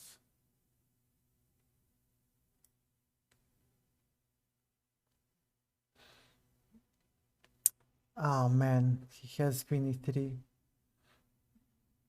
Jesus Christ, and then what do I play? Okay, go. So he most likely will tuck the rook and pray. Okay, d4.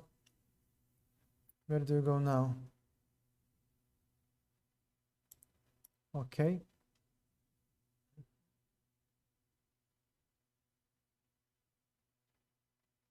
I'll definitely take the...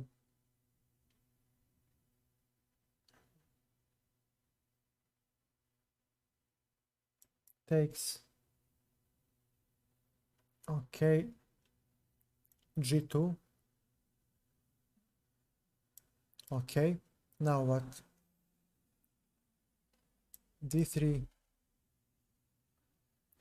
I have a full minute. d2. But you forgot the pin, buddy. You forgot the pin and I have a queen.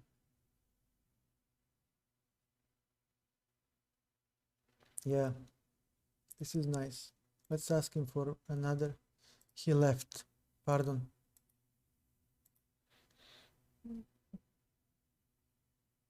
Well, I told you. People play endgames. Yeah, we can play. Give me a second. Where do you want a challenge? Lichess. Yeah, there was a Lichess. Give me a second. I remember now. 5-minute game, right? I think it's 5-minute game.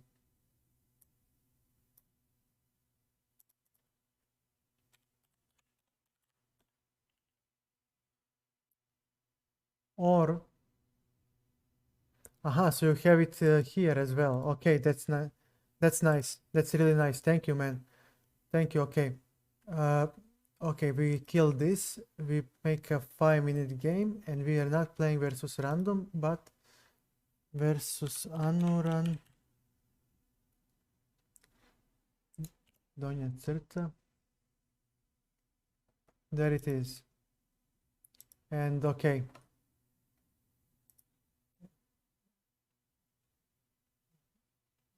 Gosh, there you go. This should be you. Good luck, bro. Good luck. That's all I can say. Mouse slip or some clever preparation. G3, bishop f5.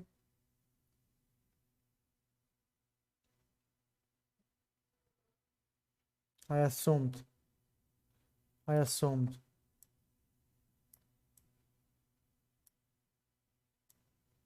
Okay.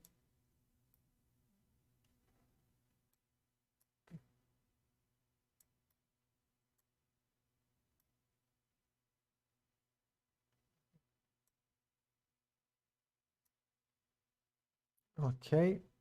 Let me see. We need to play 5. Now his bishop hits the wall. Okay, queen c7. Look, where to play now? He has h4. And yeah.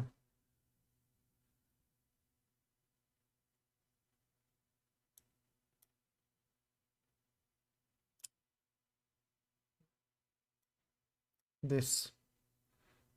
It's slightly annoying for white. Slightly annoying. But yeah, he's smart. He plays well. This. Rook a8. We are not going to allow any ideas. Okay. We need...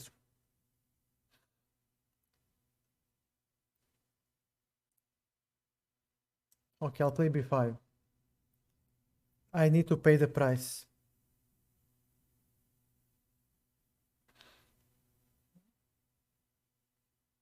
b5.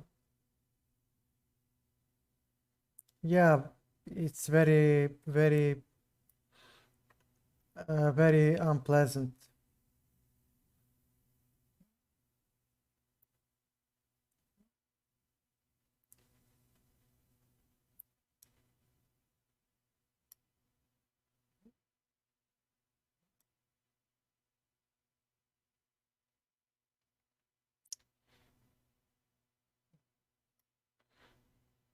Top.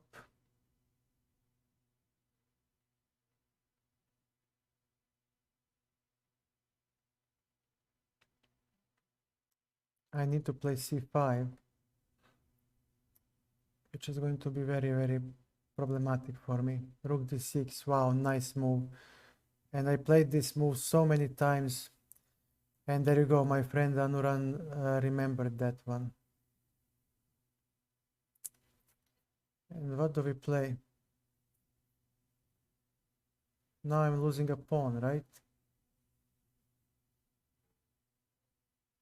Not one, but a couple of them. Right? C4. Yeah, paralysis, what can you say? Control of the only open file. We talked about this so many times, and finally somebody remembered and played correctly.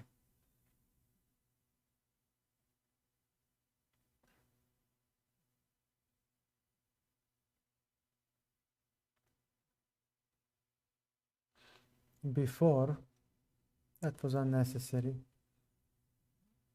Okay, knight on b6. I'm giving up a pawn. I'm hoping that this check will bring me this pawn and I'll get some counterplay. But actually I won't.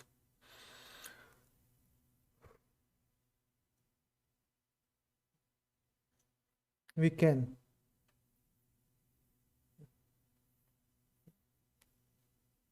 Knight e5. Nice. Nice. Okay, I'll take.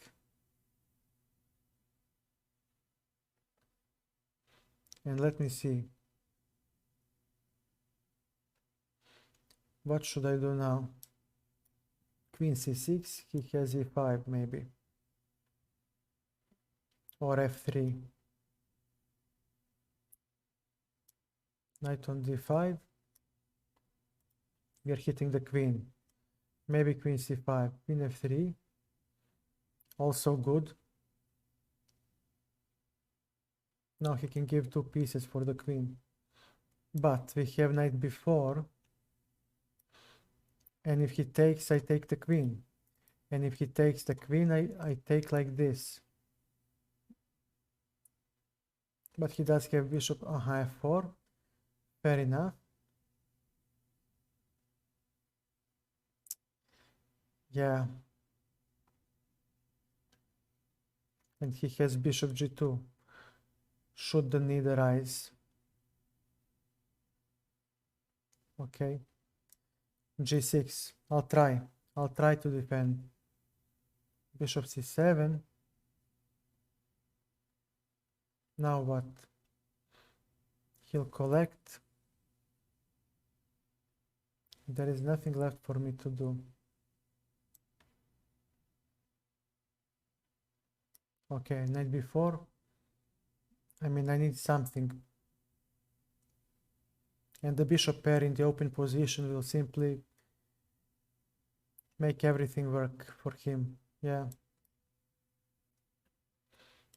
Rook d6 will take. He'll take on b6. Here I am. Rook d6.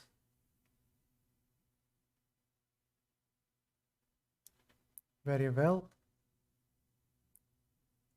Here I am. He'll play rook d6 on b5. Very well. Check. Check.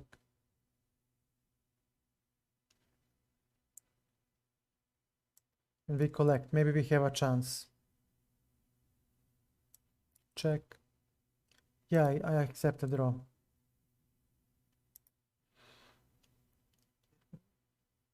So how do I deal with this? Okay.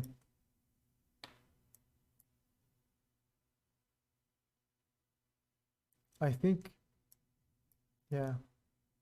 No, it's unrated still. We didn't make it a rated game. Or I missed something.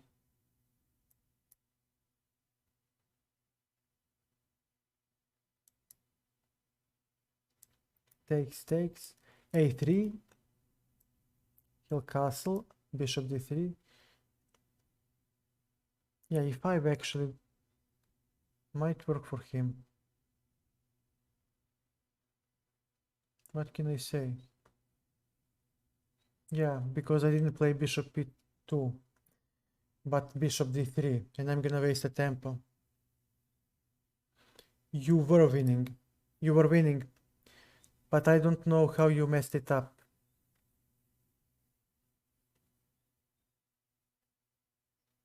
I mean, it makes no sense because you were winning and then all of a sudden you didn't. Okay, queen e2, we are attacking a6. So I would like to see what will he do. And we got the c5 square for ourselves. Knight a5. We do have b3. Well, not yet. We'll hop in here.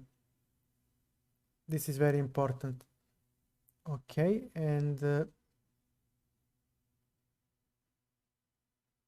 what to play? Well, nothing really. Takes.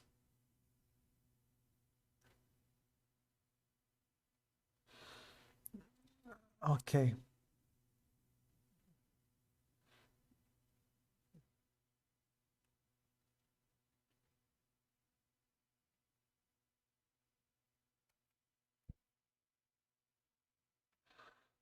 This must work.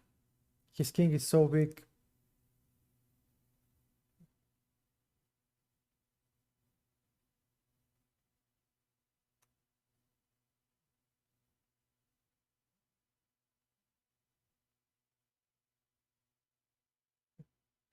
It's okay, it's not a rated game. Look.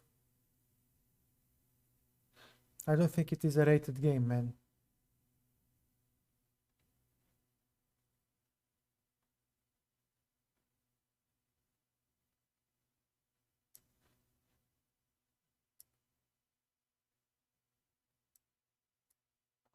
It shouldn't be rated game.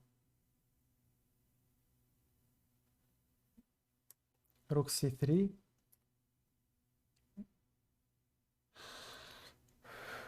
And now we'll double the rooks. Yeah, his king is now horrible. We have b3. So his knight will be restricted and we don't care about the exchanges because we have an extra pawn.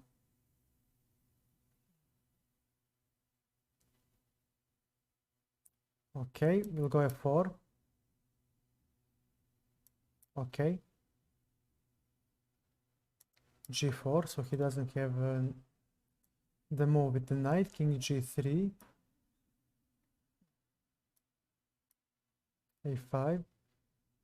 Okay, and then b4. Huh.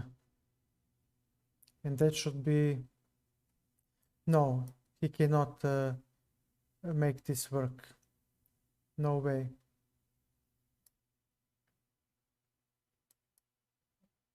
Okay, a4, now h5 is coming.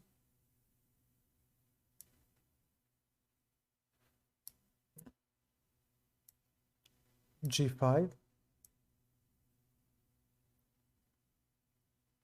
King, now we push h5 if he allows it. If not, maybe he'll play knight f5, hoping to for me to take.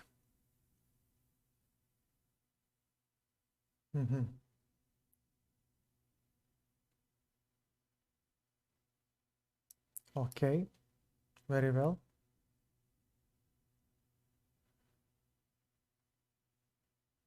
All right, here I am.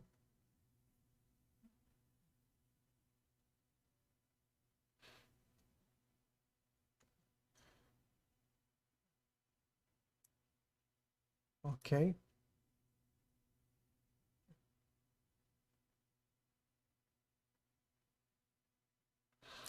Oh, but there is a way. Okay, so now there are no checks left. Oh, wait. I need to make it like this. No, first things first.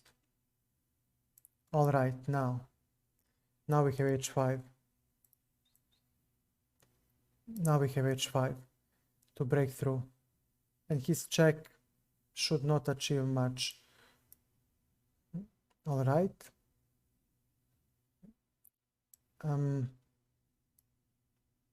Yeah, this.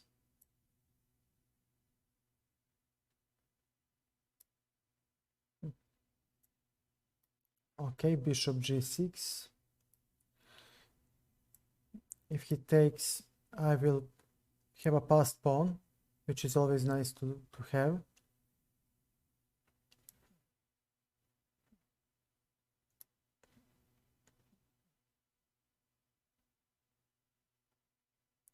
This is a weakness, so he may not move the knight that easily. Okay. King f4, we are going to e5.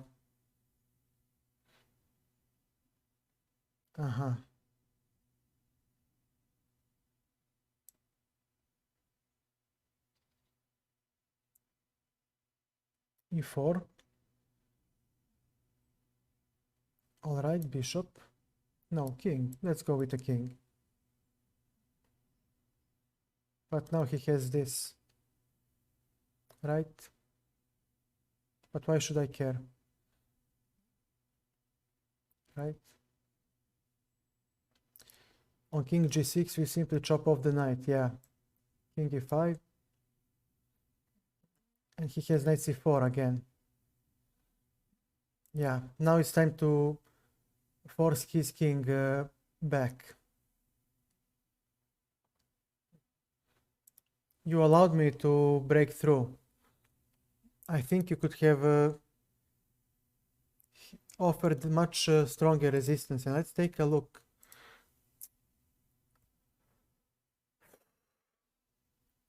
This idiotic user interface. I swear. I swear. Okay.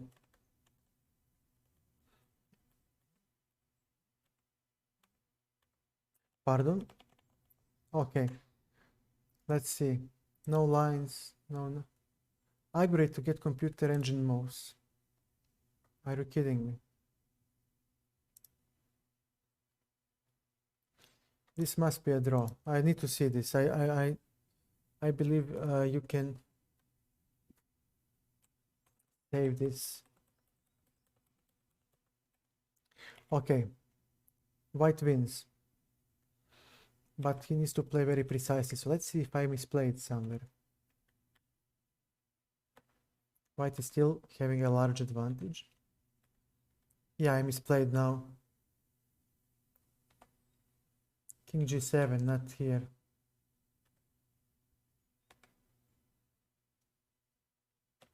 G5.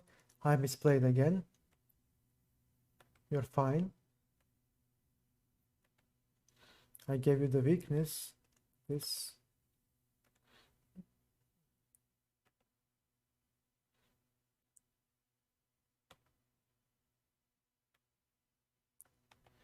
Yeah, okay, bishop e2.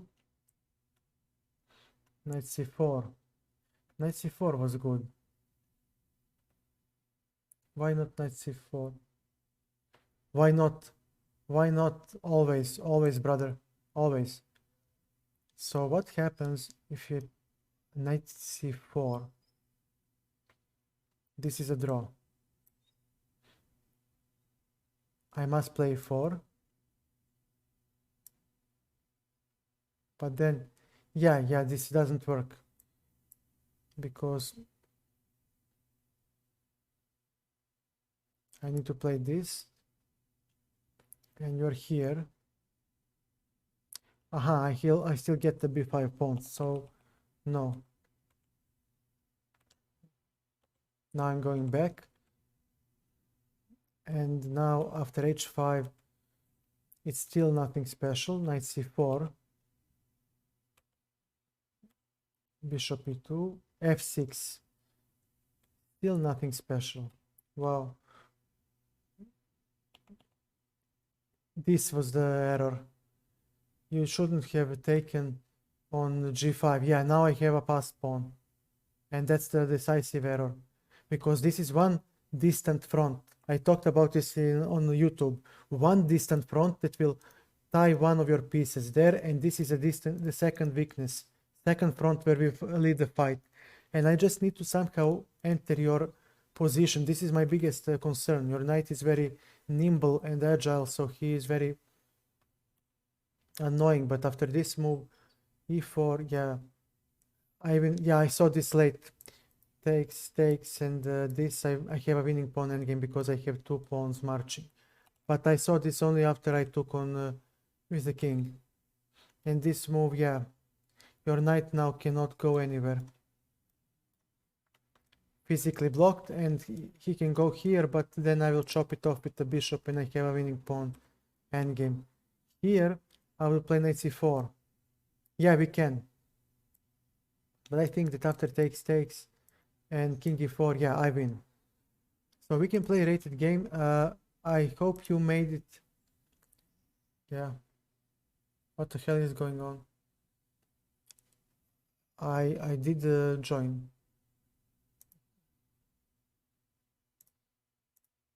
I joined. You need to make a move. You're white.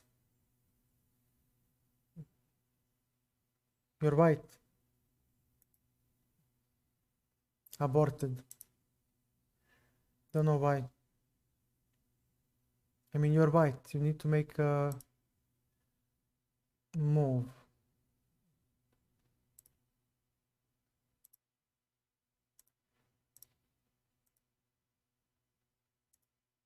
Here you go. Rated game 3 minutes as you set it up.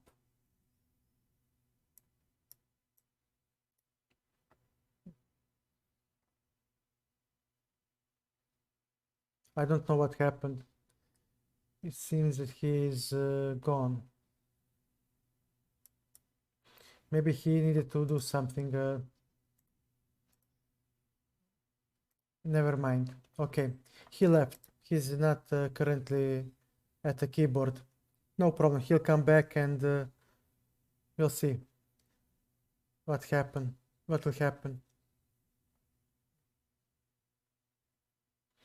Okay, d4,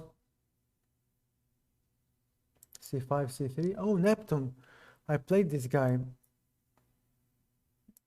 The Filipino bro. Okay. Very well. We can play 4. You are not the only one who is allowed to switch it up, bro.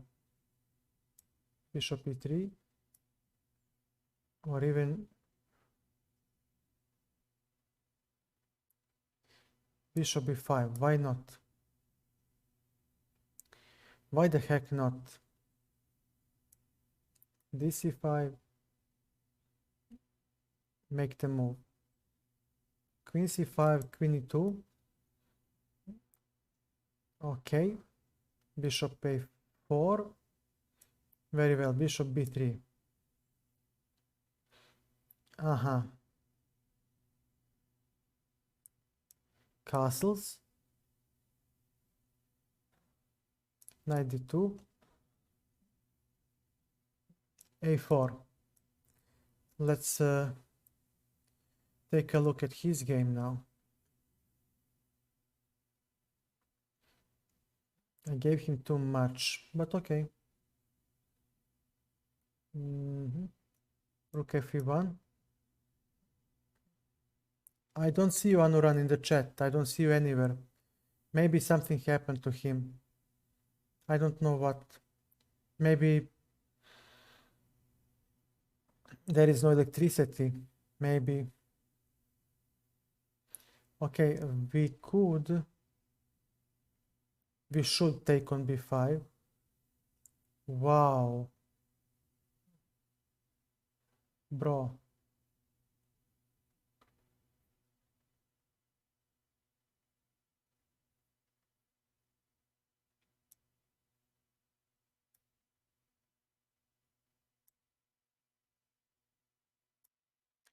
g3. This, and we're hoping to f5. No discussion. No arguing, no nothing. We need to hop to g5. To f5, pardon.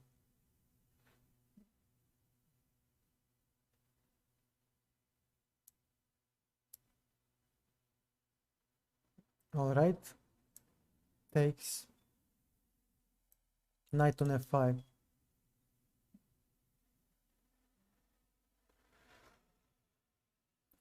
Okay, knight to e4.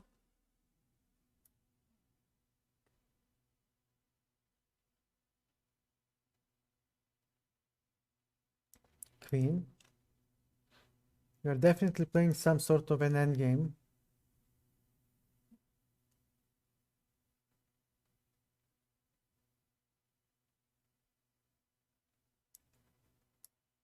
Maybe a5. Knight c5.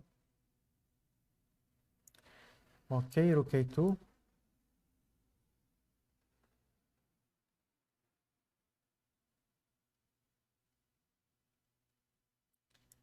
Rook to b1, very well. Okay, you took my knight, my bishop, you have a better minor piece, and now you feel very happy and nice. But now we have this.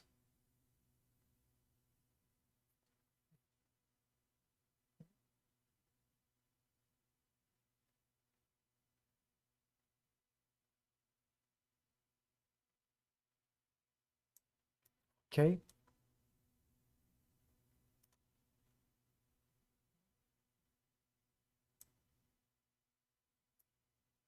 We are hitting here or on b4.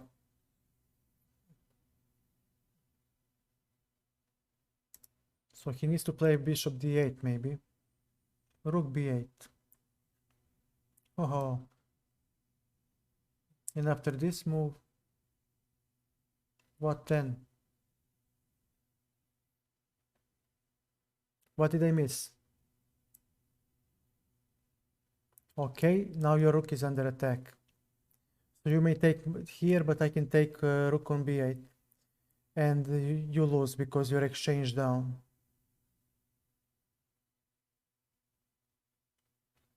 Alright, knight to b4.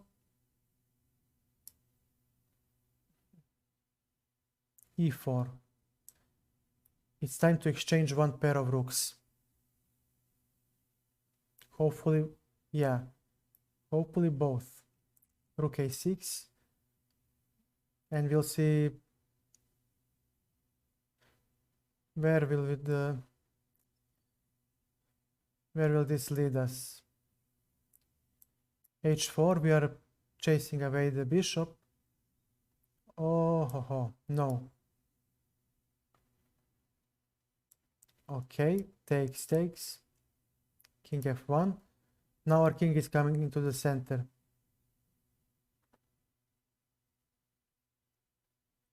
To support his army.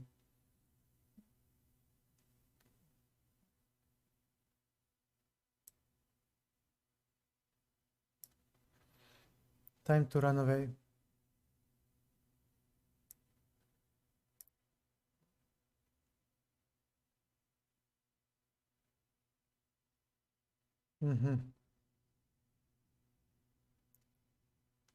What a man.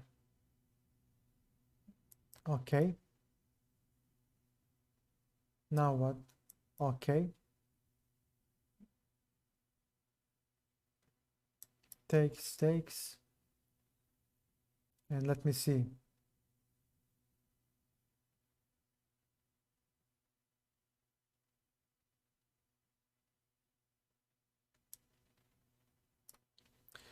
Let me see your rook. Where does he go?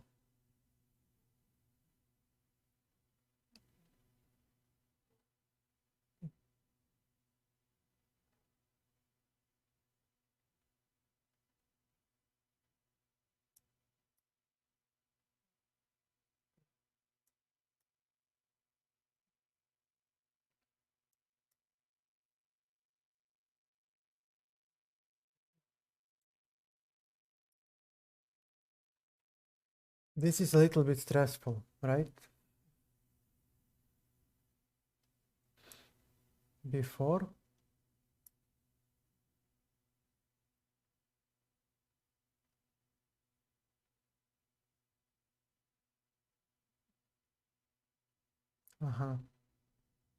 No. We are not going to allow everything you want. Some things need to be paid. Okay, king d3.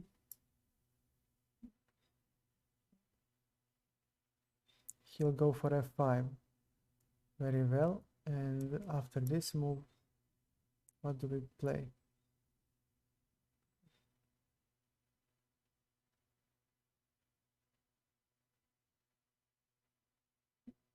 Okay. No need to rush this.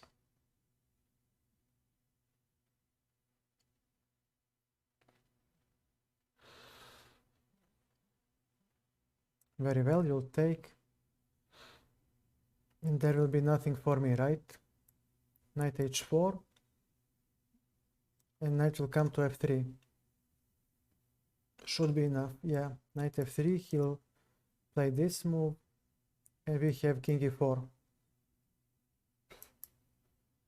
Nice blockade.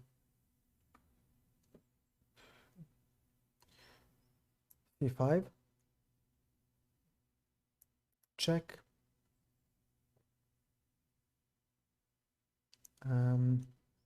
Let's go for the c6. Ah, okay. So I lost this one.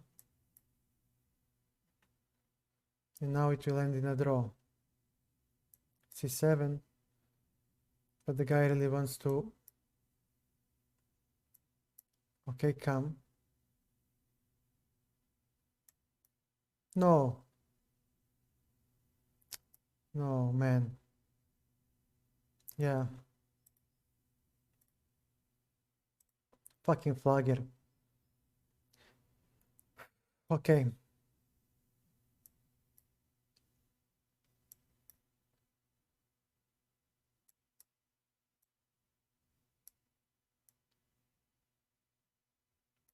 Yeah.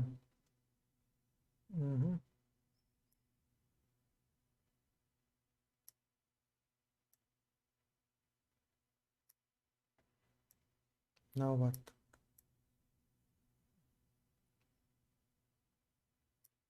Take. Okay, castle. Finish development. Rook b8. Now bishop e6 is about to come. Yeah. This is nice.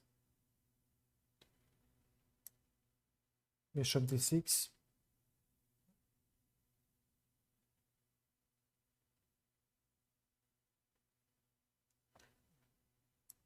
Queen e7. Bishop c5. So he needs to give me something now. Nice. The dark squares are now horrible. Thank you. Check. And I'll hop here.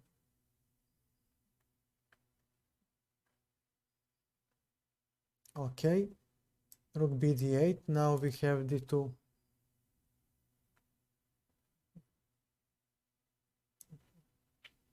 Queen. Takes. All right. Rook d7. And now we get the d file.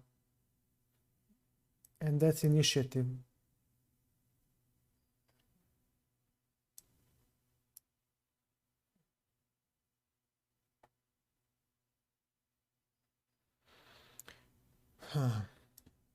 Okay, a5.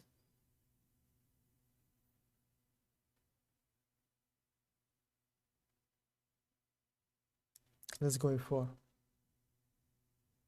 Because if he takes, we can x-ray the a2 pawn. We can take because of the x-ray defending us. Yeah, take.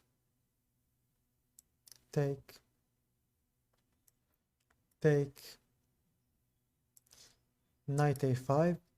I think he missed that one. And that's very important one. Now we have an extra b pawn. Very important.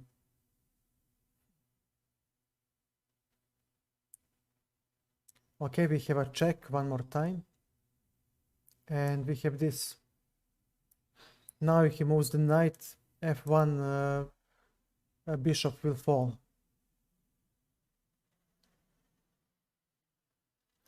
Yeah, he's practically tied.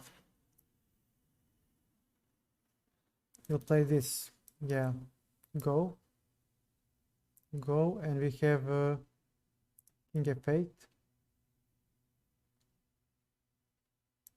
rook d3.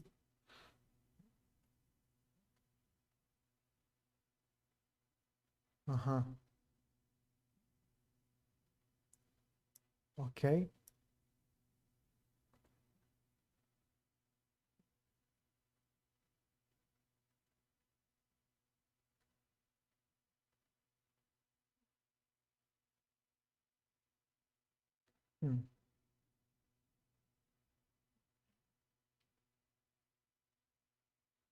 How did I misplay this so much?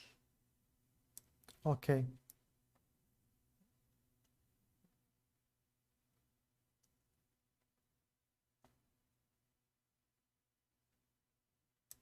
This. He'll play rook b6. Okay, I'll take it. And this. And he saved himself very well.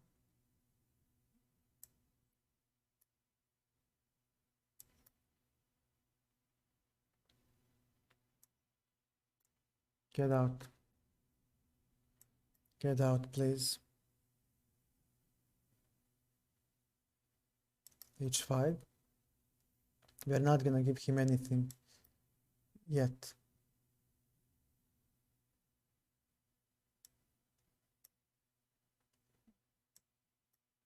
Okay.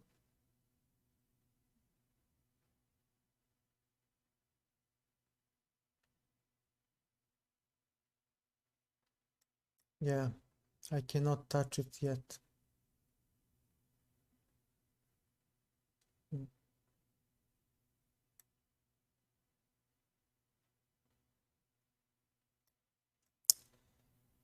Where do I go?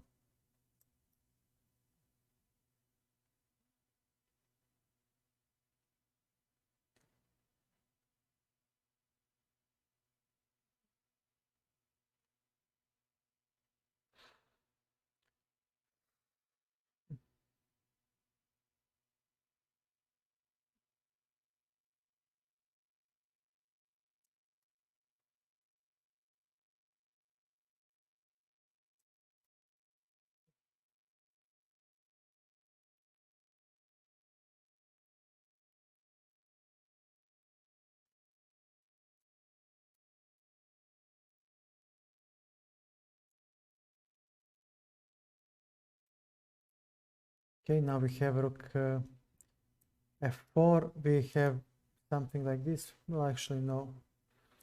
Not even that.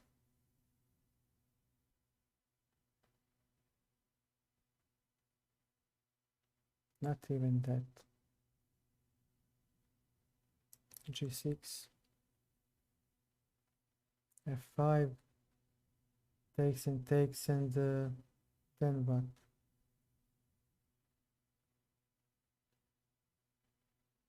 Yeah, nothing.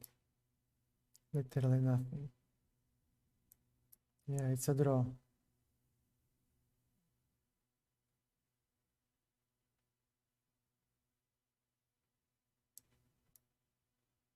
Literally a draw.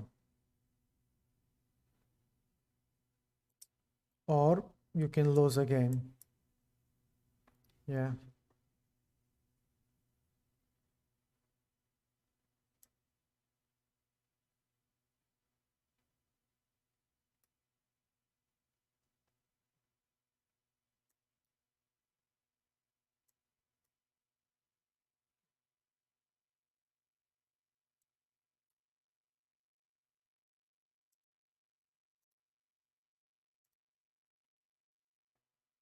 Yeah, he left. Some people are just cowards, and I hate their guts. But I have nobody to play against. Nobody to play against. Okay, queen b3. Okay. This guy. Okay, this.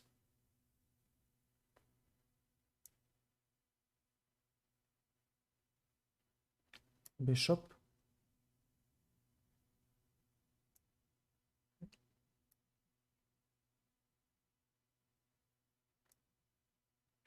King. And now all hell will break loose if he doesn't. Yeah, he exchanged.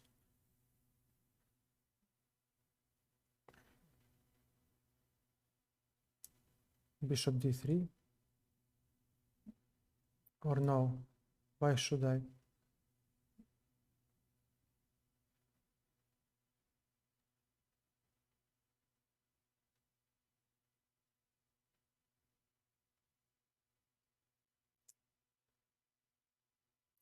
Okay, bishop d3. I might go to a5.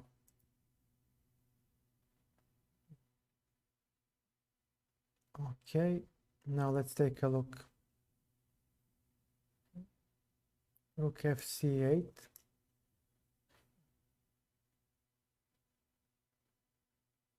Okay, knight f3.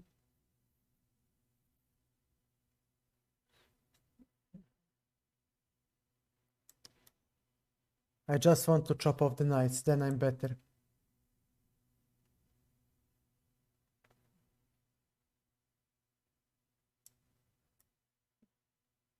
This is good. Good for white. Okay. Now let's go.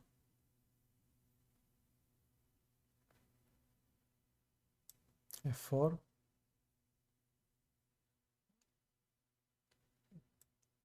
No more black bishops.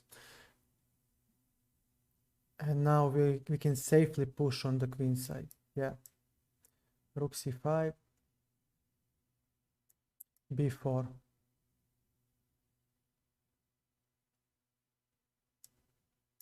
Let's do this.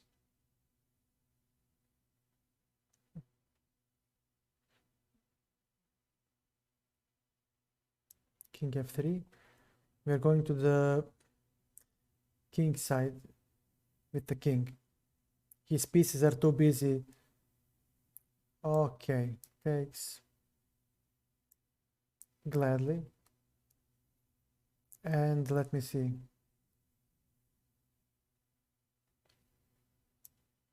This. Maybe 5. No, I have king g5. He cannot allow it.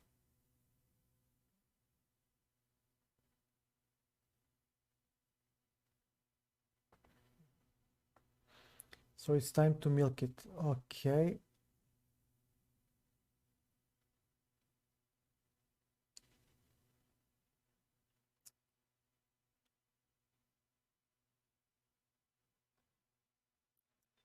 There will be a 5.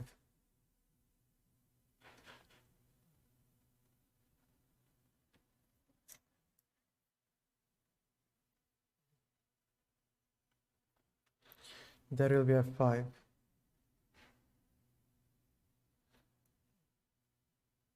And after f5 there is nothing I can do to push.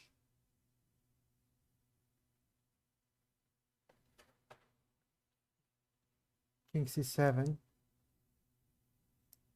e4. We need to open up the position. Yes, I will have weaknesses, but you have to give something in order to get something. Now if I will clamp these weaknesses, now this is completely different position. b5. g4. Now we have f5.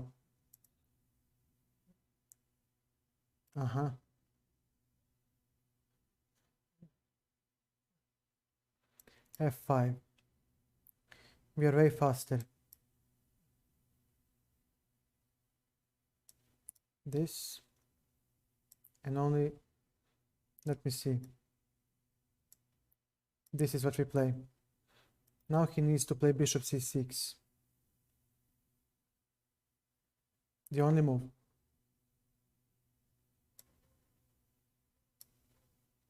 Busted.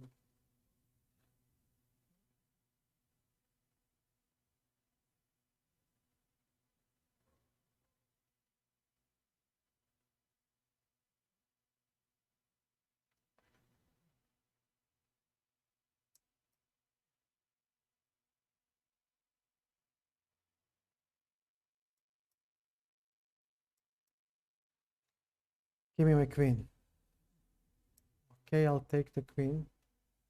Or wait a second, he cannot reach. Why should I go then?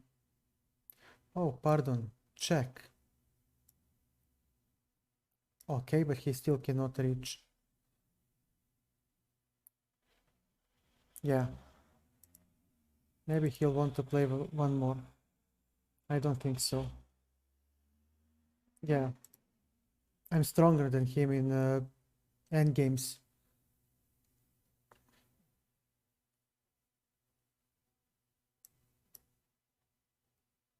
I think I played this guy.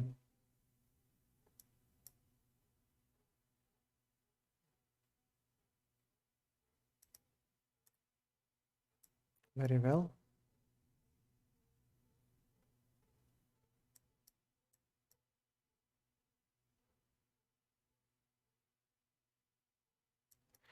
I think so. We played, I guess. Okay, c4. Let's make a different type of game now. Knight c3. And we'll take on d6. And play this. And we'll hop in. No, just castle and stop jerking around. Okay. Takes. Okay. Minority attack. Versus. Let's go. Queen b3. Well, then what do I get? Knight on d2. There might be f4. Well, he cannot play f4 yet. Maybe if he takes. And then f4. Okay, we have f4 ourselves. And this will now definitely... Yeah, nice. Clock this up. Okay, this is nice. So he will attack on e3. We need to attack.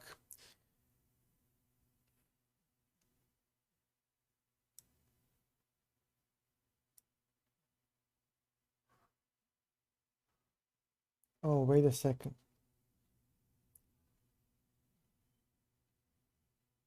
Yep. This.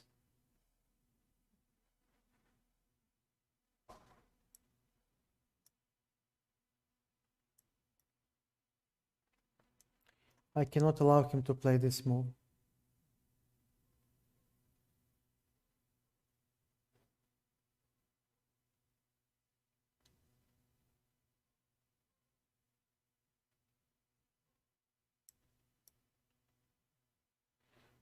He'll go for c5 maybe. Well, no, not yet. He cannot go yet for the c5 push.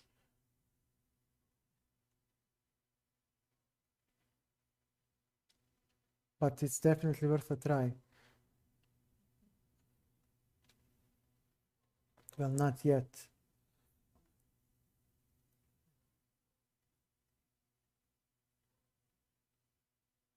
King f2. I need to defend the e3. Okay. a3.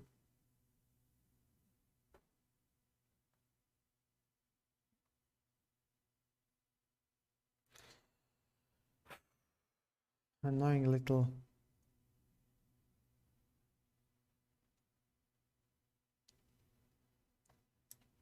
Knight c3. Very well.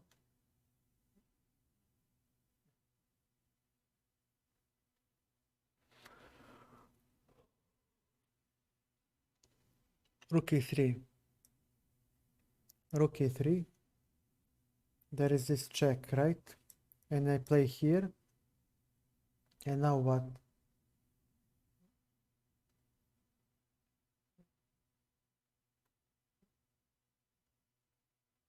Now what? I'm threatening. Okay, I'll take like this.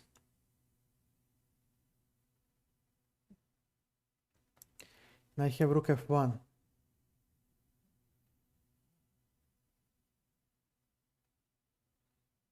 Let's see, rook f2. Let's put everything on black. He has white bishop. Kami, how are you? Well, we can play unrated game. No problem. Thank you for the follow. Give me a second, please, just to finish the game. Please, man. Let me just finish the game and we play. So, what's the catch here? Okay, fair enough. Now he will try something like this. King e1. King e1. Let me just finish this game. I have 2 minutes and okay, bishop f5. Attacking the queen. On e3 I just collect for free. So he won't exchange queens. He won't exchange queens, and if he doesn't, then my knight has a beautiful square on e3. I'll tell you. You have this, okay. There is chess.com. Give me a second. You have this, or you can find me on lichess.org. I think this command works. Yeah. So whatever suits you, I'm there. I'm for you. Okay. What is he going to try? We are going to run away from the pin so he doesn't have rook f8. And here we are. We're heading to b2.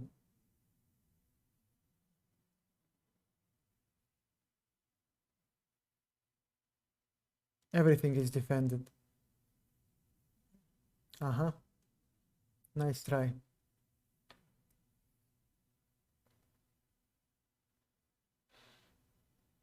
Queen to c3. And now we'll have actually knight on f1. Actually here we can stay. And claim that, yeah, I do have an extra rook, for the love of God.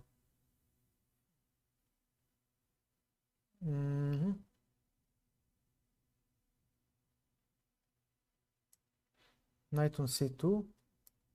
b4 is protected. b4 is protected, so... Wow, did I just blunder? Okay. Fair enough, you got a queen. And after this move...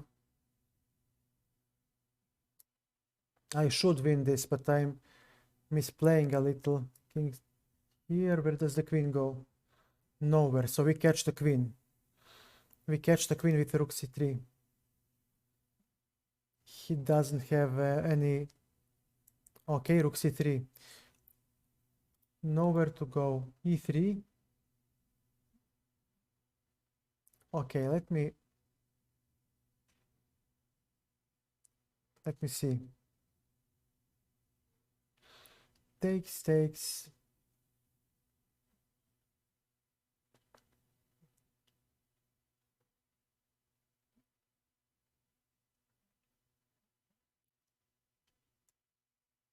Yeah.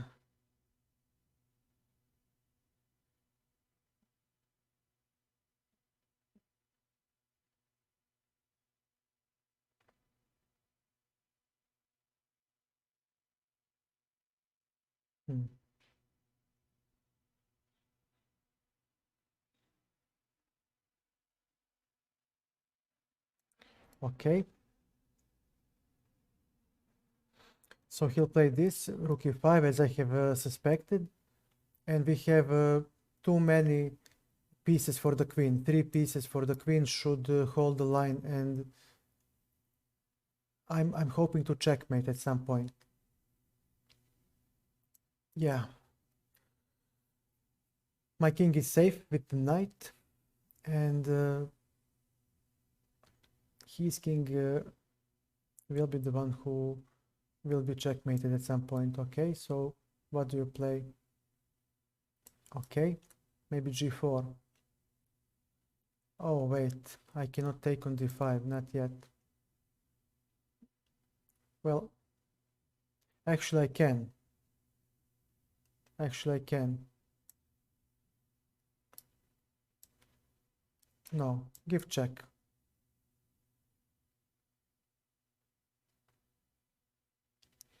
Okay, check. This. And we collect a queen. And with the queen out of the equation, yeah.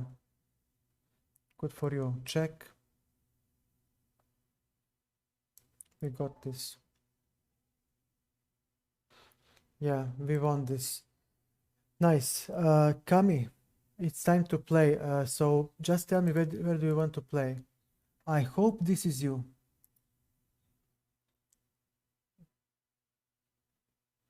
So Mexico City. Uf, uf, uf. No bueno, muchacho. No bueno. Perdone, pero eso es no bueno. Okay. Time to open up the position. Okay, we'll take. There is a nice square for the knight on e4.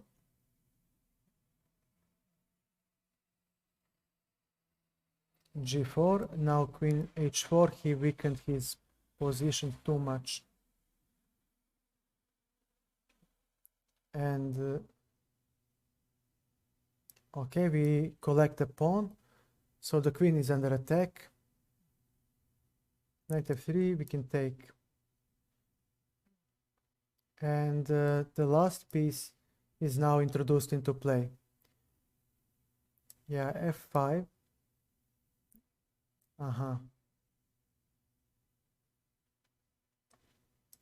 Okay, let's go with the g6. Let's go with g6. Just solid play.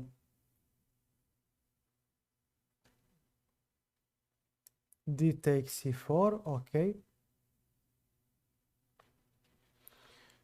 Okay, no problem. Knight e7, so he doesn't have queen d5. Queen f6, there is nothing to do on the king side anymore.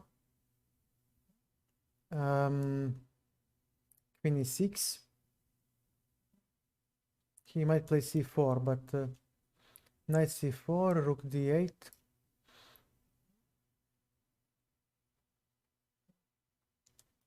Maybe even this. Okay. Bishop on c5. Definitely. Okay, king to f7. Ah, he has 95. Yeah, I missed that one. But I'm still holding. Okay, knight needs to move. Maybe he wants to play c4. Okay, definitely take. And now we have, well, we have rook d3. So he can take this pawn, I will take this pawn.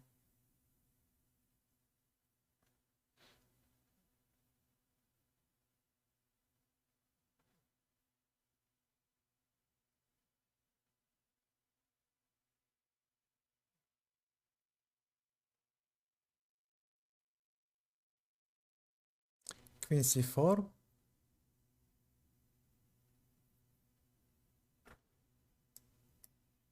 So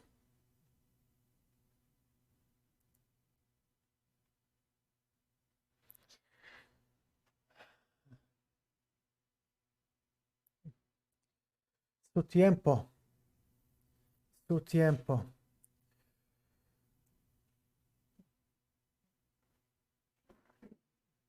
Or maybe there is increment. I actually didn't see. Okay, and we can take. And now we have this check, and he cannot take because of the pin. And now, actually, why shouldn't I defend my pawns? Okay, king d7. Now he needs to run. With the rook, we are bolstering the second rank, and this will be our defense. Rook c4. He cannot attack the rook anymore.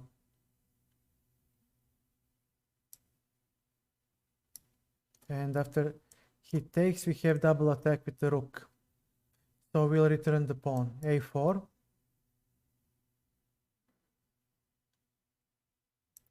Takes.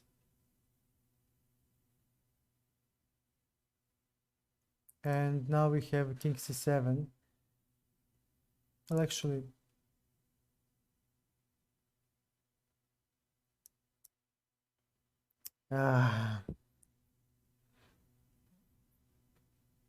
this is so annoying.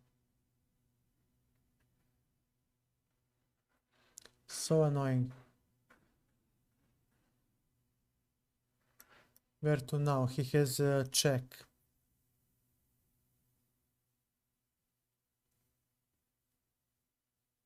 There is b5 now.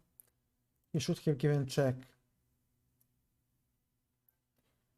here. So when he does give, okay. b4. a3.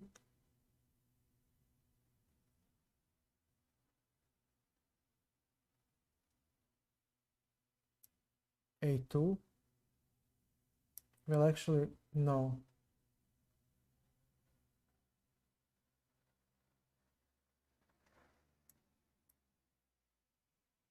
We need to play this and give check. And when he leaves, and leave he must.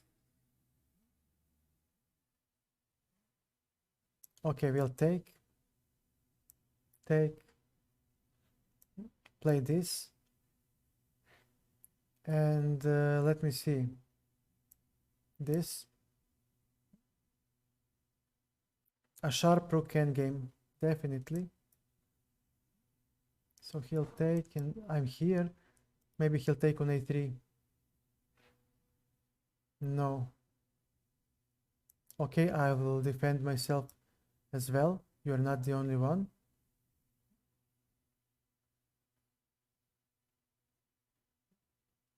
a2. Okay. Now what do we play? Because there is a queen at some point.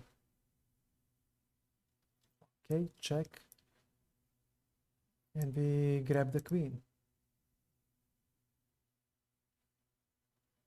So he will, yeah. Muy bien, muy bien. I will accept the rematch because I'm not a coward and I will not run away. GG, man. GG.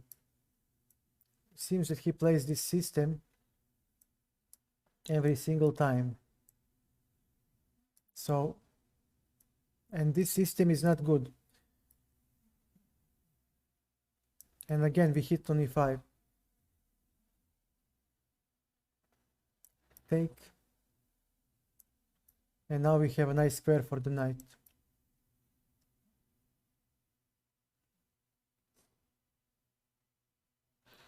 Okay, we have queen h5 again. No bueno, muchacho.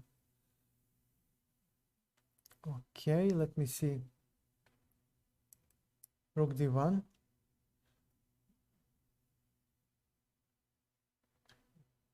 Bishop g5. And yeah, his position collapses because his opening play is just abysmal.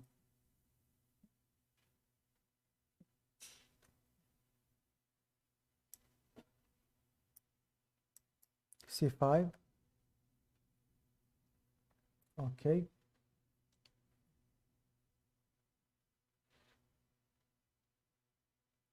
f4.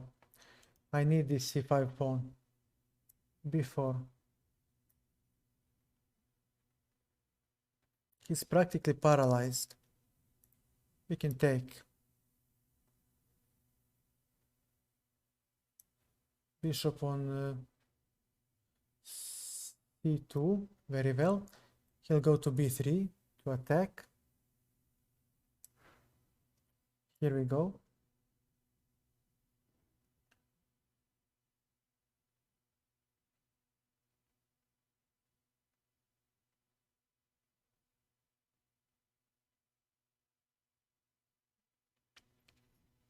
G3. Okay, I am not gonna complicate. Very well, takes. And we do have check, don't we?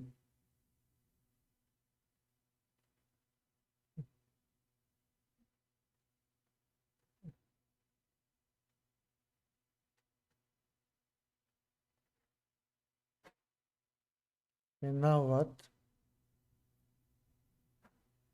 Okay, queen to d4 covers both d3, both d4 and the knight.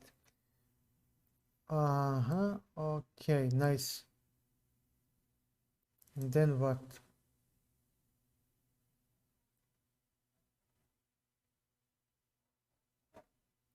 Here we go. Am I losing this one? Should be. But okay, he has two pieces. I have only... Okay, this... Two pieces. I mean, I should be able to defend. Especially because I can counterattack. It was scary for a moment.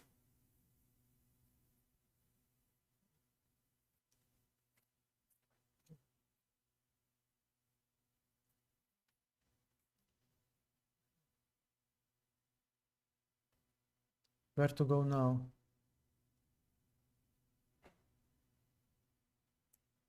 Okay. He got what he wanted.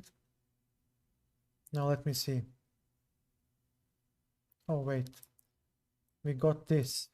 And his bishop is trapped.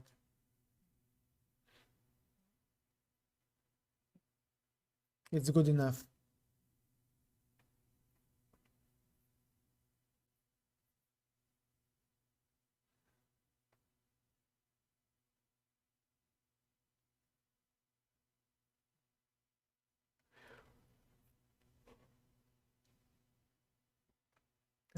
Yeah, I mean, thank you, man. I do try. I do try to defend as accurately as possible. And you try to attack, you have some funny system, but that system will not work. You must understand that these systems that you try to play, no, they don't work.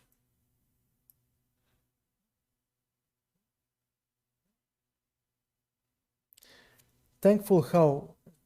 Hi, welcome. And thank you for the follow. How are you, man? How is life? Welcome to the stream. Welcome to the stream, man.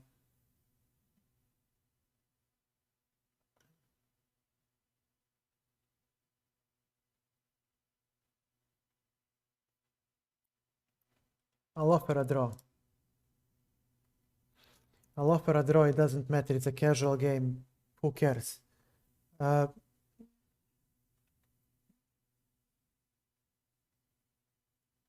A5.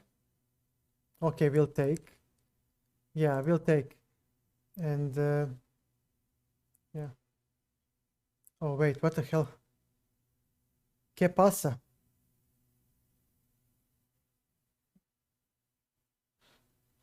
Okay, but okay, last one. Something is happening. I cannot join. I cannot join, Alan. Hi, the real salt is. Hi, welcome to the stream, man. Thank you for stopping by. Kami, ¿qué pasa? Why can't I join your game? Not theoretically. I know what you're talking about. Yeah, I do know basic moves about the Pirts, but I don't like the defense that much, although it is a good defense. There is a national master that plays very well Pirt's defense. His name is Mannered Monkey on Twitch. The guy is slightly... I can challenge you. Here you go. Kami, I challenge you. So go. Yeah, this doesn't work, Kami. Doesn't work because I will first grab space and then I will break in the center. And yeah, d4. And both of your pawns are attacked, so you will have to make some sort of... Okay, a5 to stop. Oof. No bueno. Okay. And you see how my pieces are coordinating nicely, and your pieces are standing on the starting squares, technically.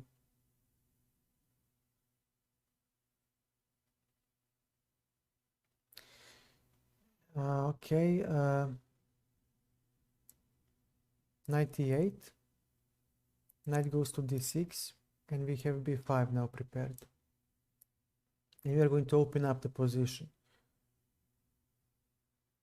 No, we'll take here. Okay. Well, now I have to take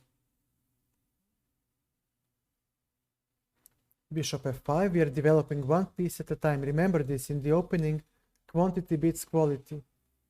And we are developing one piece at a time. Queen f6, you see, always one piece at a time, because in the end, one piece cannot give you checkmate when they fight against 1, 2, 3, 4, 5, 6 developed pieces. h3. Never mind. Okay, we'll take this bishop. He's a good blocker.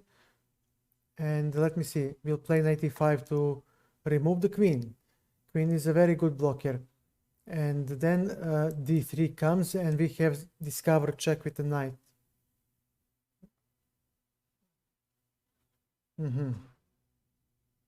Nice. It's the bishop that saves him. Okay, we'll take like this then. We'll take like this. Okay, I'll take the knight, he'll take the knight, and okay. Oh, but rook is under attack.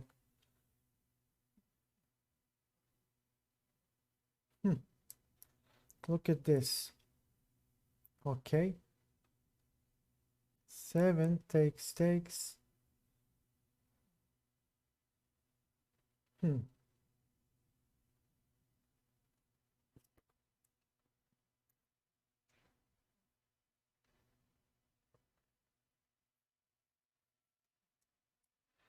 I need to go here. I have no other square.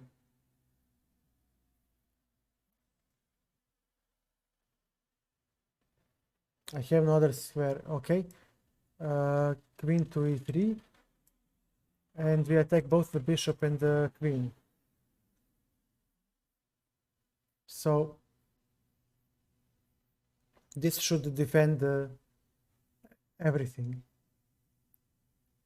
It really should. So the queen must retreat, because if the queen doesn't retreat and he exchanges queens, there is no attack, and he is down material.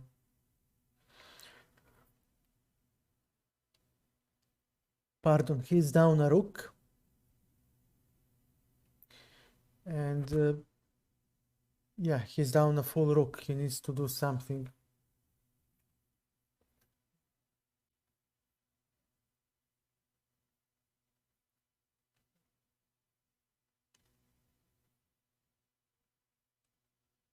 Still thinking, okay. So the real salt is, I do know Pirt's defense. I played it a long time ago, but I don't play it anymore because it's hard to play against slightly stronger players, because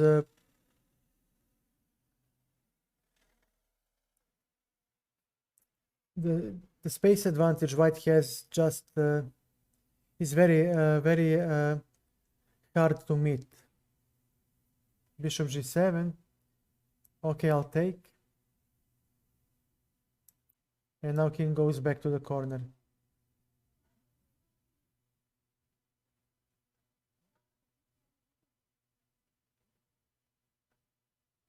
And he might try to checkmate like this, but no, I'm faster with this move.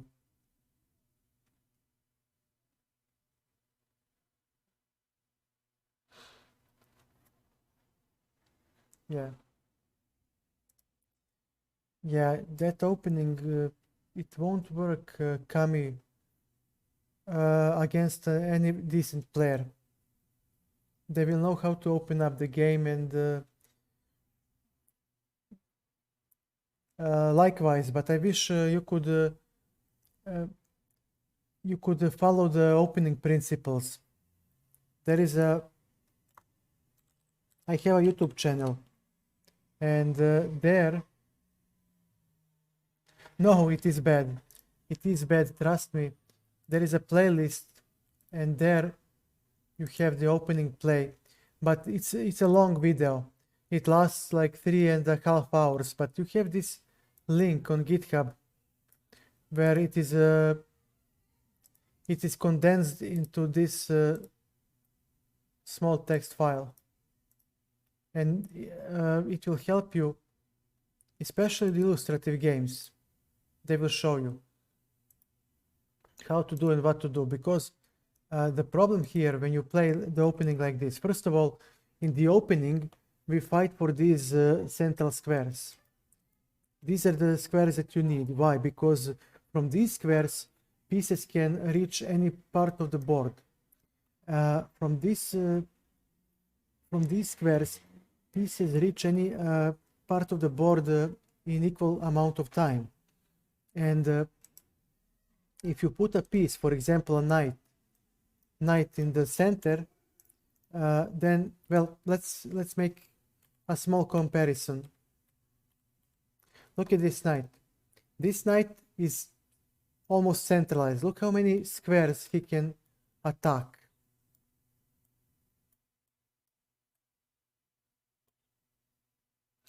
Eight, right?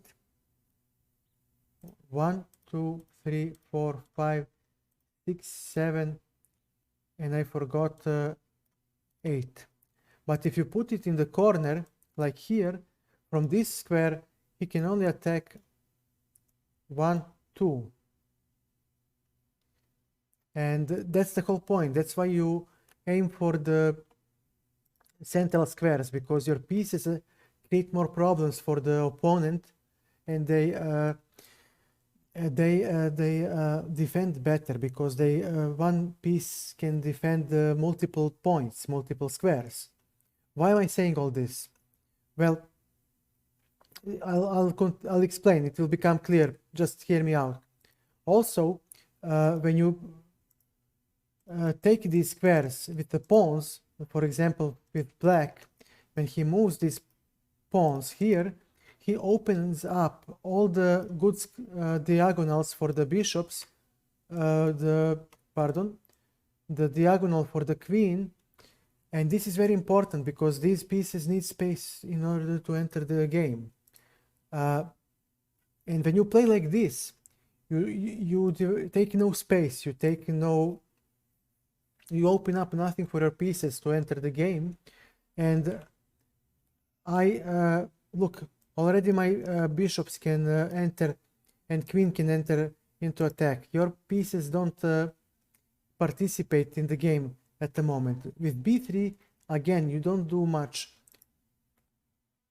And now I mobilize my army, and your plan is to use the rook to defend the second rank, which does work. This is a good rook. But the problem is that these pawns weaken so many squares and they block so many pieces. For example, this knight cannot go to c3, which is his natural square. Bishop has no prospects whatsoever at the moment. You're neglecting this bishop. For example, you see now this bishop is closed. He hits the wall on d3, and you have no. And now this bishop is also bad because he hits the wall on e3. And look at this knight. He's also bad because he cannot enter the game, and because of this pawn. And yeah, this rook is good, but he also has nowhere to go because he hits the pawn on a3 and he hits the pawn on f2. So although your rook is good, he doesn't participate in the attack in the game, and your minor pieces are simply dead. Now contrast that to my pieces. They start attacking, and I open up the game, and as the diagonals open, look, I bring one piece by one into attack, and you have still only rook in the game. So this isn't fair fight. I have 4 pieces fighting your 1. 4 versus 1 always wins. And now look, you waste time with the king, and I'm already starting to attack. And you don't have time anymore. You see? You bring the bishop now to fight. This is a good bishop, but I develop my bishop and I exchange pieces. You see, you move the rook twice, but I bring another piece into play. That's the queen. And now I have 2, 4, 5, 6 pieces participating in the fight, and you have only 2. Only 2. 6 versus 2. It's not a fair fight. And now I'm not allowing you to develop. Now I'm attacking. And yeah, you try to make a combination that doesn't work because, again, I have